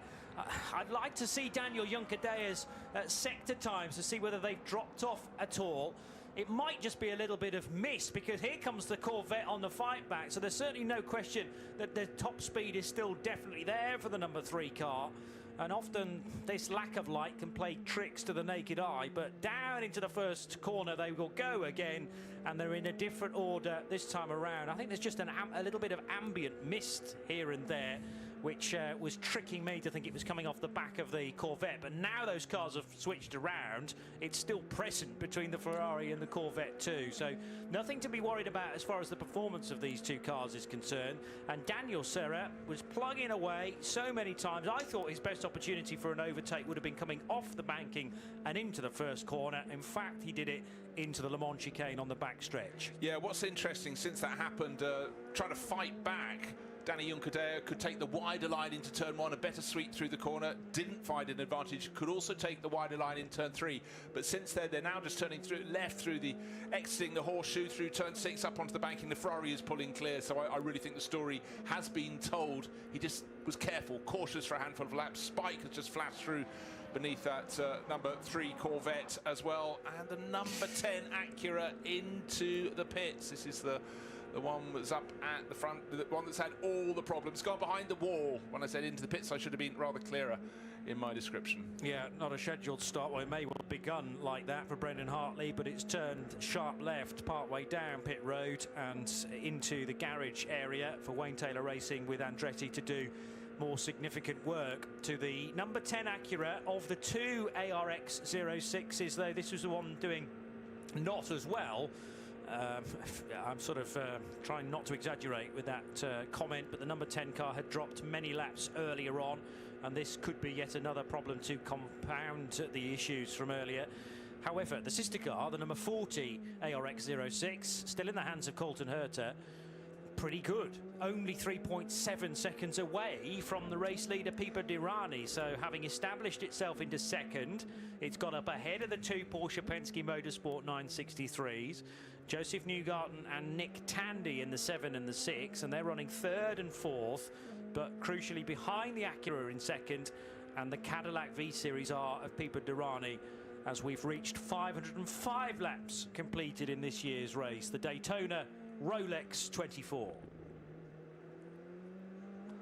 Well, certainly still very, very busy out there, but just the pace of the number 31 Whelen Cadillac is just relentless. Last lap a little slower because of traffic, but bear in mind the sister car, the 01 Cadillac Racing entry, likewise was going really well in and around the top 2, top 3, and then suddenly going nowhere at all and out of the race. You never wish any misfortune on anyone, but particularly, I think, in the past decade, the way that these cars are put together in all the classes, the GT classes and the prototypes, these cars are much more rock solid, but they tend to run well, and then a problem happens, and then quite quickly you can be out. If it's electrical, it may or may not be fixed. We've had problems with both of the BMWs in the top class, but the difference is you haven't got loads of drivers out there nursing cars that are already with problems. Problems come, it's a question where they come, but they're not coming at the rate they used to. It's not something you generally have to expect, that majority of this race, bouncing around the banking, putting so much stress and strain on these cars that you're going to be having a car that's not performing at its best. While they're running really smoothly. Fastest lap of the race, still to the race leader, Pipo Derani, 1 minute 35.863 seconds. A good lap at the moment is more like low 1 minute 37s. Last time around he wasn't so good. I think there was traffic. A 1 minute 39 followed by a 1 minute 38, but he's getting back onto the pace, and as soon as it clears up ahead of the 31 Cadillac, and right now it is clear for them, the lap speed will increase. The 47 car has recently entered the pits, and there were some race control messages suggesting that that car had suffered some impact at turn 5. So the Cetilar Racing Ferrari has come in. Antonio Fuoco potentially with damage, as we head to Nick Damon with more news from the pits. Yeah, the Cetilar car just trundled past me and it looked fine. I mean, obviously there's a problem on the right-hand side, I couldn't see it. The Inception McLaren, the 70, has rejoined after its electrical problems, and I am staring down the very much the pit in, and I believe that is the red Acura, let's call it that, the number 40 car. That, to me, has had rolling away several times. They had a full set of boots and fuel, but I don't think, but don't shoot me if I get it wrong, I don't think there's a driver change there. Thanks, Nick, with that CrowdStrike pit reports. Yeah, so the sequence of messages from race control at 17 minutes past 5, so that's 4 minutes ago, impact at turn 5, which is the second of the horseshoes on the infield. Then they confirm that 10 seconds later, impact for car 47 at turn 5. and then a further 10 seconds after that, car 47 continues, and it came all the way around the track, and Antonio Fuoco brought it into the pits. It is actually rejoining now, so they've done a stop, maybe to check things over, or perhaps they'd plan to do a stop at the end of lap 459 regardless. And the Cetilar Racing Ferrari 296 back into the race, as Nick suggested, looked fine from his angle. And also in, from the lead of the GTP, is Pipo Derani's number 31 Whalen Engineering Cadillac. So how many laps were on that particular stint? I make it 29, Bruce, which is about bob on. That's the number that sticks in the mind. That's the number he seems to run to. So running like clockwork for now. But Nick Damon, what else is happening down in the pit lane? Well, it's a little bit away from me. Its lights are shining, so it's luckily it's white lights. So you can tell it's the GTP. It's the motherfucking Eagle Double G. Snoop Dogg. You know what happened with the D.R.E. Up and away it goes. So yeah, this is very much the point where they've got some real pace in this car, and they're turning laps and then really leveraging the advantage. As I talk about the 31 Whelen Cadillac, I'm walking past and now completely stripped. It's like there's been some sort of birds have come down and pecked every single piece of pit lane equipment away from the Cadillac Racing, the other Cadillac, the 01. I'll be honest, I was enjoying some 40 wings, so just for my benefit, perhaps anyone else has just woken up. What happened to the 01 Cadillac, Johnny? It's the motherfucking Eagle Double G. Snoop Dogg. You know what happened with the D.R.E. Stopped on the back straight, and I don't think at any point we actually got a conclusive answer from Cadillac as to exactly what went wrong, but we can only guess it's something electrical, which will cover all manner of things in the hybrid era of sports car racing. There was no damage. It's the motherfucking Eagle Double G. Snoop Dogg. You know what happened with the D.R.E. We're down to just one car still in contention, and you can hear the engine note of Pipo Derani in the background. The Cadillac V-Series R that was leading when it came into pit road, it's dropped to second position, but you're absolutely right, Nick. The 31 had no driver change, and we're now getting an impression of how little there is under the awning of 01. They are almost fully packed up. Meanwhile, next door, Risi Competizione, the party continues at the 62 crew, because they're having a great race, leading GTD Pro. You know what, particularly for the mechanics mentioning, you want to motherfucking Eagle Double G. Snoop Dogg. You know what happened with the D.R.E. You're super busy, don't you? That's right. What have you got for us?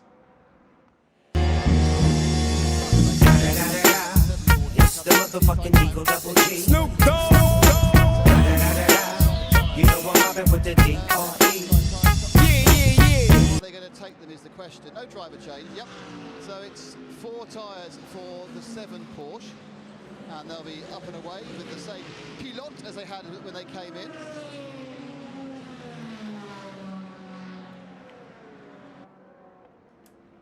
And away in a moment or two will go the number 7 car. Looks like another set of medium compound tyres with the yellow panel visible on the right hand side, and generally I think that means a full set of medium compound Michelins.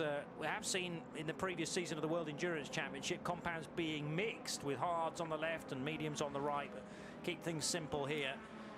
Predominantly, of course, a left-hand circuit. A bit of a squirm and a wiggle of the wheel there from Joseph Newgarden as he's about to rejoin, and the number 7 car back into the race. But Pipo Derani, as a result, now is leading once again in the 31 car, ahead of Nick Tandy by 11 seconds.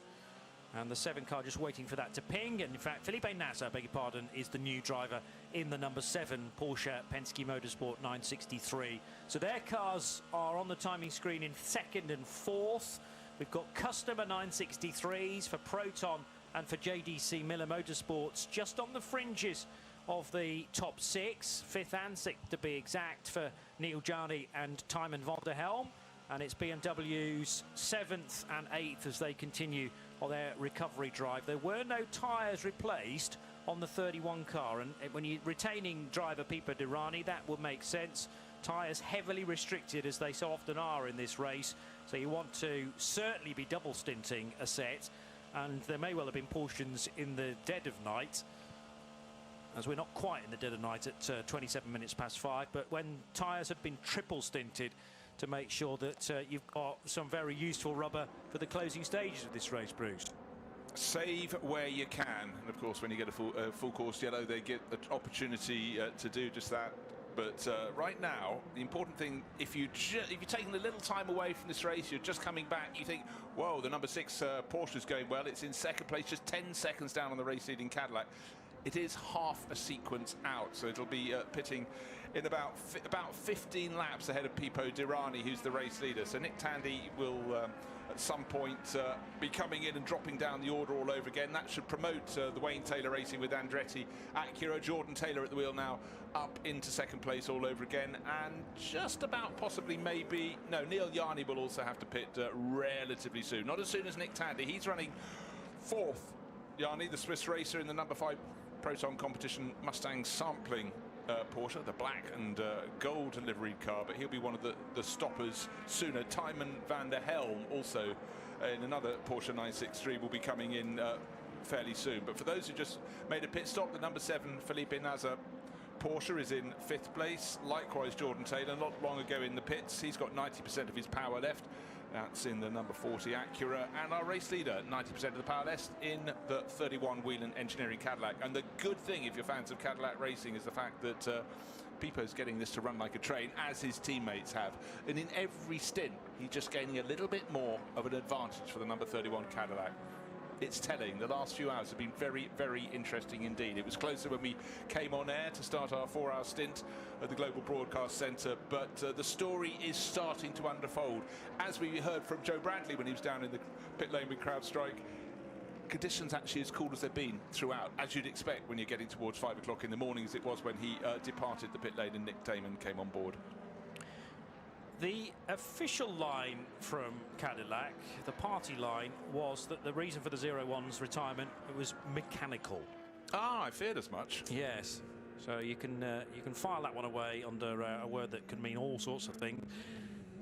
And regarding the 47 Cetilar Ferrari, I talked about Antonio Fuoco leaving the track at turn 5. Well, Cetilar have said that Fuoco went off on an outlap and caused some damage to the left side of his front bumper. He then rejoined, but then went off on his next outlap at turn 5, apparently. So that 47 car has had 2 recent offs, but nevertheless it was able to rejoin. Let's skip back to Nick Damon for a CrowdStrike pit report. And it's a full service of the number 3, the Pratt Miller Corvette Racing Semi-Works machine. Antonio Garcia now has got on board, racing, replacing Danny Ciccadella. They have, as they finish often as you expect, they finish the tyres, they're still fueling. They are taking the opportunity to put some of those very pressurised metal cannons in the sides. That'll be either water or oil going in. I believe actually there's a little kind of box. That's the Corvette. Oh, that's not right. You didn't get the full effect because it stopped. That car has only one rear light. You might know that because you've been here overnight. But now this is not working well. The car, Antonio Garcia, got it going as you heard, and then it stopped. Trying to get his second burst of Corvette. Thank you, Nick. And actually, during that driver change, Antonio Garcia was really struggling to get one of his belt straps over his shoulder, so he probably lost a couple of seconds, and maybe, just maybe, he slightly hesitated as he tried to get the acceleration done. 5:30 in the morning, it's RS2 IMSA Radio at the track on 107.9 FM, and at this juncture, chance for another VP in-race update with another portion of the race to go. Remember, we didn't start on the half hour or indeed on the hour, a 1:40 start, so another 10 minutes and we will be at the 2/3 distance marker. 511 laps completed, and Pipo Derani leads in the number 31 Whelen Engineering Cadillac V Series R from the Nick Tandy driven Porsche 963 car 6 from Porsche Penske Motorsports. The gap is almost 9 seconds, and in third, a third different manufacturer in the form of the Acura ARX06 from Wayne Taylor Racing with Andretti. That's Jordan Taylor, son of Wayne, and the number 40 car running in third position. LMP2, the top 3 are all Orica 07s, and it's Aero Motorsports Christian Rasmussen, number 18, leading by almost 20 seconds over Ferdinand Habsburg in the number 8 Tower Motorsports car. Ben Hanley for United Autosports USA is in third, car number 2. GTD Pro, now led by Daniel Serra in the Risi Competizione Ferrari 296, number 62, 8.1 seconds in front of Sheldon van der Linde, who's doing a superb job behind the wheel of the Paul Miller Racing BMW M4. He still holds the fastest lap within category, set a good probably hour and a half or so ago when track conditions were at their most perfect, although Nick still admits it's incredibly muggy down in pit road, but the track just lended itself nicely to the Paul Miller car, doing that 1:46.094 not too long ago. Third position is the number 4 Tommy Milner driven Corvette for Pratt & Miller, Corvette Racing by Pratt & Miller. So Ferrari, BMW and Chevrolet Corvette all present in the top 3. It's a guessing game as to who might be on top by the end of this. In GTD, 2 Mercedes leading the way, so that's Philip Ellis in 57 for Winward, ahead of Korthoff Preston Motorsport for Maxi Goertz in number 32, and the 023 Triassi Competizione Ferrari of Riccardo Agostini completes the top 3 in GTD. That's the latest VP in-race update, and with that, just under 30 minutes of the Night Owls with Sacred Coffee stint to go. Let's catch a little more from Nick Damon. Down with Danny Jungadilla from the Corvette Racing, out of the number 3, out from second place, and a bit of a ding-dong battle with Daniel Serra in the Ferrari as well. Yeah, I mean, it's still early in the race, but I think we can already see Ferrari, BMW, they're very fast. The Corvette, the CO6 GT3R is very good. To be fair, like, it's just getting better. The cooler it gets, the car feels better, but I feel at the moment we're struggling to fight those guys on pure pace. So I just wanted to give him a bit of a fight, you know, not make the way easy. I know it's still a long way to go, but I wanted him to make to work for his position, and yeah, worked out for a couple of laps, but in the end I had to give up. How hard can you push? I suppose all the cars, especially your new cars, the first time you run it, you must look at thinking about conserving tyres. It's a very limited resource, aren't they? Yeah, that's the thing, that with the new compound, it's kind of weird. It's not like in the past where you could push the whole stint, then you had sort of a negative degradation with the fuel dropping. Now it's a bit difficult. Still learning, you know, about the tire. So yeah, we're suffering with a little bit of degradation at the end of the stint. So I'm trying to keep the tire early in the stint to try to manage those rears to be more consistent at the end. Danny, thanks very much. Thank you. Keeping his powder dry, I think it's fair to say, in that CrowdStrike pit report, but you don't want to speak too soon. Still very early in the race, he says. Well, we have had nearly 2/3 of it done now, but I get what he means, because there's still an 8-hour race that stands in front of us, and you know, the kind of bread and butter World Endurance Championship race length is 6 hours, and we consider those to be a big challenge. This is by no means done yet. Yeah, but to paraphrase, he's effectively saying the Ferrari was slightly faster. Yeah. Keep it simple. True.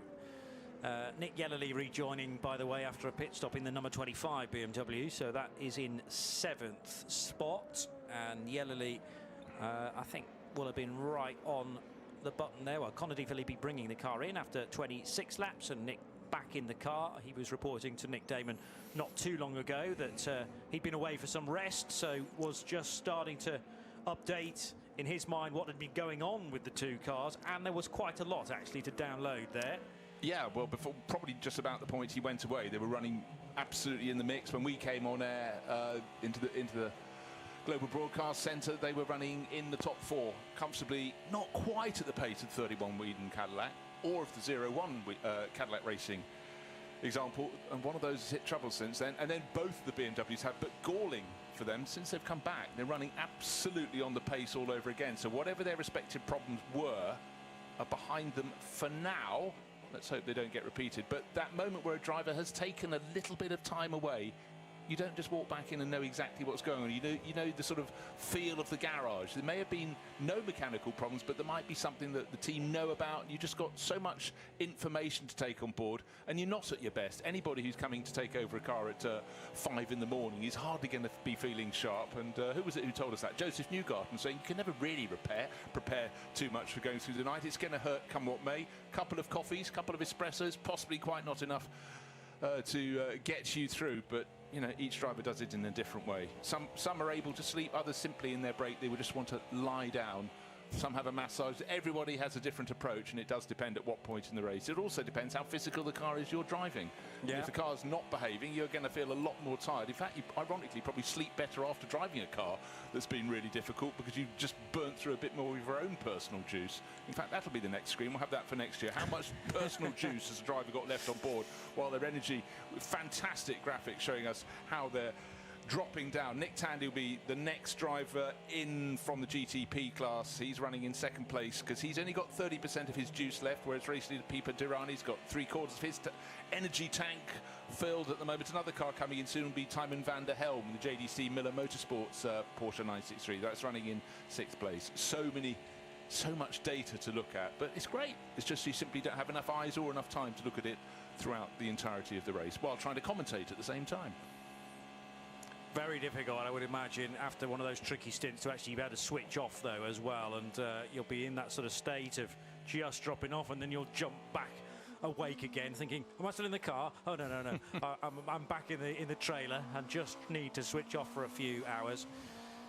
It's a tough old thing, this, but that's why it's such an immense challenge, a 24-hour race wherever it's being held around the world. There's something about Daytona, though, about being perhaps the most intense. It feels like you're under a microscope because there's no escape from this place. In the grandstand, spectators can see absolutely every corner, and they will also, I'm sure, pick out Nick Damon in the pit lane. Well, I am perambulating on my own towards the uppermost direction of the pit lane, which I will find the 21 car, the AF Corsa Ferrari, Daniel Serra. Looking at the huddle of people around the car, I think Daniel stayed on board this time, but he is getting a full set of tyres and obviously a full set of fuel as well. The checkage appears to be very similar as we saw the Corvette, a bit of a fluid top-up, but nothing untoward. That's all they're going to see where they come out in relation to the 3 car who they're battling with pretty much as they went through. Just look to my right, and we've got a couple of other cars coming down, including the Mercedes, the 57 car, which I think actually is one of the leaders in the GTD class. That's the car that's the Winwood Racing Machine has led for a while. No driver change there, just tyres, but not even that many tyres. Oh no, they have just doing a really odd way. Oh, now this is really interesting. The 57 is going to drop down now because it's having to do its brake change.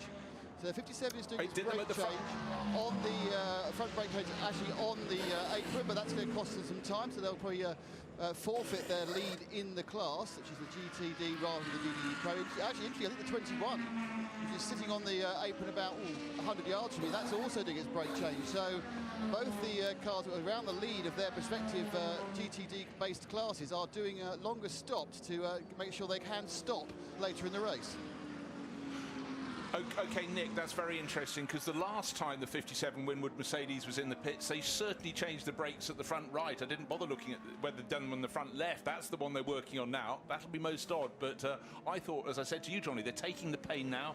You said get past the halfway point in the race, then start thinking about a brake change. I thought it had all been done, so there may be a story down there, and certainly Philip Ellis brought it in with about a 30-second lead. He's now tumbled down to 3rd, 4th, 5th in class. Interesting. I don't understand why they don't do one set in one pit stop and one in the next. Well, unless they did, and then there's been a problem in that stint with the brakes not quite sitting correctly or snatching maybe, and the focus was all on the front left corner. They didn't do any work on the front, on the right side at all, apart from changing tyres. The pads on the left have been used for a long time, so it does suggest that they did front right the previous stop, and they've now finished the job on the front left. Nick's just had a chance to see those pads that will be incredibly hot, and there's not a lot of meat on them now. So that suggests they were installed on the front left from the start of the race, and they've now married them up. Well, I mean, there's only so many personnel you can allow to jump over the wall.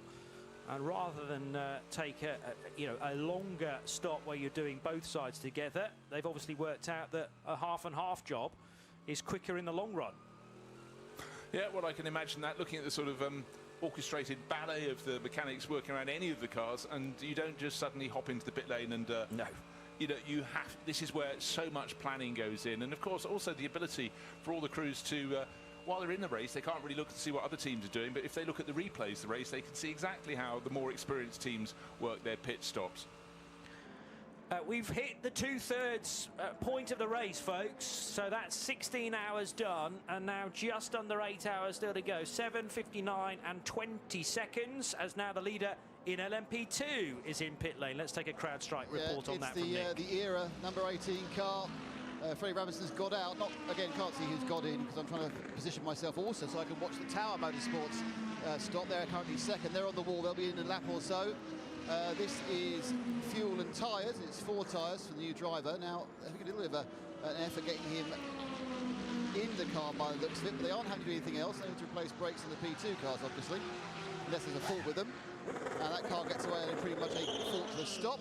And we'll have to see how well the Tower Events team do when they take Freddie Habsburg out and replace him with Michael Dinan. The Night Owls with Sacred Coffee stint nearing its end at very nearly 5:45 in the morning. You're tuned to RS2 IMSA Radio, and now there's a drama for Spike the Dragon, which is off the road from LMP2. This is Matt Brabham in the AO Racing Orica that has found a tyre wall on the infield, and that is the second of the horseshoes, I think I'm right in saying.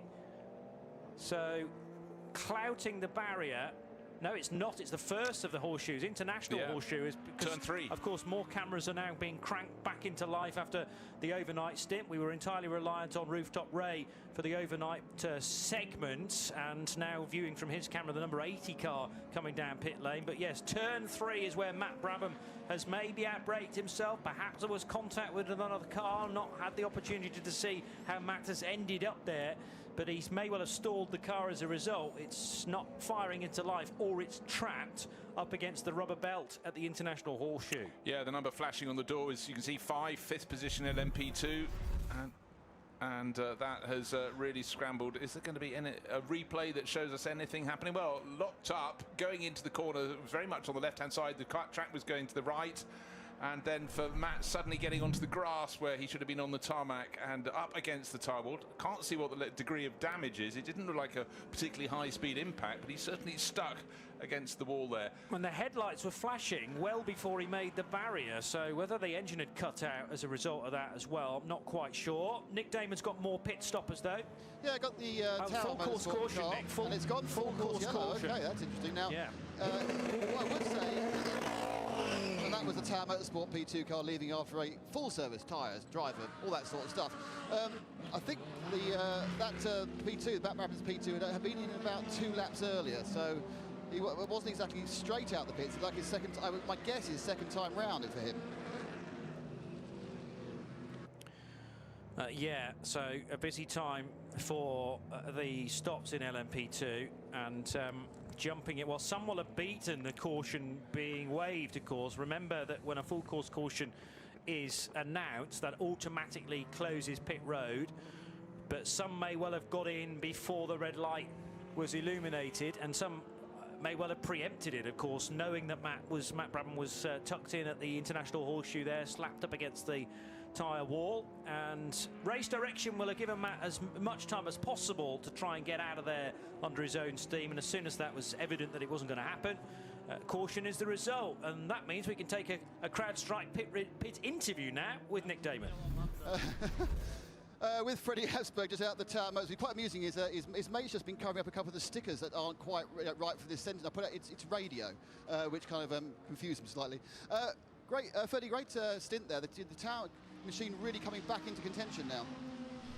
I mean, I think we always had the potential, but we dropped back, you know, that 1 or 2 laps in the beginning, which we've luckily got back. So now we're in the battle for the lead, which is just insane.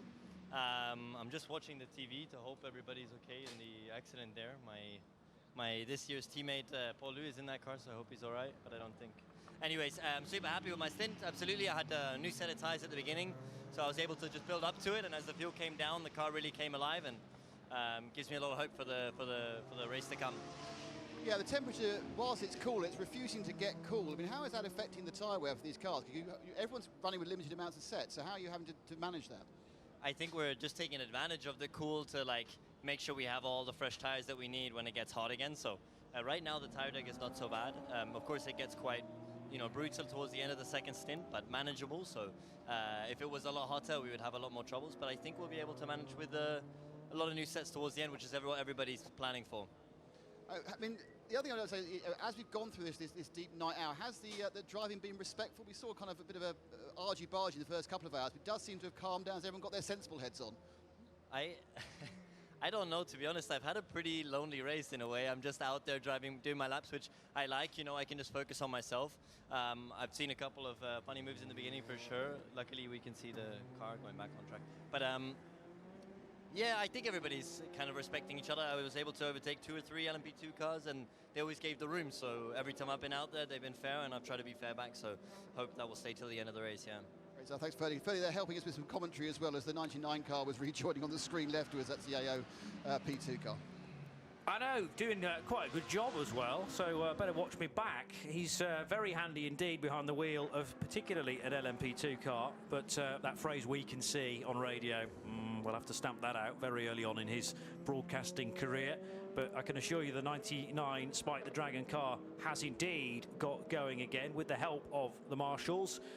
Didn't prevent the full course caution coming out though, and it had been a while since we were last in caution, so this will be a full wave around and the 2-segment pit stop phase as well. Just going to check how long that green flag running was until I think a third yellow during our segment.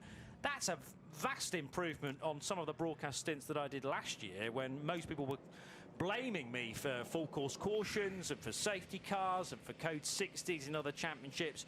2 hours, 36 minutes and 32 seconds of green. I'm very proud of that. Frankly, Johnny, I'm surprised you're back, but you've redeemed yourself. But we've still got another commentary stint of 3 hours coming up. We have a little 2-hour break. You've got a chance to recharge your batteries and then get the drivers back on the toes. But really good to see that the Brabham-driven car, Spike, getting going all over again. So for AO Racing, they live on, because it was going absolutely fine. But I think Nick pointed out Matt Brabham had just taken a pit stop in that, and it was probably his second time around, his first time at full speed. But it was interesting that Spike just seemed to not want to turn in. You could see all the dust being kicked up at the outside of the circuit. Then he was on the grass, and then it kissed the barriers. Be interesting to see what the front left damage is on that car, if much at all.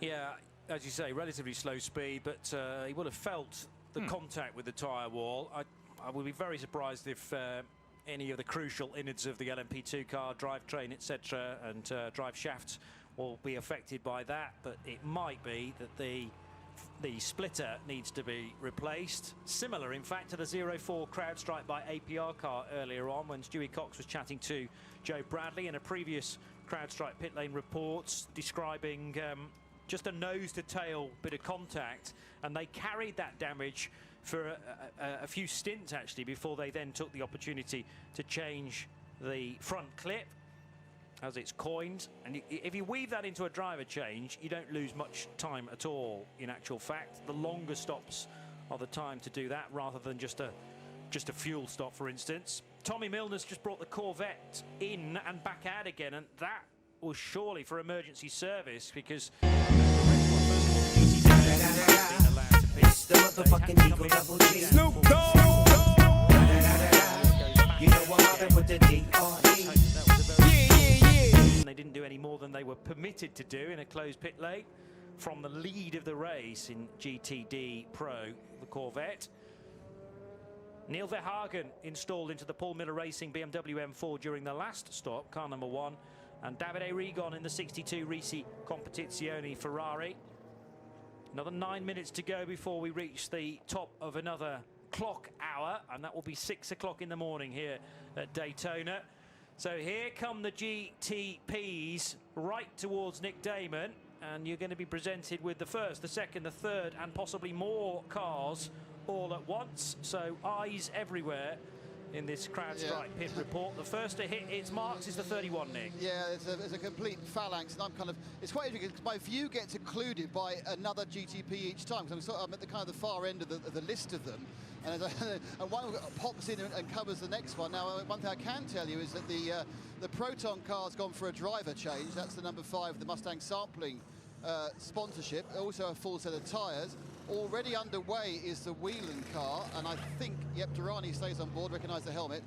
Running into second place, that's the 40, the Acura, the deep red car. Again, not anything more about 3 cars where I can't say it's changed driver or not. The car closest to me is the 52. That's, of course, the Inter Europol P2. There goes. Now, the Porsches are all through away. They've got the 6 car, and interestingly, all of them showing about the same amount of time. One car that's been left behind at the party is the JDC Miller, the 85, the yellow car. They've had the rear deck off that. Don't forget they've had the rear deck for a look. They haven't changed it, I don't believe. Full set of tyres. JDC Miller car comes down off the jacks, so you can take these extra 20, 30 seconds. It's absolutely fine. You're not losing anything apart from a bit of track position. And that car goes away. So question is, who changed the driver?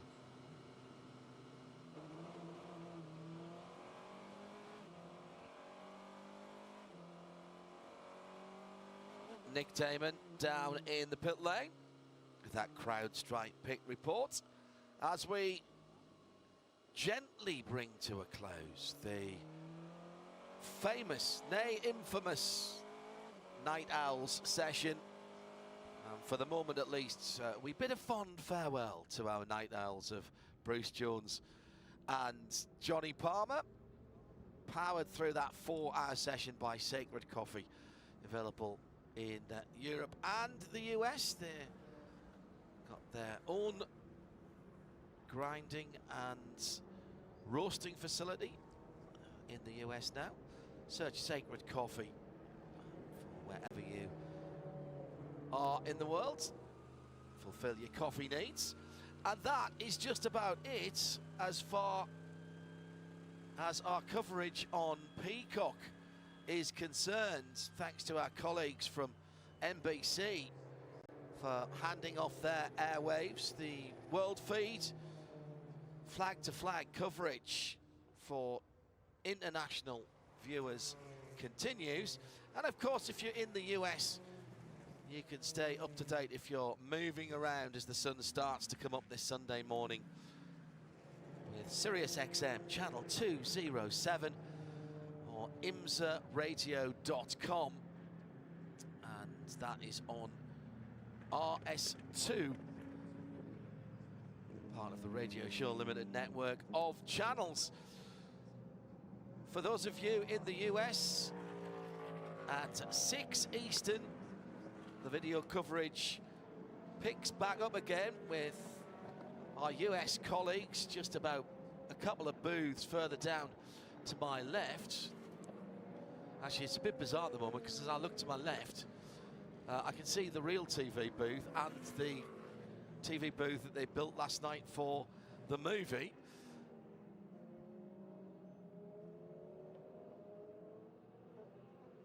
And the coverage continues on USA.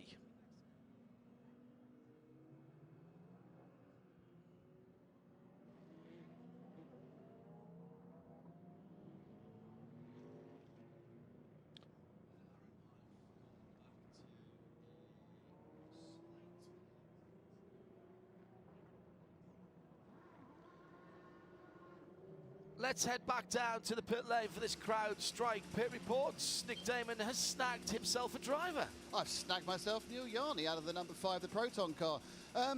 As the race is going on, it appears to be getting better and better for you guys. Well, our testing is the race, because we haven't been testing here like all the other guys in December. So we tried to do a lot of laps here. First time with this car on this track.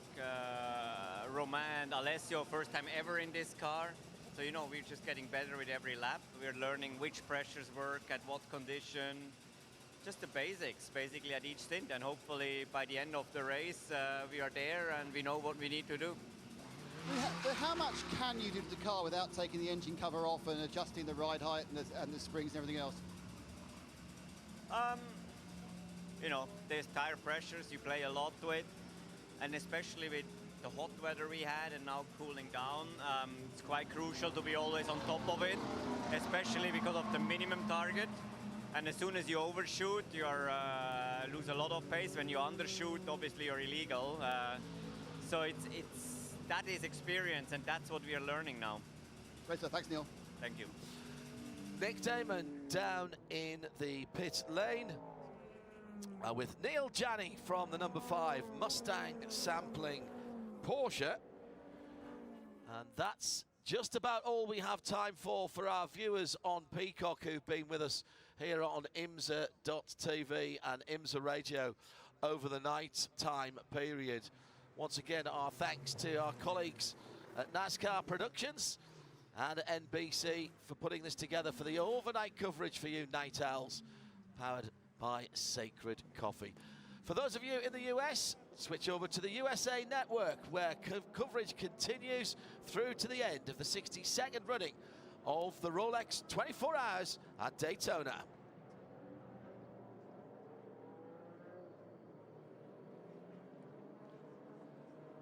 Meanwhile, for the rest of the world, and those of you here around the circuit on 107.9, it's John Hindorf and Peter Mackay. Still very dark here, and I'm sort of trying to cast my mind back, Peter, to last year when we did exactly the same, and we came back and picked up after Johnny and Bruce on the overnight, on the Night Owls coverage. And I can't remember when it started to get light. In real terms, it's about 13, just over 13 hours of 13 hours and 17 minutes of official darkness. Sunrise at 7:15, so over an hour away, and hopefully, and I've been looking at the weather forecast all the time we've been away, hopefully I think we've dodged the potential rain that was forecast yesterday. And it came really close to us. It came, and Jeremy was spot on when he said it's about 4 miles away, and it passed straight over the top of the circuit, basically just over the northwest of the circuit, and missed us just. So hopefully that means we stay dry for the rest of the race, particularly for all those weary campers in the infield when we welcomed IMSA President John Doonan into the booth just at around midnight last night. He said that the infield is absolutely packed. There's not any spare space at all left. So hopefully it stays dry for them.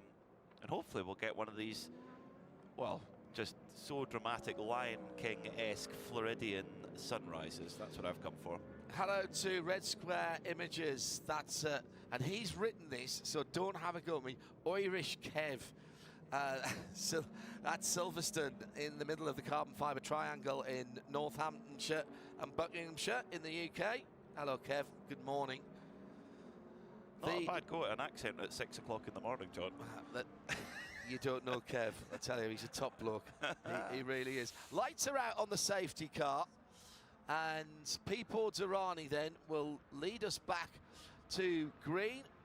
The Cadillac pulls off to the right-hand side. It's the darker of the two cars. Here are the bright white lights, the GTP cars, and immediately jumping out of line and up and over the top. They're going 3 wide down on the transition with the Porsche on the infield side.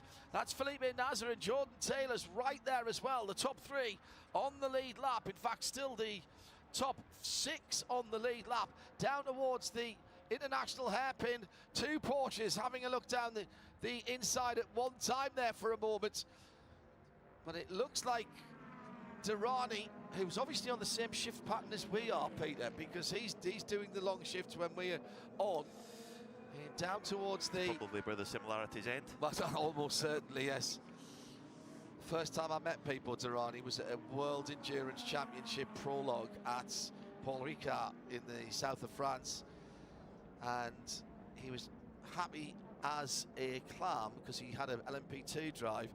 and the car was up on the high stands, no wheels on, getting some work done, and he said, and I was doing an interview with him, and he said, would you like to get in my car? Oh, Nick Damon's just said he did Dubai before that. You're absolutely right. That's how must have been how I knew him. I was just wondering there why he bothered to speak to me, but that's right. We must have been in Dubai together, Nick. Thank you. And he said, would you like to sit in the car? I laughed, obviously. I'd have got in. I'd have still been in it now. I'd have been wearing that LMP2. This is incredible. We've got 6 cars on the lead lap in GTP. That's how impressive this race has been and how close it has been. 4 of them are Porsches, both privately entered Porsches, the JDC Miller car and the Proton competition car, both on the lead lap with the 2 works cars. I think that's incredible. Couple of penalties with improperly served emergency service obligation for the Ford Mustang of Fred Vervies, the number 65. That's a stop plus 10. That sounds like they probably took too much fuel, not just the 5 seconds, or they did something else to the car. And also for the Risi Competizione, Ferrari in second, Davide Rigon is going to have to do a drive-through. Oh my goodness. Not properly manned on the fire extinguisher. That's a safety one again, and we talked about no penalties in our Michelin countdown to green. Davide Rigon in the pit lane now, stays in the full speed lane. Oh, from second in GTD that's Pro. That's going to hurt just after a restart, but he wants to get it out the way. Further back, it's fastest lap of the race for Scott Andrews in the number 80 Mercedes AMG. That's the Lone Star Racing car. They've done really well. They're on the lead lap in class in GTD. They had quite a tough test and indeed practice, but they've just worked and chipped away at it, and they're right in the hunt. 3 Mercedes AMGs on the lead lap in GTD. As Pippo Durrani comes over the start-finish line, he's opening up a big gap at the front already. He's checking out, yeah, and Felipe Nasr in second, trying to hold off his teammate Nick Tandy. He's in a different postcode at the moment. It looks like, has he got super boost or something? Run over a turtle? Or I have no clue, but he's opened up now in the space of 1 green flag lap, 2.6 seconds. The battle is on for second position with the 2 Porsches going down towards the western end of the infield to the horseshoe, both taking rather odd lines there. There was a defensive line from Felipe Nasr and Nick Tandy's teammate right there as well. Now, it would not please Mr. Penske if those 2 came together, Peter. No, it would not. But they're even just fighting is allowing Pippo Durrani to escape, because in Sector 1, Felipe Nasr in second place lost 7/10 of a second to Durrani. That lap where Durrani opened up that 2.2 second advantage, he was only 3/10 of a second off that car's best, which is the best of the race. So Durrani has just switched it on straight away. You mentioned half a dozen cars on the lead lap, of which 50% of them exactly are Porsche 963s. 66%. Oh, really? 4 out of 6. Oh, 4 out of 6. Yeah, sorry. So both private cars and both works private cars and both work cars. I apologise to the JDC Miller Motorsports team with that bright yellow number 85. My eyes were drawn to the 2 BMWs next up. The yellow submarine snuck up on you. It really has, stealthily. Johnny Palmer reminds me that sunrise last year on Sunday the 29th, which is when this race ran, was exactly the same time as this year, 7:15. So I had no recollection of coming back in this much darkness. I thought it was already starting to get light last year. Extraordinary. Been a long night, 13 hours and 17 minutes of darkness by the time the sun starts to peak over the eastern horizon. And at the moment, it's Pippo Durrani who is driving into that sunrise with the remaining Cadillac. Mechanical issues for the 01 car when it was running very well indeed, and then it wasn't. It's stopped out on the circuit and joins the growing list of cars with issues from all of the manufacturers, to be honest. We first lost the TDS Racing Orica on lap 58. Stephen Thomas taking a wild ride after clipping the exit curb of the Le Mans chicane and hitting the safer barrier pretty much head on. The 88 Orica LMP2 of Richard Mille, of course, lasted 107 laps.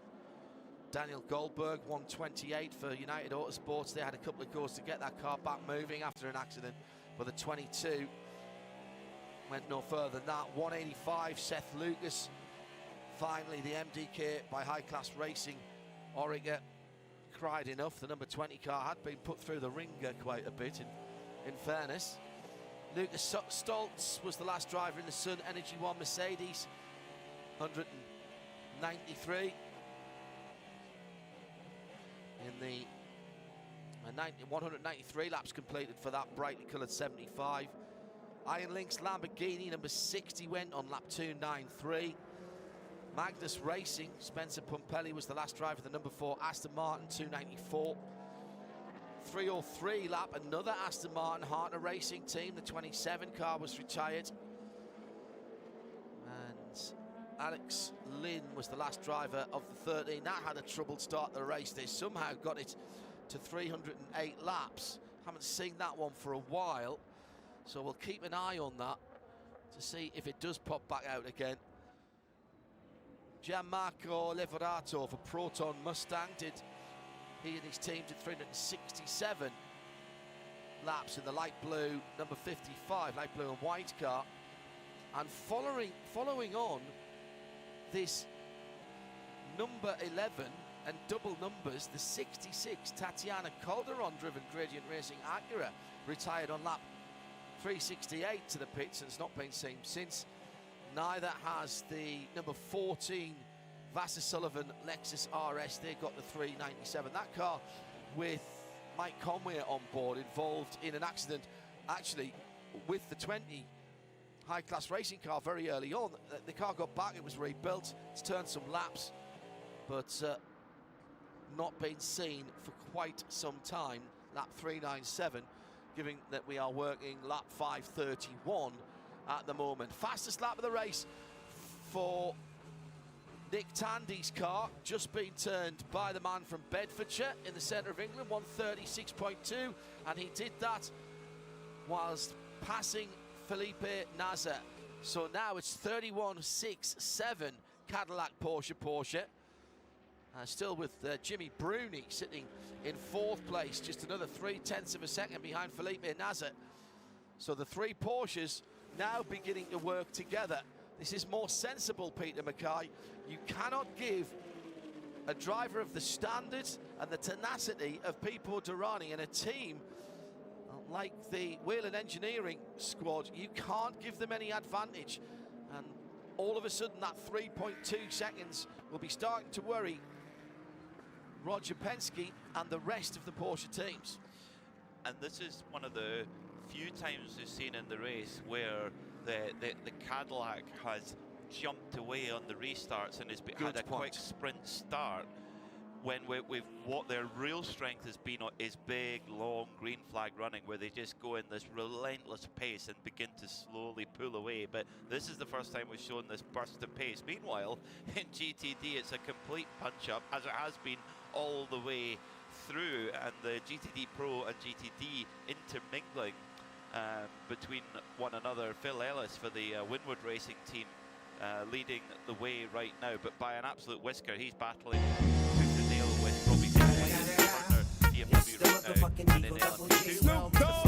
Carling between leader Gonzalez for Motorsport and Toby Stewart in the 04 CrowdStrike racing car. 2 youngsters who have just blown us away. You took the words out of my mouth. Impressed is not a strong enough word for these 2 youngsters.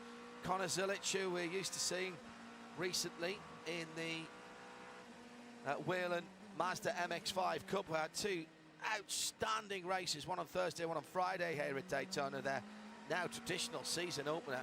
Already they are posted on the official IMSA YouTube channel, and I am not for a moment suggesting you tune away from what you're seeing now, but this week, if you've got a couple of gaps of 45 minutes, perhaps on your lunch break, I suggest you settle down and put Grazie del that follow, on. If you want to see 45 minutes times 2 of pure racing and excitement from start to finish, Whelen Mazda MX-5 Cup is absolutely the place to go. Quick shot there of the Lamborghini.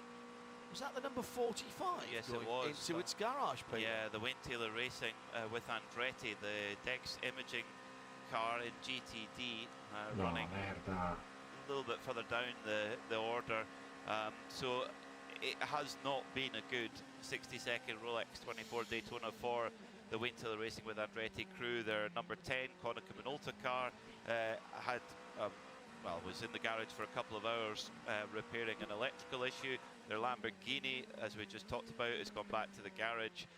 However, the number 40 car, the other Dex Imaging Acura GTP, driven by Jordan Taylor right now, is on the lead lap, 10 seconds off the lead, after Louis Delatraz ground to a halt just 3-4 hours ago and had to recycle the Verani va car and get going, so they're fortissimo. still in it, Wow. so it's not all lost yet. Yeah, that number 10 car, if you weren't with us earlier, was Philippe Albuquerque in that car, and it just went dead stink on him after a little bit of a smell of electrical burning, he thought. They replaced the wiring loom in a couple of hours. I'll tell you now, that's an incredible feat to do that. These are complicated pieces of machinery. And now Kyle Marcelli back to the paddock area in that Lamborghini Huracan Evo for Wayne Taylor Racing. Verani, Tandy, Nars, Bruni, To the in GTP, Le Mans chicane for the number 18 LP2, era Slick, motorsport Saverio, car, Ward, Dillman, keeping their traditional colours of blue, at least mostly blue, this year on that car. Always an easy one to identify. Winner 2 years ago. Yeah, of they course. know how to win, exactly, Peter, you're right. CrowdStrike have had a Wow. good night as well. Stuart Cox will kill me for saying that, won't he? They are still running very much at the sharp end of the field. Getting some good times now coming in. Tom Dillman in 4th position in the Inter-Europol by PR1. He's just done that car's fastest lap of the race, the yellow and green machine. But the battle at the front of LMP2 has remained tight since the last restart a few moments ago, as we come up to 6:15 in the morning Eastern. Good morning, or good afternoon, or good evening, wherever you are this Sunday, 11:15 in the UK. Welcome to those of you who stayed through the night, maybe feeling the pace a little bit now. The Dubai 24 hours finished a wee while ago. Maybe a few of you have got a couple of hours shut eye and come to join us here on this live coverage. What a weekend for endurance racing. Monte Carlo Rally will reach its climax today. Peter's been keeping a little careful eye on that. It's been very close. Has it? Yes, yeah, very, very close. Elvin still there? No. Oh. No. It's down to 2 other drivers. I won't spoil it. Okay. I won't spoil it. Okay. No, save it for later. Save it for later. Okay. So we'll bring up the highlights later on. We could watch it on my All Live later. Okay. Because, Yeah. yeah. Right, excellent. Yeah, we could be entirely antisociable at dinner later. No change there after 24 hours of work. Qua Nick sono Damon tutti is our attaccati. CrowdStrike pit reporter for this segment of the race. Not in the pits though, Nick. No, I've been exercising myself, and the fact that no one's going to go anywhere in the pits because of that yellow for a few minutes, I had to walk right round the paddock. So good or bad or different news is, unless you're the 45 Lamborghini, which came in a second ago, and if you're scored behind the wall, you're not coming back.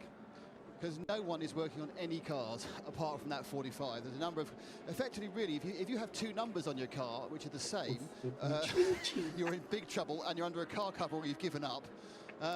So yes, it's the only car having any work done on it is the 45.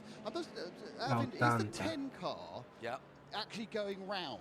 Yes, like, it is. Brett it's back out again, because I was wondering whether they just stuck it on the truck. It's been in and out like an in and out piston, let's say. It's the most cleanest in and out I can think of.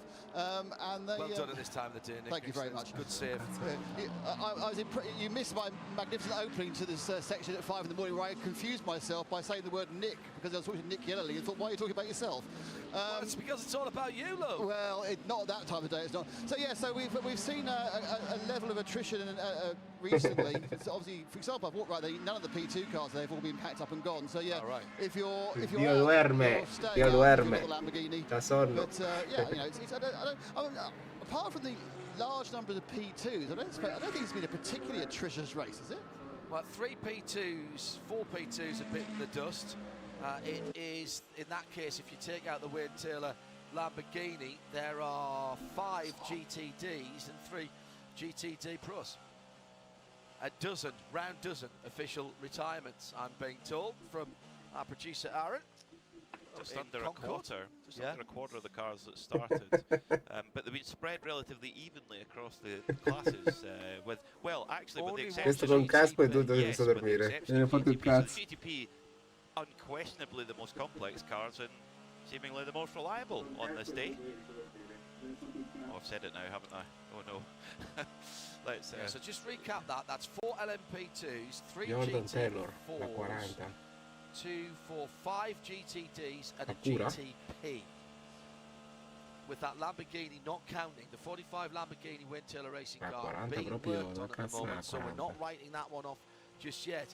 And there are no double-numbered cars left, are there? We haven't got a 55 or a 77. 77. We do. Oh, we do have. What do we have? AO Racing. Oh, 77. Rexy. Oh yes, you're right, of course. Sorry, AO Racing. Oh yes, that's the last one.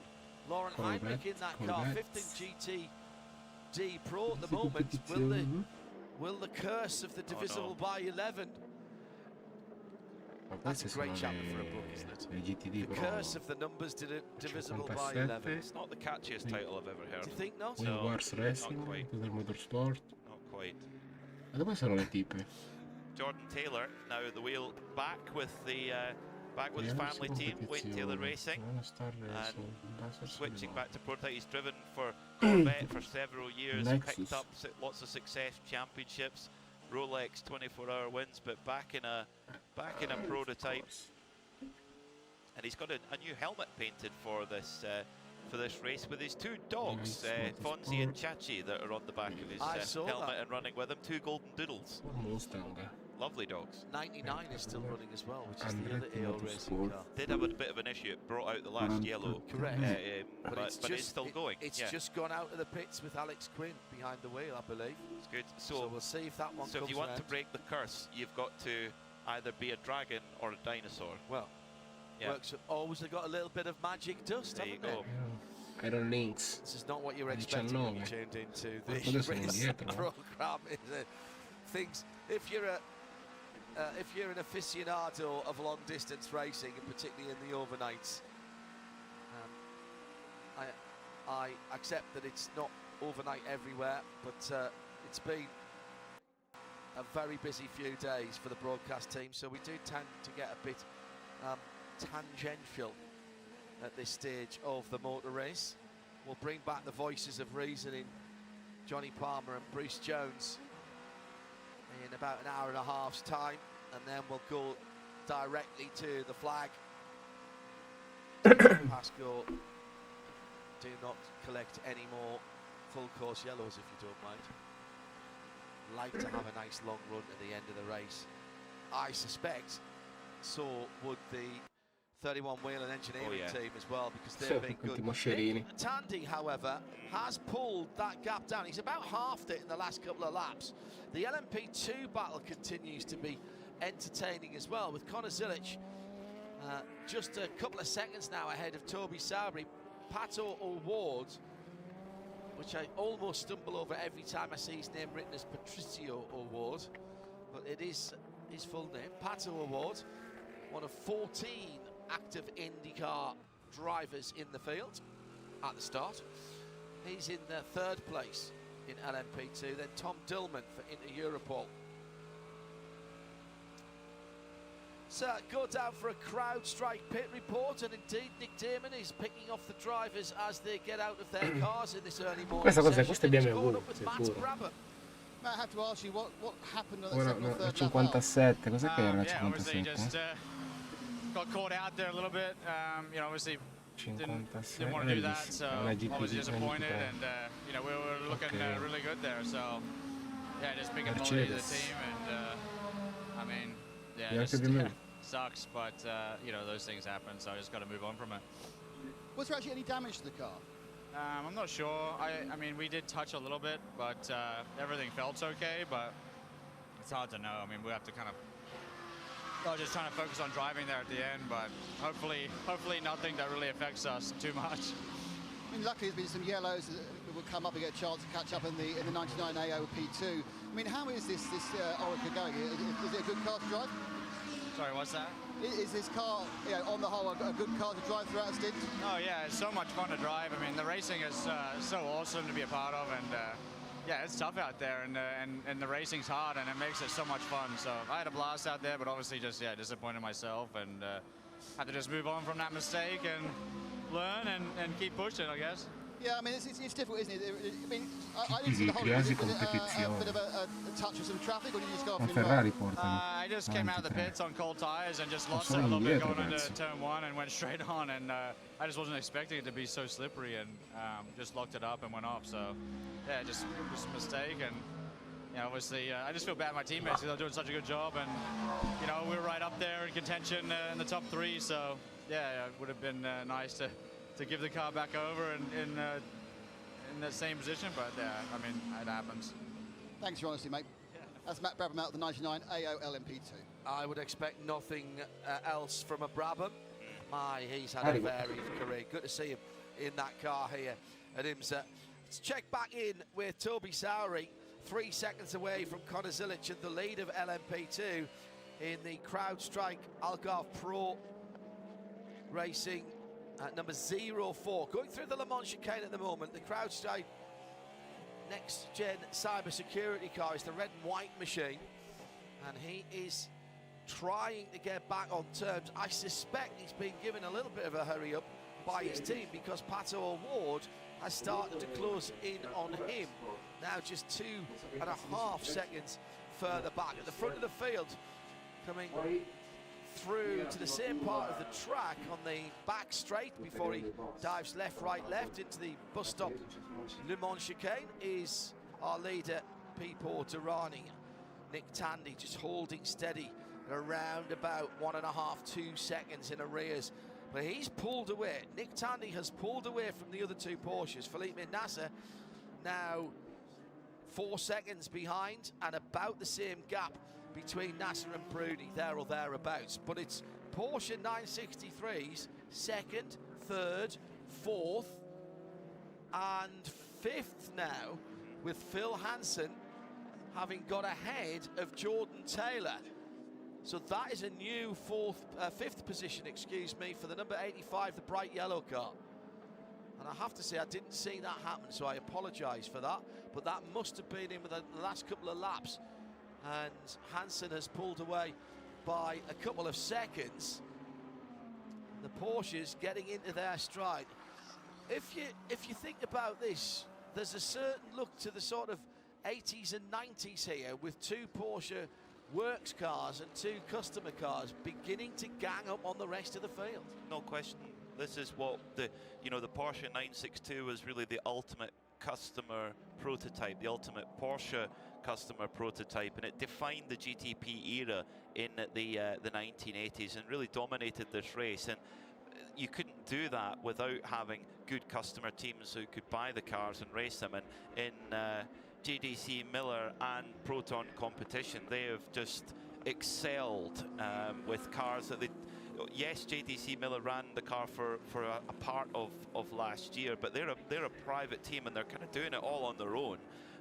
Proton Competition, as Neil Yanni said, they didn't come to the December test, so they've had to do their testing through race week. They've done more mileage than anyone through race week, and they've had to get Alessio Piccarello up to speed in his first race in a prototype, let alone a 963, and Romain Dumas, not his first race in a prototype, but the first race in this one. Got the leader in LMP2 passing the leader in GTD. This is the joy of multi-class racing. Philip Ellis in the Winward number 57 sees Connor Zilic go through. I'm indebted to Josh Barrett, well-known voice around the circuits of the United Kingdom. Random Toby Sowery fact: he started car racing in the 750 Motor Club Toyota MR2 class, racing with and against George Russell. Where is he now, when they were getting their license signatures before they went to F4. That's excellent, Josh. That one is tucked away. Yep. See, if only George had followed a better career path, he could have been doing sports car racing here. Well, see what we did there. Toby Sowery, he's kind of gone down the American single-seater path, going up to previously Indy Lights, now known as Indy NXT. There's several of those drivers in the field. You mentioned, John, 14 full-time NTT IndyCar drivers in the field. Well, there's another huge raft in the support classes and the ladder, what was previously known as the road to Indy. Now, not a battle for position between the 57 Winward Mercedes and the number 1 BMW, because they are both the same spec of car effectively, but they're in different classes. The 57 car of Phil Ellis is in GTD. Your leader. That's another class leader. They're both class leaders. Yeah. They're both looking at each other, going, "You're going fast. No, you're fast. Oh, we're great, aren't we? Yeah, we're great." That's another lap about to be put on the GTD leader. The GTD pros got a lap on the field in the same way the GTDs did last year, when one of the early safety cars fell that split that field up, and that basically pushed all the GTD pros ahead by a full lap of the GTD cars. So that's nothing to do with the pace. That was a vagary of a safety car. And what a story this would be for the Winward Racing team. They have won this. Well, they have won this before, but last year they had the roller coaster of weeks. They had a horrible crash in practice at turn 2, effectively into the wall there. They had to fly the crew back to, or drive back to Pasadena, Texas, 952 miles away, pick up another chassis, drive it back, not the car on the road, they put it in the truck, and then rebuilt it, got ready for the race, and they nearly won it last year. So they're always a force here. Biggest movers overnight: Jimmy Bruni, 6 spots, and Connor Zilic was the best in LMP2, 10 spots. GTD Pro, also the leader, the Paul Miller Racing BMW, 11 spots for them. And in GTD, the best mover overnight was again the leader. This is telling the story, isn't it?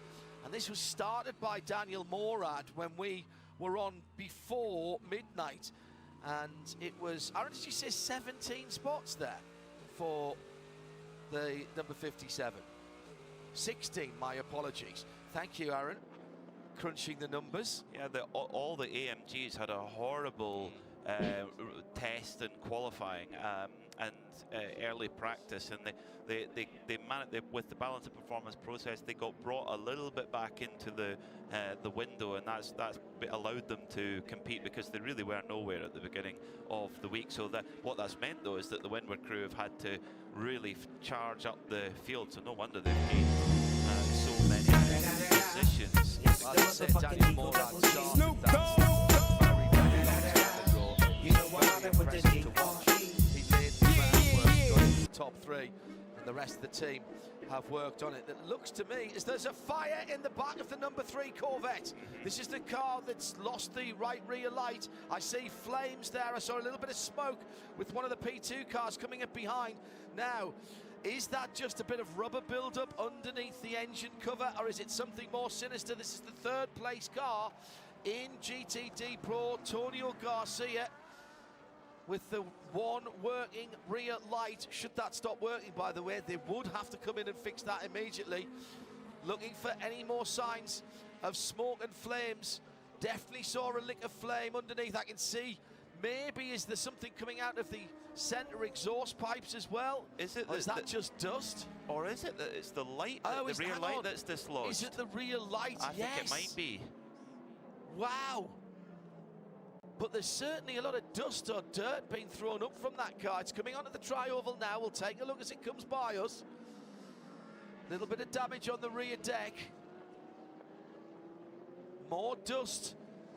I am not happy with the amount of haze coming out of the back of that car. We'll keep a very weather eye on that machine. Nick Damon is down by the Pratt Miller Corvette racing team, and there is no concern. They're just they're not even they're not into that thing where you stare and point at the screen when it's your car. You know, they are just looking at some numbers, looking at some images, but they seem to have no concern. There's no activity at all. So apparently it is either a bit of, you say, rubber build-up, or even more excitedly, the light that's been stuck back of the car. There's an awful lot of dust or something that's being thrown up from the back of the car. We always get a bit of exhaust glow from the Corvettes, very much Batmobile-esque, so there's a little red glow on the exhaust outlets. I'm seeing a bit of haze from that car, even as it's going down the back stretch towards the Le Mans chicane. Was it exhaust glow underneath? No, it's getting worse. It's getting worse. I think there's something rubbing that's causing the smoke. Tyre rub on the right-hand side. Maybe the exhaust's rubbing up against some part of the bodywork and causing a little bit. It's definitely getting worse. It seems to be, again, I'm trying to look underneath the back of the car as it comes round to us. This could be drama. It's concern from me, but not from the team. So, and they would see it on the data if there was a problem, you would imagine. It's already there's definitely. You were right the first time. Definitely flame. I think there's a leak. I think there's some kind of fluid leak at the back of that car. The back of the car's already quite oily and grimy, and once in a while it gets onto something hot, but then it's getting, I think it's getting blown out again. But there was another flash of flame there.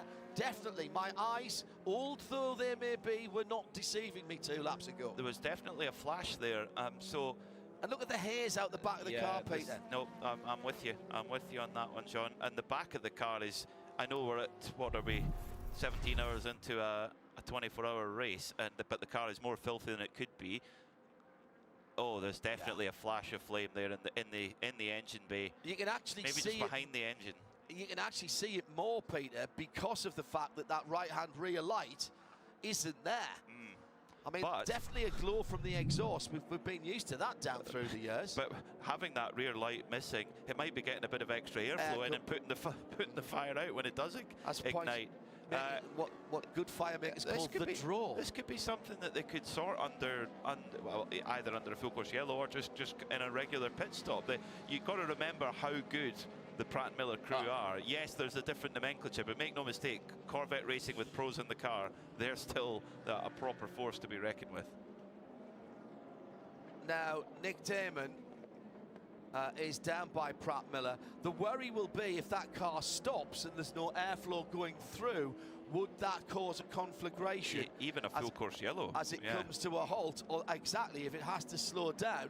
So, Pratt Miller watching what we are doing, watching what we are seeing, and probably listening to my commentary on the PA as well, from shrugging their shoulders and saying, what is Hindhoff talking about? Have they started looking more interested, Nick Damon? Well, interestingly, when we had that slow-mo shot of the flame at the back of the car, then they stood up and pointed at the televisions, some of the mechanics, but now they are getting the fire suits on the helmets. I think they're just getting ready. There's no, apart from a man with a fire extinguisher on the pit wall. There's no immediate action, but I think they are now realising there could be a problem. They need to bring that car in a little bit earlier than they would wish.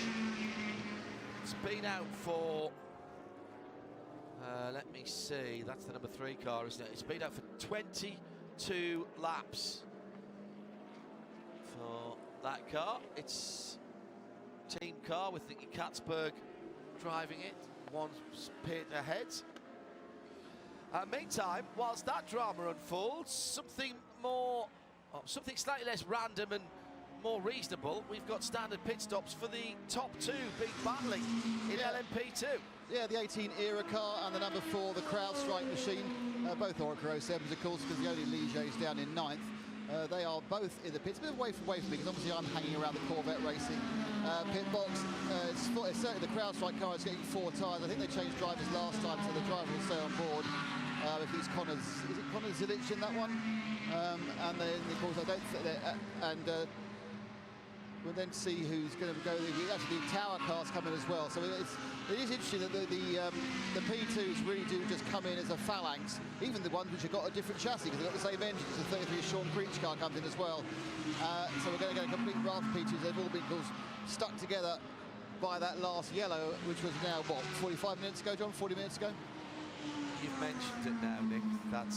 You've palmered the whole thing. Oh, no. Is that a verb now? Oh, yeah. Absolutely. Well, only Johnny is blessed with that kind of power. Do you think? Do you remember last year? Yes. We had that super long run. 6 hours. Yeah. And Johnny came on. It was part of the night shift, wasn't it?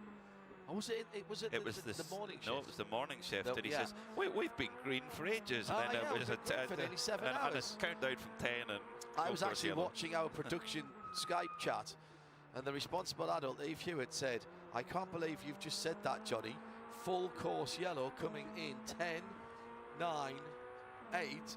I don't even think she got to 5, and the full course yellow was out." Yeah. So team strategist listens to Johnny Palmer, and if he comes out with anything like that, be ready for the get be your car ready in. to jump and get your car in. Get your car in top off.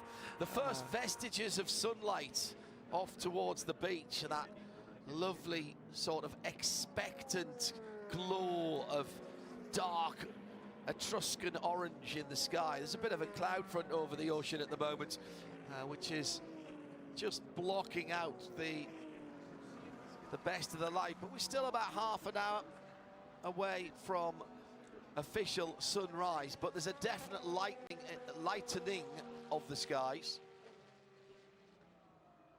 Still been a lovely night, very warm across the night. I can't imagine anybody went to the soft tyres overnight, if I'm honest. No, it's been super humid as well. So for the drivers, it will have been pretty hard work in the cockpit of some of these cars. Interestingly, in LMP2, the 74 Ranch Resort Riley car and the 52 Inter Europol car gone a couple of laps longer on the stint. So could that be an advantage up their sleeve as we head into this final portion of the race with just over 7 hours to go? But Conor Zilic has stayed on board the number 18 era car, so once Stillman and Burton come into the pits, you'd suspect that he'll cycle back through to the lead. Jonty's Corner, at Jonty's Corner, who at the moment is leading the tweet of the weekend competition for the tow truck tweet from earlier on to at IMSA Radio, has just said, "I was about to make a joke about Hindhaugh being at Blackpool Tower last month. This will resonate with those of you in the UK. But he says you can't deny it. He's on fire." This was a piece of orange netting that was blowing around at the top of Blackpool Tower and the west coast of the UK, which a number of people filmed and tweeted, and the emergency services came out. Caused a bit of an internet stir. I remember seeing that. Actually, I think I saw it when it was finished rather than... And the brilliant Pan is mightier than the sword.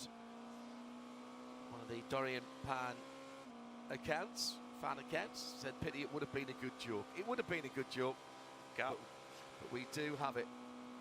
Gap at the front is down to, so it was 0.7 of a second coming over the line last time by. It's just edged up back up to just over a second. It's ebbing and flowing through traffic, but it's Nick Tandy chasing down Pippo Durrani. Now Nick Tandy is going for a historic win here at the Rolex 24. He has won every major 24-hour endurance race overall except this one. This is what he's gone. He said it before the race. He said, this is what we're going to Daytona to go for. This would complete the set for Nick Tandy. He's won Spa, he's won Nürburgring overall, he's won Le Mans overall, and this is the last one on the list, and actually only his second opportunity to win it overall. He's won it in the GT class before, but not overall, and you can be sure that he's got the bit between his teeth, and he's closing in Durrani here. Well, the thing is, he can now see people with no cars between the number 6 Porsche with the white pinstripes and side flash and the Whelen Engineering red, white and grey Cadillac ahead of him.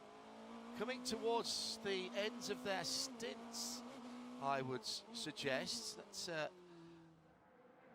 have a quick look. People has done 27 laps, so yeah, coming towards the end. Well, our GTP telemetry will tell us. Ah, very good point. I'd forgotten. Have you got that one? I do, yes. On a tab. I do. Oh, so Nick Tandy has 5% left and Pippo Durrani has 10%. In fact, make that both 5%, so they should both be in within the next lap or two. Yeah. Great stuff. You can can go on it. We're not special in the booth. IMSA.com/DTP-telemetry. Wonderful resource, great work from IMSA, and to be honest, it's a bit like cheating here in the box. We know exactly what's going on. Sky beginning to get more orange. Let's have a quick VP Racing in-race update. Porsches coming to the fore at the head of the GTP field with pit stops coming. Here's how they stand. The gap is down to just on a second from the Whelen Engineering Cadillac to Nick Tandy's number 6 Porsche Penske Motorsport 963. The team car 12.5 seconds further back. Felipe Nasser in the 7. Proton competition with the third of the Porsches in line. That's the number 5 Jimmy Bruni car, the black and gold of Mustang sampling. And the first car coming in from GTP is the car that comes in from 5th, Phil Hansen. We'll get to Nick in a moment. LMP2, Connor Zilic still leads after a quick pit stop for the 04, Malte Jakobsen. Oh no, Malte's just, yes, they both had a pit stop, excuse me. Malte Jakobsen got in the car. Tom Dillman still third for Inter Europol. Paul Miller BMW by 10 seconds over the 2 Corvettes with a little worry. Bit of flame underneath the engine compartment of Antonio Corvette's number 3 car in 3rd position, and both of those Corvettes are pitting now. So Nick's about to get very busy. And Phil Ellis is coming in from the lead of GTD. He was ahead of Robbie Fawley and the Triassi competition Ferrari. That's your VP Racing update. Nick will pick off the GTPs at his end of the pit lane. Well, also just to my left is the Smokey Joe, the Antonio Garcia number 3 car. They are looking to fill up the fluids. There's no major panic on that. And now to my right, I have our erstwhile leader, Pippo Durrani. He's staying on board and he's getting 4 new tyres. And then to my left, I have the Porsche out has got Nick Tandy for the number 6 car. That's also getting 4 new tyres. In second now, the 40 car is going to come to my feet. Then first, the Mustang sampling number 5 Proton machine trundles down the pit lane as well. Durrani now not being released yet. What you can't see, Nick, is the work going on at the back of the Corvette. They're trying to drag out what they can, but there's undoubtedly fluid coming out of the back of that car. And the Acura is at my feet, John, and that is the red one. That is, again, no driver change. That's the sound of the Cadillac pulling away. Oh. The Antonio Garcia number 3 has gone as well. The 6 Porsche has gone. I think slightly longer in the pits than Durrani. Certainly isn't a second behind him when he's going down the pit lane. I'll tell you what, Nick, that was interesting because Durrani went out on internal combustion engine, not doing, so he didn't stop the engine there. No, so is that a portent of an issue? Maybe. Not sure. Quite a long stop. Actually, not really. This is how long the fuel takes to go in, isn't it? There's the Acura in front of me. They've done a complete tyres and the way they go. And that, as you say, goes away on our old favourite milk float power. It's not as good as the Toyota milk float power from Le Mans, but it still whistles away. The recovering BMWs are both in now. And yeah, so whatever was ailing the number 3 car, they felt they could fix quite easily. It was a bit of a kind of I'm looking now, kind of a post-mortem at the stuff they found, but they don't seem overly concerned. There was an awful lot of fluid on the rear, the top of the rear, well, underneath the deck, on top diffuser. I wonder if that's fluid that maybe had come out and that leak is now fixed, and it's just sort of stained the rear of the car. Full service for the 7 in. Yeah, full service for the 7. The exhausts are glowing red, which is absolutely fine on the Porsche. They're outside and not about to set fire to any tyre detritus. Full service driver change. They're putting on a complete set of tyres, and they have the big M on them, the big yellow M's. They're certainly running medium tyres at the moment. Cars drop down. Obviously, the last thing done is fuel. No faffing around on this car. So a lot less of the looking about, just cleaning it up. So that one's obviously giving no cause concern on the telemetry. That's a 7 car. The 6 car had a little bit more of looking around, but it's been driving a little bit more in traffic, and of course Rani got away still in the lead.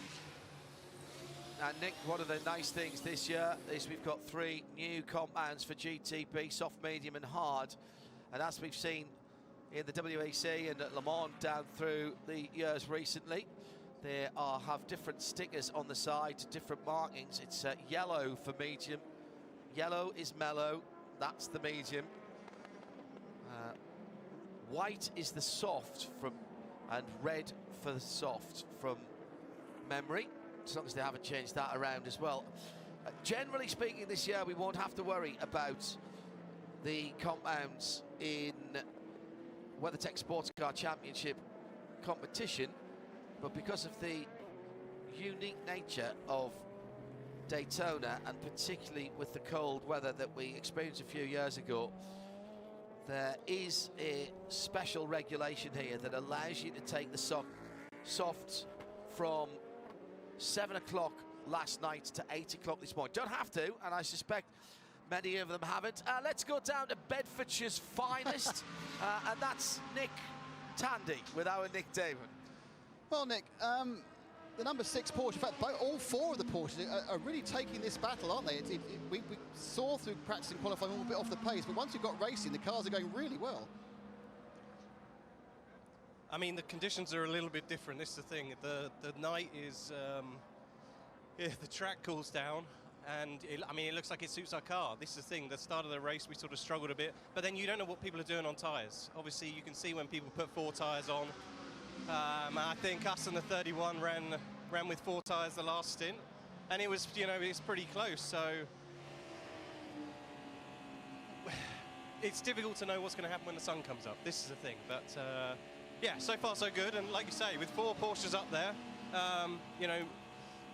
I'd like to think we can kind of help each other, but often we don't help each other, as I saw in the last stint.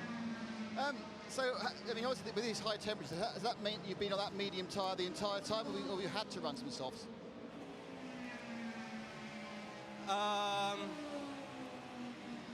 couldn't possibly tell you, Nick. Right, okay, I understand that. So mostly medium then. It's probably still not the coolest part of the day. So, until the sun comes up, there'll still be, ground temperature drop. So we have both compounds still available, yeah. When you were trailing Pipo towards the end of the stint, did you decide there's no point overtaking him? Might as well just sit in his toe and save some fuel, or could you not overtake him? I mean, it's very difficult to stay close and pass when you're running together in clean air. It's almost impossible unless you've got a 1 second advantage on the car in front. But when you get in traffic, this is when you've got to try and make sure you're close enough to pick up on an opportunity. So, whilst if you can sit in the toe and save a bit of fuel, all well and good, but you still need to stay close enough to see if you can make something happen in traffic. But it's still, I know it's a cliche, but it's still 7 hours to go. That's the thing. Well, it's cliche, but it's true. So, as I say, we are now working. We're getting towards the end. We can back time for there. So, are you going to take the car to the finish, or is one of your other fast friends? I have no idea. It depends how the yellows fall and how the driver stints work out. But the good thing with the 4 of us, it doesn't matter who's in the car at the end. So Yeah, we'll wait and see, but I'll get ready just in case. Yeah, I would do. Thanks, Nick. Yeah, cheers. A pair of Nicks there. Damon and Tandy. A bit more light in the sky off towards Daytona Beach itself, as we look over Daytona Beach Airport and, of course, the Daytona International Speedway. People starting to return to the hospitality units below us for a bit of breakfast and motorsport. There've been some hardy fans in front of us pretty much all night tonight, all night overnight, in T-shirts, because that's all they've needed. Chetilar, number 47, into the pit lane, the Ferrari, the blue car. And fuel going in. Tyres offered, but I don't think they're going to use them, are they? Oh, yeah, they are. That was interesting. That seemed to be a rather late decision. Was that just rears? No, they put one on at the front right as well. Right, so it's just right-hand sides then, isn't yeah, it? we've seen quite a few teams doing that because there's a limited tyre allocation. You can't just throw 4 new tyres at it at every given opportunity. Chedlar team, unfortunately, running quite a few laps down there.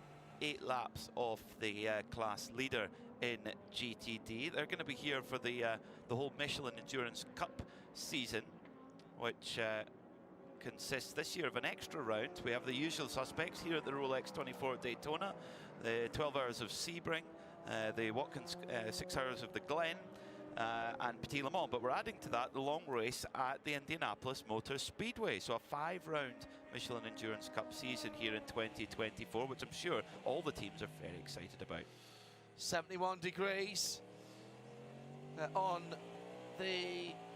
the air, round about the same on track as well. That's 21, 22 degrees Celsius. Humidity going back up again. It dropped to merely 66% overnight, now well up over 80% as the Triazi 023 comes in.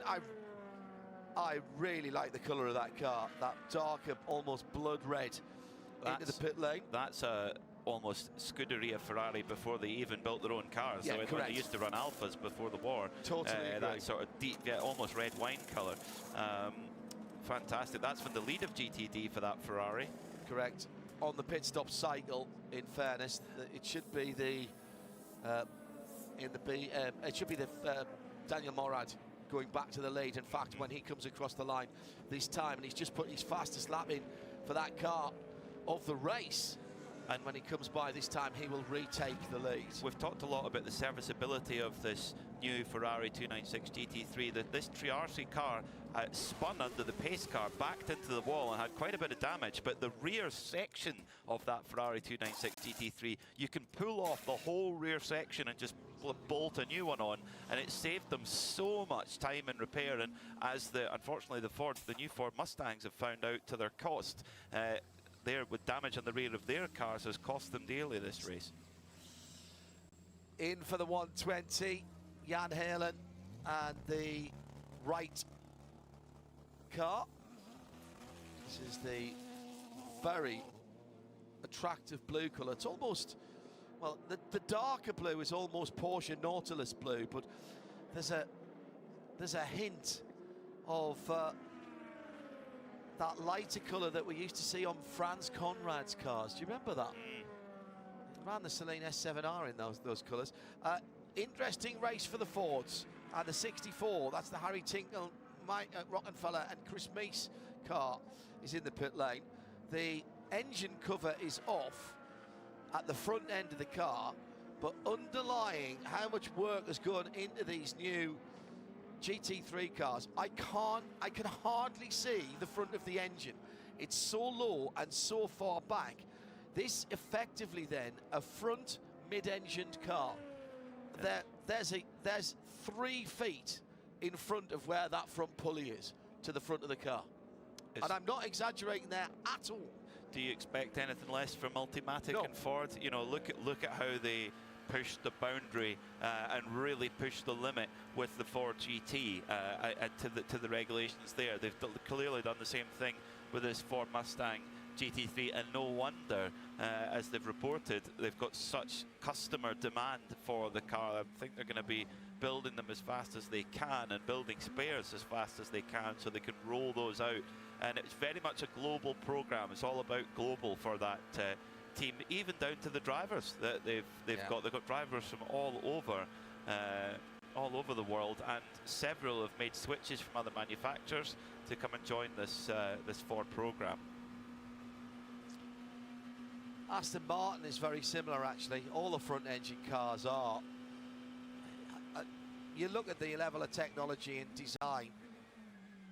GT3 not so very long ago was not a million miles away from taking a shell off the line, putting in a cage and the requisite other safety equipment, taking everything else out, and basically... That's what GT4 is now, really. But even GT... Yeah. GT4 is getting incredibly sophisticated. Yeah, you're right, that's what GT4 used to be. I saw the first ever GT3 race, and they did look like street cars with some performance additions, an accoutrement on the car, a few wings, etc. Now they are fully designed race cars.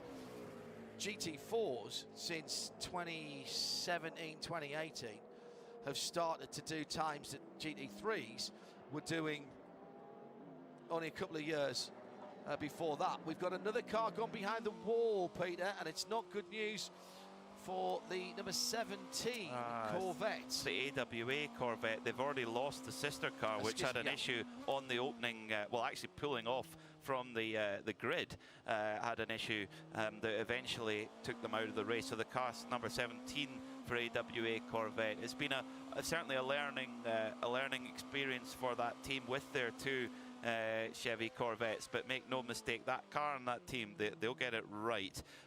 It's clearly golden hour. It's golden hour in terms of the light coming up, but it is also for your leader in GTD as well. Daniel Morad just set the best lap of the race for that car, 146.699. And the chase for the lead continues. Pipo Derani stayed in the number 31 Whelen Cadillac. It was Mathieu Jaminet who was plugged into the number 6 Porsche Penske Motorsport 963. And my goodness, these two are setting the pace. A little bit of bouncing around on the back straight, bit of oscillation for the Jaminet Porsche. He was right up against the wall going into the Le Mans chicane. Don't know if it's slightly bumpier there, but all of a sudden 15 seconds between these leading pair, and the Matt Campbell and Jimmy Bruni cars are also split apart. They were running, if not line astern, I think we said they were about 4.5, 5 seconds. There's now 13 seconds between Campbell and Bruni, and 10 seconds between Jimmy and Phil Hansen, who's in the bright yellow number 85, as the battle for the lead begins to heat up. A minute before 7 in the morning, live from Daytona International Speedway. This is IMSA Radio and IMSA TV together around the world on Sirius XM 207 here in North America and 107.9 FM WDIS at Daytona International. Great to have your company. 0.6 of a second, Jaminet pulled out of your race leader, Pipo Derani, on the last lap, and now he's got him in his gun sight. He's chasing him down, and of course now he's close enough, Mathieu Jaminet, in second place in that number 6 Porsche, that he can try and get a little bit of a draft on the straightaway. So Derani getting the hurry up here from Jaminet. Half a second now, but again that Porsche bouncing rather worryingly close to the wall out of the Le Mans chicane. That's a brilliant exit from Jaminet. The car just seemed to pick up and fire out of that chicane, and it's target acquired. The Porsche sparking as it moves up and down the banking at turns 3 and 4 on the speedway as it was going through traffic. Now that car, and again sparking, heavy fuel load of course on that car. The 963 seems to work best, Peter, when it is low to the ground. Very, very pitch sensitive, this car. There was a lot of work done after Le Mans last year by the team when they went back to basics, along with a couple of their customer teams at Barcelona, I think. Apologise if I've got the circuit wrong. And they literally went back to basics to try and find the balance in the car. And in fairness, the pace of the car in the second half of the season, both in the World Endurance Championship and indeed here in the IMSA WeatherTech Sports Car Championship, certainly was more competitive.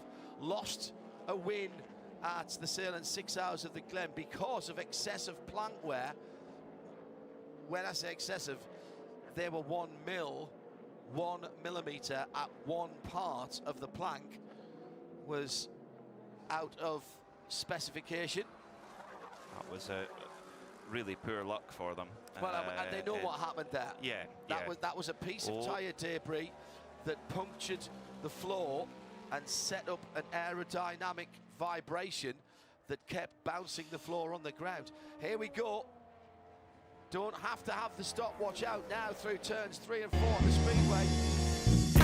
Mathieu Jaminet is in the draft of the Cadillac. Underneath us now, Peter snaps his head to his right if he's watching a tennis match as they go down towards turn 1.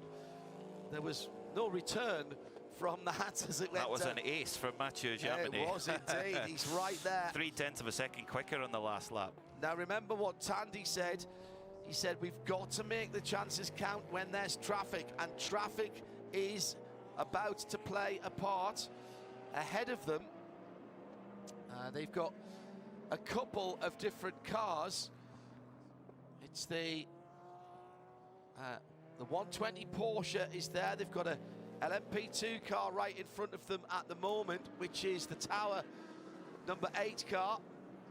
And this and he swipes the nose of Durrani's Cadillac there. Durrani, into turn 6. Durrani had to get out the power. Here's the chance for the Porsche. That's not typical Pippo Durrani. He would have gone for that. Yeah. He's being safe here.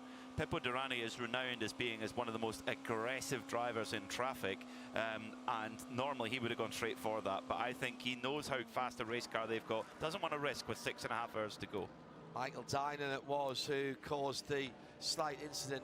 Can't really blame Michael. No. You're told in the driver's briefing, and this was the exact words yesterday from Bo Barfield, our race director. Stay on your line. The faster car's got to find a safe and clean way by. There was just a little bit of indecision though there from people that Peter picked up on across the line again, and there'll be more traffic in front of them. This time it's the number 80 AMG Mercedes itself having a wee battle at the moment, sitting in 4th for Scott Andrews in the Lone Star car. That's dispatched by the leader, and this time it's the Frenchman Jaminet who doesn't get the cleaner exit out of the International Horseshoe at the eastern end of the infield. But it's going to be traffic for the next couple of laps here, Peter. And the leader's offline here, and that's cost time. Here comes Jaminet. He's going to get the apex. He'll go to the inside. There's almost contact as Durrani pushes back. It looked like Jaminet thought about going down the inside of the Inception McLaren into turn number 6, which takes them back onto the banking. Thought better of that. 200 miles an hour on the banking for the GTP cars. And these excellent drivers are dicing with the other category cars as if they were parking in the multi-story. Just street fighting all the way through traffic. Fantastic. And that was a little bit awkward there, getting past the Inception McLaren, and spare a thought for the driver of that number 70 Inception McLaren, Frederick Schandorf, with 2 Prototype GTPs going either side. But tell you who is on the move, it's 3rd place, another one of the Porsches, car number 7 for Porsche Penske Motorsport. Matt Campbell has trimmed the gap down. It's now down to just 11 seconds. He set that car's best lap of the race about 4 or 5 laps ago, a 36.1. So Matt Campbell is on the move. Triazi Competizione, Alessio Rivera, third place in GTD, fastest GTD lap of the race, 46.2. We are in happy hour. The sun is not officially up yet, but we've got colour in the sky, more of it. Just a quick update, by the way, on Sean Creech Motorsport, the Stars and Stripes Ligier, the only Ligier in the race. They had their issues earlier on, but Joao Barbosa is behind the wheel now. And he's just turned a lap last time around, and he's just on a second away from that car's fastest lap of the race. So despite all the problems, the never say die attitude of Sean Creech, as we would expect from that team, they're down in 44th position. That's another double number car as well, of course. So that's 3 double number cars we've still got in the race. 9th in LMP2, but pushing on. And it's a brave thing from that operation to go up against the might of Orica, who have been the benchmark in the LMP2 class for so many years now. So to run another chassis, they've run the Ligier, that's brave. Talked to Lance Wilsey about that at the back end of last year on Midweek Motorsport. And he said, look, we know what we can do, we know the resources we have, and do we want to be the 10th Orica team, or do we want to do something a little bit different? There will be a time when this is going to work for us, and we've got to maximise that and take the opportunity. It's not been their day today, but who knows, through the rest of the season, Peter, they can wring some performance out of that Ligier. It's inherently, remember, all of those cars were performance balanced when they first came out. Big block there, unintentional, and I'm sure from the FAF at McLaren. Just still find it trouble to say FAF McLaren. Yeah, Alexander Rossi in that car. Alexander just doing exactly what you should do, just hold the line, and Durrani got by and Chamonix did not. So that opens up the gap a touch to maybe about half a second or so as we see, but there's a big chunk of traffic coming up, John. Yeah, there is, including some LMP2 traffic, the Ranch 74 Resorts car, the Triazi car, which Rivera is pushing very, very well. The BMW number 96 is in that little line, and I think it's the Conquest Racing Ferrari with Cedric Spirazzoli, the number 34, that is about to go down. Also the 64 Ford Mustang. There's a Spirazzoli car and the Triazi car. My goodness, 200 miles an hour around the banking. And that, well, the difference there, the contrast there, Peter, of how solid and how stable a platform the 31 Cadillac is to Pipo Derani. Looks like he literally is nipping to the shops on a Sunday morning to go and get the papers and a carton of milk. Whereas when we see the onboards from the Porsche and Mathieu Jaminet behind, that looks like he's doing 300 miles an hour. Yeah, and even in the language and the way that you look at them through the corners, the way they get out the corner, it does look really quite raw and edgy, the 963, whereas the Cadillac, and I think also the way it delivers its power, the Cadillac is a naturally aspirated engine. Yes, it has the hybrid, they all have the same hybrid system, but the Cadillac has got this bit, you can just hear it, the way it revs, this beautiful linear power delivery. And it hits you in the sternum, doesn't it? Yeah, and then the Porsche, of course, a 4.6 V8 with twin turbos, is maybe a little bit more aggressive on the power delivery, but I mean, it's still clearly a fast car and a reliable car too. 4 of them in the top 5. Let's see, this time Mathieu Jaminet off turn 2 and immediately into that oscillation before the braking area into the Le Mans chicane. It's been noticeable. Oh, took a lot of curb on the exit there, a lot of curb. That was touring car amount of curb. Goes past the Triazi machine. A lot of the Porsche factory drivers, they come up through the ranks through Carrera Cup, whether that be their regional championship and then up to the Super Cup if you're going through that program, and you certainly use a lot of curb striking in that category. Durrani just getting through the traffic that little bit quicker, whether that be a matter of fortune or skill, it's difficult to say, but brilliant stuff. And it's not the only close battle. No. LMP2 is just a second and a half between Connor Zilic, who's been really motoring away in that Aero Motorsport car, but he's being chased all the way by Malte Jakobsen in the CrowdStrike 04 car. Malte has been doing a huge amount of heavy lifting through the test and through the practice, where he's been one of the quickest drivers in the car throughout the whole time. So leader is Pete Porterani by just on 1.4 seconds. It's the top left if you're watching the screen. Top right is Connor Zilic, MX5 and Trans Am driver last year. He's leading in LMP2 by 1.4 seconds. Racing in Xfinity this season for Connor Zilic. So be getting plenty more oval experience. GTD Pro, probably the biggest gap actually, 19.5 seconds. Neil Verhagen over Nicky Katzberg, BMW ahead of actually both the Corvettes, 4 from 3. No reoccurrence of that flame out on the back of that Corvette, not that we've seen at least on Garcia's Corvette. And finally, Daniel Morad leads Robbie Foley in the 96 BMW and Alicio Rivera, 10 seconds and then another second, with Scott Andrews in the Lone Star AMG back another 30 seconds or thereabouts. I'm being fairly rounding up and rounding down here, which I hope you don't mind. We've got about a minute before official sunrise. Looks like it's going to be another corking day. A little bit of overhead clouds and out towards the ocean. There is an ocean layer out there. I think we're going to be okay, Peter, with the 140 checkered flag. Let's hope so. Let's hope so. Nice clean run to the flag and a straight fight, because we've got so many close fights right through the classes that let's see who's going to come out on top here. Don't you love this though for endurance racing, where we can see the relative strengths and weaknesses within the better part of an hour's worth of racing between the fuel stops? And I think you made a very important point actually, an observation. At the start of this stint at the front of the field, it was the first time that we really saw the Cadillac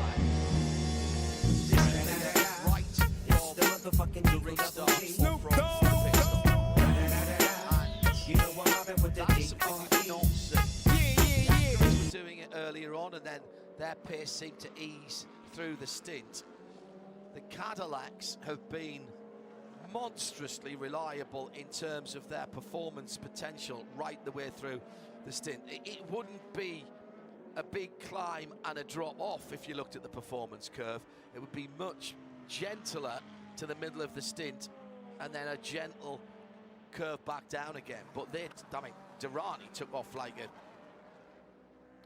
you'd been shot out of a steam catapult actually. It looked like a scene from the next Maverick. And you wonder, have they had that attribute in their pocket all the time? Yeah, and because what is now, I think, typical of the Rolex 24 in this modern era is that it's very typical to have a late full course caution or several late full course cautions when everyone's getting to the end of the race and the intensity ratchets up. You are going to get more incidents. Therefore, there's always that shootout for the win.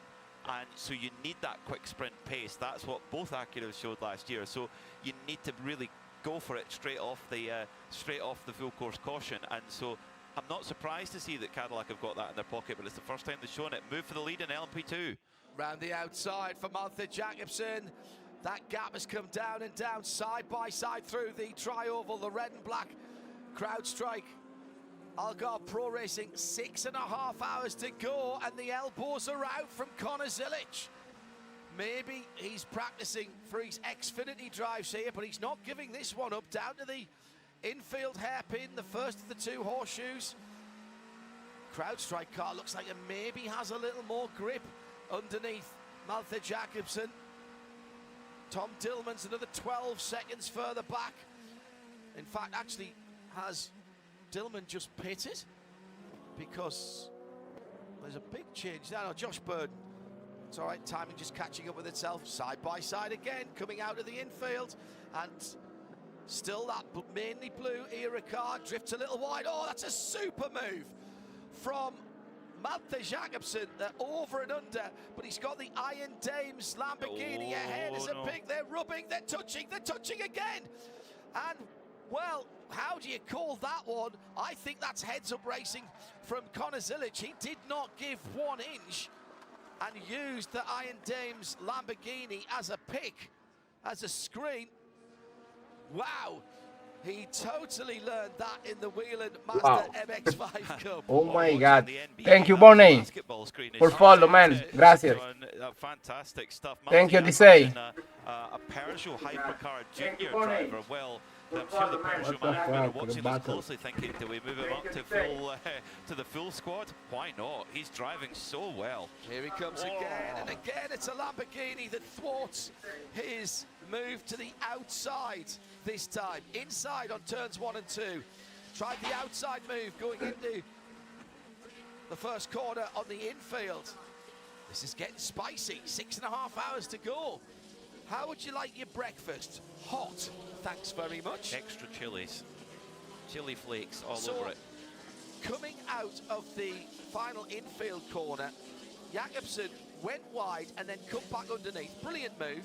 They're side by side. There's a bit of side drafting. He tried to move up, but Connor Zilic says, excuse me, I'm already here, if you don't mind. Or words to that effect. Brilliant stuff from Jacobsen. Brilliant look. Absolutely brilliant from Jacobsen. And indeed, also from Connor Zilic. Just enough respect, I think, there. And spare a little thought for the 83 Iron Dames Lamborghini. Michelle Gattet. Well, actually, you'll never scare Michelle, that's for sure. She's looking in her mirror, going, "Oh, pair of pull out, pull out, pull out." Have you seen me? Hello. Have you? Oh, they have seen me. That's fine. Shea Adam is into our CrowdStrike pit report rota for the early morning as the sun now makes its first appearance over the horizon right in front of the Global Broadcast Centre. Good morning, Shay. Hello. Hello. Had to do it. I hate to be the bearer of bad news coming into the pit lane, but this beautiful battle that we're watching out on track is about to be broken up because ERA has scrambled into life, and indeed the pit board is now waving, and Connor Zilic is going to be getting out of the ERA Motorsports number 18 machine, handing over to Ryan Dial, as there's a bit of drama for Turner Motorsport, actually. The car coming to a stop in the transition lane. It has missed its pit box. This is the first place in GTD. Into third place, excuse me. The CrowdStrike car is also in. It looks like they are doing perhaps a drinks bottle change, but Malta staying aboard. Connor Zilic, though, for sure getting out. I'm definitely stalking the right place because we need to chat with him after that debut in the Rolex. So far, his job is not yet done, but it is 4 new tires for Ryan Dial and waiting on the fuel as Turner is now being pushed into their box. I'll keep an eye on that as well, and I'll run down and check after we've heard from Connor. It's going behind the wall. Turner is going behind the wall. Robbie Foley brought the car in. Patrick Gallagher was sitting helmeted on the box waiting to take over, so I will head down there, but we definitely need to hear from Connor after that stint. Waiting on fuel for ERA. The CrowdStrike car is moving. Are they going to beat them out? Yes, CrowdStrike is clear of ERA because ERA will make it out to the transition lane, but the overlap dictates that the 04 will lead them on the racetrack. A change in the pit lane described by Shea Adam. As much as that battle was enthralling out on the high banks, proof once again that this is a team sport, and I don't mean just the 3 drivers. The pit crew have done their job there, and that's a change of leader as Malte Jacobsen goes into the effective lead. Tom Tillman scored as the leader in the number 52 car at the moment for the... No, it's a driver change for ERA. It's Ryan DL who's got on board. Oh, right, that's just changed. Yeah, because Zilic had done a double stint, so that Jacobsen now onto his next stint. So Ryan DL, one of the most experienced drivers in the field, trying to go for a 3rd Rolex watch. And remember, Tom Tillman in the Europol 52 has to make the same stop that those 2 cars already have done. Well, that was entertaining. Shea Adam, will you pass on our best to Connor Zilic? Oh, I will, and honestly, I don't even have to, because Connor, you get out of the car, you look exhausted, you've just driven your heart out, but the crew guys are treating you like a hero. They're practically putting you on your shoulders. Does that make everything you've just done for the last 2 hours feel worth it?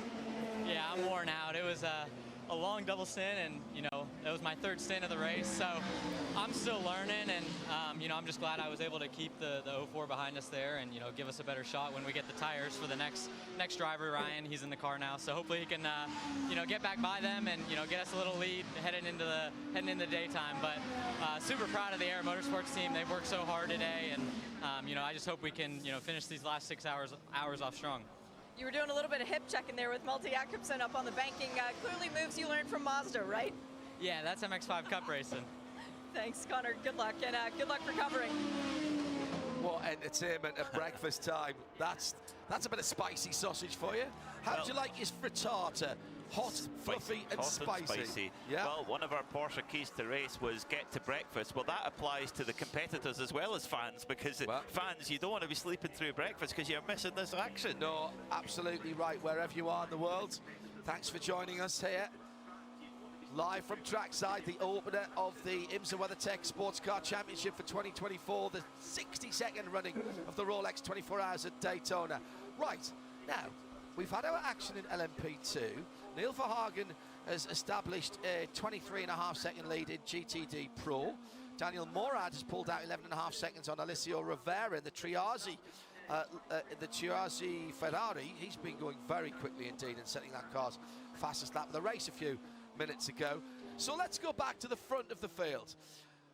Perfect, because there's always something happening. Pipo Derani still leads. Well, nothing's happened, except Mathieu Jaminet is now just half a second behind again in the number 6 car. And there's a really interesting thing again involving Michelle Gatting in the number 83 Iron Dames Lamborghini GTD. She was just coming into the braking zone there into turn 1 where the GTPs are braking from 200 miles an hour. Durrani got past, and then it was sort of 50-50 whether Mathieu Jaminet would go, and Michelle Gatting moved to the inside, basically saying, do not come through, try and wait till the next corner. So interesting stuff through traffic. Jaminet waited and back on again. Tom Dillman has come into the pit lane. He was third behind that fantastic battle that we were watching between, then it was Jakobsen and Conor Zilic. Ryan Diel's taking over the 18. Well, Tom's brought the Europol car into the pit lane, so he will drop back in the third. He inherited the lead there. Meantime, the 96 Turner BMW was pushed just through the Rolex arch, and they've not even gone back to their paddock area. The hood is off that car, and they're working on that car share, Adam, in the return lane between the two sets of garages behind the pits. Yeah, a spot they know very well, having campaigned 2 GS cars here just a couple of days ago now, as it is. They're in the intake area. They did have a new fan, a new filter ready for the front of the car to do on the pit stop, but that's not what they're changing. They do have one of the best from BMW here, though. Mark Murray is assessing the car, trying to figure out what the problem is. They are putting the hood on the golf cart. Looks like they're going to flat tow Robbie back to their actual garage. This is more intensive work. They're disappearing right now, John. As they drag that car, just as Shea got to the car, it's getting dragged further away from her. More smoke from the right rear of the number 3 Tonio Garcia car. That's dropped down to 4th position now as Davide Rigon in the Ricci Competizione Ferrari has gone through and pulled out a 1.5 seconds or thereabouts. She's getting on for 2 seconds now. I am now officially worried. I was concerned before. Always when you see a flash of flame on a race car, it's happened to me once only, and trust me, it catches your attention.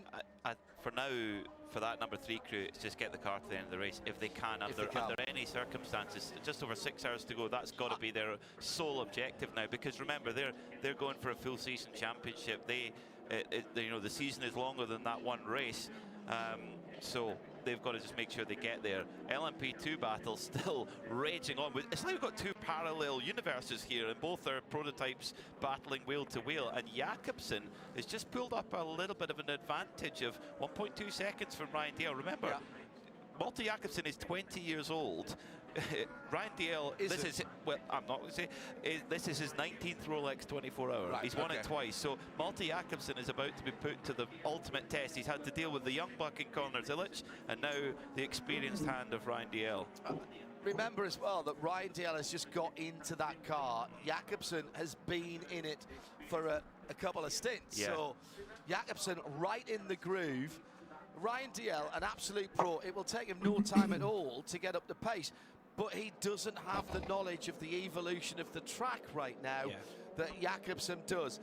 I'd say fair play to Ryan because he's only dropped 1.2 seconds. Sometimes in warming up the tyres and getting out there, you can double or triple that I agree. coming out of the pits. Shall we go back and revisit the lead? Oh, go on then. They come through the Le Mans chicane. Let's have a look. Matt Campbell, we knew he was on the move, but they're now, we've got top 3 battle within 2 seconds. Yeah. So Matt Campbell's just been charging. Let's go down to Shea while that's developing as we have a Turner BMW update. The number 96 car behind the wall and not under BMW M power, Shea. No, under Taylor Dunn power, actually. The reason that they've gone back to the garage is because they don't fully understand what happened with the car, but they fully lost oil pressure. That's never a good thing. Yeah, that is not a good thing. So they've saved the motor for now. Let's see how that's going to work. So Matt Campbell has charged up to the back of the leaders at the top 3. Campbell, Bruni quarto. 18 hours completed or thereabouts. Are within 1.2 seconds. Stint of the race so far, I think, for me, from Matt Campbell. Because it's not that like Durrani and Jaminet have been, you know, duffing each other up and you know, costing each other time. They've been absolutely on it the whole way, but Campbell's just caught them on pure pace. So is this now a point where well, there's two scenarios here. Has Campbell used up the majority of the tyre to be able to put that pace in, or has he still got pace left? And you might get Porsche Penske Motorsport on the radio saying, let Matt through, let him have a go. Because this is maybe going to have to, it seems that the number 31, the pole-sitting car, Whelen Engineering Cadillac, has maybe got a slight edge on pace, but with a two-pronged attack from Porsche Penske Motorsport, they can double the pressure. 577 laps completed. The top 3 cars have 15% of their stint energy still to use. Or make that 10% now for Durrani and for Jaminet as the app updates in real time. IMSA.com/GTP-telemetry if you want to follow along. It's fascinating to see where they are harvesting power as well. We'll watch this for a couple of minutes before the VP Racing in-race update. But for the moment, loath to take my eyes off this. With, just coming up to 6 in the morning. Techemet GTD leader just getting passed by first of all Nico Durrani and now the 2 Porsches as they go out of the Western Horseshoe. No team orders here from the Penske team. They're running in 6 and 7 order for Porsche Penske Motorsport. Roger Penske likes to let his drivers race, but there is, I don't even think, I was about to say it, there'll be an unwritten rule. I don't even think it needs to be said when you're racing for Roger Penske. It's just assumed that you never run into your teammate. You got to remember, there's a Porsche rule not to do that. That's which a very good point. Alvin Springer, who was head of Porsche Motorsport for many years, he hasn't been in that title officially since I think 2003, 2004. But he's still there, and all his Porsche personality looms Porsche, large. he's scary, and all Porsche factory drivers are. I mean, I've spoken to many of them over the last couple of years, and you speak to guys like Lucas Luhr, Timo Bernhard, etc. But particularly Lucas said to me, he said, Alvin Springer made it very clear to me. He says, you race hard, but if you touch another Porsche, here's an airline ticket. Go back home to Germany. Don't even come back to the truck. Just go to the airport. I have an open ticket for you. Yeah, it was made incredibly clear. Race hard, but do not hit another Porsche. So I think we're getting it from both angles there. The top 4 cars now, 3 Porsches. Qua è una bella battaglia. Cadillac all down to the last energies. Peter Durrani 10%, 5% for Chamonix, 10% for Campbell, 5% for Jimmy Bruni, who's 25 seconds off this lead. Shea Adam, they'll be getting ready down in the pit lane for the next set of GTP stops. Well, you'd think, but no. The Penske guys are quite literally sitting relaxing on the pit wall. Now there's some movement as balaclavas are being put on. The 85 JDC Miller Motorsport Porsche has just come in. That is fuel and tires, no driver change. Oh no, wait, there is a driver change. I see a seat insert being held proudly into the air, but I can't see what color helmet it is. Oh, it's Westy. Definitely got to be Westy. And now, all of a sudden, the 6 Porsche Penske crew has sprung into life. I see movement down for Pippo Durrani, although Pippo has made a habit of just kind of cruising into the pit lane under no power on 0% energy remaining. And we have medium tires again for most of these cars. Definitely for the 85 and definitely for the 6. I'm not close enough to the 31 for Whelen Engineering to be able to tell you what they're doing, but for Porsche, it's medium tires. Wow. Shea Adam with the CrowdStrike pit report. Joe Bradley, Shea Adam and Nick Sono Taman attaccatissimi, cazzo. yeoman's work. È una bella battaglia, mancano solo 6 ore. Overnight hours. Some great interviews as well, bringing real context to what goes on. We talk so much, Peter, about the technology, about sustainability, about performance of the machinery. I always find the human stories are what I want to hear. I love when we hear Nick Tandy so calm and collected. He was a little bit knocked by Felipe Nasser not helping him out early in that stint, wasn't he? I just made a comment on that. You've got to listen carefully to what's being said and how it's being said when our CrowdStrike pit reporters get the microphone under the nose of the drivers as they get out of the car. But if there's any driver who's got a very thick skin, it's Nick Tandy. Grew up I on moscerini short schiacciati. ovals. If he says, "Oh, is it like that?" Is it okay then? Okay. Logged. Understood. Yeah. I'll remember that. That's Yeah. going on the spreadsheet for another time. Yep. Let's take a quick look. We're about to go into a pit stop cycle, so here's a VP Racing update. The top 3 within a second. Whelen Engineering Cadillac number 31 for Porsche Penske Motorsport number 6s and 7. Then another 25 seconds further back is Jimmy Bruni. Jordan Taylor for a moment is up into 5th position as Richard Westbrook and the JDC Miller Motorsport Porca troia, si sta facendo sotto. Madonna. Pit stop. Leader into the pit lane. We'll go to that in a moment. It's Malte Jakobsen and Ryan DL. 3.5 seconds between those two, battling in the 04 and the 18. And the head of LMP2, Neil Verhagen, has 23 seconds. Momento Paul glue, Miller momento racing glue, over the glue, Corvette glue. of Nicky Katzberg with Davide Arrigo on the mover there. In 3rd place for Risi Competizione in the 62 Ferrari. And Daniel Morad by 13 seconds leads GTD for Winward over Eliseo Rivera, come who's pulled his strappano way la through the second. roba della And progetto. he's got the better part of 30 seconds over Scott Andrews for Lone Star Racing. Leading Porsches into the pit lane. Shea Adam.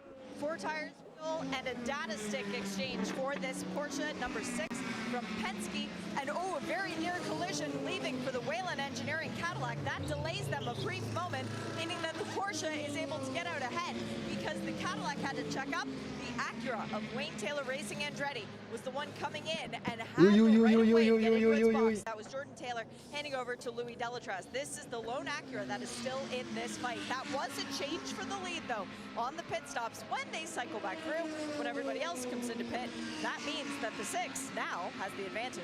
Now the question for me is, as they were all so close, Matt Campbell's had a pretty clear lap. Has he been able to make use of that? And will Porsche Penske Motorsport potentially get that car out for track position? Well, He's coming no. off Vicini, turn 4 vicini. now. Here he comes into the pit lane. This comes back to the last stop where the number 7 car, cazzo, Matt la Campbell, GT3. went a lap longer. So this is Yeah. sort of on, they've had the same length as stint, but they're just a lap apart. That's Yeah. ideal. But Clear my run in the pit point lane. is he had a clear Yeah. lap while these guys are warming up their tyres. Shea Adam is watching Matt Campbell. What a brilliant stint this has been for the young Antipodean. It's not over yet, John. Matty's staying aboard. So once again, Matt Campbell getting new tires. He's going to think it's Christmas and that everybody loves him, which, well, they do. These ones are also medium. So Matt Campbell no longer a full season driver in this car. This year it will belong to his last year's teammate Felipe Nasser and Dane Cameron, 3 times IMSA champion, is Dane Cameron. This is so impressive, the work that they are able to do, because not only did they get the tire change done, lickety-split, they now have the opportunity to clean off the windshield, not giving him a tear-off, so clearly they don't like him that much, but they were able to check the brakes as well to make sure that everything was good. And now, let's see where he cycles back out. He's stuck at the pit lane speed limiter. The leader is on the track at full speed. It's going to be tight. I'm not sure. I think this is going to be another Porsche perfect pit stop for Porsche Penske Motorsport, because the leader's only just coming off NASCAR turn 4 now, Peter. Now, I accept that there's a bit of tyre warming to be done, but it's going to be Matt Campbell tight. car is out. He comes to the pit lane speed limiter. Let me see him behind that wall. I can see the headlights shining on the wall. Here he comes, gets his foot down, and he's out. He's out, and they've both Porsches have jumped. They came in 31, 6, 7, and they at the moment are 7, 6, 31. But here comes Jamini in the number 6 car. He's got his tyres up to heat, and I think he's going to be on the back of his teammate Matt Campbell in number 7. By the end of this lap, we're going to have a 3-way. Basically, we're going to have a 3-car fight. Uff, gli si è fatto sotto, cazzo. How slow it is for Campbell. He's just been passed. Big lock up for Durrani. Aitken, sorry, Jack Aitken. He's just been passed by the CrowdStrike car, and there was contact between the two Porsche teammates coming out of turn 5. What have we just been saying? Was there? Mamma mia. Coming out of turn 5. Oh dear. Our replay crew will be looking back at that. I'm pretty certain that we had contact front to rear between the two Porsches coming out of turn number 5, heading down the short chute to the end of the infield section. Bella la Cadillac, So the number comunque, 7 molto Matt Campbell bella. came out of the pits well ahead and is now back to 3rd. It's just purely out of the tyre warm-up cycle, but It's car 6 getting a penalty. This is at least the 3rd time this has happened. Failure to adhere to the control powertrain parameters. So all of that hard work by Nick Tandy and subsequently by Mathieu Jaminet, they'll come in straight away. They've overused their energy requirement between pit stops. That is a massive penalty. That's at least 3 times now. There was a drive-through, 2 stops. In fact, that's 4 times actually. yeah, and the number 5 Prodon competition car has had a penalty for exactly the same thing. It's same only type been of car. Porsches, hasn't it? Yeah. So, well, that's what can Porsche Penske Motorsport will be doing everything they can to try and mitigate that, and now it switches across the attention to the number 7 of Matt Campbell trying to chase Jack Aitken, who's fresh into the car.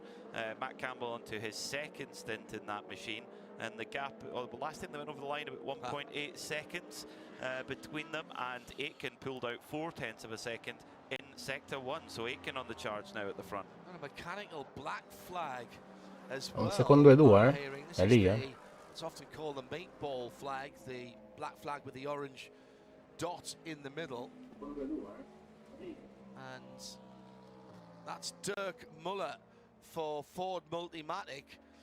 Immediately has to come into the pit lane. They've breached the tyre regulations.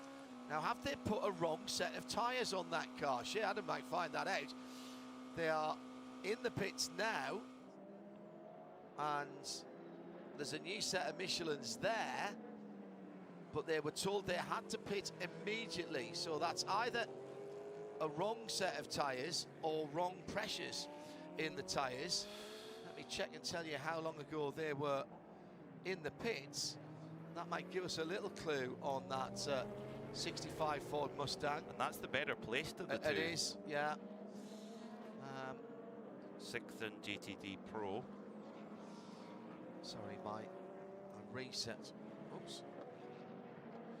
So your race leader. No, Dirk Muller's been out there 22 laps. So what have they done on that car? That was immediately stop and repair tyre operational requirements. Wow. Well, race leader number 6, Mathieu Jaminet, won't be the race leader for much longer. It's got to come into the pit lane, go down to the penalty box and stop there for 10 seconds. Jaminet will stay out for another lap, possibly another 2 laps. He's allowed to do that. The reason I say that is, look at the time, 6 hours and 1 minute to go. They'll stay out for Michelin Endurance Cup points. Good point, yeah, good point. So not only do they get the 5 points, but they stop the 31 of Jack Aitken and the rest of the Cadillac team getting the 5 points. Who have scored well in the Michelin Endurance Cup points so far throughout this race. Absolutely flat out through the tri-oval. Sun climbing steadily off towards the coast. It's not going to be, oh no, is it going to be? It will be the end of this lap. It's the end of the lap. It is interesting that it seems to be the 6 car rather than the 7, the 2 Porsche Penske machines, that it's the 6 that keeps getting this problem.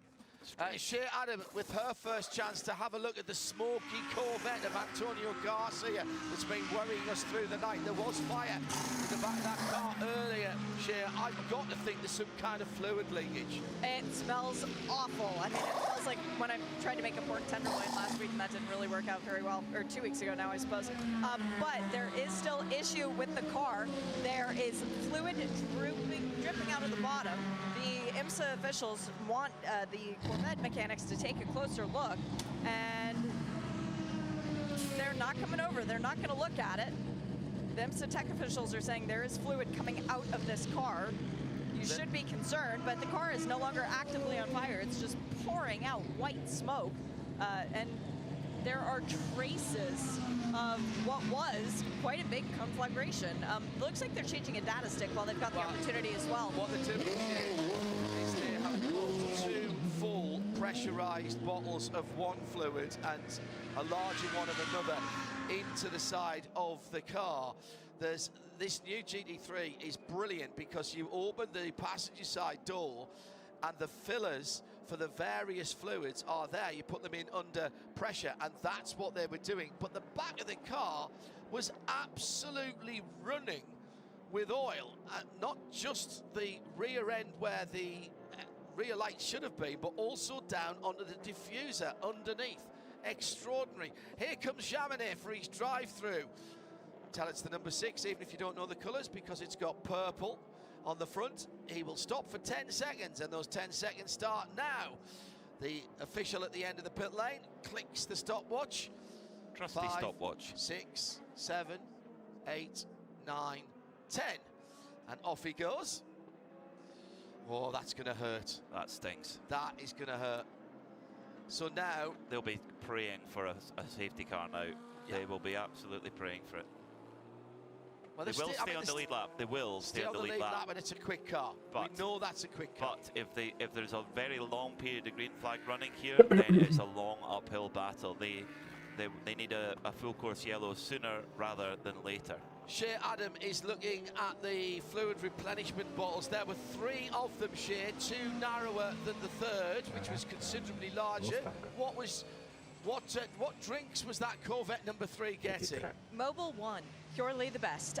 They've got the large bottle, which is 20 quarts worth of engine oil. They've got, I believe that was 20 quarts. Let me just spin it back around. Yep, 2 quarts, sorry. They had a second one that was engine oil, and then they had one that was transmission fluid. So yep, the 3 bottles fully empty at this point. The amazing thing about Corvette is that Mobil 1, who've been their lubricant partner for a very long time, not just for engine oil, but for transmission fluid, greases, etc.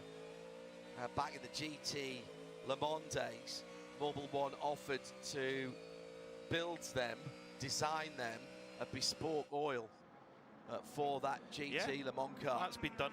That's been done in the past. They did it. Funny enough, Mobil 1 did it for the Porsche RS Spyder as well. Special oil. Yeah. They used off-the-shelf oil. Wow. He could have gone down the I think it was the 5W40 or the 0W30. I can't remember which way around it was. Fully synthetic, of course, developed 3-4 decades Sono ago now, attaccatissimi, used in the mamma mia, airline qua, industry, questi qua actually. si ammazzano adesso. And it's become standard for these highly stressed engines, not just for racing cars, for your street car as well. And what we just witnessed there in the pits, that's a great advert for that new Z06 GT3, as if it didn't need any more demand, because it shows you how serviceable it can be and how you can replace those fluids. Battle for the lead, it is, well, you don't need a timing screen for this. It's a car length. Whelen Engineering Cadillac, Jack Aitken, Ha più trazione la Cadillac, comprendo la Porsche, però la Porsche ha un Neil motorone, Janney ragazzi. now has moved up into third place with that penalty for the number 6. Once again, Però dica c'è un overuse of motorone pure la energy Cadillac, al by cazzo. the number 6 car. That's dropped it down to 5th position, but still on the lead lap. We've still got 6 cars on the lead lap. Richard Westbrook back on the lead lap for the moment, but oh no, he has made his pit stop. He started the pit stop cycle, so Westy back on the lead lap. Adesso è entrata la GT3 vicina, mamma mia. Seconds away from the lead, so that yellow car Madonna. is still in with it, and the leader goes on the grass through the kink. Jack Aitken with a tiny mistake, but put the right-hand side Michelin's into the Porca dirt. troia. Actually, that wasn't in the kink. That was they're at the kink now. I thought he just drifted a tiny bit wide, but he was coming down into the international horseshoe. It was at the mini kink. It was just after the little chicane between turns 2 and 3, often called the extra corner or the hidden corner. Now, it couldn't really be any closer unless Matt Campbell was leaning across and holding hands with Pipo Derani, with Jack Aitken, excuse me.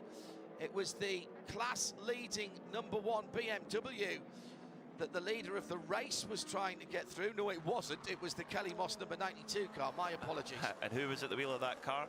Porsche Works driver, Julian Andlauer. Really? Yeah, it helps to have friends out there. Yeah. The leader in that category that I was talking about there, the number 1 Paul Miller car, is in the pit lane for full service. Shea Adam will keep an eye on that. We'll stay with the lead battle at the moment. It's enthralling. We've gone over the 18-hour mark. We're into the last third of the race. Shea Adam, Paul Miller holding on to a really good position. They've been controlling the GTD battle. And they just got maximum points once again for the Michelin Endurance Cup. So that's twice in this race that they've accomplished that. Neil Verhagen is out. Madison Snow has taken over. They put scrub Michelins on his car by the looks of it. They didn't look perfectly clean, but it was a good stop from the PMR boys. The newly minted BMW supported driver for 2024. Now rated as gold. Out at the far end of the circuit. We can't take our eyes off this for a moment. How could you? How could you? Now, we are only about 12 minutes away from Johnny Palmer and Bruce Jones taking over, so they'll mess all of this up. No, they won't. Have faith. Have faith. Johnny's going to love this. Johnny and Bruce are going to love this. I'm looking forward to listening to them. Oh, me too. We can go and have our breakfast and enjoy some. Yeah, we're going to go Jones and Palmer breakfast show. Yeah. They've done the powered by Sacred Coffee overnight. Now it's the late breakfast, almost into brunch actually. The imagery here, you can understand why filmmakers have been drawn to motor racing down through the years, but there's something extra special about the transitions from day to dark and from darkness back into dawn and daylight. Here comes the Porsche on the upside of the track, can't get it done. Jack Aitken, wily, determined defence by the Englishman, goes right to the inside. He's going to make Matt Campbell go around the outside of the international horseshoe. They're still overlapping here. Aitken's got to give room. That will give the inside of the kink to the Porsche driver. Here's the opportunity, but this will be very brief. They almost touch coming through the kink. Peter Mackay to my right closes his eyes and breathes out very heavily. It's not over yet. Switch to the outside, now back to the inside. Now the chasing driver can do that. They can Ai ai move ai around ai the ai, edge, lo it sta goes deep punzecchiando. into turn 6. The leading driver cannot move Ne ha in di più, to what's Ne ha going di on più la behind Porsche. him. That would be termed as blocking. It's all fine at the moment. It's better than all fine. It's absolutely Guarda che scia. enthralling Qua down lo to supero. the Le Mans Oh! chicane. Mamma mia, sono Underneath the pazzo. yellow line from both now, that's getting a bit close. It's not the same sort of regulations that you would have. I think that would have been Uscita okay bene in la Cadillac qua. UK or Europe. Prende la Jeremy scia Shaw and I quando have ce la had fanno. heated discussion about this down through the years, but the simple rule is here. Cazzo. Racing room has to be given. You can make your move and stick with it. So Jack wants to go to the inside at turn 1. He'll go to the inside and stick there. Here comes the Porsche again. Now, Campbell. Pippo Durrani mentioned in our Michelin countdown to green that the Porsche had very good top-end speed, and that's actually evident just coming through the tri-oval, just to that very peak of top speed. That's Campbell just appears to have an edge. Yes, there's a slipstream effect, of course there is, but that's definitely a little bit of an edge there for the Porsche. And remember, Matt Campbell pulled an amazing move around the outside early on in the race. Oh, he got forced well down. Was there a second move there from Aitken? Aitken's going to claim he was pushing the lap car. Oh, they've both picked up a whole load of clag and rubbish on their Michelin tyres. I wouldn't want to call that one. I think that would have been harsh. Yeah. Jack knew what he was doing there. He's made one continuous move to the inside, but he did drive down underneath the double yellows. Now it's a good job he's in the car, John, because you said he was English. He's got a Scottish thistle on his helmet. Well, yes, British, that's true. We'll go safe. British, yeah. I'll apologise to Jack later on. Far Eastern and Scottish heritage. Yeah. What flag has he got on his... That's a good question, actually. I'm not sure. I think he has got... You're right, he's got the Union flag on yeah. there.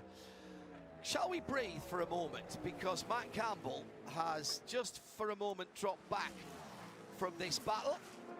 And we're coming up to another clock hour with 8 o'clock looming. Let's go down and take a CrowdStrike pit report. Indeed, it's an interview as Shea has caught up with Jan Helen.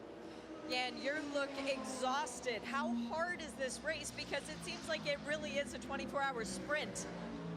Well, it's extra hard because, you know, we just don't have the pace, you know, so we're trying to stay on the lead lap or trying to get back on the lead lap. It's yeah, it's been a really tough race. I really did not see this coming. You know, last week after all the testing, I thought we were looking so good, and yeah, we're just too slow. And yeah, I feel for all the guys. We've all worked so hard, and it's just not happening right now. Is it more a game of survival at this point, just trying to be there at the end while the others fall off? Well, we're like right now we're trying to get back on the lead lap, so that's our #1 priority right now. And then, I mean, we're gonna need a tremendous amount of luck, you know, with strategy to be in for a good result at the end. But you know, we don't, you know, we never give up, but it's not gonna be easy. I believe in you. You can keep pushing out there. Luck's in your name, after all, with your father-in-law, Charlie Luck. Given how difficult this race is, what does that give you to work on going forward? Because it's a full endurance championship this year for you and Adam and Elliot. Yeah, I have to say that I think as a team we've done a really good job. And La drivers, Corvetta Elliot, no. Adam, they've also Non è la they've Corvetta, done, la 4 you qual know, è? I feel like they've quarta. outperformed quarta la themselves, Corvetta. and Fred has done a good job. So it's not this is not something that we No, è control. seconda, We just scusi, gotta seconda. stay in it and hope for a little bit of luck at the end. Well, at least breakfast is here. That's a sunny side. Thanks, Jan. Yeah, looking forward to that. Shea Adam with that CrowdStrike pit report. 1.1 seconds at the front of the field. Poi c'hanno un attacco assurdo. Another 40 seconds back to Neil Janney and Thomas Jacobson. Ryan TL, 8 seconds in that battle for LMP2. Bella Gio, grazie del follow. Benvenuto, Team ombre. Blue of Era. Madison Snow has consolidated that lead since he took over. Earl Bamber in the number 4 Corvette is now 25 seconds behind and has gone back ahead Ma of che the distacco ha preso adesso la 62 Cadillac Racing dalla Porsche? Competizione Ferrari, those two having a cracking Sicuro ha trovato una GT3 di mezzo. Non l'ho visto quando Bamber now sono in that attaccati, car, porca and troia. Collado took over from Ma adesso si fa sotto. Alessio Rivera. Fa sotto no, it wasn't adesso. Alessio Rivera, was it? Who was in before Collado? Doesn't matter. It's È carrying uscita on bene la with Porsche. drivers. Adesso lo Daniel supera. Serra, thank you, Shay.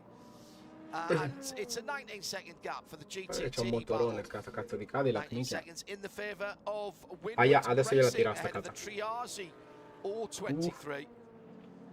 And here's the battle for the lead again, Cazzo. side by side. Qua succede un macello. The lead and the Porsche. Cazzo, è rimasto fregato. It's the right Porsche that helps out its bigger teammates. Unwittingly, I'm sure. And the lead changes Oh, 2 che sorpasso, cazzo. Ma ha avuto sfiga perché ha trovato la GT3. over the tri-oval. Peter Mackay Ho detto, è uscita come un fulmine, cazzo, la spotted Porsche. and noticed that additional speed advantage. Now, can Campbell pull away? Well, that's the question. He's been behind, he's been putting Aitken under huge Vediamo se ne ha la pressure. Cadillac And now adesso. there's a great opportunity for Campbell to continue this mammoth double stint. My stint of the day, for sure. Just played the traffic perfectly. Aitken was a little Non bit poteva fare un unlucky, and cazzo. Si è Campbell trovata just poi took his la opportunity, GT3 a rompergli i exploited coglioni. his Sì, advantage, and la just again traiettoria, another ciao. little basketball screen style and goes through. Now, thank you again to Tim Fulbrook and several others writing in. Jack Aitken has 2 flags on his suit. He has the British flag and the South Korean flag, because he's got a parent from each. So there you go. That's great. We've cleared it up. Thank you. Thank you very much.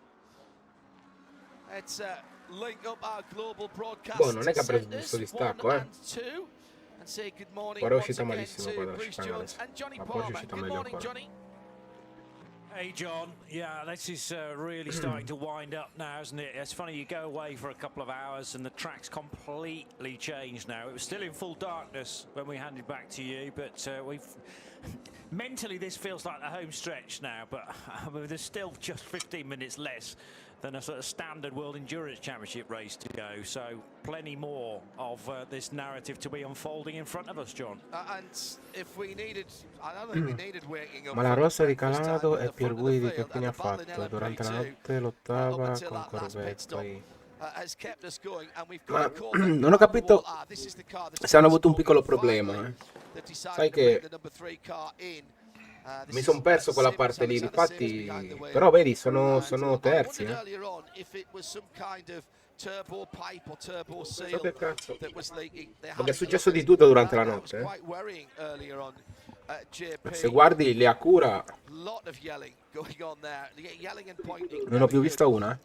I find it amazing, Johnny. We're only a year into Nelle the GTP. GTPs, and look at what we're seeing at the head of the field. And Porsche, with their customer cars as well, doing what Porsche customer racing have always done.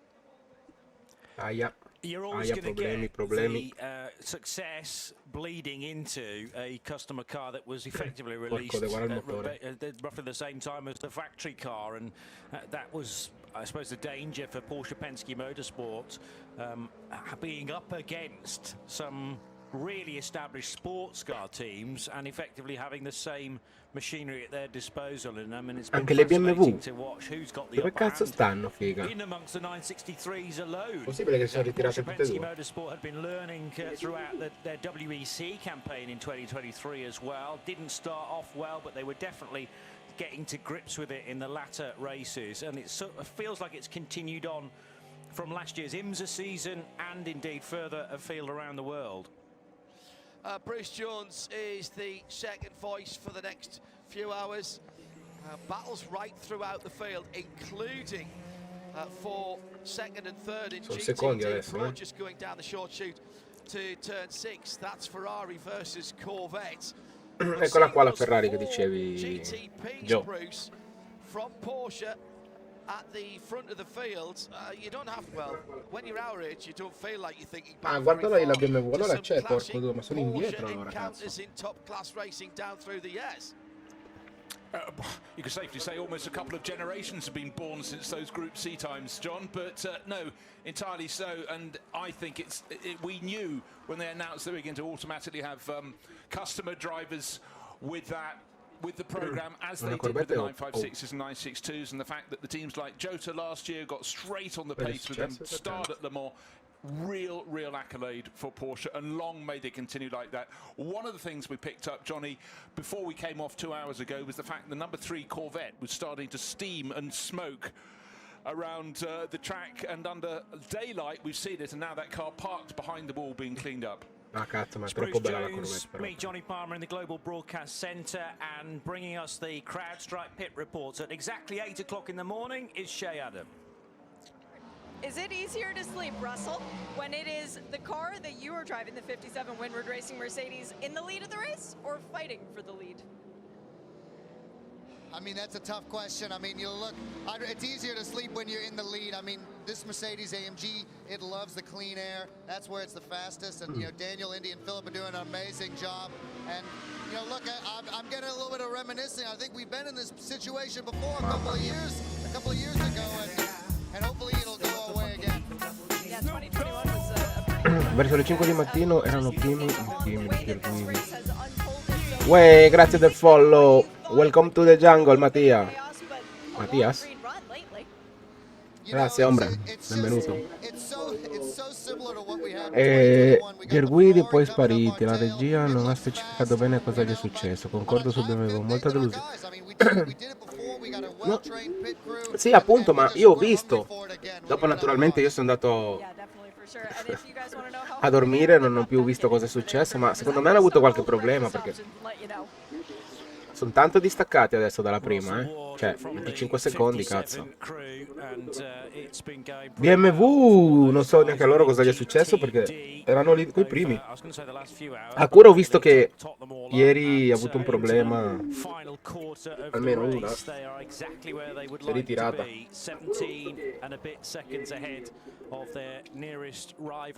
Comunque all'inizio gara sono successe tantissime cose, mamma mia. With a full course yellow, or indeed with this kind of incident that the number 3 Corvette are having to sort of finally bite the bullet and say we've got to stop the car to sort this issue out. And I'm now Mi sa che c'è un problema grosso con questa Corvette qua, perché sono in 8, 9, 10 a mettere le mani. Quante mani ci sono? It was in the headlights of Daniel Serra at the time of the 62 Risi Competizione Ferrari. I put it down to just a bit of ambient mist. I should have maybe stopped. Guarda come cazzo tirano fuori le cose come i Lego, figa. Some fluid or I don't know, smoke trailing from the back of this Corvette, and that's now confirmed. Yeah, I must confess, I looked at it and thought much the same as you. Brilliant spot at the time, because it was much easier just to admire the battle between the Corvette and the Però cazzo, devo dire, gaining, no, che la BMW tanta roba, bellissima, cazzo, una bella estetica, c'è proprio molto bella. Certainly the IMSA officials are getting very interested in what was going on. La vediamo nel web poi. Of the rear right-hand corner, and right now clearly that message has got through. They are sorting it out, but plummeting down the order, it was running. Io pensavo che c'era pure già la Lamborghini, invece no, non hanno ancora fatto solo dei test a Daytona. Number 4 is 25 seconds down on the class leader, which is Madison Snow in the number 1 Paul Miller Racing BMW. James Collado in that number 62 Rizzi Competizione Ferrari, second in GTD Pro. Then Earl Bamber, and then Michael Christensen, car number 77. Again, running nicely, but as others fall back, others come forward. So AO Racing with Rexy going well in the hands of the Dane. But really, it's Madison Snow and the BMW for Paul Miller Racing. Number 1 on the door, number 1 is the class position. Ah, questi sono i primi, cazzo. And that BMW also showing its battle scars with a chunk of the rear right bumper missing from the car. That's been gone for a while now. Guarda che bella la BMW, mamma mia che bella. Previous puncture, but they'll just be grateful for the car to be a Cazzo, bit che lighter, botta I che c'ha suppose, lì now, running sul around without that posteriore. bodywork that is not essential as per the regulations.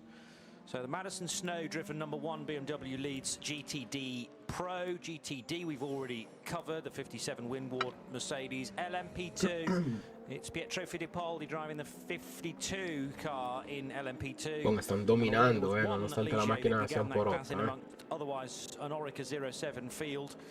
The Ligier faded fairly early on to leave us with a top 3. La 57 cos'è? La Mercedes, in categoria GTD sta primi. But again, 40 odd seconds, so that's 1, 2 cars on the lead lap, maybe even maybe 3 or 4 cars just about on the lead lap. I have to work that out. Estetica incredibile della BMW, spero che lavorino sulla forma. Capisco il disfronto di Lamborghini che ha deciso di non partecipare, incrementare. Anche secondo me, cazzo, questa era un'occasione. Ma secondo me hanno ancora qualche problemino. Perché io ero convinto che partecipava.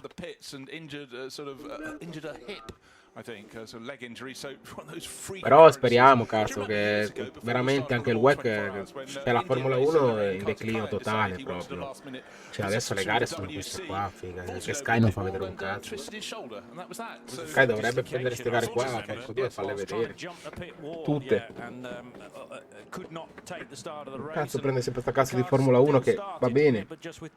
Però si vede, cioè si vede che stavo guardando e stavo parlando con uno che fa anche lui streaming, è molto appassionato e ne sa molto più di me. Mi diceva che l'anno scorso sono arrivati in 5 quasi per vincere il titolo finale, cioè 5 macchine.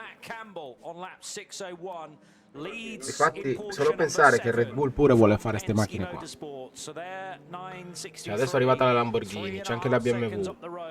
Cioè si arrivano tutti qua al campionato della Madonna, cioè, con tanti marchi che lo vuole vedere. Non solo una cazzo di macchina che vince. Formula 1 sono 2 macchine che fanno, che si giocano al campionato. Io non ho mai visto, da quando io seguo la Formula 1, che se la giocano almeno in 3-4. Cioè, no, sempre una che domina tutto il campionato, oppure forse 2. Cioè, capisci? È quello che girano più i coglioni. E poi parliamone chiaro, anche i prezzi. È troppo caro, figa. Troppo. Cioè, quando andare a vedere una gara in Formula 1 deve essere milionario, ricco. Invece queste qua, 60 euro. Che cazzo che è? Te la cavi. Vai a Monza, vai, cioè. E ti puoi spostare dove cazzo ti pare.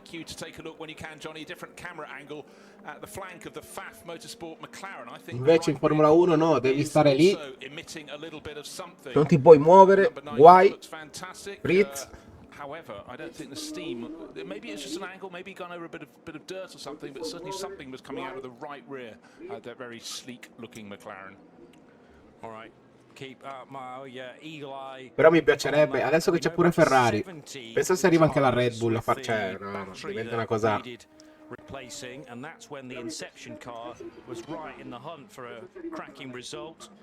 But unfortunately, the lengthy pit stop earlier on took it E si well mettono a out fare of proprio i loro contention. motori It is adesso. running again, number 70 McLaren 720S for Frederick Schandorf, but down in 14th position in GTD as the FAF car comes down from the tri-oval. Martin Kerchhofer driving this car, and he's 10th in La 9. GTD Pro. Dove cazzo è la 9? La McLaren Actually, qua dietro. not that far away from the other McLaren on the timing screen. They're 39th and 41st respectively. Yeah, but it's running in perfectly good pace. I may have just had a bit of a false call, but good news that Shea Adams Io sono appassionato di Formula 1, però check it out, because I know the crew taking over the FAF Motorsport McLaren, all the drivers are tra un po' non c'è neanche più gusto alla partenza, cazzo. Una volta guardavi solo la partenza perché dice è l'unico dove adesso proprio neanche la partenza perché ormai parte sempre bene. Yeah, the more the merrier to make the variety even greater. We're hearing from FAF that it's all fine and no misreadings or no erroneous coding on the electrics or anything on the telemetry to be worried about either. As also from Shea, I hear the number 3 car is returning to the racetrack, so that is thankfully the dramas with the Alexander Sims Corvette hopefully solved. The problem for those guys, though, at Pratt & Miller is that they were leading the race. They've been flirting certainly with a first or a second place finish, and now it's dropped to 8th place. How quickly things change. Yeah, and another figure I can throw you, it's between 6 and 7 laps down, as opposed to just about half a lap down as it was at the time. But hopefully the fix is good. There'll be no further problems with that corner of the car.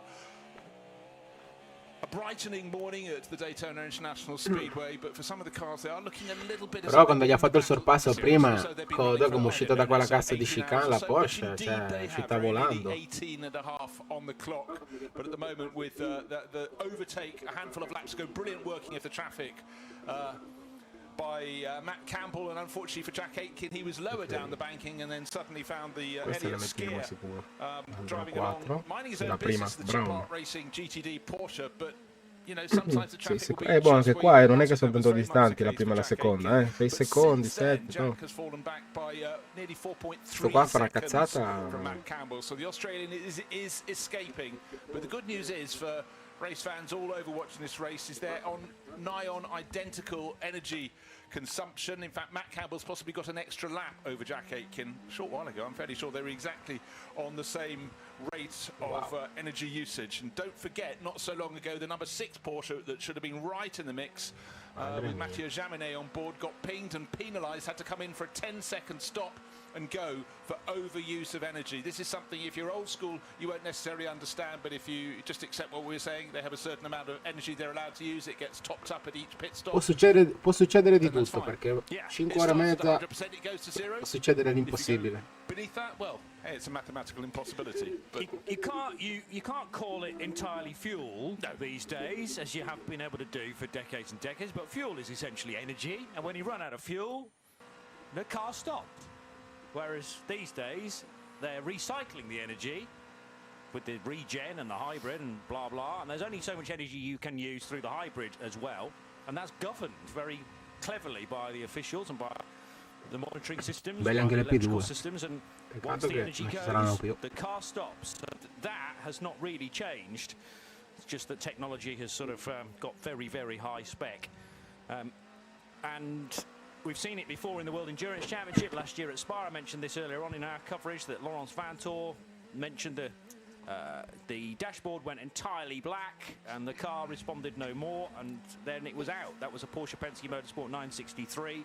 So important that you know how much fuel is in the tank and you know how much energy you still have to use. really sounded like a sort of 1980s video game where it just went game over. Yeah, entirely. And the more awkward thing for the Belgian was that he was actually on the main straight at the time that happened. So he could have actually dived into the pits, chose not to, and then powering out the chicane at Spa. Sorry, that's it. You're out. Wow.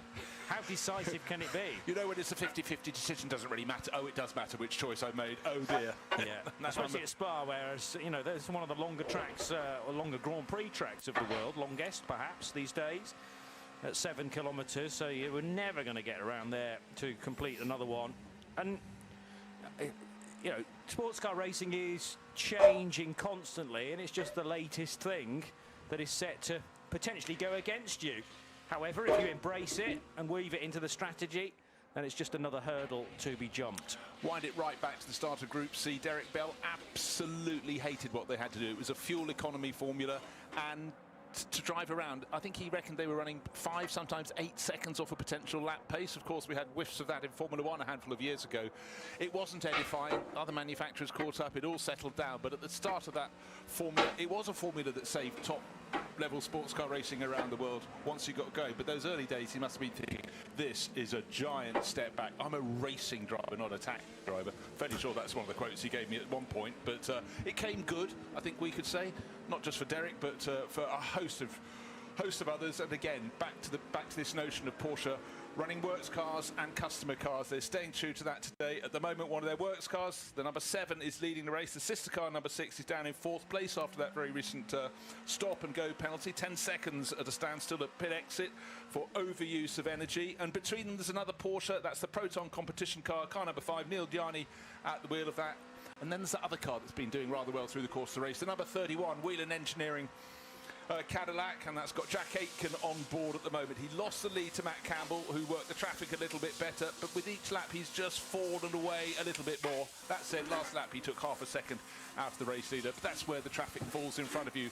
But really, when we came on in the middle of the night, just before the halfway point in the race, the Porsches weren't quite there. They were back a little bit. You definitely had some really strong running from the two Cadillacs, 31 and 01, but they were back in just outside the top 3. And of course, we had one of the Acuras still there at the time, the number 40. Then we had the 2 BMWs there, and then suddenly, in really the space of an hour or so, both of them hit trouble and have fallen down the order to the tail of the GTP class, which has the BMWs in 7th and 8th overall. Maxime Martin is still 9 laps down on the race leader, has lost no further time since the delay for 25, and likewise 14 laps down is the sister car with Philippe Eng in number 24.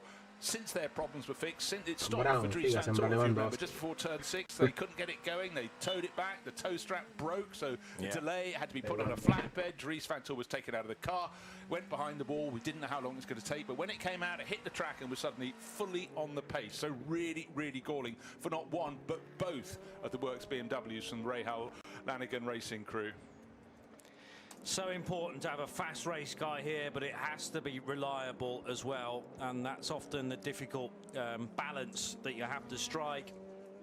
And I hear what Derek Bell was saying when you were chatting to him all those years ago, to say, I want to go as fast as I possibly can, but you've also got to make sure the car makes the finish as well, and difficult to build a car that will do that and perform so consistently for 24 hours. That's the huge challenge of one of these events.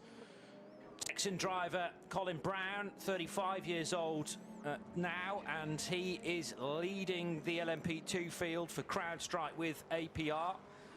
And leading by 8.4 seconds over Ryan Dalziel. Yeah, but Ryan Dalziel is absolutely flying in the number 18 Orica, and last lap took a second out of the class leader. So Era Motorsport, the car is really hooked up, and the Scot, who about 3 hours ago was in 2nd and 3rd position in class, or his car was, is really flying in these early morning daylight hours. Let's see what happens next time around. But Colin Brown leading the way in the 0-4 entry, along with his teammate George Kurtz, Toby Sowery and Malte Jakobsen.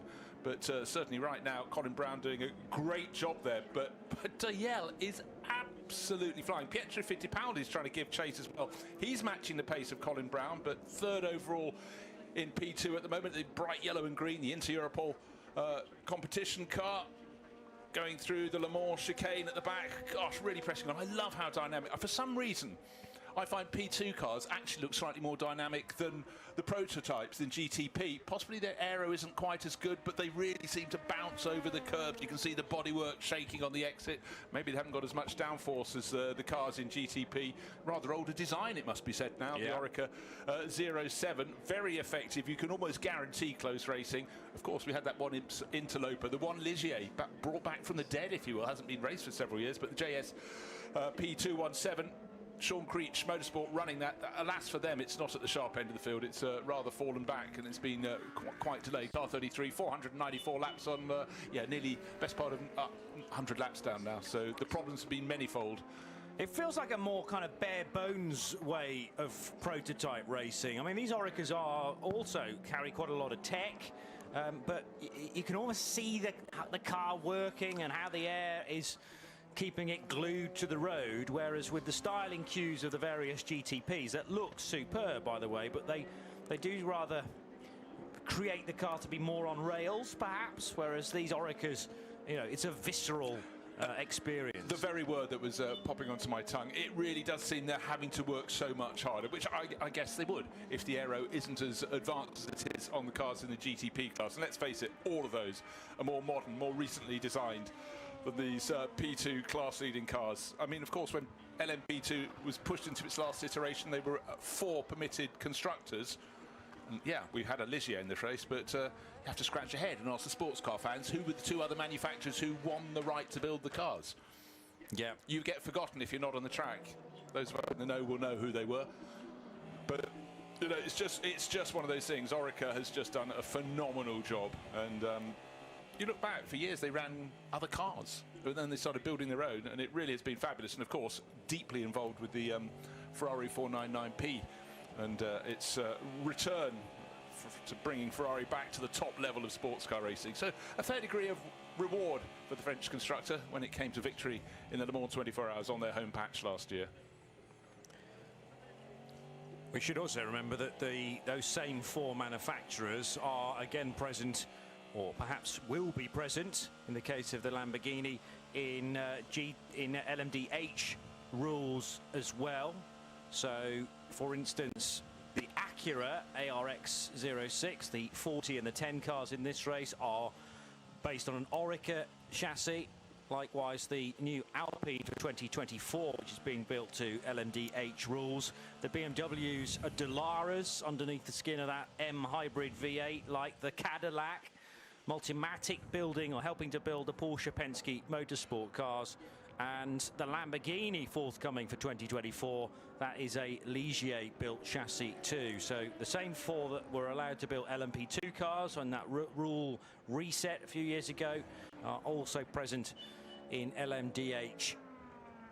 And a question of whichever chassis is chosen by each of the big manufacturers, it's got to be competitive. And I suppose in this championship run by IMSA, it's more imperative for them to make sure that everyone's got a fair shout at the big victories and indeed the small victories through the season 2024. Right, the gap between first and second is out to 6.9 seconds in the advantage of the number 7 Porsche.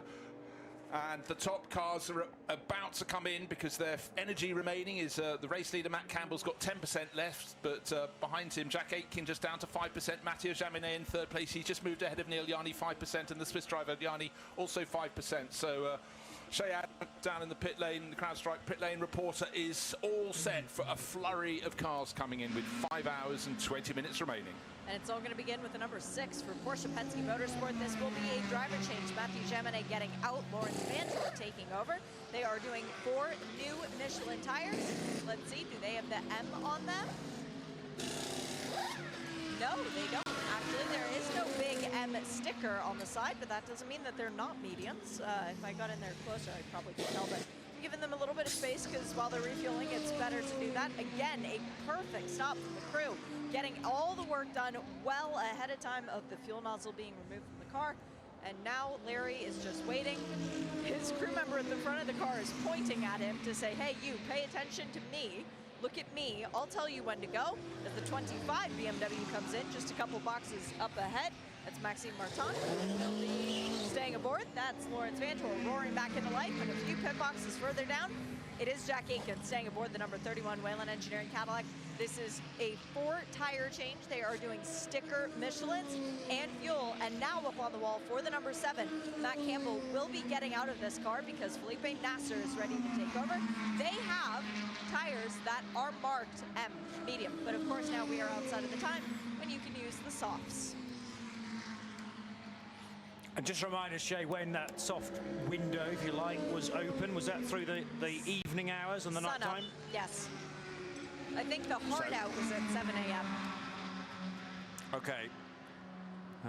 Again, I mean, tyres are hugely restricted in this race, so much so that some teams chose not to run in some particular sessions in the early part of the weekend, if we can call Wednesday and Thursday part of a weekend.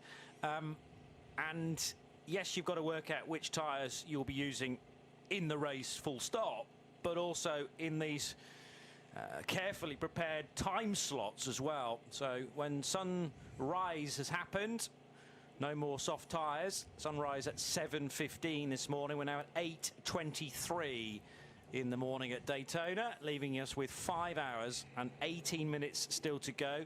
Pit stop for the number 40 Acura ARX-06 for Louis Delatraz, who's just brought that car in. And if Louis staying on board, there was certainly a tear-off being removed from the windscreen there, Shay.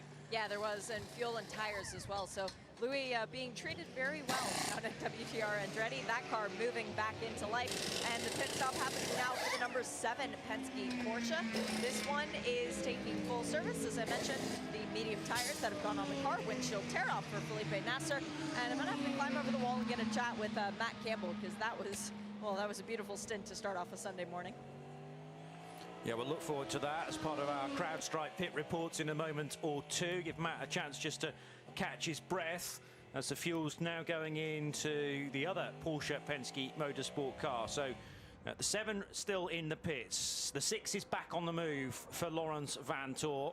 Louis Delatraz staying at the wheel of the number 40 Acura for Wayne Taylor Racing with Andretti. So he will now be able to see where he's going with all of that detritus removed from the windshield. Jack Aitken installed, remaining on board for yet another stint in the Cadillac. Neil Jarney staying exactly where he is too in the number 5 Proton competition. Mustang sampling 963. So that will leave Cadillac to lead.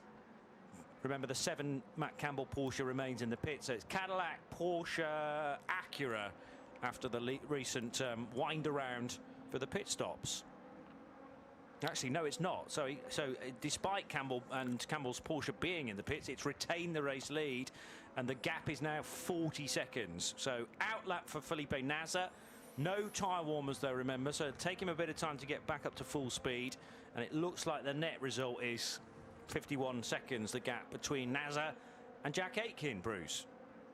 Waiting, watching. I was just taking a look at other factors that may affect the outcome of this race, and it's a beautiful morning at Daytona. Broken cloud, but blue sky has been spotted, so hopefully we will have a run of fair weather through to the end of this race. But sometimes you can focus so much on the tarmac and what's moving around on it, you don't look up to check out on the sky. But suddenly, as happens in races with a large number of cars, you can have people running on the road and suddenly just have great gaps of cars. Unfortunately for Philip, a quartet of GTD cars. He's got past them, and he's now left them in his way. And he can concentrate on what you were just talking about, that crucial element. Sebas, grazie per il follow, man. Welcome. Benvenuto, hombre. Thank you very much. So that was fortunate. There's nothing worse for a GTP driver than coming out and finding a load of cars where he wants for the, going through turns. Well, obviously turn 1, you emerge on the track between there and turn 2, but you want to get out of turn 6 and move up onto the banking with no one ahead. Get that G-force and all that loading into your tyres to get the heat in. Still waiting for Felipe Nasr to come around to complete the lap, but mid-sector gaps between Nasr and Aitken indicates about 9 seconds. I know on our graphic we've got okay, grazie per il follow. Herman Bosquet. Bienvenido, welcome.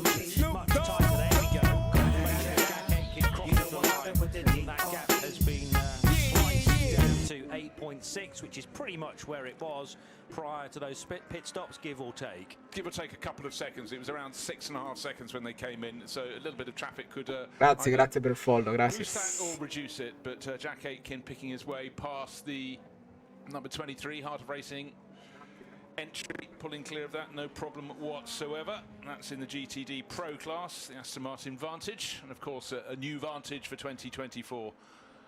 You stand in the distance, you can't spot it too much, but move close. But hey, good work, because great work from Matthew Campbell, but he's been caught by Shea. Won't let him get away, so let's hear what our race leader had to say. Well, he's no longer the race leader, but his car is still leading, the number 7 Porsche. Yeah, he's fast on the track, but not fast enough to run away from me, guys. Matt Campbell, how badly did you want to lead this race? Yeah, I mean, I think for us, we want to be at the front, we want to be leading this race and controlling it, running our own race.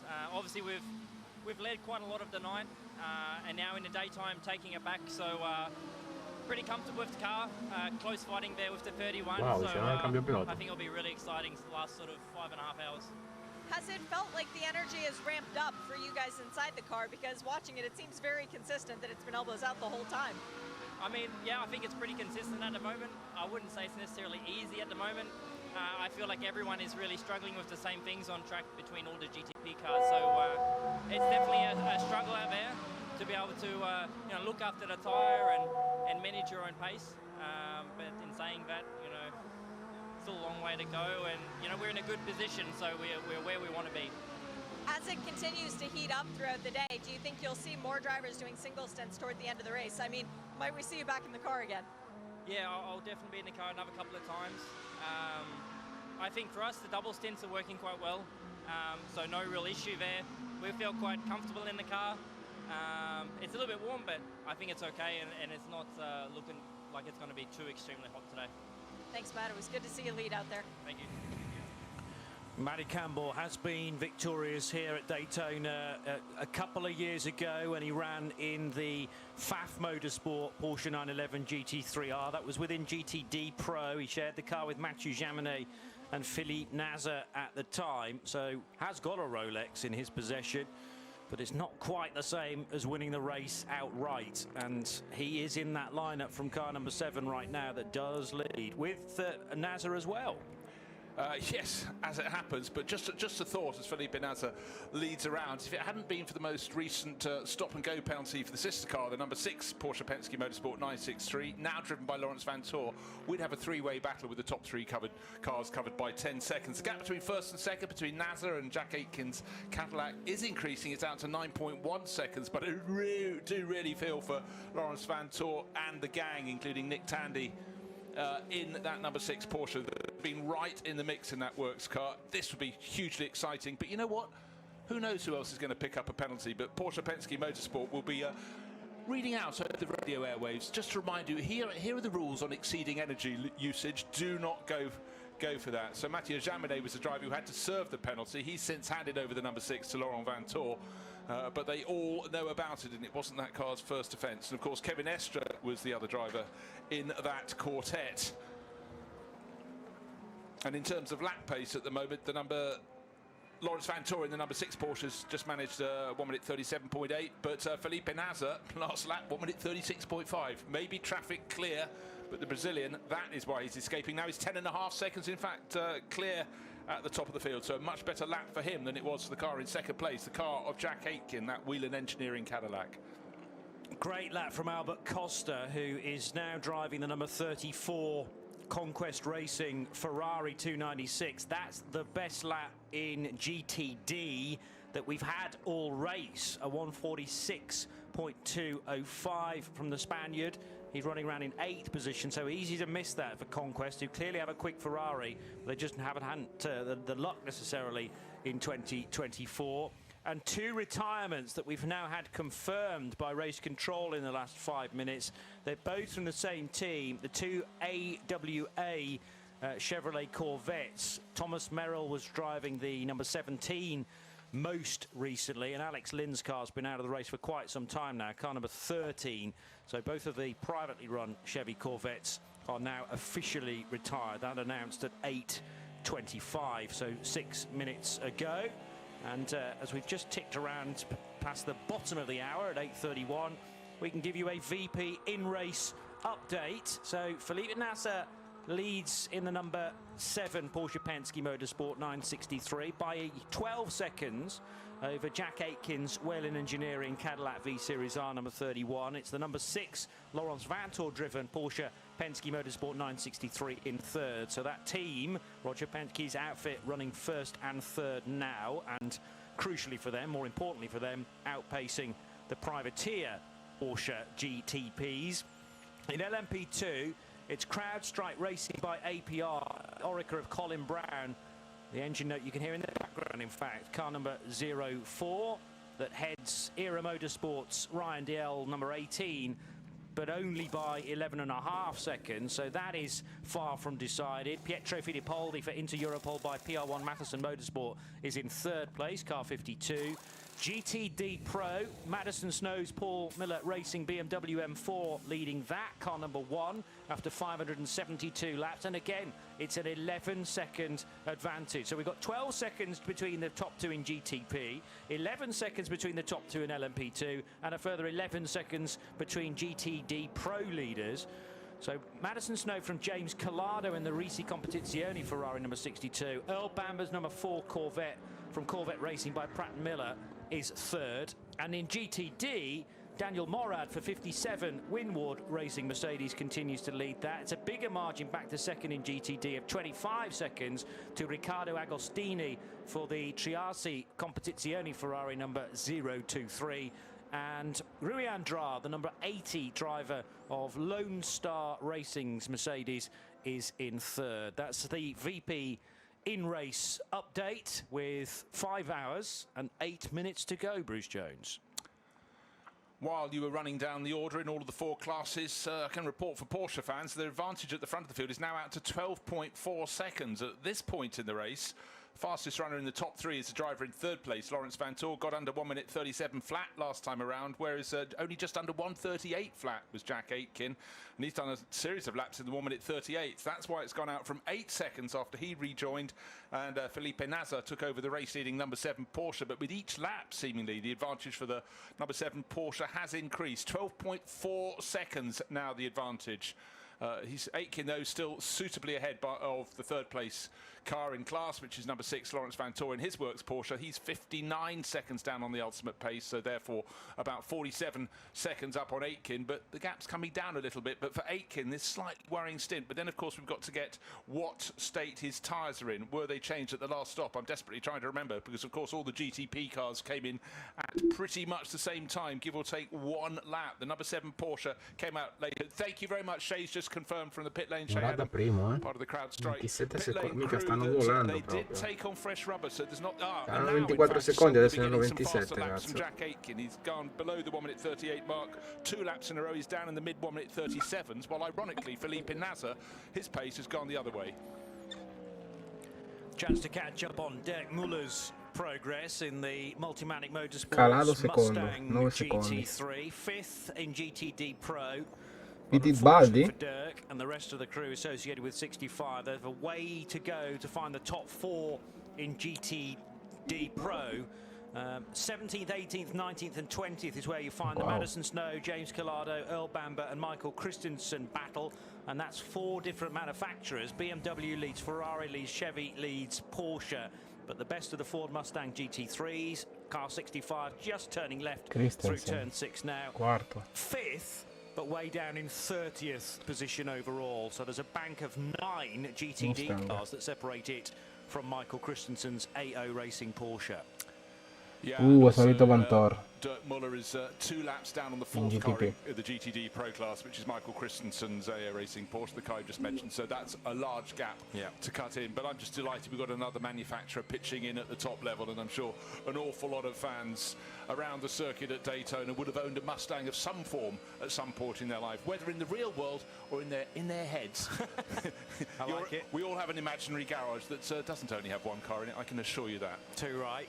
Yeah, actually, GTD Pro, yes, the top 6 are fanned out across various different laps. The leaders are on 575 right now. The 6th place car has just completed 568 laps. So Puttana, sembra Optimus Pride quella cazzo di Mustang. Manufacturers there in GTD Pro. BMW, Ferrari, Chevrolet, Porsche as mentioned. Then lump in the Mustang GT3, which now pits, and the Aston Martin Vantage of Mario Farnbacher for Heart of Racing team. That probably tells the tale of, you know, 1/2 of maybe a team that have brought 2 cars to GTD Pro, having lots of luck with one and not so much with the other car. Hence the reason why, if you've got the budget to, better to enter with 2 horses in the race rather than just the 1. But some of the customer programs have always targeted trying to get a result with just that 1 car, and you've got to make sure that every single mark is hit for 24 hours if that's the case. Yeah, in that situation, if you've just got 1 car BMW sta dominando, cazzo, in under GTD your Pro, team morning, you possibly just got to be a little bit more cautious, not afford yourself the ability to take every risk as it presents itself, just to be entirely sure of everything before a car leaves. You've got to dot the I's and cross the T's, absolutely, and then it's in the lap of the gods after that. Yeah, 2-car teams often affords you the chance to split the strategy. So you set 1 car to go blisteringly quick at the start and see whether the reliability will, or the unreliability will kick in then, and then the more sedate approach might be the way to win it. When you've only got 1 car, you have to sort of balance that tightrope in between the 2 and hope that that will work somehow. And as you say, an awful lot of luck involved.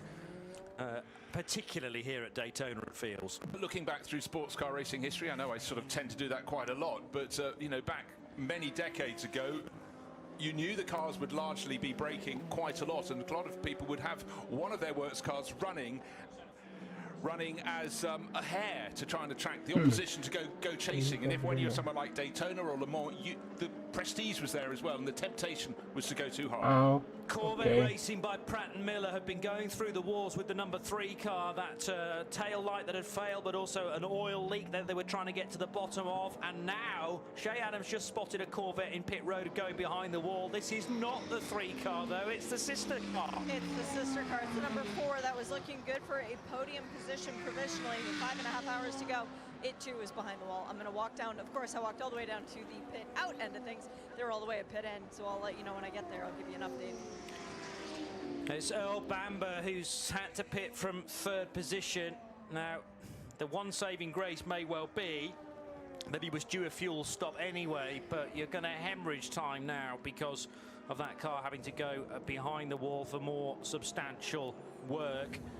And yeah, the leaders in GTD Pro are a good 2/3 of the way through the stint, nearing the end of this particular run. Actually, that's now confirmed with James Collado coming in. So Collado in for fuel, and let's hope for nothing else as far as Risi Competizione are concerned. But Corvette going to take quite a bit more time than the 62 Ferrari, and would expect Madison Snow in probably on the next lap as well. There's fuel and tyres for Risi. James Collado staying at the wheel of car 62 though. Volumens de... Un momento, volume, ok. Visit to the racetrack for around about an hour's running. I love the fact just moments ago we were talking about the advantage of running 2 cars in your team for Corvette Racing, suddenly with another one, the other one of their cars hitting the trouble, the number 4. Well, hopefully it's not a long period for Earl Bamber and the gang, but the fact they've gone behind the pit wall to the garages at the back definitely means they're going to be dropping down that order. So certainly for Madison Snow and the gang at Paul Miller Racing, that is all very good news indeed. Now, does this explain why the number 4 car has had to go behind the wall, running out of brakes, perhaps, as it struggled to stop into the Le Mans chicane on that in-lap, and has taken a big gulp of turf and dirt as the splitter scraped the bottom of the ground at the Le Mans chicane. And whereas that you could have just carried on because of the incident, it's what's caused that, I think, is the reason why the car's come into the pits and now behind the wall. Yeah, you'd have to presume so, and also for anybody else following in the next lap or so, when they get to the second part, well, the second part of the first half of the chicane, if you will, to the right-hander, they'll find the track is covered in earth and dirt and dust, and that certainly won't help for traction. But yes, you're quite right. Earl Bamber appears to be staying on board. There's certainly a driver sitting in the cockpit of that number 4 Corvette. Not a lot of work going on, but lots of investigation under the front end of the car. And I tell you what, they're not working on trying to put a new splitter on that car. They're reaching down low, and I think your synopsis about a paucity in the braking department is possibly spot on, Johnny. And this isn't the only car to go behind the wall in the last couple of minutes, because Martin Kirchhoffer's Pfaff Motorsports McLaren is also now in the garage area of the paddock. You were suggesting maybe something was trailing from the back of the 9. Shea checked on the team and they said, no, all is fine. But obviously that is not the case now. Car 9 behind the wall as well. There you go. We always look for sort of vital signs, but late in the race, as we are now, we've got just 5 hours to go now, and a little bit of small change departed. But the 62 Risi Competizione Ferrari, second in the GTD Pro class, running 18th overall, giving chase and trying to close in on Madison Snow in the number 1 Paul Miller car at the BMW that's leading the class.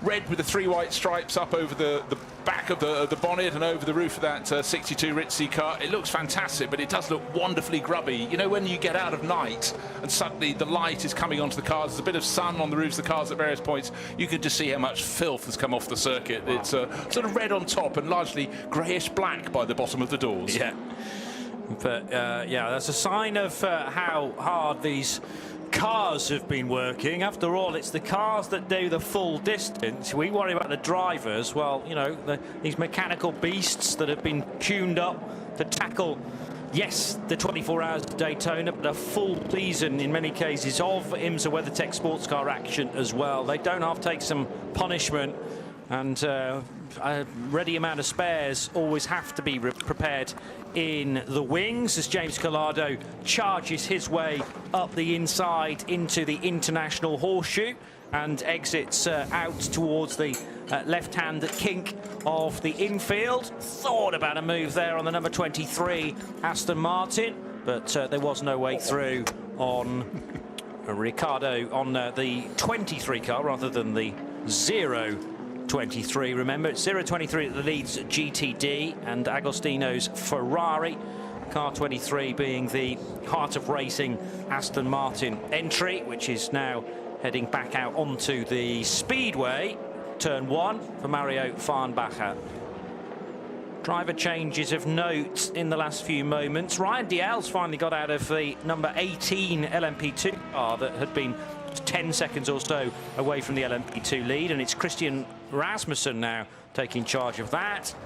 And Loris Spinelli clambers out of the number 78 car to be replaced by Misha Goikberg. So that is car number 78, 16th in GTD in the Lamborghini Huracan for Forte Racing.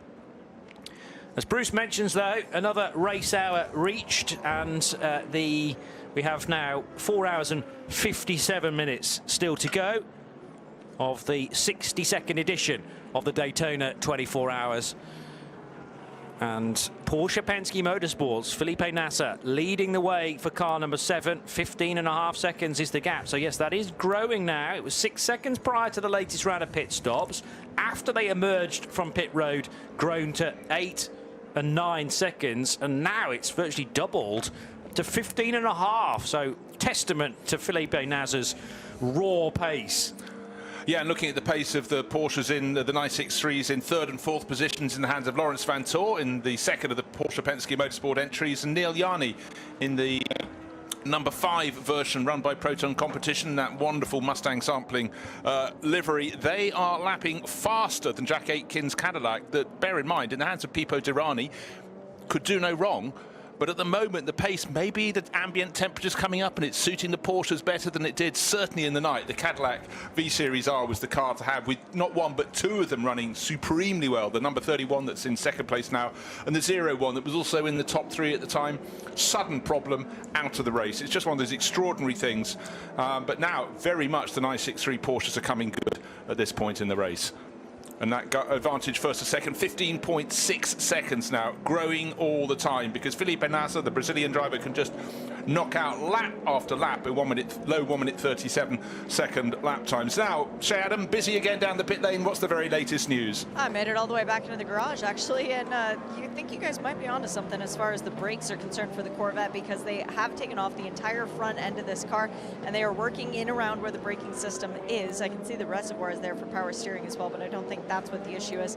And they are hard at work. This is Team Never Quit as far as Corvette racing is concerned. Earl Bamber is still behind the wheel of the car, has not gotten out, and shows no indications of willingness to evacuate the cockpit of the number 4 Corvette. As far as the car immediately behind me, and the next garage over, well, that's Pfaff Motorsport with their McLaren. It sounds like this might be a terminal issue, something within the engine.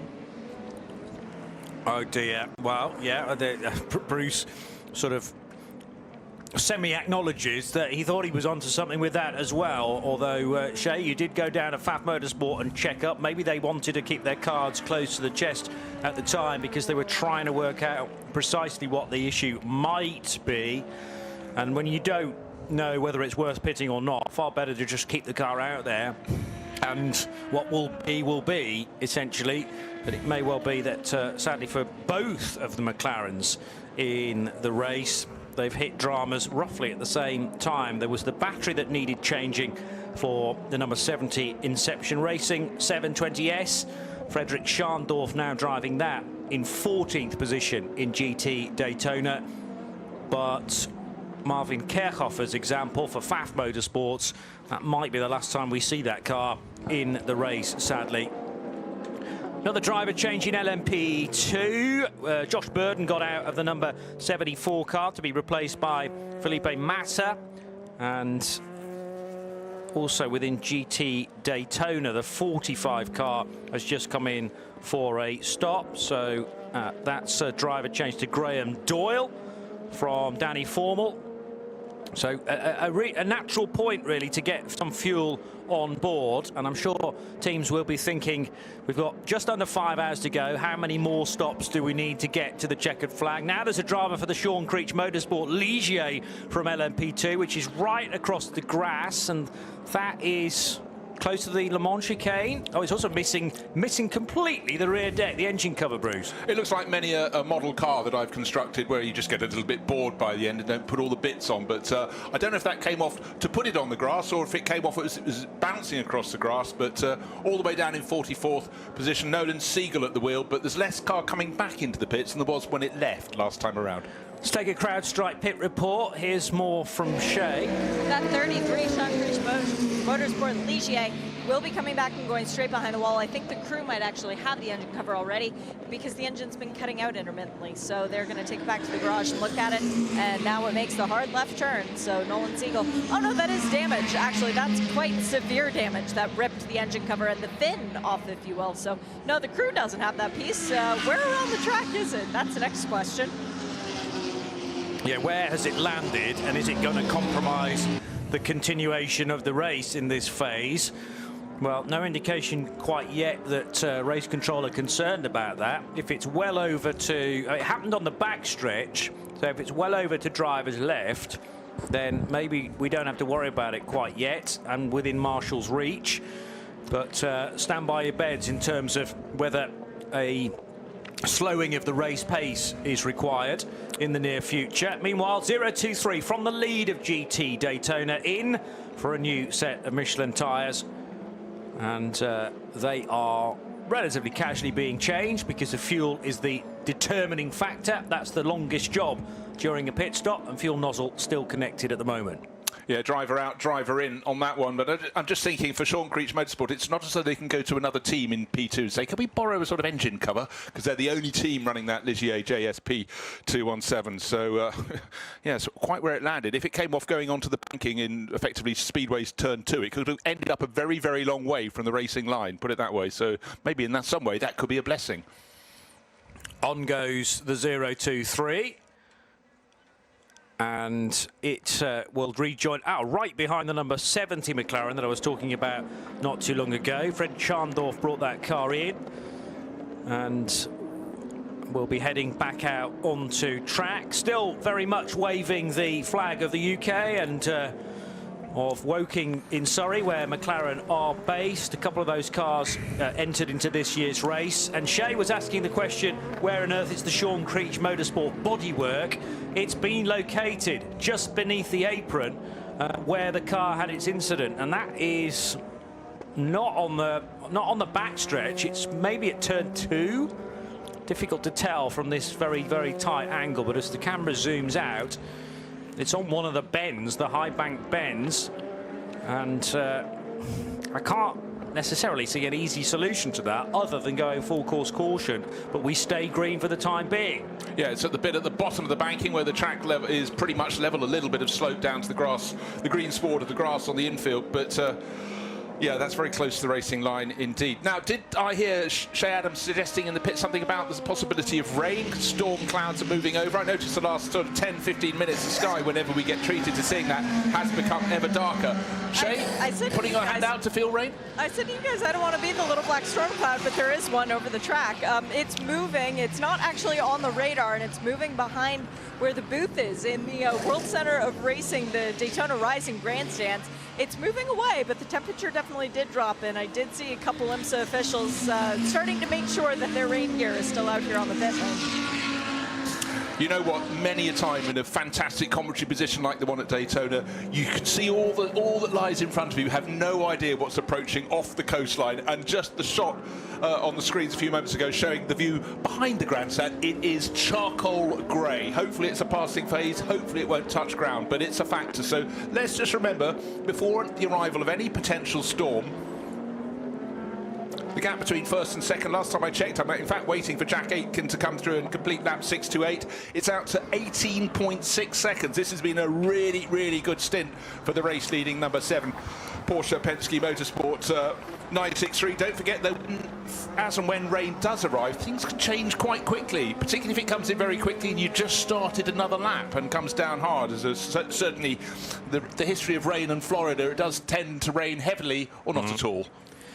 Well, the biggest threat of rain over the next few hours is actually between the hours of 9 and 10 o'clock, but it's only a 17% chance of rainfall as far as I read it. Cloud cover couldn't be a lot more, up to 98%.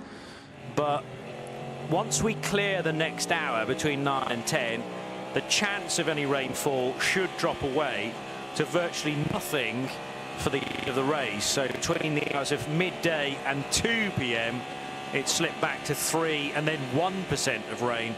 So just got to get through this potential storm cloud, and then by 10 o'clock, certainly by 11 o'clock, we will be in the clear.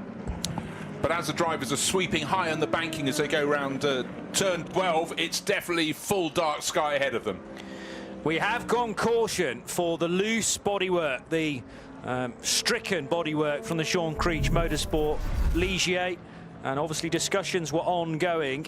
Is this the moment it pinged from the rear of the car? Still there at the moment. I can see the dorsal fin on the back of the car. No, the bodywork had come off before he came down low. Presumably that's why he came down low. He got to the chicane at the back of the circuit after a long run. This is the Sean Creech Motorsport Ligier, Nolan Siegel at the wheel. So it happened in Speedway turn 2, or possibly even turn 1, as he was turning left and spotted something was wrong with the car. Imagine suddenly losing all that downforce at the back of the car. I did see a bit of dorsal fin, but it's the very last bit on the rear of the car, which is part of the rear deck, and of course that's still very much attached. So rear bumper and rear wing on the car there, but there's this yawning gap between the cockpit and the back of the car, which covers the engine and covers an awful lot of other crucial components. I think it went very soon after he got on the banking coming out of turn 6, because when you get the long shot looking from the Le Mans chicane back up to the exit of that long left-hander, the bodywork is not to be seen. It's down at the bottom of the track, somewhere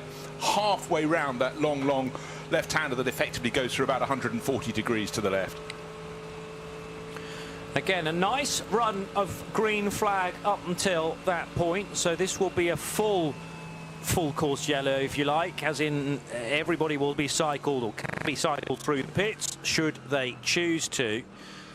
Because the GTPs have not long come in for their fuel, but I wonder whether it'll be slightly more 50-50 as to who wants to pit and when. Mind you, having said that, we are getting towards the 18 and 19 lap stints, and for Lawrence Vanthoor in 3rd position in the number 6 Porsche, he's done 20 laps now.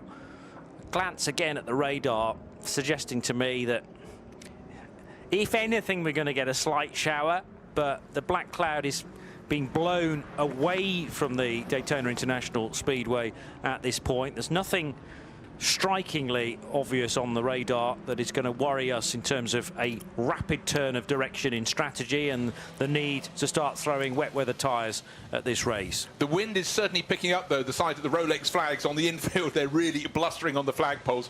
So my suggestion, if you're living about 20 miles north of Daytona Beach, get the washing back in off the line. Yeah. There's a slither of rainfall certainly heading towards the coastline north of here, but that 17% chance of rainfall seems about right between now and 10 o'clock. It's 3 minutes to 9. RS2 IMSA Radio. Johnny Palmer, Bruce Jones in the Global Broadcast Centre, and Shay Adam looking after the CrowdStrike pit and paddock report. 71 degrees Fahrenheit in the air. Wind speed up to 14 miles per hour now, and there's an 18% chance of rain on the graphic, so I was pretty close with 17. Mostly cloudy, as in 98% cloud cover right now over the raceway as the wave-by begins. And Shay just gave me a quick blast of an update. Let's get that now with CrowdStrike. What do you think ahead of it getting very busy down with you? Pfaff came back out from behind the wall, so they did get life back into their engine. That's a good sign. They are continuing to run around because this is basically a public test for them for the remainder of the season, having gotten the car not very long ago and not having very many opportunities to drive it. Just looking up and down the pit lane, I've noticed a couple of interesting things. Risi is going to be coming back in with the number 62 Ferrari. They're going to change the rear brakes by the looks of it. Now, they did the front brakes in the middle of the night during one of the cautions when everybody came in and changed brakes. Corvette Racing winning that competition once again for the quickest brake change. But Risi going to do the rears to try and give their 4 All-Stars the best opportunity to finally get, well, for 3 of the 4 of them, their first Rolexes. Pierre Guidi got one 10 years ago. And he's been winning races ever since, as far as my records show. One thing that worth pointing out, we were quite intrigued when the Winwood Racing entry, the Mercedes number 57 that leads GTD, came in. It changed its front right brakes on one pit stop, and the following pit stop changed the front left. I've never really seen that done before. Maybe I've been hanging out in all the wrong places, but it seemed to work for them, and they're sitting on a very tidy advantage in class. Obviously decided there was going to be another pit stop quite soon. This was during a period of a large amount of sort of full course yellows, but the teams work it all in different ways. But as Johnny points out, you get past the halfway point in this race, and for everybody it is pretty much, that's almost like the clarion call, the signal. From now on in, you're going to have a brake change to be doing. And it's all about not losing much time in doing so. It was losing as little time as possible. What has happened, of course, full course yellow. Do you remember a moment ago, Felipe Nasr was leading by 18.5 seconds. It's down to 4 seconds now. It's going to fall all the way more because Jack Aitken, with the course vehicle up ahead, the pace car leading them round, is closing right onto the tail. And you know what? The person who'll be smiling the most will be the driver called Lawrence Van Tor. He's in third place in the number 6 Porsche. That was the car that had to serve a 10-second stop for exceeding power usage when Mathieu Jaminet was on board, and the majority of that it's gained them about 40 seconds. It's got them back into the pack. It was about 20 minutes ago I was saying if it hadn't been for that, then we'd have had a 3-car battle at the front of the field. The full course yellow is producing a 3-car battle at the front of the field, and next in line will be Neil Yarney. So the number 5 Proton Competition Porsche will be right in the mix all over again. Sorry, Shay, down in the pit lane, more news from you. The fat Porsche was just psyching us out, guys. It's already back behind the wall, and it is starting to sprinkle as the pits are now open for the prototypes. So the GTP cars who are going to be coming in, it looks like a lot of them are going to be switching onto either scrubbed rubber or new Michelin rubber. If this rain, well, I'm not even going to call it rain at this point, but if this wetness that is lightly falling from the sky continues and intensifies, that would be a nightmare situation for all these drivers. Wouldn't it just be wanting that you want to be in the class that pits last under this full course yellow? But right now, the Cadillac is almost at your feet, Jay. The GTPs are in. Yes, it is, and there will not be a driver change for Jack Aitken staying aboard the number 31 Whelen Engineering Cadillac, but he is getting 4 brand new Michelin tires. There's a driver change going on for the 40. That's the WTR Andretti Acura. The red one, Louis Delatraz, is out. Colton Herta getting in 4 new Michelins for them as well. For both of the Porsches into the pits, it is full service, but for the number 6, Kevin Estra has been installed behind the wheel. No driver change for the number 7, so it should still be Felipe Nasr. 4 new tires for each of these cars. The 7 drops off the air jack slightly before the 6. The 7 gets rolling before the 6. That's good news because that's the way that they are pitted. And the first car back out into the fast lane was that number 7 of Felipe Nasr. The second car was the 31 Action Express car. That would be the Whelen Engineering Cadillac, then the number 6 Porsche, and finally the 40 Acura. So a little bit of a change up on the pit lane. Yeah, but just a bit further down the pit lane, Neil Yarney in the number 5 Porsche has actually got to 3rd in that line. He was pitting from a bit further down the pit lane, so instead of falling back a position, Neil Yarney has gone up 1, Lawrence Van Tor has gone down 1, and Louis Delatraz, though right in the mix, we didn't talk about him too much, the Wayne Taylor Acura, but we've got the first 5 cars, as happens under full course yellow, coming out almost nose to tail, but it is that number 7 Porsche that retains the lead of the race. But for Jack Aitken, he'll be going, thank you, I'm now in the battle again. So out they go, and right at the point of the GT cars trying to head into the International Horseshoe as well, of course. So that's a little awkward, but they'll all get information in a moment and permission to overtake the relevant cars. As academic as it may be, I actually have now confirmation that the rear deck of the Sean Creech Motorsport Ligier, that had become stranded at NASCAR turns 3 and 4. In actual fact. So it had been there for at least a lap, and then the incident outbreaking itself into the chicane or being off track was kind of later on the next lap. Well, we also had footage of the car driving across the grass. Whether that was coming out of the chicane, it was quite hard to tell, but that's interesting. So imagine going into the tri-oval right in front of that giant grandstand, not knowing you haven't got your rear bodywork. Well, so it's just come off at the entrance, the penultimate of the final corner. But for Sean Creech Motorsport and Nolan Siegel, that would have been eye-opening, I think, or character building. Or so we reckon the Ligier lost the rear bodywork earlier in the stint. I mean, possibly only 2 or 3 laps previously, and then the engine cut out because definitely that the engine cover had come to a rest underneath the, just off the apron, or on the apron, I should say, underneath the double yellow line at either NASCAR turn 3 or turn 4. So in that final sector, still an awful lot of weaving going on, particularly for the cars that have just made their stops, the GTPs onto fresh rubber, cold rubber more to the point. So they're trying to hurl those cars around as much as possible to generate some tyre temperature, as now into the pits come the GTD Pros and the GTDs, and Shay Adam can keep us up to date with this CrowdStrike pit report. Was not expecting to see the Paul Miller Racing BMW back in, but they have a new filter that will go in underneath the hood very similar to what Turner Motorsport had before their car had all of the major issues earlier on that resulted in them going behind the wall. But fear not, Justin is on it, and he is replacing the filter. Behind them, Risi Competizione changing the rear brakes as anticipated. Perfect opportunity to do all this. It is full service for the number 12 Lexus. That being fuel and tires, no driver change as far as I could tell. And also anticipating coming in is the number 83. That's the Iron Dames machine. As away goes the Paul Miller BMW, still in the pits though for Risi. They've got time, but they need to be careful not to lose a lap on this. It looks like they might have been doing a shock adjustment. Oh, no, they were adding fluid. Let me go see what the fluid was. Brembo, brake fluid was going in the Ferrari, so that all adds up. They changed the front brakes a lot earlier on. They're still working on the rears. The number 12 Lexus is back out and moving. Risi will be the last car on the pit lane, doing a windshield clean as well. Now, where is the safety car around the track? The rain has disappeared. Johnny, you'll be able to see where the cars are, if not anything else, the dancing ants. Oh, interesting. They cleaned the windshield of Risi and then determined that it needed a full windshield tear-off because they couldn't actually get it clean enough. Left rear wheel has gone back on. Let me dive around the right side and see how that brake change is going. Having a little bit of issue getting it seated properly, trying to get it screwed back on.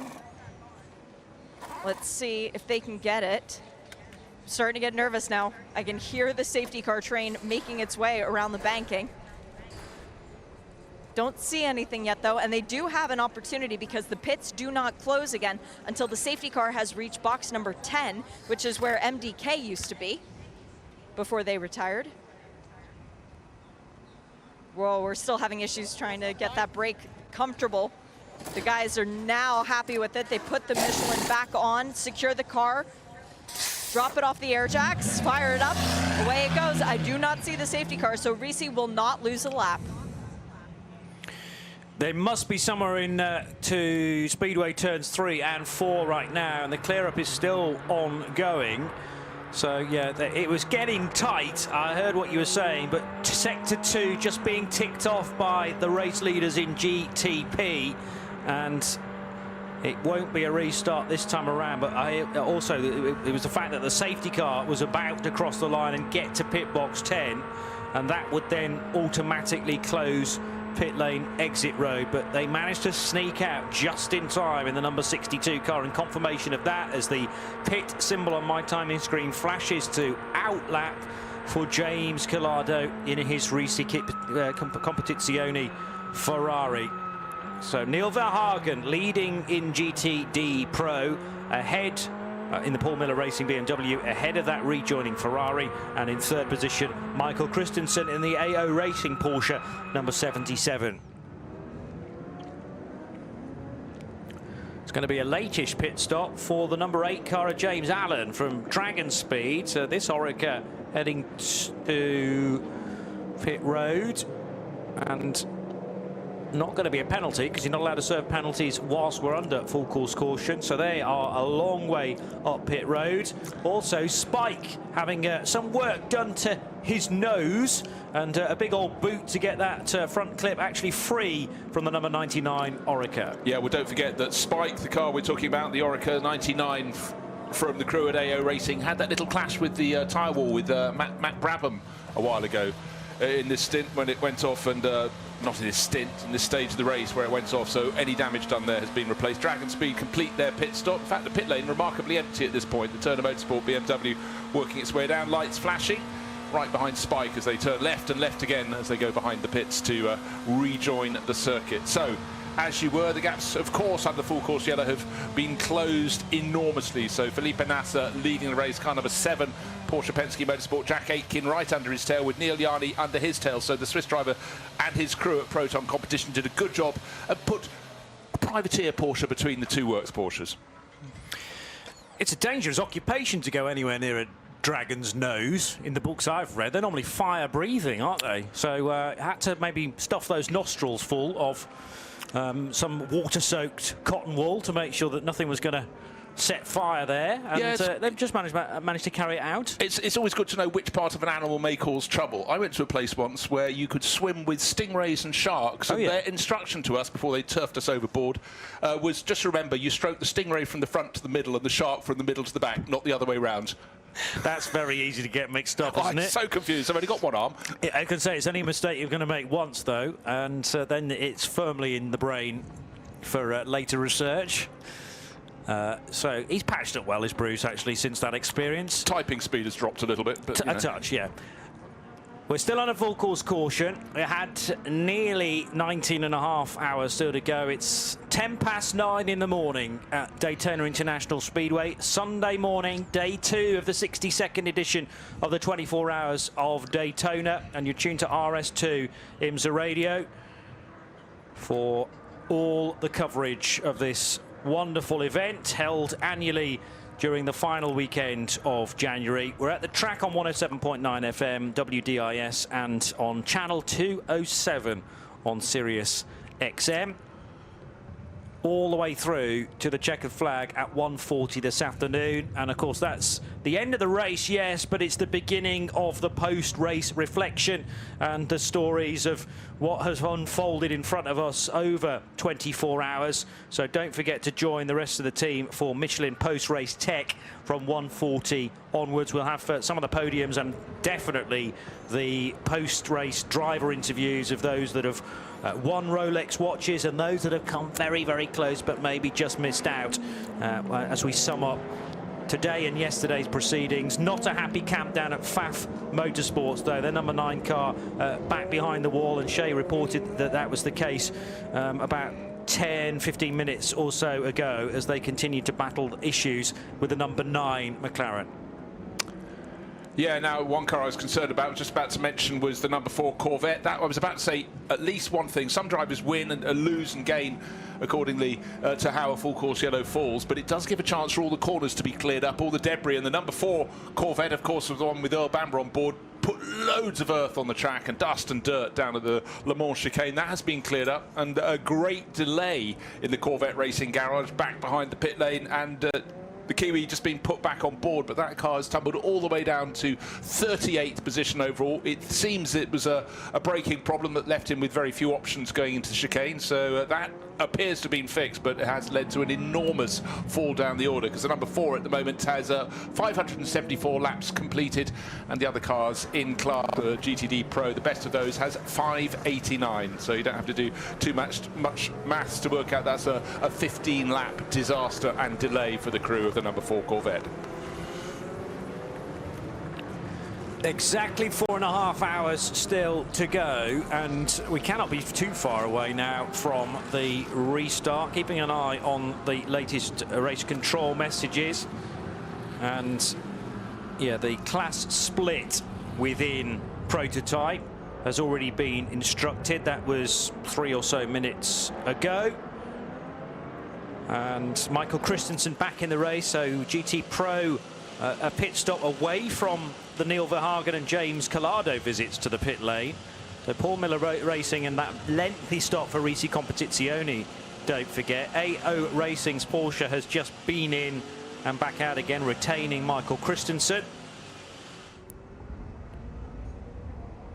Onofrio Triarsi in the Competizione Ferrari from the same team name. 023 leading GTD from Indy Donchers, Winward Racing, Mercedes, and then Mike Skeen for Courtoff Preston Motorsports, Mercedes AMG. The pace is beginning to quicken now as we are raring to go for the next segment of the Daytona 24 Hours. It's the Rolex 24 at DIS for 2024, and weaving frantically from left to right, because you've got to make sure that the brakes and, more crucially, the tyres are going to do what they are designed to do as you hit the brakes into the first sequence of corners.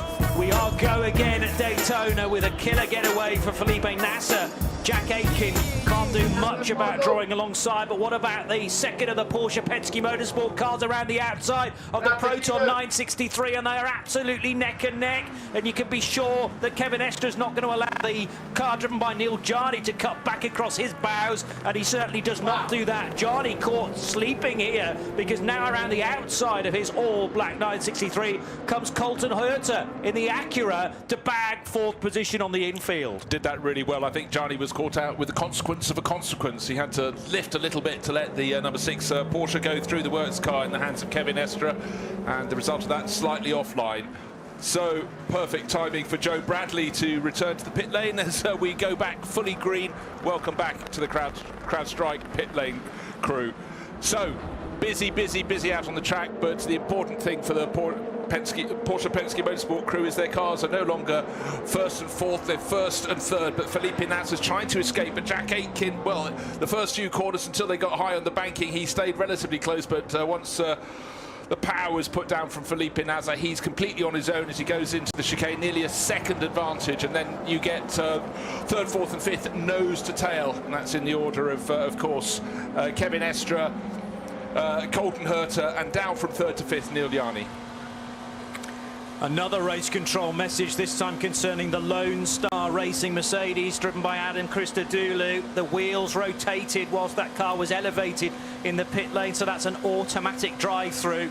And a crew that had been just sneaking into the top 6, maybe unnoticed, certainly not for Lone Star Racing. They'd seen them all the way, but that is going to peg them back as the completion of the first green flag lap is done now. Nasser from Aitken is a second, and it's just 0.4 of a second back to Kevin Estra, who's desperate to try and make it a 1-2 order for Penske Motorsports in their 963. Estra cannot find a way by Jack Aitken just yet. He's not quite close enough, but there are 1 or 2 stray GTD cars already to maybe have to nip by, and that will spice things up, perhaps present the Frenchman with an opportunity. Charging down the inside of the Corvette, number 4 there was Colton Herter, to make sure that he wasn't going to be slowed at all through turn 6, and the Acura remaining in 4th position. It's when you get the shakeout after you've had a full course yellow period and all the GTPs get shuffled to the front. And of course, we know we've talked a lot as the number 4 Corvette is brought back out of the garage. It'll soon be back in the pit. And applause from the fans down there. They worked really hard to get the braking problem sorted. But just to finish my point, you've got Tiemann van der Helm, the last of the drivers on the lead lap in GTP, but he's suddenly got the 2 BMWs right with him on the same bit of tarmac, René Rast and Augusto Farfus, and also the car that's way down the order, all the way 43rd overall, the second of the Wayne Taylor Racing with Andretti Acuras, and Marcus Ericsson has every right to be in that mix, and of course he's thinking what could have been, but they seem to have every disaster under the sun. But the fact they're still running, here we are, just 4 hours and 20 minutes remaining. Yeah, accolade to the team. Yeah, so apologies for the confusion about the number 4 Corvette. That is returning to the racetrack, but the one that was being lapped again by the Acura was in fact the number 3 of Alexander Sims. Nasser's just done a 1:35.605, and I hesitate to say I think that's the fastest lap of the race that he's just gone through. 35.6 is really pushing on. He'll have brand new tyres on that car, and it's just been posted now, and that's the time they try and do it. I mean, you don't get any more points for a fastest lap, but it's some statement to be throwing down to Cadillac and to Acura to show how much speed Penske Motorsports have with a little over 4 hours to go. Yeah, and that hasn't just pipped the previous mark set by Pipo Derani in the 31 Cadillac, it's beaten it by a full quarter of a second, and when you're dealing normally in tenths of seconds, that is quite mighty. So he's also, he's mastered a car on cool tyres. Of course, it lost the temperatures behind, and he's really floored it, and the most important thing for him right now isn't so much that pace, it's the fact he's gradually dropping Jack Aitken all over again. 1.4 seconds is the margin between first and second. So a wonderful effort, and obviously Felipe Nasser would have been working out his opening lap coming out of the full course caution for many of the slower laps when he was weaving the car from left to right. Drivers in splendid isolation to try and attack that first and second and third lap as much as they can. The third place fight is much closer between Kevin Estre and Colton Herter, and Herter now right on the tail of the French driver as they do the Daytona wiggle through turn 2 and now into the International Horseshoe. And while all that was happening, we saw Neil Jani getting shuffled back from third in the running order to fifth. I noticed his last lap was the second fastest lap of the race, just a tenth of a second down on Felipe Nasr. So as those GTP cars run almost nose to tail, the first 1, 2, 3, 4, 5, 6 of them covered by 5 seconds, they are really pulling each other along. But what happens soon? They hit the tail of the crash traffic, and then, of course, advantage to the race leader, Felipe Nasr. He'll have the chance to weave his way through. Everybody else will be on a slightly compromised line. Also quicker than it's been all race, the JDC Miller Motorsports 963 in the hands of Tymon van der Helm. His time a 136.105, so we've got a lot of green appearing on the timing screen, and that wonderful lap from Felipe Nasr turning purple in the best column. And let's see whether we can get into the mid-range of the 135s. 135.5 perhaps may still be possible in the remaining. Now, how many more laps are we expecting from this race? It's always a movable feast, but 780, maybe the late 770s to be expected. So there's about 140 laps still to go on current pace. Now, do you like a class battle? I certainly do. And in GTD, we've got a fantastic 1.17 of a second between the class leading Onofrio Triassi, written Triassi Competizione Ferrari, and being hunted down and absolutely in the slipstream is Indy Dontje, the young Dutch racer in the 57 Winwood Racing Mercedes. Looking as they go towards the chicane, looking to the outside, looking to the inside. Late on the brake goes the Ferrari. Has he outbraked himself? Onofrio Triassi bouncing over the curbs and somehow hangs onto that black and red Ferrari. But certainly a little bit of caution behind him from Indy Dontje. But he was more concerned with getting a good exit from the chicane to then use the speed on the banking. He's 4 car lengths behind. He was closer before the chicane. But with each 100 yards or so around the banking, the BMW, the Mercedes getting closer and closer to the Ferrari. Right in front of the main grandstands they come, looking in the slipstream, down into just 2 car lengths behind, 1 car length behind the car up ahead. I think it's actually the number 120 Chip Hart Racing Porsche, can't be too sure, but down into turn 1, Onofrio Triassi keeps hold of the class lead, but he's really pushing hard. The front end of that Ferrari washing to the left, washing to the right, and in the blink of an eye, Indy Dontje will go for a gap. There's a gap, but it's only half a gap. The Dutchman pulls out of it. Good idea down into turn 3. Yeah, obviously Triassi knowing that he usually needs to push on like crazy, and Indy Dontje in the reverse, realising this is maybe the best opportunity of the current stint to fashion the overtake and wrestle the race lead back again within GTD. So absolutely nose to tail, and whilst we concentrate on the car in front from Dontje's machine, let's not forget Aaron Tielitz for Vassar Sullivan in the Lexus RCF. He's only 2.7 seconds back, and Aaron's just done the best Sector 1 time of that car for the race so far. Darting to the left, darting now to the right. Indy Dontje's right in the slipstream of Onofrio Triassi in the Triassi Competizione Ferrari. Is there going to be the chance here to sow the seed of doubt in Triassi's mind as they head towards the Le Mans chicane? Actually, that Ferrari looked very good on the brakes. It took the tighter line, the defensive line, into the left-right, right-left sequence of the bus stop chicane on the back straight, and back onto the high banks they go. Same order. It was last time, just as impressive through the chicane as it was last time. The Ferrari does look incredibly well balanced, but again, hunting, hoping. If Triassi can get any closer to the Chip Hart Racing with Wright Motorsport Porsche up ahead that's running way down in class, then he may get a tow, but right now he's not quite close enough, and the person getting the tow is Indy Dontje. He's only being shown the outside line, only place to try and go around into turn 1, but he backs it off, and right in behind him he's got the car that's leading the GTD Pro class. He's got the car, the number 1 BMW M4 GT3, driven by Neil Verhagen. The young American does a lot of his racing in Europe, a lot of experience in Nürburgring, also the Spa 24 Hours, but he's got company as well. So this is what I love after a full course yellow period. You suddenly get these battles, but obviously you get the flux between GTD and GTD Pro, and right now Neil Verhagen, he's sitting on a tiny lead in class, trying to see who's tucked under the rear wing. He seems safe for the moment in the lead of GTD Pro, but it's only listed as 1/10 of a second. In fact, no, it's James Collado who's closed right in, 0.145 of a second. So GTD Pro class battle is immediately behind the first 2 battling for GTD honours. And, no advantage is being gained as yet by Indy Dontje, but he's giving it a very good fist of it, and up the lead of the race between the number 7 Porsche and the number 31 Cadillac. The advantage is far bigger. It's out to 2.6 seconds. Jack Aitken falling behind Felipe Nasr. First and second overall, but still some cracking racing here with just over 4 hours remaining in this, the 62nd running of the Daytona 24 hours. Doncha again trying to get the best possible run out of turn 6. They will always talk about that corner being so crucial because it can manifest itself into a good opportunity into the chicane. They're a little further around though now, heading out towards the tri-oval. So Speedway turn 4 done. Now the Mercedes in chevron formation compared to the Ferrari just over the right shoulder of Triassi. But Indy Doncha not getting the chance to slip up the inside there, and he would have been brave to do it on the outside, much like Kevin Estre did on Neil Jarni at the restart in GTP.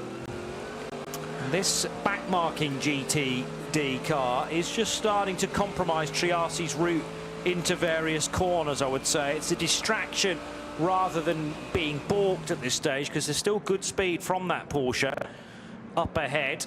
Yeah, it's Elliott Skier doing a very, very good job. He's running 8th in class, but he is about to go a lap down on the class leader who is right on his rear. But every time he gets in close, Onofrio Triassi in the 023 Ferrari has to look at his mirrors. He knows Indy Doncha's there. Thus far, Indy has got close, the 31-year-old Dutchman, but he hasn't made a move. He had a little look about 2 laps ago going into turn 3, wasn't close enough, he backed out. But I think he's just waiting until Onofrio can catch that Porsche up ahead, and he'll have to try and lap it. He doesn't actually really care whether he laps it or not, but he just wants to get clear track ahead of him.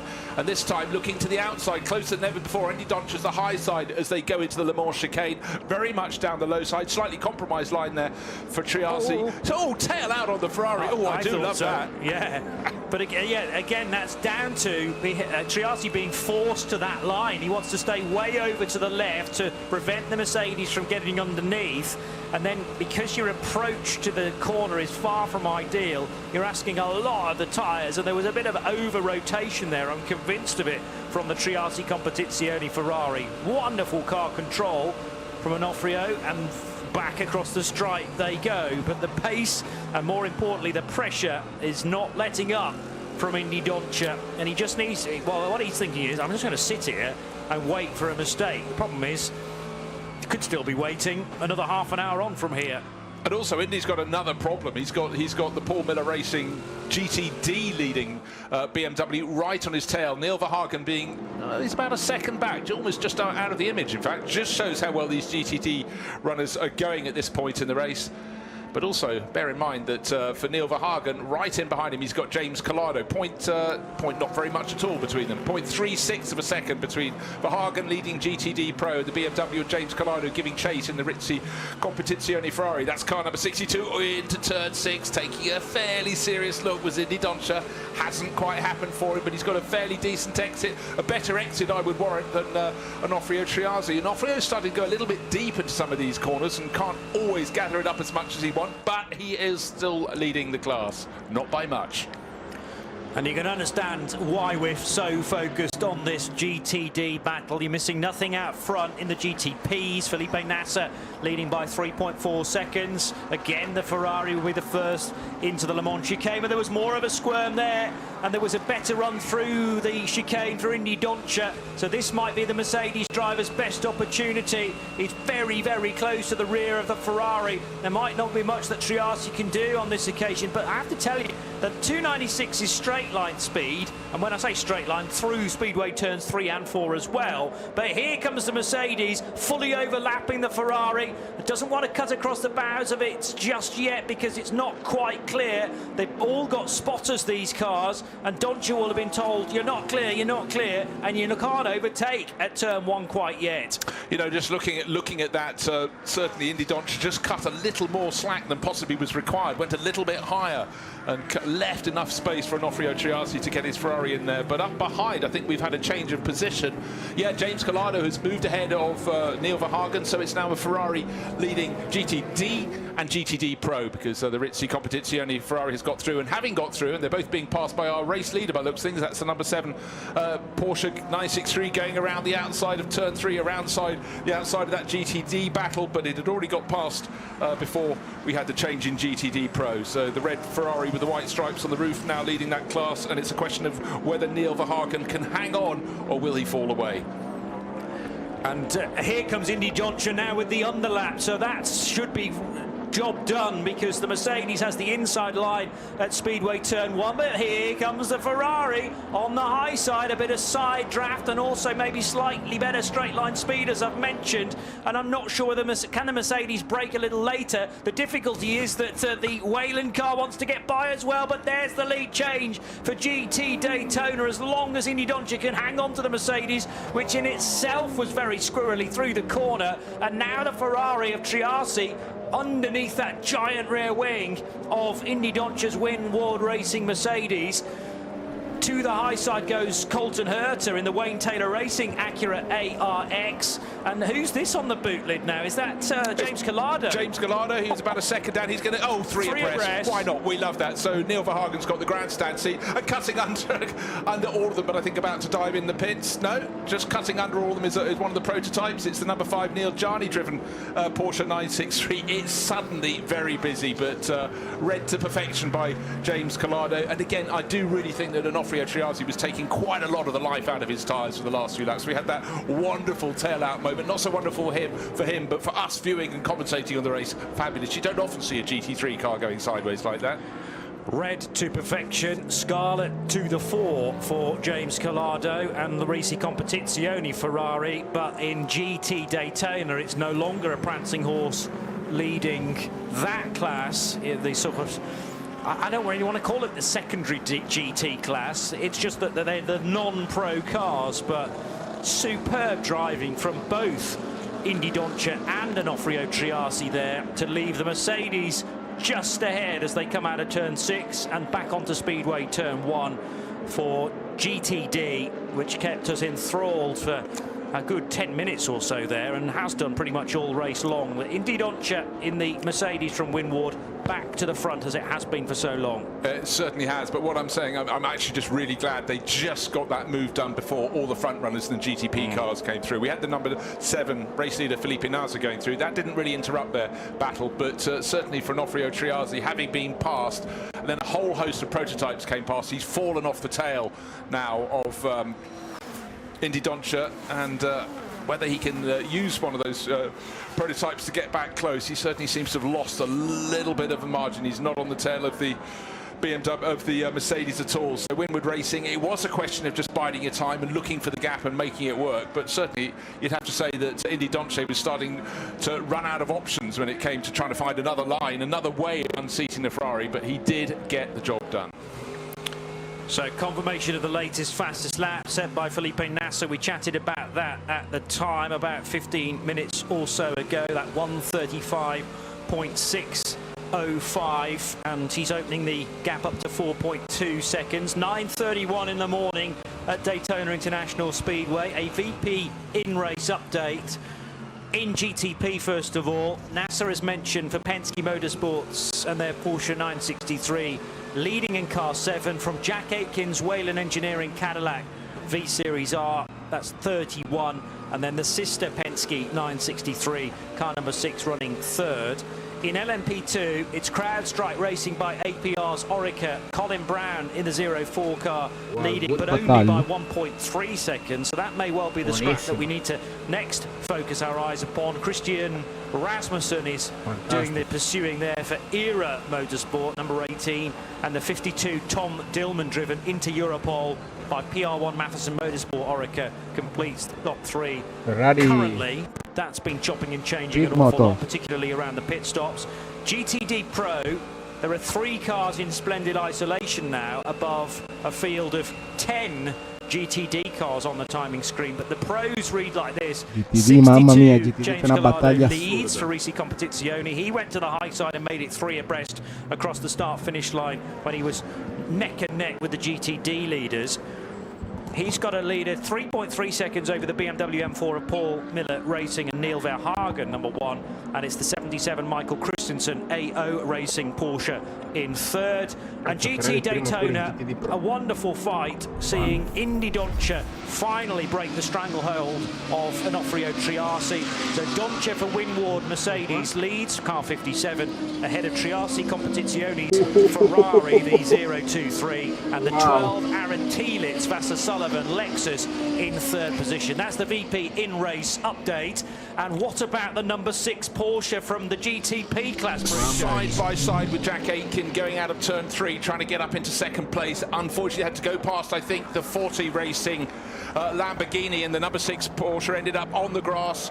Certainly Kevin Estre got it back onto the black stuff, but that would have been a big tooth-shaking moment. Let's go down to the pit lane. My CrowdStrike pit lane reporter there is Joe Bradley. Who have you got for us, Joe? Brian Sellers out of the number 1 Paul Miller BMW.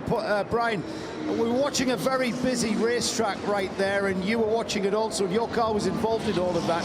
How easy is it for you to watch your teammate go through that?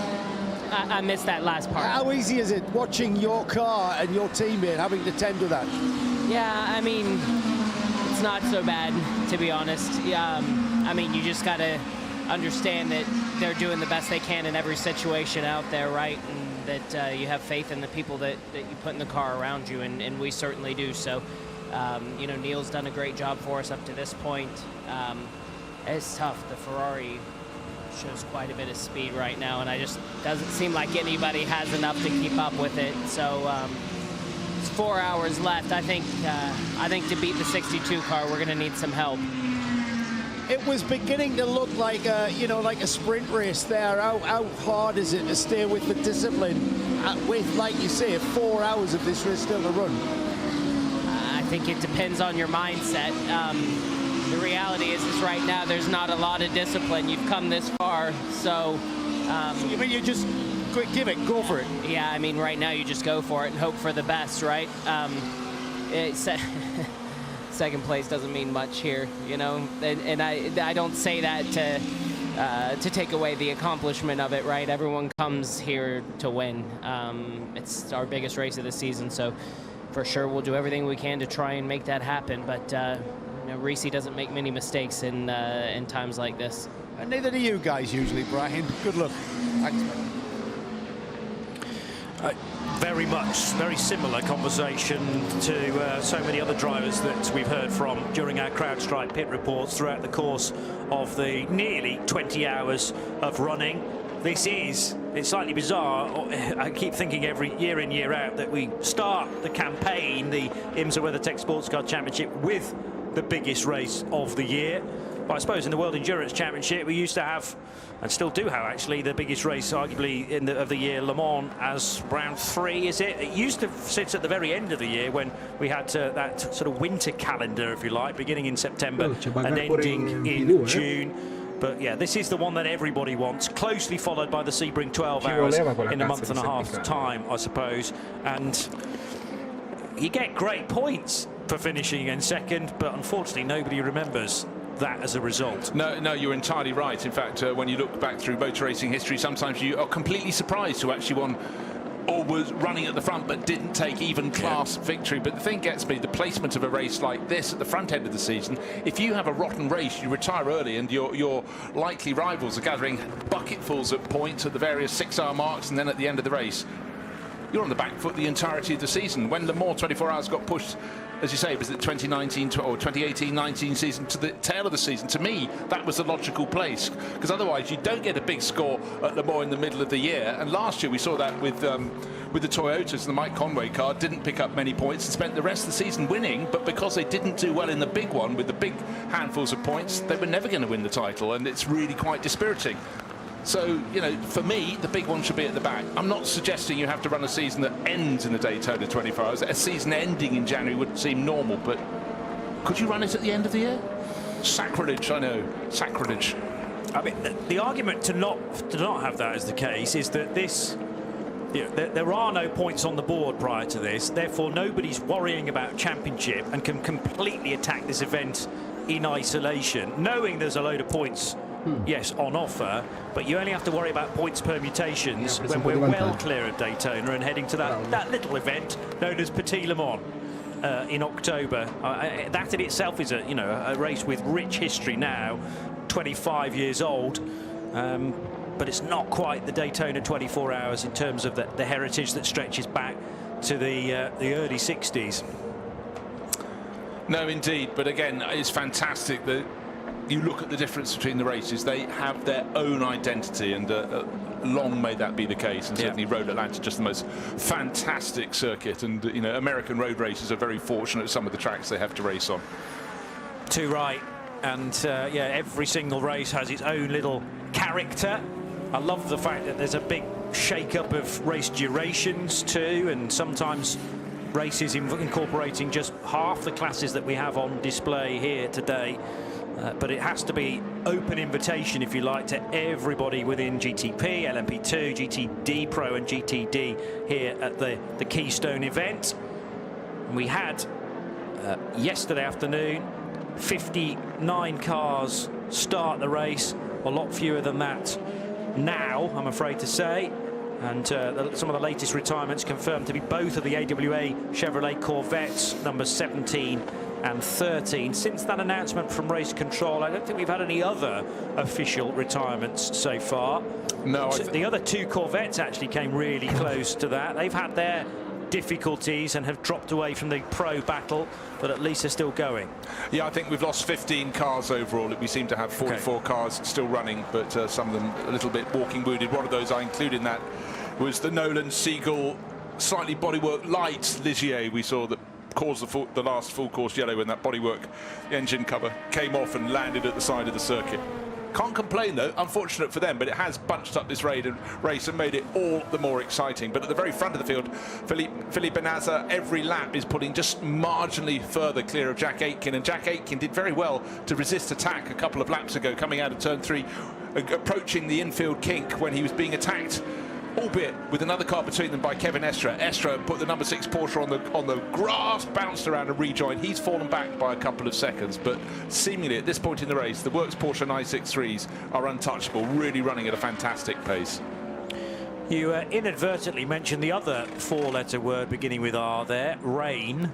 Shea, during her stint, suggested there were sprinkles in the air, but I said if we can get you between hours 9 o'clock to 10 o'clock, then it's less likely that the weather will start to interfere. Let's get to Joe Bradley, who can bring us a CrowdStrike pit report. Any sign of that rainfall, a shower maybe, Joe? Well, I am in the weather, aren't I, guys? What you guys didn't see, and that was purely because it was big black rain clouds behind the main grandstand, which was out of your sight.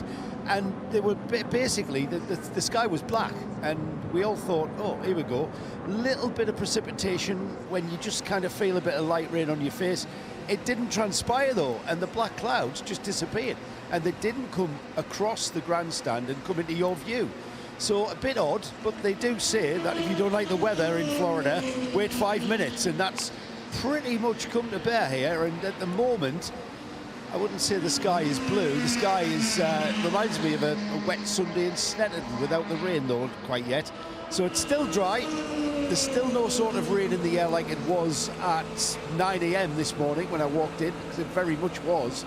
But whether or not it is gonna rain, it's still very, very threatening. And as I say that, the sky behind you now has gone from a light grey to a little bit darker grey. So, yeah, it's still a possibility, I would say. Yeah, well, the threat's coming from the cloud cover, definitely. There's been an awful lot of cloud in recent hours above the speedway.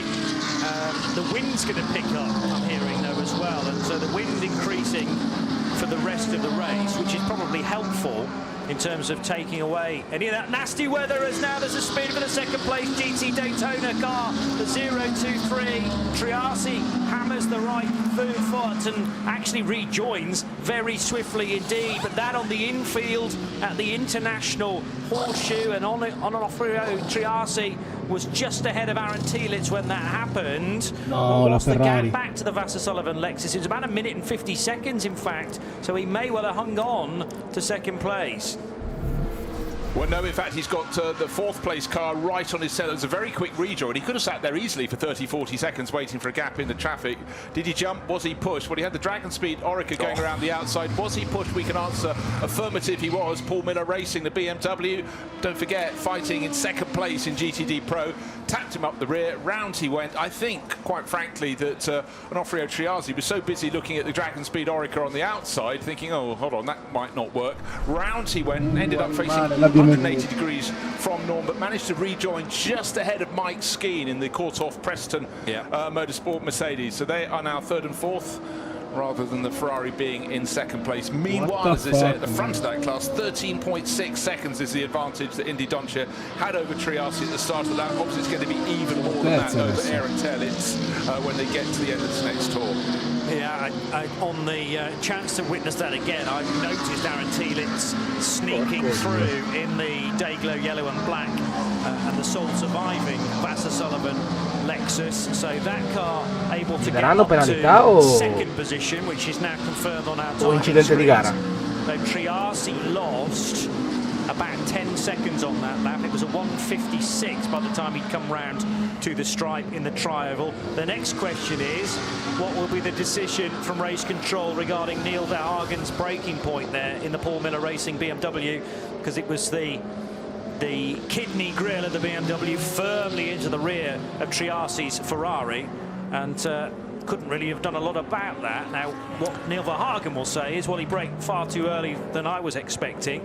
The question is, would Verhagen have made the international horseshoe, made the corner, had the contact not been made? I think the fact that Triassi was trying to leave space for the Orica to go around the outside the Dragon Speed car meant he was slightly tighter on the corner. Looking at the front left-hand corner of the #1 Paul Miller Racing BMW, there is a little bit of broken bodywork there. Don't forget the back opposite rear corner, it also went missing somewhat while ago. Hopefully it's nothing too big, but we all know when the cars are going high on the banking, all that aero loading, the bodywork that has damage can certainly become fractured and become worse than it was before. It's under review, that incident involving cars 1 and 0, 2, 3. Hardly surprising that, but an amazing spin and continued, really. I think the rejoin was perfectly safe, but it was the speed that Onofrio reacted to that and suddenly thought, okay, well, I've had contact, I'm off on the grass, locate first gear and try and get back in the race as quickly as possible. Yes, it cost him about 9 seconds, but it could have been a heck of a lot worse than that. Christian Rasmussen, meanwhile, switching classes to LMP2, is now the fastest car in the secondary prototype class. He leads LMP2 in Era Motorsports number 18 car and has just done a 1:39.678, nearly 11 seconds up the road from a tighter battle that involves Tom Dillman and Felipe Massa, as now the number 10 Acura briefly leaving the road. This is not troubling the top 8 in GTP, because Acura have been, well, certainly for this side of the garage, struggling with their number 10 Wayne Taylor Racing Andretti car, and it's Marcus Ericsson returning to the racetrack, in fact, after a pit stop, which was a scheduled one. So he came in, was there for about a minute and 10 seconds or so, and is now back out onto the track. Right, the scrap at the moment is for second place overall. It's still the Cadillac number 31 from Whelen Engineering holding that position with Jack Aitken at the wheel, but Kevin Estra, you know, some drivers just, it's writ large and everything they do in the car, they are extra hungry, and Kevin is one of those drivers, always has been, ultimate attacker, and he's right on the tail now. He's a third of a second, a quarter of a second down on the Cadillac, going around some GTD runners on the banking, lost a little bit of ground there, but every time he falls back, Kevin Estra closes in again on Jack Aitken. The Porsches are looking really sweet, and the race-leading Porsche of the sister car from Porsche Penske Motorsport, Felipe Nasr, is 5.6 seconds clear. It'll be even more than that, I would suggest, because the traffic wasn't